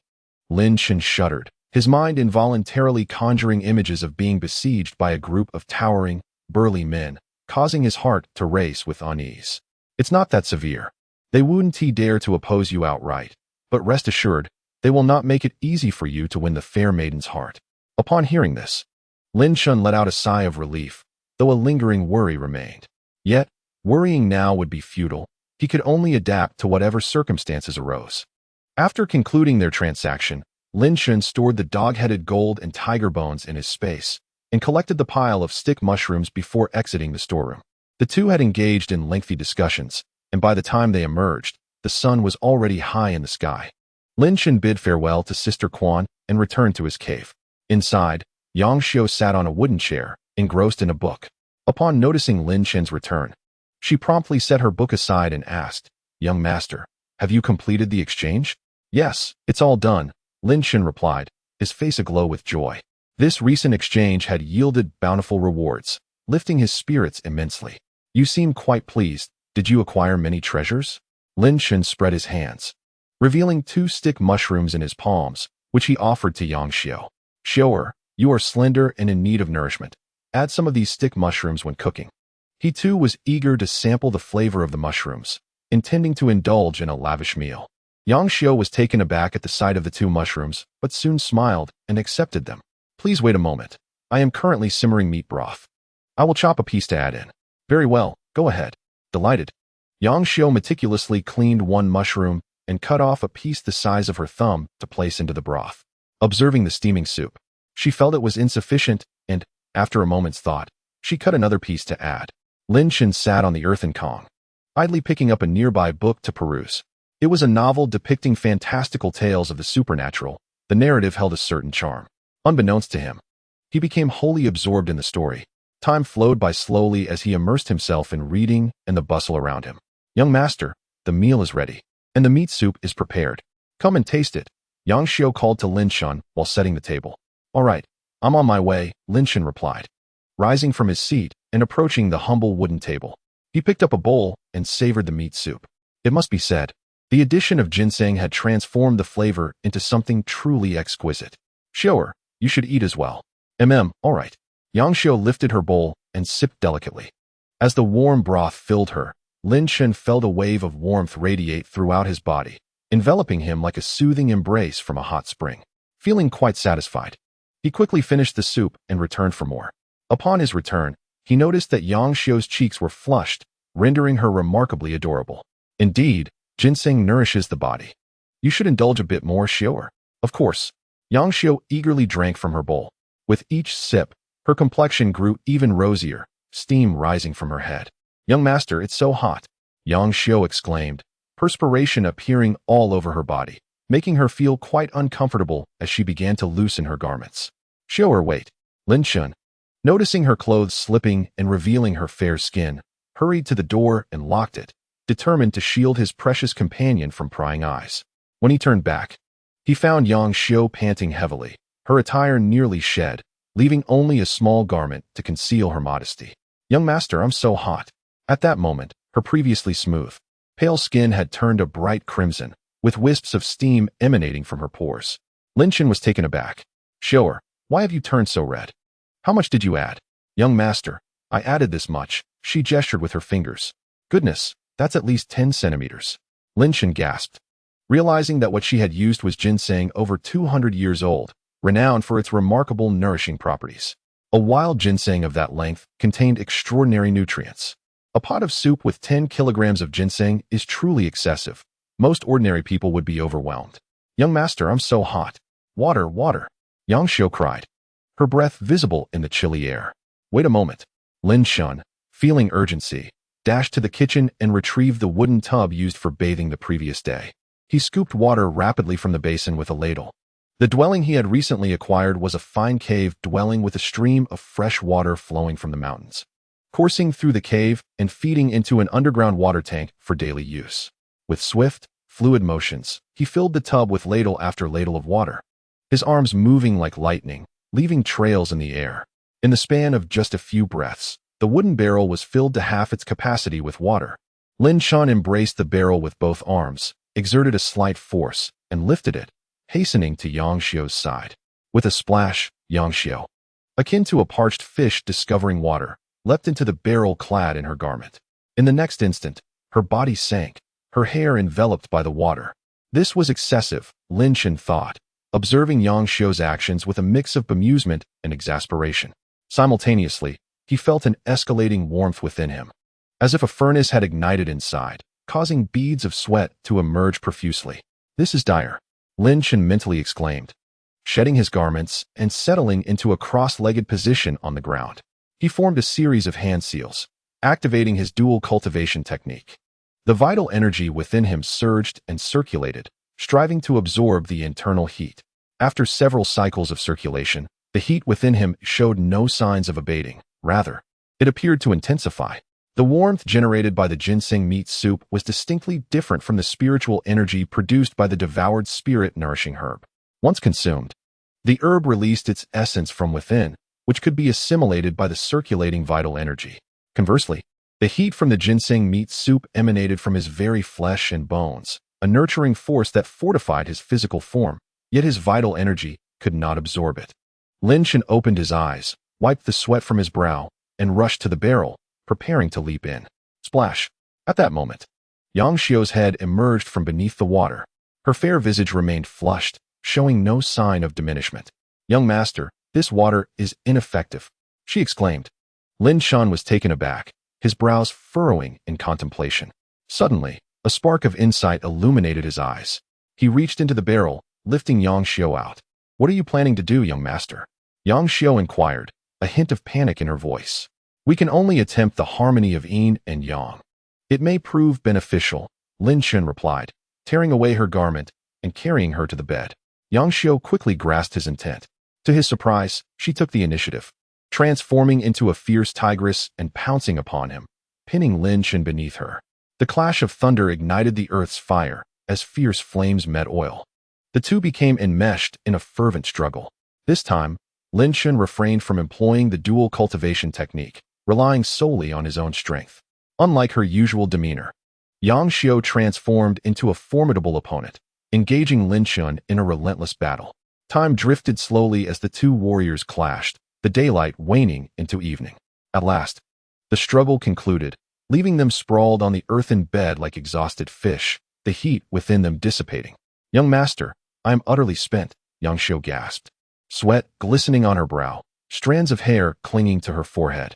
Lin Chen too felt the fatigue, smiling as he tenderly brushed her hair back from her face. The battle had seen Yang Xiu on the offensive in the first half, while Lin Chen took the initiative in the latter half. "I shall carry you to freshen up," he declared. Lin Chen still possessed some energy, rising to carry Yang Xiu into the wooden tub. The cool spring water cascaded over their bodies, washing away the sweat from their skin and enveloping them in a refreshing sensation. With tenderness, Lin Chen wiped her body, playfully patting her head and teasing, "Will you still add so many sticks when making soup in the future?" Chapter 68. The return of Zhong Xiumei. "I won't dare anymore. It frightened me to death," Yang Xiu replied, lowering her gaze and regaining her bashful demeanor. "That's good to know.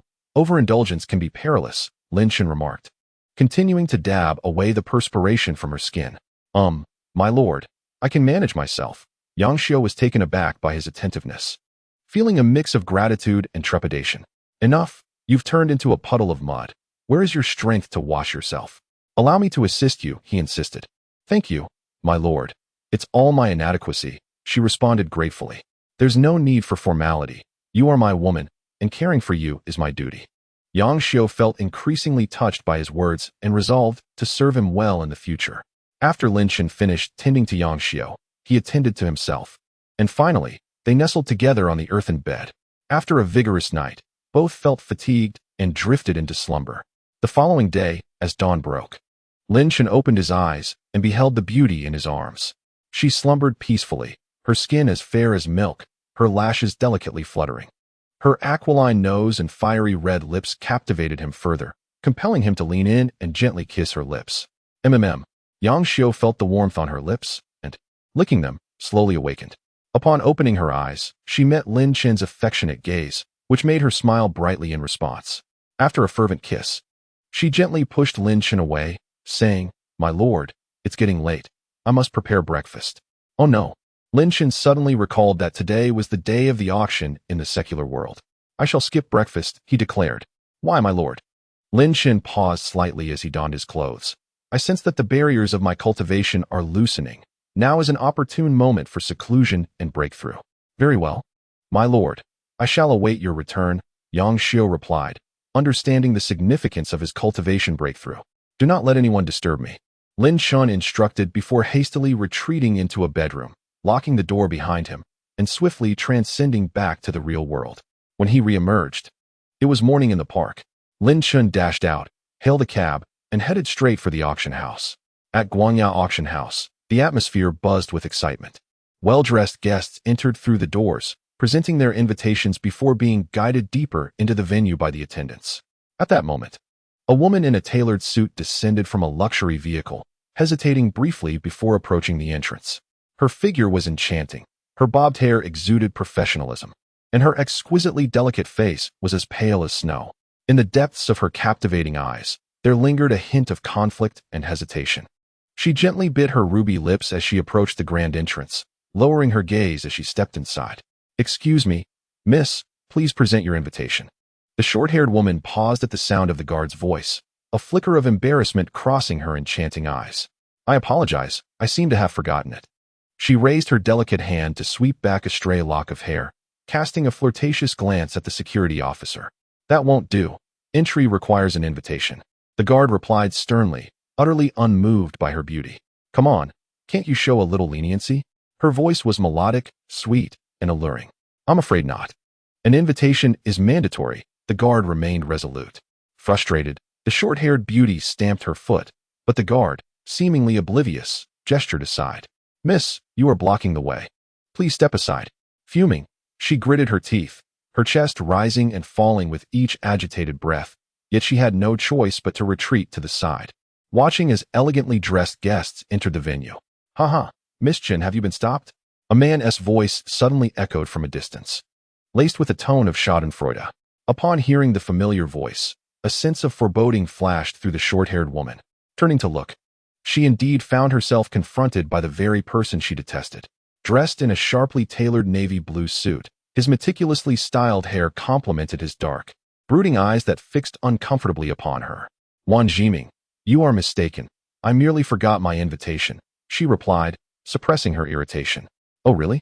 Are you waiting for your esteemed Chun family patriarch to arrive and escort you in?" he inquired with a sinister smile. "As far as I know, your father is away on business and will not be attending." The short-haired beauty shot him a glare. "How dare you spy on me? The elder Chun is a venerable figure in our hotel industry. His every move is surely scrutinized." Wanjie smirked, lifting his invitation with a flourish. "No one from the Chen family will be coming, so why not accompany me as my partner? I could use one. An invitation allows for one companion, and I happen to need one as well." "Wanjie, despite your appearance, your aspirations are rather lofty. Even if I do not enter, I would never agree to be your partner," she retorted vehemently. "Is that so? This auction is of considerable prestige, with numerous guests. Do you not wish to expand your network and attract customers for your hotel? Are you genuinely that benevolent?" The short-haired woman scoffed, seemingly unmasking his ulterior motives. "As a rival, I refuse to believe you have such noble intentions." "That's quite the accusation." Wanjie feigned innocence, his expression one of wounded pride. "Yushan, after all these years, you know of my feelings for you. If you agree to be my girlfriend, I would hand over my family's hotel for you to manage. In that case, you would be the general manager of 2 establishments. Would you like to work for my family? Dream on. I certainly won't agree to be your girlfriend. So just give up on that notion." The short-haired beauty, Chen Yushan, is the general manager of a hotel. Their conversation was loud enough to attract the attention of several passers-by. A nearby security guard quickly approached to urge the onlookers to disperse and clear the entrance of the auction house. He then addressed Wanjie, saying, "Sir, do you wish to enter? If not, please leave." Wanjie furrowed his brow, feeling a surge of anger, but quickly quelled it upon recalling the immense power of the auction house. "Qin Yushan, I intend to go in. Are you certain you won't accompany me?" Qin Yushan disdainfully shook her head, replying, "Wanjie, if you want to enter, then go ahead. If not, just get lost and stop being an eyesore." A flicker of rage ignited in Wanjie's eyes as he glared at Qin Yushan, ready to unleash a tirade. However, his gaze caught sight of two middle-aged women walking arm in arm nearby. The words he was about to utter were swallowed as he smirked, saying, "I wondered why you weren't worried. It turns out your mother has arrived." With that, he shot a glare at Qin Yushan and strode into the auction house. Qin Yushan was taken aback by his words, her brow furrowing in concern. Following his gaze, she spotted the two middle-aged women approaching. Particularly, upon seeing the woman in the purple long dress, her expression darkened. The two women, oblivious to Qin Yushan's presence, walked side by side, engaged in light-hearted conversation. Both were around 40 years of age, each possessing distinct features. The woman in the purple dress had exquisite facial features, with flowing long hair and an elegant demeanor. If Lin Chen were present, he would instantly recognize her as Zhong Xiaomei, the woman with whom he had shared a fleeting night. The other woman appeared slightly older than Zhong Xiaomei, sporting soft red waves and full lips, exuding a fiery allure. The two women strolled together, chatting casually.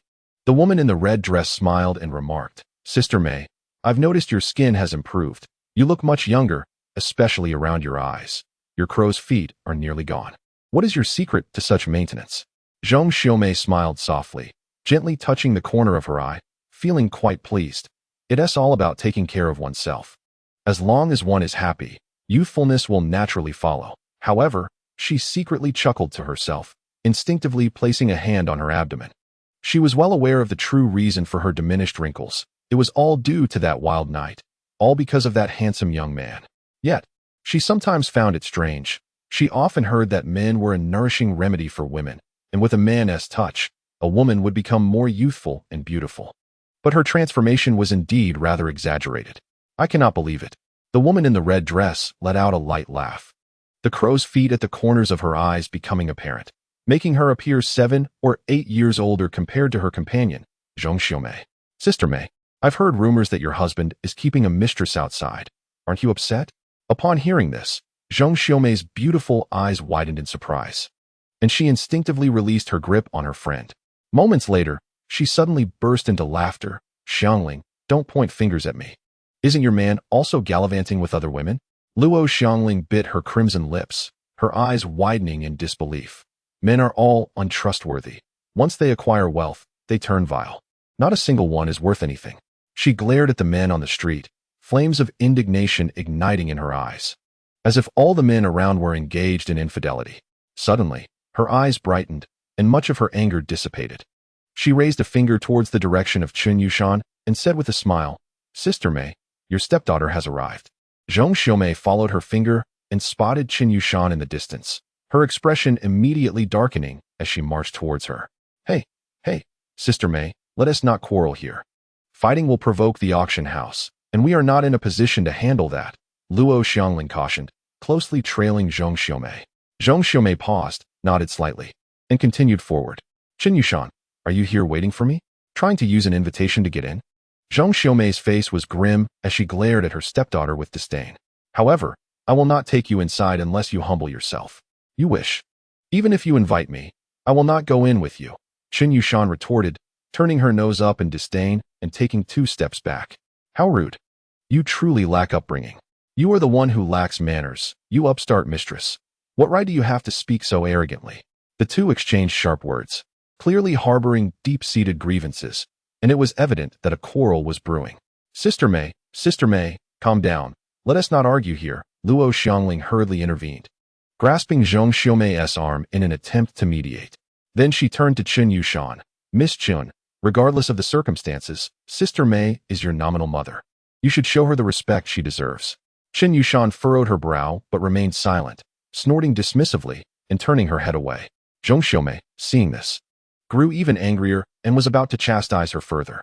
Luo Xiangling quickly restrained her, tugging her further inside. Sister Mei, we are here to attend the auction, not to engage in disputes. Let us calm down and proceed. Reluctantly, Zhong Xiumei was pulled along, casting a fierce glare back at Chen Yushan. You want to come begging me? I'll see how you get in.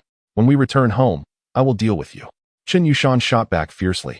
In that broken family, even if you beg me, I won't go back. Watching the two enter the auction house, she retracted her gaze, feeling somewhat disheartened. This auction was grand in scale, attracting many prominent figures from the bustling metropolis.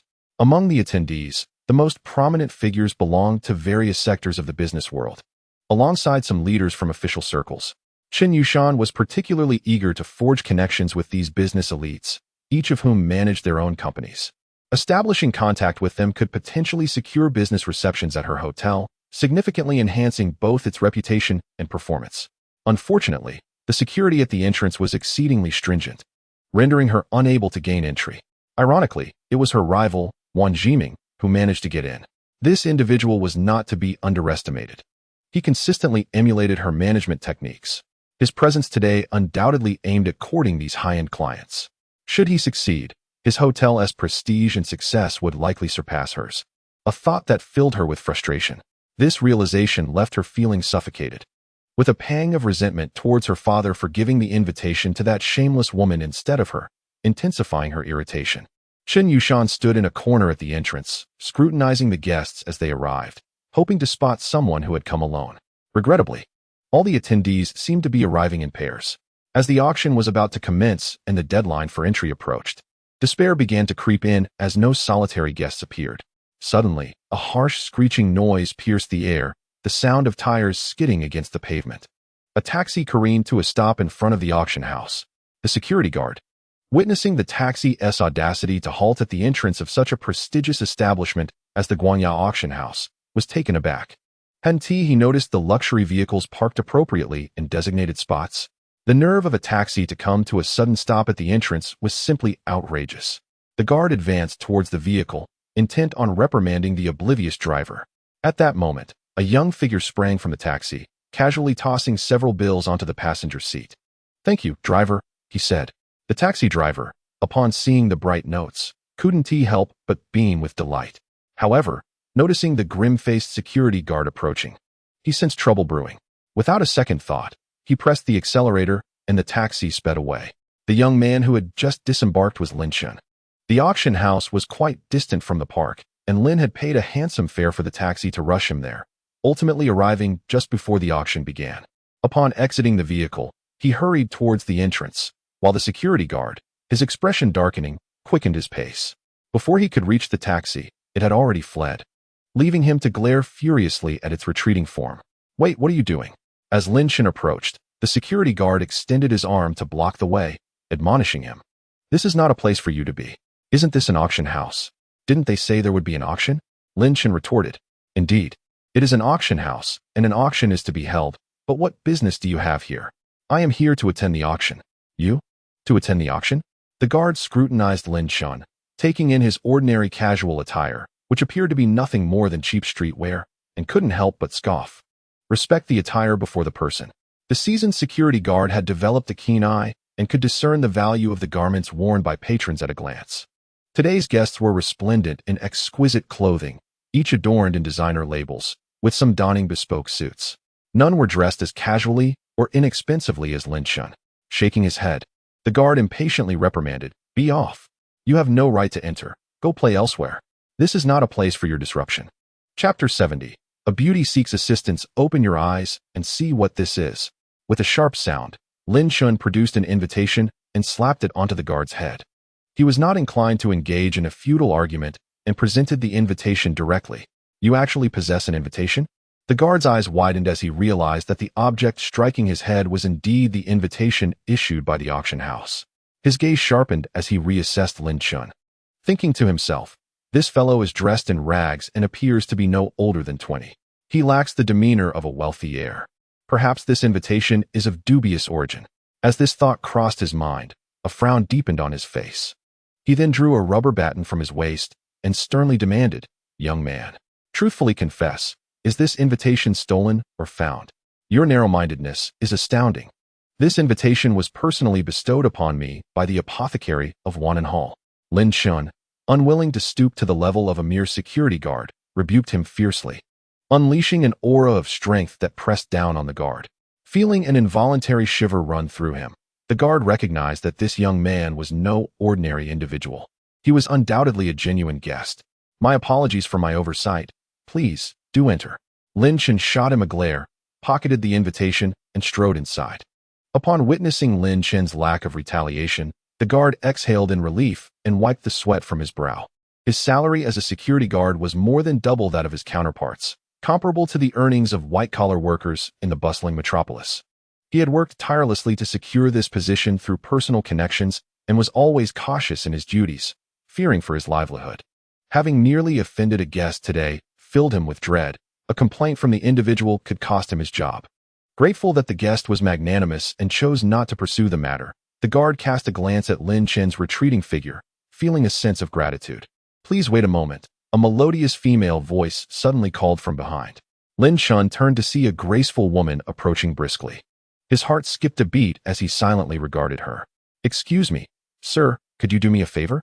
Chen Yushan said, a hint of shyness evident, given their unfamiliarity. What is it? Lin Chen inquired. Your invitation allows for an additional guest. Might you permit me to enter with you? Chen Yushan gazed at him with her enchanting eyes, hope glimmering within them. Lin Chen pondered for a moment, a mischievous smile creeping onto his lips as he surveyed her from head to toe. His gaze was rather bold, lingering for a few seconds on her ample bosom before drifting down to her curvaceous form. Feeling the intensity of his stare, Chen Yushan's skin prickled with unease. She instinctively recoiled, regretting her request and inwardly chastising him for his lewd demeanor. Well, if it's inconvenient, just forget it, she said, turning to leave. Very well, come along, Lin Chen replied. Surprised yet elated, Chen Yushan hesitated, a flicker of trepidation crossing her mind as she worried he might impose an unreasonable condition. However, Lin Chen paid her no heed and strode towards the hall. With gritted teeth, she hurried to catch up. After passing through security, they entered the auction house smoothly. Chen Yushan closely followed Lin Chen, anxious that he might request something outrageous. Yet, Lin Chen remained oblivious to her concerns, walking ahead with confidence. Upon reaching the second floor, they were guided by a hostess into a grand hall.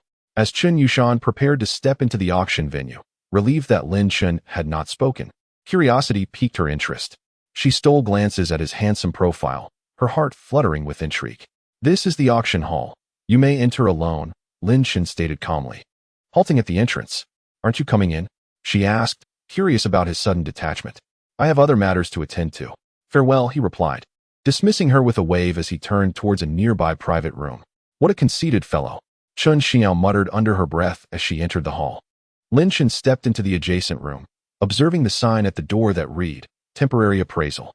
He pushed the door open and entered. Sir, do you have an item for appraisal? An elegantly dressed hostess approached him with grace. Indeed, please lead the way, he responded. The hostess guided him into the inner chamber, where three elderly gentlemen sat examining a piece of porcelain on the table. A young man stood before them, presumably the owner of the porcelain. The etiquette attendant guided Lin Chen to a nearby seat and softly remarked, Sir, please wait a moment. Once that customer has completed their appraisal, you may proceed with yours. Lin Chen nodded, his curiosity piqued as he gazed at the exquisite porcelain piece on the table. It was a slender-necked, large-bellied vase, approximately a foot tall, adorned with intricate carvings of azure lotus flowers. The lotus leaves gracefully extended to the mouth of the vase, where a vibrant red lotus bloomed. The entire vase was remarkably beautiful. Sir, we cannot ascertain the authenticity of this lotus-glazed vase. It cannot be presented at the auction. We apologize, declared the three appraisers. Returning to their seats, the young man, upon hearing this, became immediately displeased. You are appraisers, yet you cannot determine its authenticity? What kind of appraisers are you? The three appraisers, sensing the youth's inexperience, exchanged glances, their expressions souring. Sir, you might want to explore other auction houses, one suggested. Hey, what kind of attitude is that? I came to your Guangyao auction house out of respect, yet you are nothing but a facade, unable to even appraise a vase. What a waste. The young man's frustration grew as he recalled his taxi fare of over 500 yuan to reach this place, only to find that they could not provide a proper appraisal. This meant his money was squandered. Furthermore, he would have to spend another 500 upon returning, accumulating to over 1,000 yuan wasted on this futile trip. His indignation was palpable. The three appraisers' faces darkened considerably. One elderly man, visibly incensed, stood up and declared, "When we say we cannot ascertain, it means your vase is, to put it bluntly, a counterfeit." The young man, taken aback, erupted in anger, pointing an accusatory finger at the man. "You old fool. Just a moment ago, you claimed you couldn't tell, and now you're saying my vase is fake. Do you take me for a fool?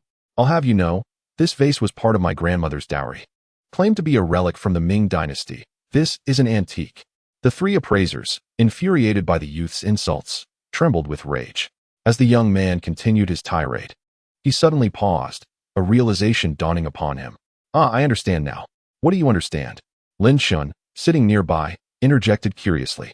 Ignoring Lin Chen, the young man pointed at the three appraisers and exclaimed, "You three are likely planning to declare my antique as fake so you can later buy it back from me at a low price. Am I right? This is a scheme to swindle me." Lin Chen blinked in surprise, glancing at the three appraisers, who were now visibly agitated. They leapt to their feet, pointing at a nearby sign. "Young man, look at this sign. We are Guangya Auction House, a reputable establishment with 30 years of history, well known for our honesty and integrity.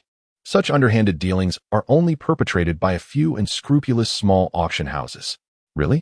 How am I to believe you?" The young man shot a skeptical glance at them, his expression one of doubt. Lin Chen regarded the three appraisers with some skepticism. Noticing their lingering doubts, one of the appraisers gestured towards the auction next door, stating, "Observe the multitude of patrons gathered. They are here because they place their trust in the esteemed reputation of Guangya. We are a hallmark of excellence." He then pointed at the bottle on the table, asserting, "That vessel is merely a decorative item.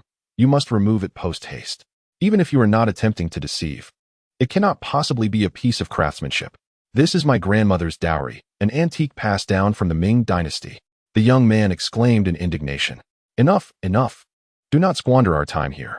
If you refuse to accept that it is a forgery, you may seek verification elsewhere. Do not impede the next customer." One appraiser replied curtly, motioning for Lin Chen to step forward. Lin Chen approached, positioning himself to the right of the table, and retrieved a piece of gold from his satchel, placing it upon the surface. "Please, examine this," he requested. The young man, displeased, protested, "Hey, I have not finished here. Sir, your matter has concluded. It is indeed a forgery. Kindly take it away," the appraiser on the left said with impatience. Meanwhile, the appraiser on the right donned white gloves and picked up the gold ingot, scrutinizing it closely.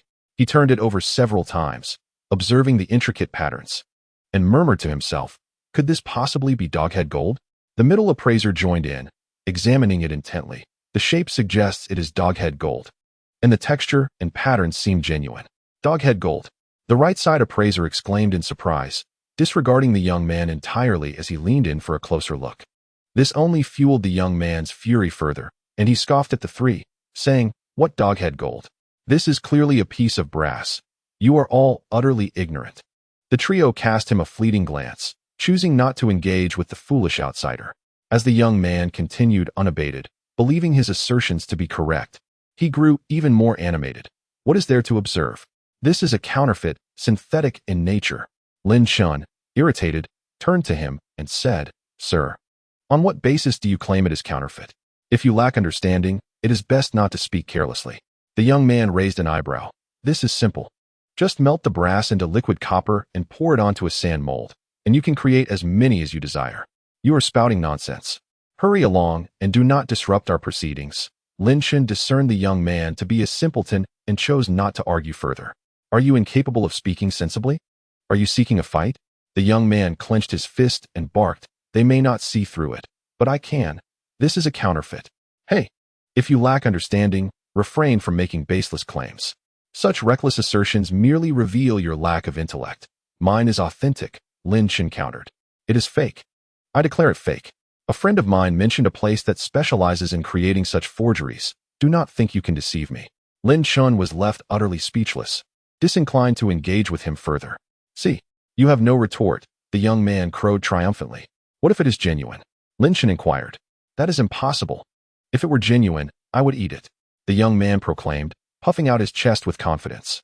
"Very well, you have made your claim. Do not renege later." Lin Chen scoffed in response. At this moment, the three appraisers had completed their evaluations and were gathered together, whispering and exchanging opinions. Finally, the appraiser with a ruddy face spoke. Sir, after our collective assessment, we unanimously believe that this piece of gold in the shape of a dog's head is authentic. What splendid news! Lin Chen felt a surge of excitement upon hearing the satisfactory verdict. Previously, he had only researched information about doghead gold online and had compared it, suspecting it to be genuine. Now, hearing the expert's conclusion, he felt a wave of relief wash over him. Impossible. Absolutely impossible, the young man shouted, jumping up in agitation.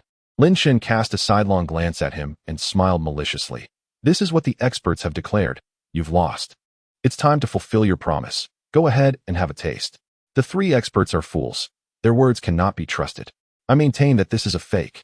Lin Chen shook his head, too weary to engage with this unreasonable individual.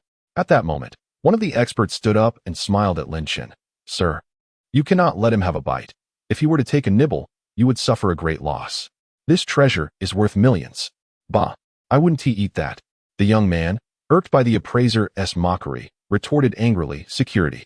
Someone, throw him out. One of the appraisers called for security to eject the young man. Lin Chen raised his hand. Wait a moment. This piece of doghead gold is going up for auction. If he doesn't believe it, let him see for himself if it can be sold. Perhaps that will convince him. You think this counterfeit can be sold? Kid, have you lost your mind over money? Very well, let us do as you suggest. The appraiser retrieved the auction contract, presenting it for Lin Chen to review and sign. Upon noticing the 5% handling fee, Lin Chen couldn't help but curse under his breath at how exorbitant the auction house was. After the formalities were completed, Lin Chen made his way toward the auction venue. The young man ceased his disturbance and followed Lin Chen inside. They entered the auction hall, which had already commenced, and found a corner to settle down. The young man sat beside Lin Chen. Ladies and gentlemen, the next item for auction is the masterpiece Bamboo and Locusts by the renowned Zheng Banxiao. Please, place your bids. On stage, two elegant hostesses stood in unison, unveiling a scroll. The scroll was approximately 3 feet long and 2 feet wide, depicting several vibrant green bamboo stalks, with 3 locusts perched upon the leaves. The bamboo brushwork was simple yet vigorous, imparting a sense of towering majesty. The locusts appeared lively and realistic, almost as if they had come to life. Truly remarkable. The audience, consisting of hundreds, craned their necks in curiosity. The starting bid is 10 million. Each increment must be 1 million. Please place your bids, the auctioneer announced, striking the gavel. The crisp sound roused the guests in attendance, and a moment of silence enveloped the room. Soon, a man raised his bidding paddle, exclaiming, 15 million. He had directly increased the bid by 5 million, displaying his considerable wealth. Old Ding, seeing your frugality, this is indeed a masterpiece by the great Zheng Banxiao. I bid 20 million. A middle-aged man with slicked-back hair raised his paddle, chuckling. Chapter 72, The Price of the Golden Dog Head. What do you mean, old Wang? Do you look down on anyone? 20 million. The previous bidder raised his offer once more. 25 million. The slick-back man scoffed and added another 5 million. The earlier bidder hesitated upon witnessing this. The slick-back man grinned, about to speak, when a voice from behind called out with a new bid. 30 million. The slick-back man turned to glance back, noticing an unfamiliar face, and stated, 33 million. 35 million, a middle-aged woman declared, raising her paddle. The slick-back man looked over and, recognizing her, smiled broadly. Ah, it is Madame Qian. No wonder she is so generous. The Qian family runs a chain of over a dozen shopping centers in the metropolis, possessing substantial financial resources. The middle-aged woman smiled gently. Mr. Wang, the highest bidder wins. Very well, I bid 40 million. 41 million. Madame Qian raised her offer by 1 million. At 40 million, the painting had reached her threshold. 42 million, the slick-back man declared resolutely, exuding an air of determination. Madame Qian hesitated momentarily, then shook her head, opting not to raise her bid further. The slick-back man sighed in relief and offered a respectful gesture. Madame Qian smiled subtly in return. 42 million, esteemed guests, is there any further bidding? The auctioneer scanned the audience, his tone animated, urging everyone to make offers. Yet, the spectators whispered among themselves, engaging in hushed discussions, with no one responding to him. After a brief pause, seeing no further bids, the auctioneer struck the gavel. Congratulations to Mr. Wang for acquiring the work of Master Zheng. No need for thanks. It is all due to everyone's goodwill. The slick-back man stood, cupping his fists in gratitude to the crowd. The guests smiled in acknowledgement. In the fifth row, Luo Xiangling leaned closer to Zhong Xiumei and whispered, Sister Mei, why aren't you bidding? You overestimate me. Over 40 million is beyond our means. Zhou Xiumei replied with a wry smile. Isn't your hotel business thriving? Not really. The economy has been sluggish these past 2 years, with occupancy rates low. Our company is heavily in debt, and old Chun is under considerable pressure, constantly traveling for work. In these times, nothing comes easy. Even collecting rent from my stores is a struggle. Luo Xiangling sighed. Lin Chen, sitting in a corner, felt a tumult of emotions upon hearing the final bid of 40 million. He had thought his fortune of over 10 million was considerable, only to realize that others casually spend over 40 million on a painting. The disparity between lives is indeed stark. The lifestyle of the wealthy is beyond the imagination of the impoverished. Simultaneously, he resolved to earn more money. A young man beside him sighed. Truly, they are wealthy. Lin Chen cast a glance at him, noting his naive demeanor, which elicited a chuckle from within. At that moment, he felt a sense of equilibrium. The auctioneer's voice resonated once more. Next up for auction is a wild ginseng root aged 350 years. Such a rare specimen is seldom encountered. Those interested should not let this opportunity slip away.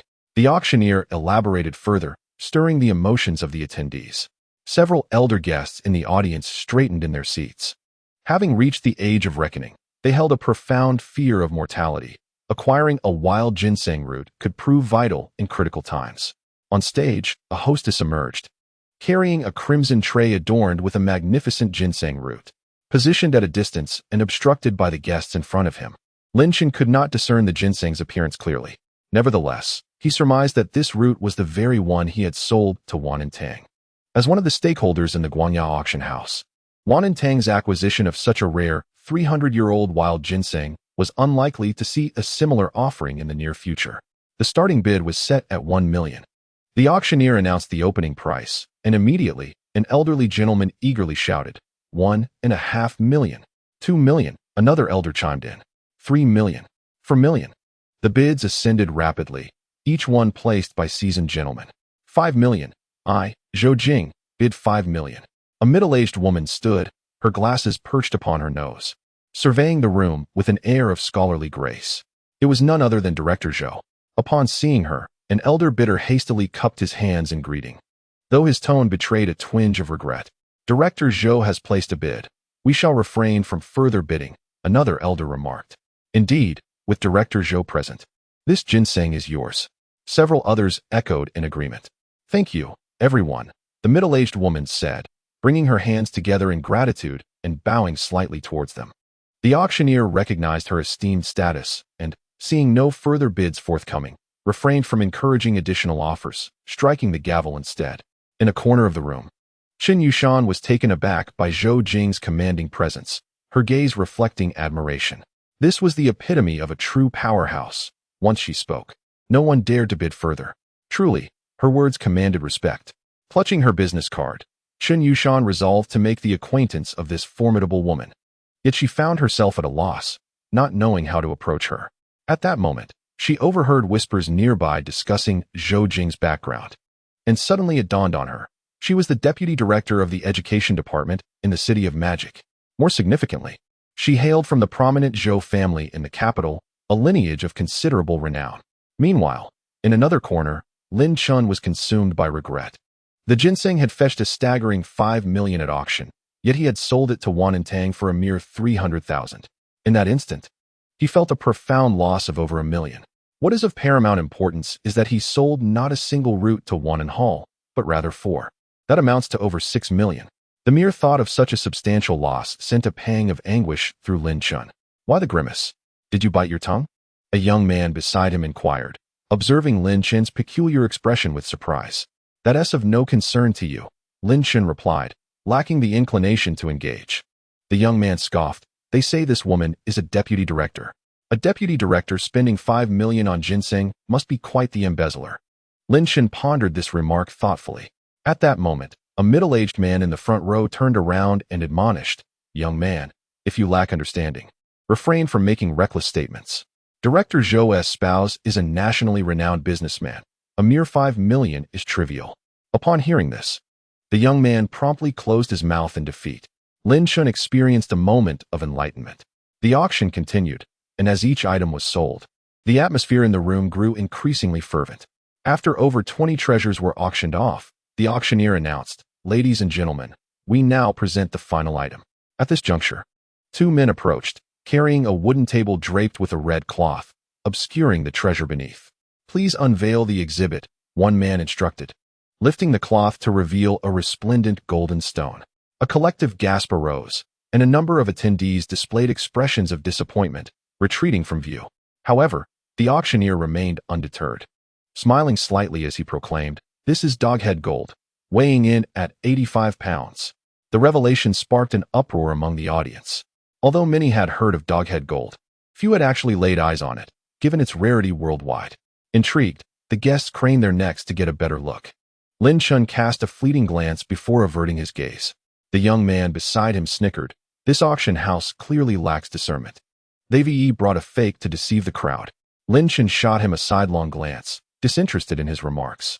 The auctioneer's voice rang out again, laced with excitement. "Forgive my enthusiasm, but this is my first encounter with doghead gold. It is said that whoever possesses doghead gold is destined for good fortune, and now luck stands before us. Most of you present are titans of commerce. Such a rare gem and opportunity must not be overlooked." After a brief pause, she declared the starting bid. "The opening price is 10 million. At this announcement, silence fell over the room. Initially, Lin Chen felt a surge of joy, but as the atmosphere remained hushed, his heart raced with anxiety. 12 million, 15 million, 20 million. The bidding commenced, escalating rapidly. Lin Chen's heart settled back into his chest as he leaned against his chair, a smile spreading across his face. 30 million, 35 million, 36 million. I bid 38 million. The man with the prominent hairstyle, who had previously purchased the painting by Zheng Banxiao, bellowed loudly. Lin Chen glanced at him in astonishment, thinking to himself how wealthy this individual must be. Upon announcing the price of 38 million, the crowd began to waver in their resolve. Most of the attendees recognized this prominent real estate developer, Wang, and upon hearing his bid, they lost their competitive spirit. Despite the auctioneer's persistent urging, no one dared to raise their bid further, prompting her to strike the gavel decisively. 38 million. Lin Chen leaped up in excitement, fiercely shaking his fist. His abrupt action drew the attention of several guests, including Qin Yushan and Zhong Xiaomei. Upon spotting Lin Chen, Zhong Xiaomei's eyes sparkled with sudden interest, a slight smile gracing her lips. Realizing he had drawn attention, Lin Chen's face flushed with embarrassment, and he quickly sat back down. "Wait, that gold nugget is fake. It's artificial." A man's voice suddenly pierced through the air, startling everyone into turning their heads. Lin Chen glared at the young man who had stood up beside him, gritting his teeth in anger. This individual was intent on disrupting his moment of triumph. The auctioneer, taken aback by the sudden interruption, quickly composed herself, her expression darkening. She gestured to the young man. "Sir, please come to the stage and explain why you believe this gold nugget is counterfeit." The young man, feeling the weight of the crowd's gaze upon him, shifted uncomfortably. When the auctioneer requested he come to the stage, he hesitated, infuriated by the disruption. Lin Chen rose and seized the young man's collar, lifting him effortlessly. "Let go of me, you brat." The young man flailed his arms and legs, struggling to break free from Lin Chen's grip. However, Lin Chen's strength was overwhelming. His grip on the young man's arm was as unyielding as iron. The auctioneer, witnessing this comical yet alarming scene, raised her hand as if to call for security, but thought better of it and lowered it again. Lin Chen marched down the aisle, dragging the young man to the stage. The young man, weighing no less than 130 pounds, was lifted by Lin Chen as effortlessly as one might carry a chick. The display of such remarkable strength left the audience in awe. Qin Yushan watched in astonishment, while Zhong Xiaomei's eyes gleamed with admiration, her heart racing at the sight of his impressive physique. After tossing the young man onto the stage, Lin Chen turned and descended. The auctioneer approached the young man, her expression stern. "Sir, what evidence do you have to claim that this gold nugget is fake?" "This has been examined and deemed authentic by 3 of our senior appraisers at Guanyao Auction House. It cannot be counterfeit." The young man, feeling embarrassed and a surge of resentment toward Lin Chen, found himself at a loss for words. He adjusted his attire, raised his hand to point at the gold nugget, and disdainfully remarked, "This kind of fake gold is quite easy to fabricate. I can produce as many as you desire." A gasp rippled through the audience, with some considering his words as nothing short of audacious, while others deemed him foolish and ignorant. Several spectators cast doubtful glances toward the auctioneer, their eyes brimming with skepticism. They questioned whether Guya Auction House had intentionally presented a counterfeit to deceive them and enrich themselves. The auctioneer, feeling the weight of their scrutiny, grew visibly uncomfortable and, filled with indignation, addressed the young man. "You must clarify your statements today. Otherwise, our auction house will sue you for malicious defamation, tarnishing our reputation. Our legal counsel will ensure you face severe consequences." Upon hearing this, the young man's complexion paled, and he trembled. Suddenly aware that this was not a venue for frivolous speech, he realized that a misstep could lead to dire repercussions. Yet, he retained an inexplicable confidence, convinced that the gold nugget was artificially created. "Look at it. This glimmering object appears to be gold, but in reality, it is merely brass. One can easily produce it by pouring molten brass onto sand," he reiterated, drawing upon the knowledge he had previously shared in the appraisal room. "Such nonsense. Utterly childish." The auctioneer interrupted him sharply, surveying the crowd before proclaiming, "Ladies and gentlemen, you are all esteemed guests of Guya Auction House. Our reputation for integrity is undeniable. For over 30 years, we have never engaged in deceit. Indeed, you speak the truth. Guya has an excellent reputation. There are rarely any counterfeits among their appraisals." A voice echoed from the audience. "I have trusted Guya since my youth," chimed in another. Several guests expressed their faith in Guya's credibility, while others nodded in silent agreement. As the young man stood on stage, listening to the murmurs below, a sense of foreboding washed over him. His heart raced, and his lips tightened. At that moment, the auctioneer's voice resonated again. "To ensure fairness, we invite the appraisers present to step forward and authenticate this gold nugget, allowing everyone to ascertain its legitimacy." Numerous affluent attendees had brought their own appraisers, keen to verify the quality of their acquisitions. "I have yet to witness a gold nugget. This shall be enlightening," remarked an elderly gentleman beside the well-coiffed tycoon, rising with a smile as he approached the stage. This gentleman was a professor from the archaeology department at the prestigious Maid University, renowned for his vast knowledge. "Indeed, Professor Zhao, I share your curiosity. I too wish to broaden my horizons," declared a middle-aged man, stepping out from the crowd. "Count me in. I wish to see for myself."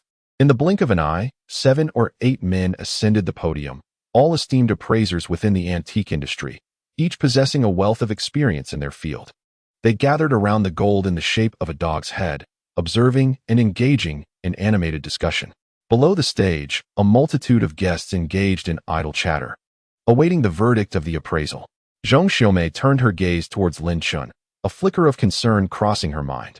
From Lin Chen's insistence on bringing the item forth, she had come to suspect that this piece might indeed belong to him. In another corner, Chen Yushan also glanced at Lin Chen, realizing the same possibility. While anxiety gripped her, a sense of astonishment emerged as well. She had not anticipated that the youth she encountered upon entering the field possessed such wealth.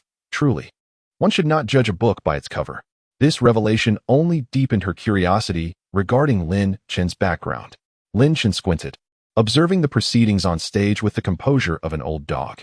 The gold, hailing from a primitive world beyond, was naturally formed, leaving no room for deception. Meanwhile, the young man had retreated to a corner, intently listening to the conversation of the 7 or 8 appraisers surrounding the gold. However, their voices were barely audible, fragmented and intermittent, which heightened his anxiety, causing him to fidget restlessly. The indistinct murmurs suggested a possible authenticity, and with each passing moment, his tension intensified. His complexion fluctuating between pallor and flush, his fists clenched tightly. After approximately 20 minutes, the group of appraisers concluded their deliberation. They exchanged polite gestures of deference, ultimately designating Professor Zhao to announce their findings. The venerable scholar, acknowledging their consensus, turned to the audience and proclaimed, "Esteemed guests, after thorough examination by our 8-member panel, we have reached a unanimous conclusion. This gold in the shape of a dog's head is indeed naturally formed and genuine, with no possibility of forgery." Upon hearing these words, the audience erupted into laughter and applause, expressing their gratitude. The appraisers exhaled in relief. They had faith in their expertise, yet the stakes were high. Should any error occur, the reputation of Guangya would hang in the balance, a burden she could scarcely bear. With the unified verdict from the 8 appraisers, her worries subsided, replaced by an air of pride. The young man, upon hearing this announcement, felt as though the ground had shifted beneath him. Overwhelmed, he collapsed onto the floor. The auctioneer, observing his disarray, sneered. "Security, escort him out, and instruct our legal team to pursue charges for defamation against the auction house. I intend to see him imprisoned."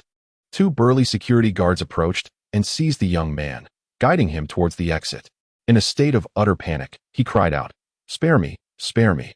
I merely spoke in jest. I have no intention of disparaging you." The auctioneer waved his hand dismissively, instructing the guards to take him away.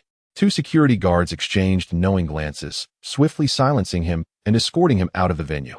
Below, Zhang Xiaomei cast another glance at Lin Chen. The worry in her eyes dissipated, revealing a hint of admiration and a touch of camaraderie. In a corner, Chen Yushan looked at Lin Chen with bright, sparkling eyes. Clearly intrigued, the auctioneer pressed her hands down to signal for silence, and then spoke. "Ladies and gentlemen, I apologize for the minor disruption during today's auction.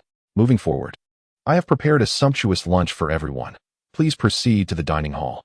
"How courteous," someone remarked. "Very well, let us not stand on ceremony.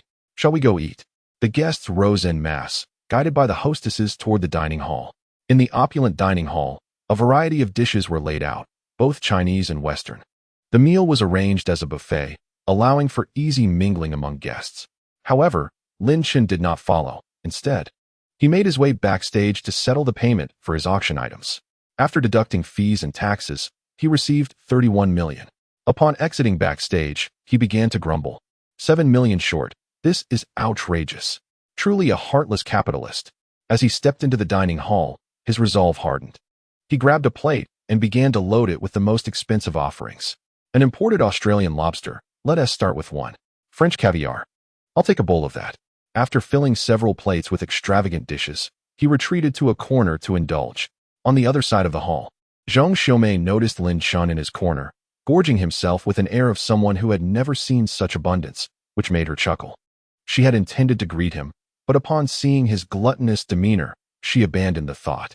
Turning her attention, she saw that the crowd around Deputy Director Zhou had thinned, so she approached with a glass of red wine to introduce herself. Meanwhile, Chen Yushan flitted about like a butterfly, greeting others and exchanging pleasantries, handing out her business cards with each interaction.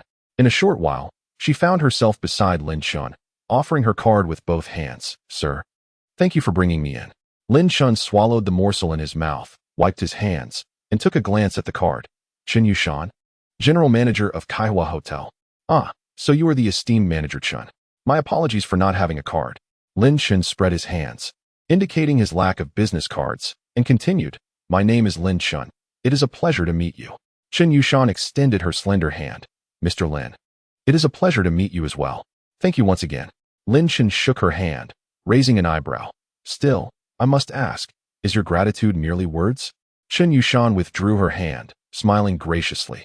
"Mr. Lin, I shall treat you to a grand meal sometime. How does that sound? Additionally, here is a card. Presenting it at my hotel will grant you discounts and some exclusive benefits." As she spoke, her gaze swept over the array of dishes on the table, revealing a playful expression. Lin Chen felt a flush of embarrassment as he accepted the card. "Then I shall not impose further." Chen Yushan smiled and waved her hand, once again immersing herself in the crowd to distribute business cards. After indulging in a sumptuous meal, Lin Chen felt satiated. He picked up a napkin to wipe his mouth while surveying the hall. Within the banquet hall, there were not many individuals dining quietly. Most were clusters of 3 or 5 elite professionals engaged in conversation, while others wandered with wine glasses in hand, greeting acquaintances and exchanging pleasantries. Clearly, they prioritized networking. Lin Chen paid little heed to this. He was still a student. Suddenly, his eyes sparkled as he fixed his gaze on a beautiful woman clad in a purple gown. Chapter 75. Would you be my girlfriend? Lin Chen recognized her as the enchanting woman with whom he had shared a night of passion. A smile crept upon his lips as he rose, raising his glass and making his way toward her. Zhang Xiaomei sensed a burning gaze upon her. Turning around, she discovered Lin Chen approaching her with a leisurely stride. Hey, Maid, that handsome guy is coming to find me, Luo Xiangling remarked, having spotted Lin Chen as well, and playfully winked at Zhong Xiaomei. She advanced to meet Lin Chen. Hello there, handsome, she purred, her lips vivid as fire, eyes glistening with allure. Her voice sultry and beguiling. Lin Chen merely glanced at her, dismissing her entirely, continuing straight toward Zhong Xiaomei. Luo Xiangling's expression darkened. Her teeth clenched in frustration as she stamped her foot in anger. Zhong Xiaomei, observing Lin Chen's approach and his handsome visage, felt an inexplicable flutter in her heart. Concealing her guilt, she wished to keep her connection with Lin Chen under wraps. When Lin Chen stood before her, his gaze complex as he regarded this person with whom he had shared intimacy, he pressed his lips together and inquired, "You?" Zhong Xiaomei, sensing Lin Chen's intention to speak, quickly masked her emotions, revealing a facade of indifference. She gracefully turned aside, like a willow swaying in the breeze, and walked away, treating Lin Chen as if he were invisible. Lin Chen was taken aback. He had not anticipated such a response. Contemplating her aloof demeanor, he let out a faint sigh of disappointment. Raising his glass, he gulped down the red wine, finding its taste exceptionally bitter.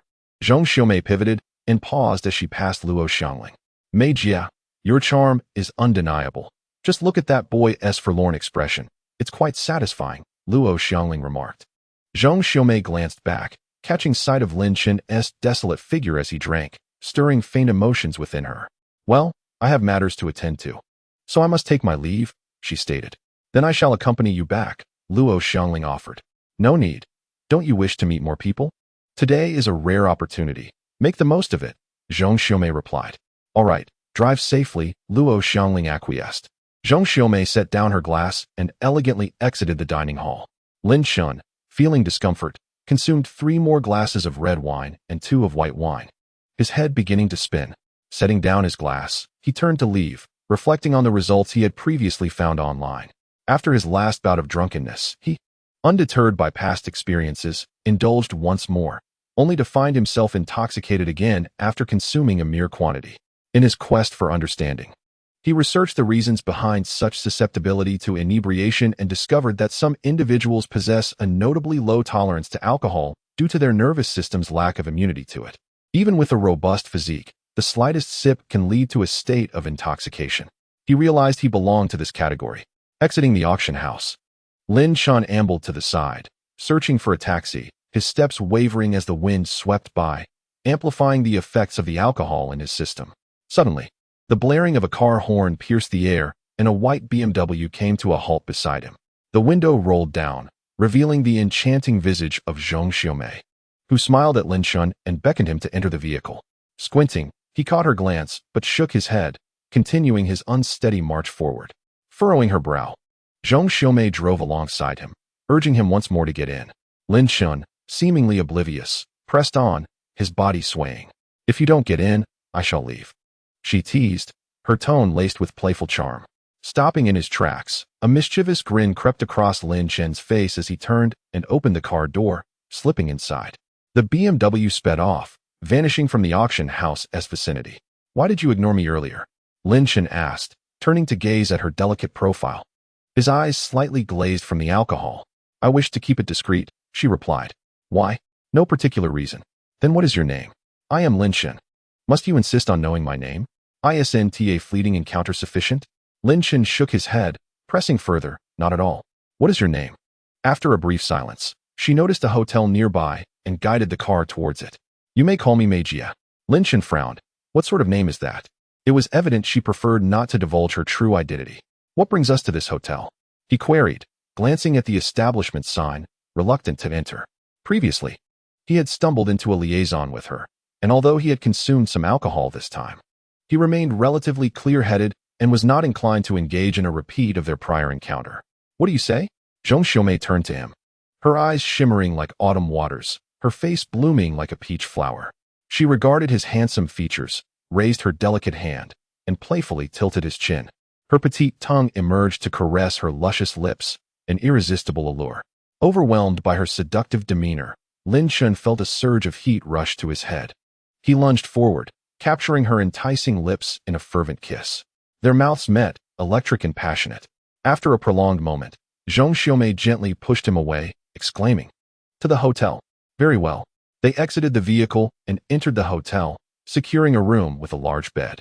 Upon entering, Zhang Xiaomei kicked off her high heels, and her hands swiftly found their way to Lin Chen's neck as she kissed him again. With familiarity blossoming between them, the hesitations of their first encounter melted away, replaced by a newfound fervor.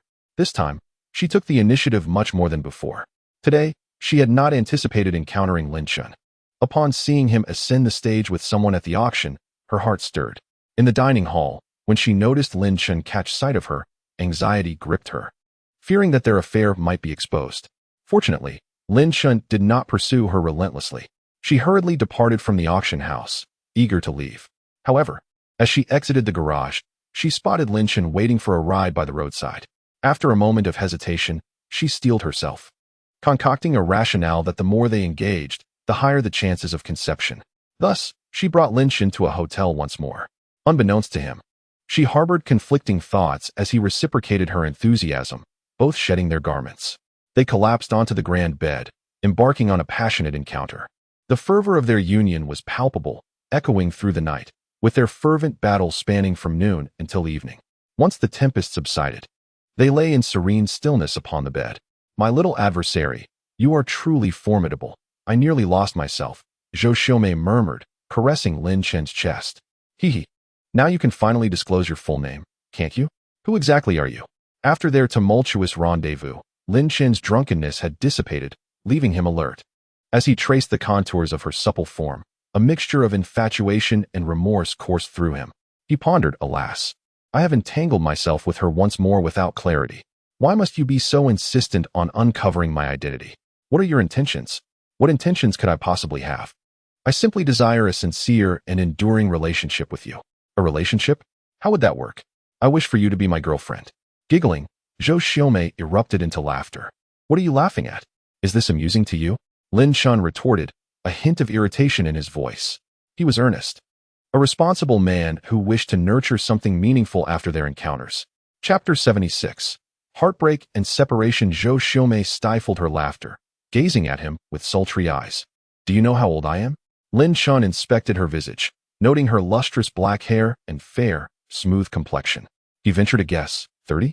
Her laughter erupted again, this time uncontrollably, her alluring figure becoming evident, igniting a fire within Lin Chen.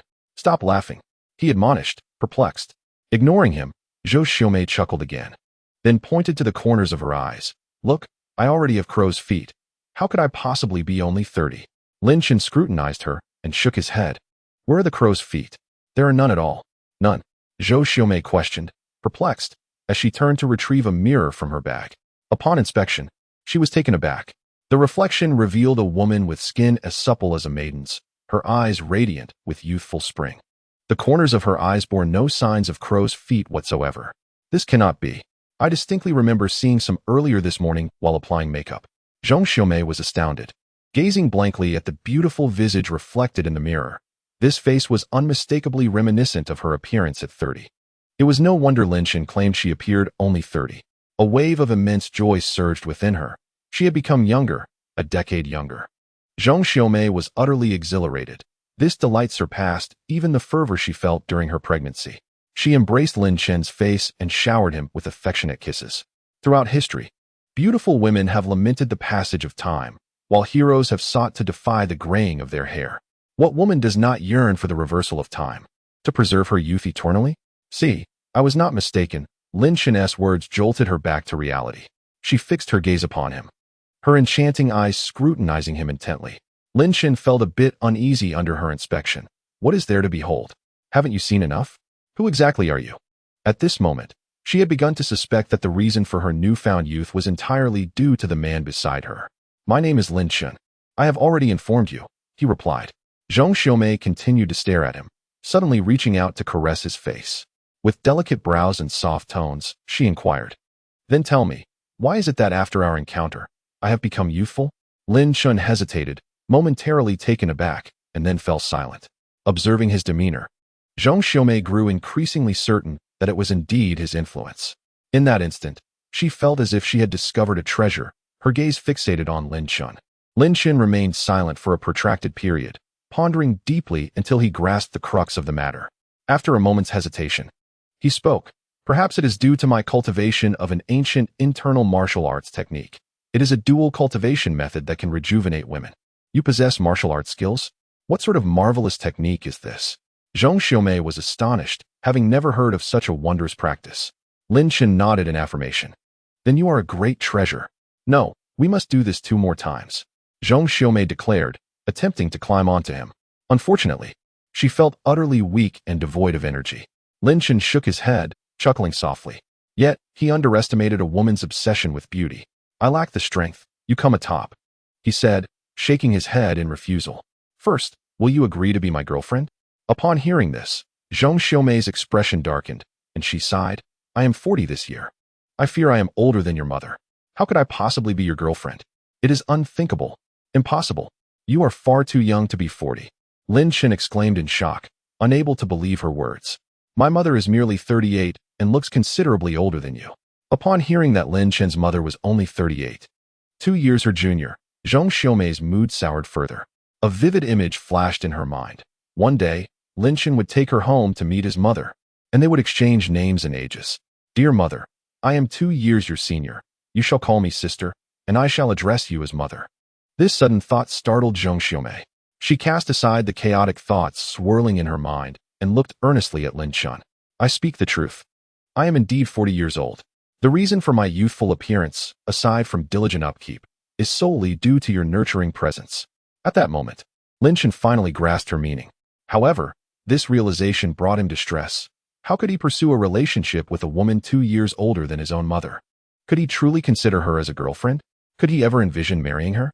Zhong Xiaomei perceived his inner turmoil and cautiously inquired. Do you still wish for me to be your girlfriend? Lin Chen gazed at her enchanting visage, gritted his teeth, and resolutely declared, I do. I care not for your age. I desire you as my girlfriend, and in time, I shall marry you. Lin Chen's journey in love had been fraught with difficulties.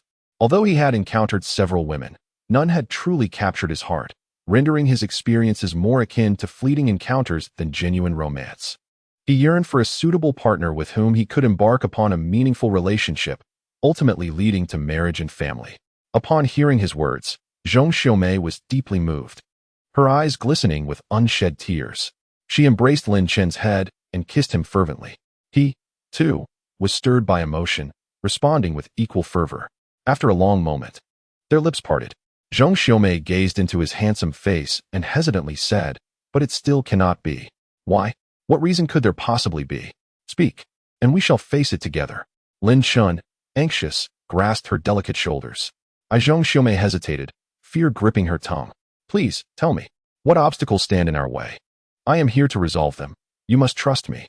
Seeing the urgency in his expression, Zhong Xiaomei felt torn, reluctant to hurt this young man before her. Yet, gazing into Lin Chen's unwavering eyes, she ultimately steeled her resolve. Biting her crimson lip, she confessed, I have a family. I am married. What? Lin Chen was stunned. As if struck by a bolt of lightning, his entire being rendered numb. Is it true? You are married? He stared at her, murmuring in disbelief. Their proximity allowed Zhong Xiaomei to hear his words, and with a pained nod, she confirmed his worst fear. Upon realizing the truth, Lin Chen felt an icy chill envelop him. His body softened, collapsing onto the bed. Lin Chen, what is wrong? Zhong Xiaomei cried out in alarm, rushing to his side. In that moment, Lin Chen felt as though the world was spinning, his vision blurring, as if the very fabric of his existence was unraveling. What had he done? The thought of having crossed such a line filled him with self-loathing. He felt like a beast, having committed an act unworthy of even the lowest of creatures. Lin Chen, please don't frighten me. Zhong Xiaomei's voice was filled with urgency, as she continued to call out to him. After what felt like an eternity, Lin Chen regained his composure, pushing her away and rising to his feet. He silently donned his clothes. Zhong Xiaomei, observing his solitary figure, could feel the despair and anguish radiating from him. Sitting at the edge of the bed, she cradled her head in her hands, guilt washing over her as she watched Lin Chen. Their encounter had been nothing short of a grave mistake. Are you leaving? Zhong Xiaomei inquired, wiping away her tears as she noticed Lin Chen's movements. Lin Chen remained silent as he dressed, then opened the door, ready to step outside. Wait, will you still contact me in the future? Her voice trembled, laden with reluctance. Lin Chen turned back, his eyes tinged with sorrow as he gazed upon her beautiful visage and fair collarbone, shaking his head in anguish. Consider it a fleeting dream. Once awakened, the dreamer departs, never to meet again. With those words, he exited through the door. Chapter 77. The boy's secret. Wailing softly, Zhong Xiaomei surveyed the empty room, feeling the weight of Lin Chen's pained expression as he left. Though they were strangers, their shared moments had fostered a budding affection. Zhong Xiaomei found herself enamored with Lin Chen and had even begun to envision him as her long-term lover. However, this enchanting dream shattered the moment she mentioned her husband. She distinctly remembered the agony etched on Lin Chen's face upon learning of her marital status, a testament to his feelings for her. His resolute decision made it clear that he could never be her clandestine lover. Lin Chen's expression of despair deeply pierced her heart, awakening her realization of her feelings for him. This handsome young man had firmly taken residence in her heart. After shedding tears for a while, Zhong Xiaomei gradually calmed herself, placing a gentle hand upon her flat abdomen, murmuring, "Baby, you should be on your way now." Meanwhile, Lin Chen, weighed down by sorrow, exited the hotel and entered a convenience store to purchase a pack of cigarettes. He ambled along the street, lighting one and inhaling deeply, coughing violently. The harsh tobacco flavor invaded his lungs, causing discomfort that rendered him momentarily breathless. Yet, disregarding the irritation, he took another 2 puffs. Gradually, he acclimated to the smoke. It was then he realized that the act of smoking dulled his senses slightly, alleviating the pain within his heart. Smoking harms the lungs, yet soothes the soul. As Lin Chen continued onward, one hand clutching the cigarette, he occasionally drew in a puff, exhaling wisps of smoke that enveloped his solitary figure. The night had fully descended. Upon reaching his dormitory, he heard soft laughter emanating from within. Taking a deep breath to suppress his own despondency, he pushed the door open. Suddenly, 2 shrill screams pierced the air. Wang Xian and Hu Daong leapt from their seats at the computer desk, their expressions frantic. Their faces soon flushed crimson. "What's the matter with you two? Engaging in some clandestine activity?" Upon seeing Lin Chen enter, they sighed in relief. "You scared me. Why didn't you announce your return, heir?" Wang Xian patted his chest, visibly shaken. In the next moment, he turned and reproached Hu Daong. "Daong, did I not instruct you to lock the door? Why is it left unlocked?" Hu Daong's face flushed crimson with embarrassment as he scratched his head. "I forgot. Useless." Lin Chen dismissed the two and approached the computer desk. "What are you two up to? Acting all sneaky?" "Nothing, nothing."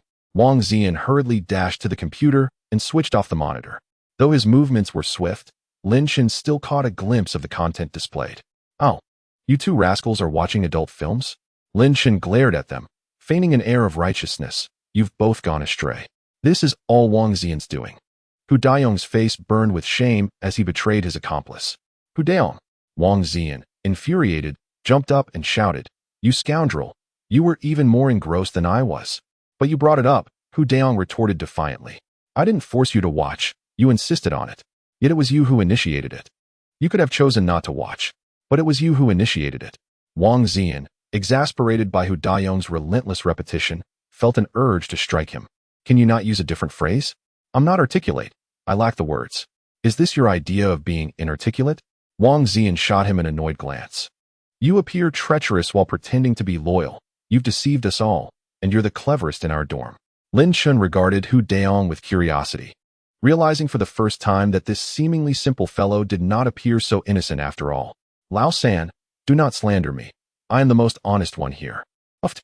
Lin Chen and Wang Xian simultaneously turned their heads away, ignoring him. "By the way, where's the boss? Why isn't he in the dorm?" Lin Chen, noticing Chao Guangyuan's absence, found it peculiar. "The boss must have gone to find He Xiaolu. They are quite the couple now," Hu Daong remarked enviously. "Oh." Lin Chen's interest piqued, and he inquisitively asked, "Daong, during the last gathering, I noticed you seemed quite fond of xuanhuan. How did that turn out?" Upon hearing this, Hu Daong sighed and lowered his head, somewhat despondent. Wang Xian smirked maliciously. "Xuanhuan has lofty standards. She turned him down outright the very next day." Hu Daong sprang to his feet, glaring with wide eyes. "You're not faring much better. You chased after Zhang Yingying, and she couldn't be bothered with you." Wang Xian's eyes flickered momentarily. "Her overlooking me is her loss. I've met a girl from the accounting department. I'll have her soon." Lin Chen's interest was piqued. "From the accounting department? What does she look like? Is she attractive?" Are you serious? Hu Daong expressed disbelief. She's a class beauty, once it's confirmed. I'll bring her over for you to see, Wang Ziyan said, shaking his leg with pride. Great, I look forward to it. Have you two eaten yet? I'm heading out for a meal. Lin Chen pulled out a cigarette, lit it, and took a drag. Not yet, my friend. Do you have a cigarette? Hand me one. Wang Ziyan's eyes lit up upon seeing Lin Chen produce a pack of huazi. Brother, give me one too. Hu Daong licked his lips, his gaze glimmering with desire. Daong truly understands, Lin Chen remarked, extracting a cigarette and offering it along with his lighter. Brother, I was wrong. Please give me one as well. Wang Ziyan ingratiated himself, immediately altering his address. You rascal, Lin Chen pointed at him and tossed the cigarette pack in his direction. Wang Ziyan gleefully retrieved one, lit it, and inhaled deeply, his face radiating bliss as he discreetly tucked the pack into his pocket. Noticing his actions, Lin Chen shot him a glare. Hey, that's mine. We're brothers, no need for formality. I'll keep it for now. You can ask for it later when you want to smoke. Wang Ziyan waved dismissively, assuming a carefree demeanor. Shameless, Hu Daong shot him a disdainful look. Lin Chen, exasperated, kicked him lightly. The trio engaged in casual conversation, exhaling smoke, and after finishing a cigarette, they exited the dormitory, heading toward the cafeteria. The School of Finance boasted 3 large dining halls, and they entered the second one. As soon as they stepped inside, they spotted Chao Guangyuan. There was no escaping the fact that his stout figure was exceedingly conspicuous. The boss is over there. Let us go, they noted, also catching sight of Xiaolu beside him, along with 3 other girls from their dormitory. Zhang Yingying noticed Lin Chen and the others, immediately rising, her long legs accentuating her elegance. She waved, calling Lin Chen's name. Lin Chen, over here. Her beauty and melodious voice cut through the clamor of the cafeteria, drawing attention. The bustling students paused momentarily, turning to look at Lin Chen. Ah, a handsome guy. Really handsome. He must be a freshman. You don't recognize him? That's Lin Chen, a first-year student. The eyes of several girls sparkled as they regarded Lin Chen, whispering with delight. Meanwhile, the boys glared at him in envy, wishing to expel him for his attractiveness. Lin Chen and his friends felt rather embarrassed under the collective gaze, akin to monkeys on display. Hastily making their way to Zhang Yingying's table. Zhang Yingying, why are you shouting so loudly? Lin Chen shot a glare at the bold girl. They didn't notice. I promise it won't happen again, Zhang Yingying replied, sticking out her tongue and pushing her tray toward Lin Chen. Here, eat my food. I wouldn't eat that. You've already had it. It's covered in saliva. Lin Chen grimaced, expressing his distaste. Don't be upset. How about this? You sit here, and I'll go get you some food, she offered, standing up and striding gracefully toward the cafeteria window. I'll get you 2 hearty dishes, Lin Chen called out, glancing back at Chao Guangyuan, and then cast a fleeting look at Xiaolu. Boss, your speed is quite impressive. How far have you progressed? Surely, you have already booked a room? Wang Ziyan remarked with a hint of acidity. He had felt a twinge of jealousy watching Zhang Yingying's affectionate behavior towards Lin Chen. Now, witnessing the harmonious rapport between Chao Guangyuan and Xiaolu, he felt an unsettling imbalance within. Cough, cough. Chao Guangyuan, who was sipping soup, was startled by Wang Ziyan's words and couldn't help but cough. Xiaolu, sitting beside him, noticed and blushed as she patted Chao Guangyuan on the back. Once he regained his composure, Chao Guangyuan shot a glare at Wang Ziyan. Third brother, what nonsense are you spouting? If you can't speak properly, it's best to remain silent. What's the big deal about booking a room? You two certainly must have done it before, Wang Ziyan retorted defiantly in a low voice. Upon hearing this, Xiaolu's face turned a deep crimson, reaching her ears, as she focused intently on her bowl of rice. There's nothing going on. Speak less. Nobody considers you mute. Chao Guangyuan chided him. Wang Ziyan, our Xiaolu is a respectable young lady. Refrain from making baseless claims. Meanwhile, Jiang Tingting, peeling an egg from her tray, interjected, Here. Lin Chen, have an egg. She held it up with her fingers, smiling. It's a free gift. How generous of you, Wang Ziyan remarked with a hint of sarcasm. The others present immediately caught the underlying implication in his words and turned their gazes toward Lin Chen. His face flushed, he quickly shook his head. Classmate Jiang Tingting. I don't particularly enjoy eggs, you may have it. Jiang Tingting paused, offering an awkward laugh before retracting her hand. Shu Lan observed Lin Chen and then Jiang Tingting, her beautiful eyes glimmering with intrigue. Just then, Zhang Yingying returned with the food. Lin Chen quickly stepped forward to take the dishes from her. Thank you. I'll treat you next time. You still have a conscience. I want a grand feast, Zhang Yingying replied, rolling her eyes before returning to her seat to continue eating. Shulan leaned in and whispered to Zhang Yingying, Boss, Tingting has feelings for Lin Chen. Zhang Yingying glanced at Jiang Tingting, noticing her downcast expression, and quietly remarked, Lin Chen already has a girlfriend. What a pity. Shulan cast an odd look at Lin Chen, unable to suppress a sigh. After about 10 minutes, the 4 boys and 4 girls finished their meal and headed outside the cafeteria. As they approached the entrance, 2 plump girls rushed in, hurrying past them. Noticing their swift approach, Zhang Yingying and her companions quickly sidestepped. In doing so, they inadvertently collided with one another. Ouch! Shulan, absorbed in her yogurt, failed to notice the steps beneath her and stumbled sideways. Be careful. Lin Chen, quick on his feet, darted to Shulan's side, extending his arms to catch her. Just as he breathed a sigh of relief, he felt a softness in his right hand, prompting him to squeeze it involuntarily. Let go of me. Shulan's cheeks flushed with a delicate crimson, her beautiful eyes casting a glance at Lin Chen that was imbued with gratitude, shyness, and a hint of annoyance. This was the first time Lin Chen had fully observed her eyes, and he found them as resplendent and enchanting as the stars in the night sky. Not daring to gaze too long, he averted his eyes, only to realize, much to his dismay, that his right hand was inadvertently resting upon her generous curves. Hastily, he withdrew his hand, offering a sheepish smile. Oh dear. Shulan exhaled in relief, promptly straightening her posture. However, she soon felt a sharp pain in her left ankle, causing her to sway and stumble once more. This time, Lin Chen was quick to react, encircling her shoulders with his arms. Shulan, what happened? Zhang Yingying and the other girls, noticing Shulan's distress, rushed over with concern. Hu Daong and his companions also turned their attention towards her. I twisted my ankle. Shulan grimaced, her face betraying her agony. The intense pain made her bend forward, her eyes reddening with tears. Lin Chen glanced down, observing the swelling and redness around her left ankle. It appeared quite serious and warranted a visit to the school nurse. Let us take care of that, Zhang Yingying said, approaching and gently probing the swollen area. Ouch! Shulan cried out in pain, startling Zhang Yingying, who quickly stood up and instructed Lin Chen, carry Shulan. We need to get to the school hospital. Before Lin Chen could respond, Hu Daong stepped forward, offering, I can carry Shulan. His suggestion drew the attention of the group, and the heat rose to his dark cheeks under the scrutiny of 7 gazes. Thank you, but that's not necessary. Shulan politely declined. She then turned to Zhang Yingying. Sister, please assist me as we walk. Sure, Zhang Yingying replied, moving closer to support Shulan as they began to walk. The others followed closely behind, heading toward the school hospital. Shulan leaned on Zhang Yingying's shoulder, gingerly navigating on her uninjured leg. After only a few dozen meters, beads of sweat began to form on her forehead. This is too slow, Zhang Yingying furrowed her brow. Halting and turning to Lin Chen. Lin Chen, you should carry Shulan. Zhang Yingying, you certainly know how to boss me around. Lin Chen grumbled as he stepped in front of Shulan, bending his knees slightly. Come on then, I'll carry you. Thank you. Shulan's face flushed, and after expressing her gratitude, she wrapped her arms around Lin Chen's neck, leaning forward to climb onto his back.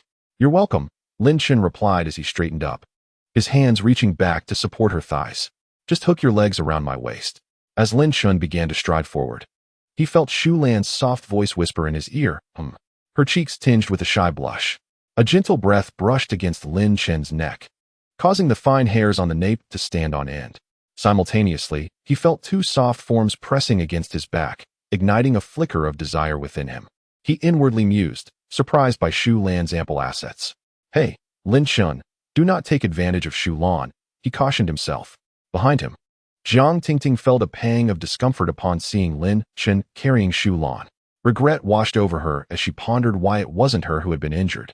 Yes, Lin Chen, just carry her properly and refrain from any inappropriate actions, Zhang Yingying advised with concern. Rest assured, I am not that kind of person, Lin Chen replied, a smirk playing at the corners of his mouth as his hands shifted backward, inadvertently cradling Shulan's curves. The unexpected touch caused her to shudder, her face flushing deeper with warmth. Don't move, Shulan chided softly, her lips brushing against Lin Chen's ear. This is unjust. I haven't touched you inappropriately, have I? He retorted, feigning innocence. You still dare to say that? Shulan lightly smacked him, her face so crimson it seemed as though it could bleed. Lowering her head, she nestled against Lin Chen's back to shield herself from prying eyes. "Lin Chen, what on earth are you doing?" Suddenly, a sharp voice cut through the air from the left front. They turned to see a beautiful girl in a white dress striding toward them, her expression stormy. "You shameless couple. In broad daylight, you two are so close. Do you have no shame?"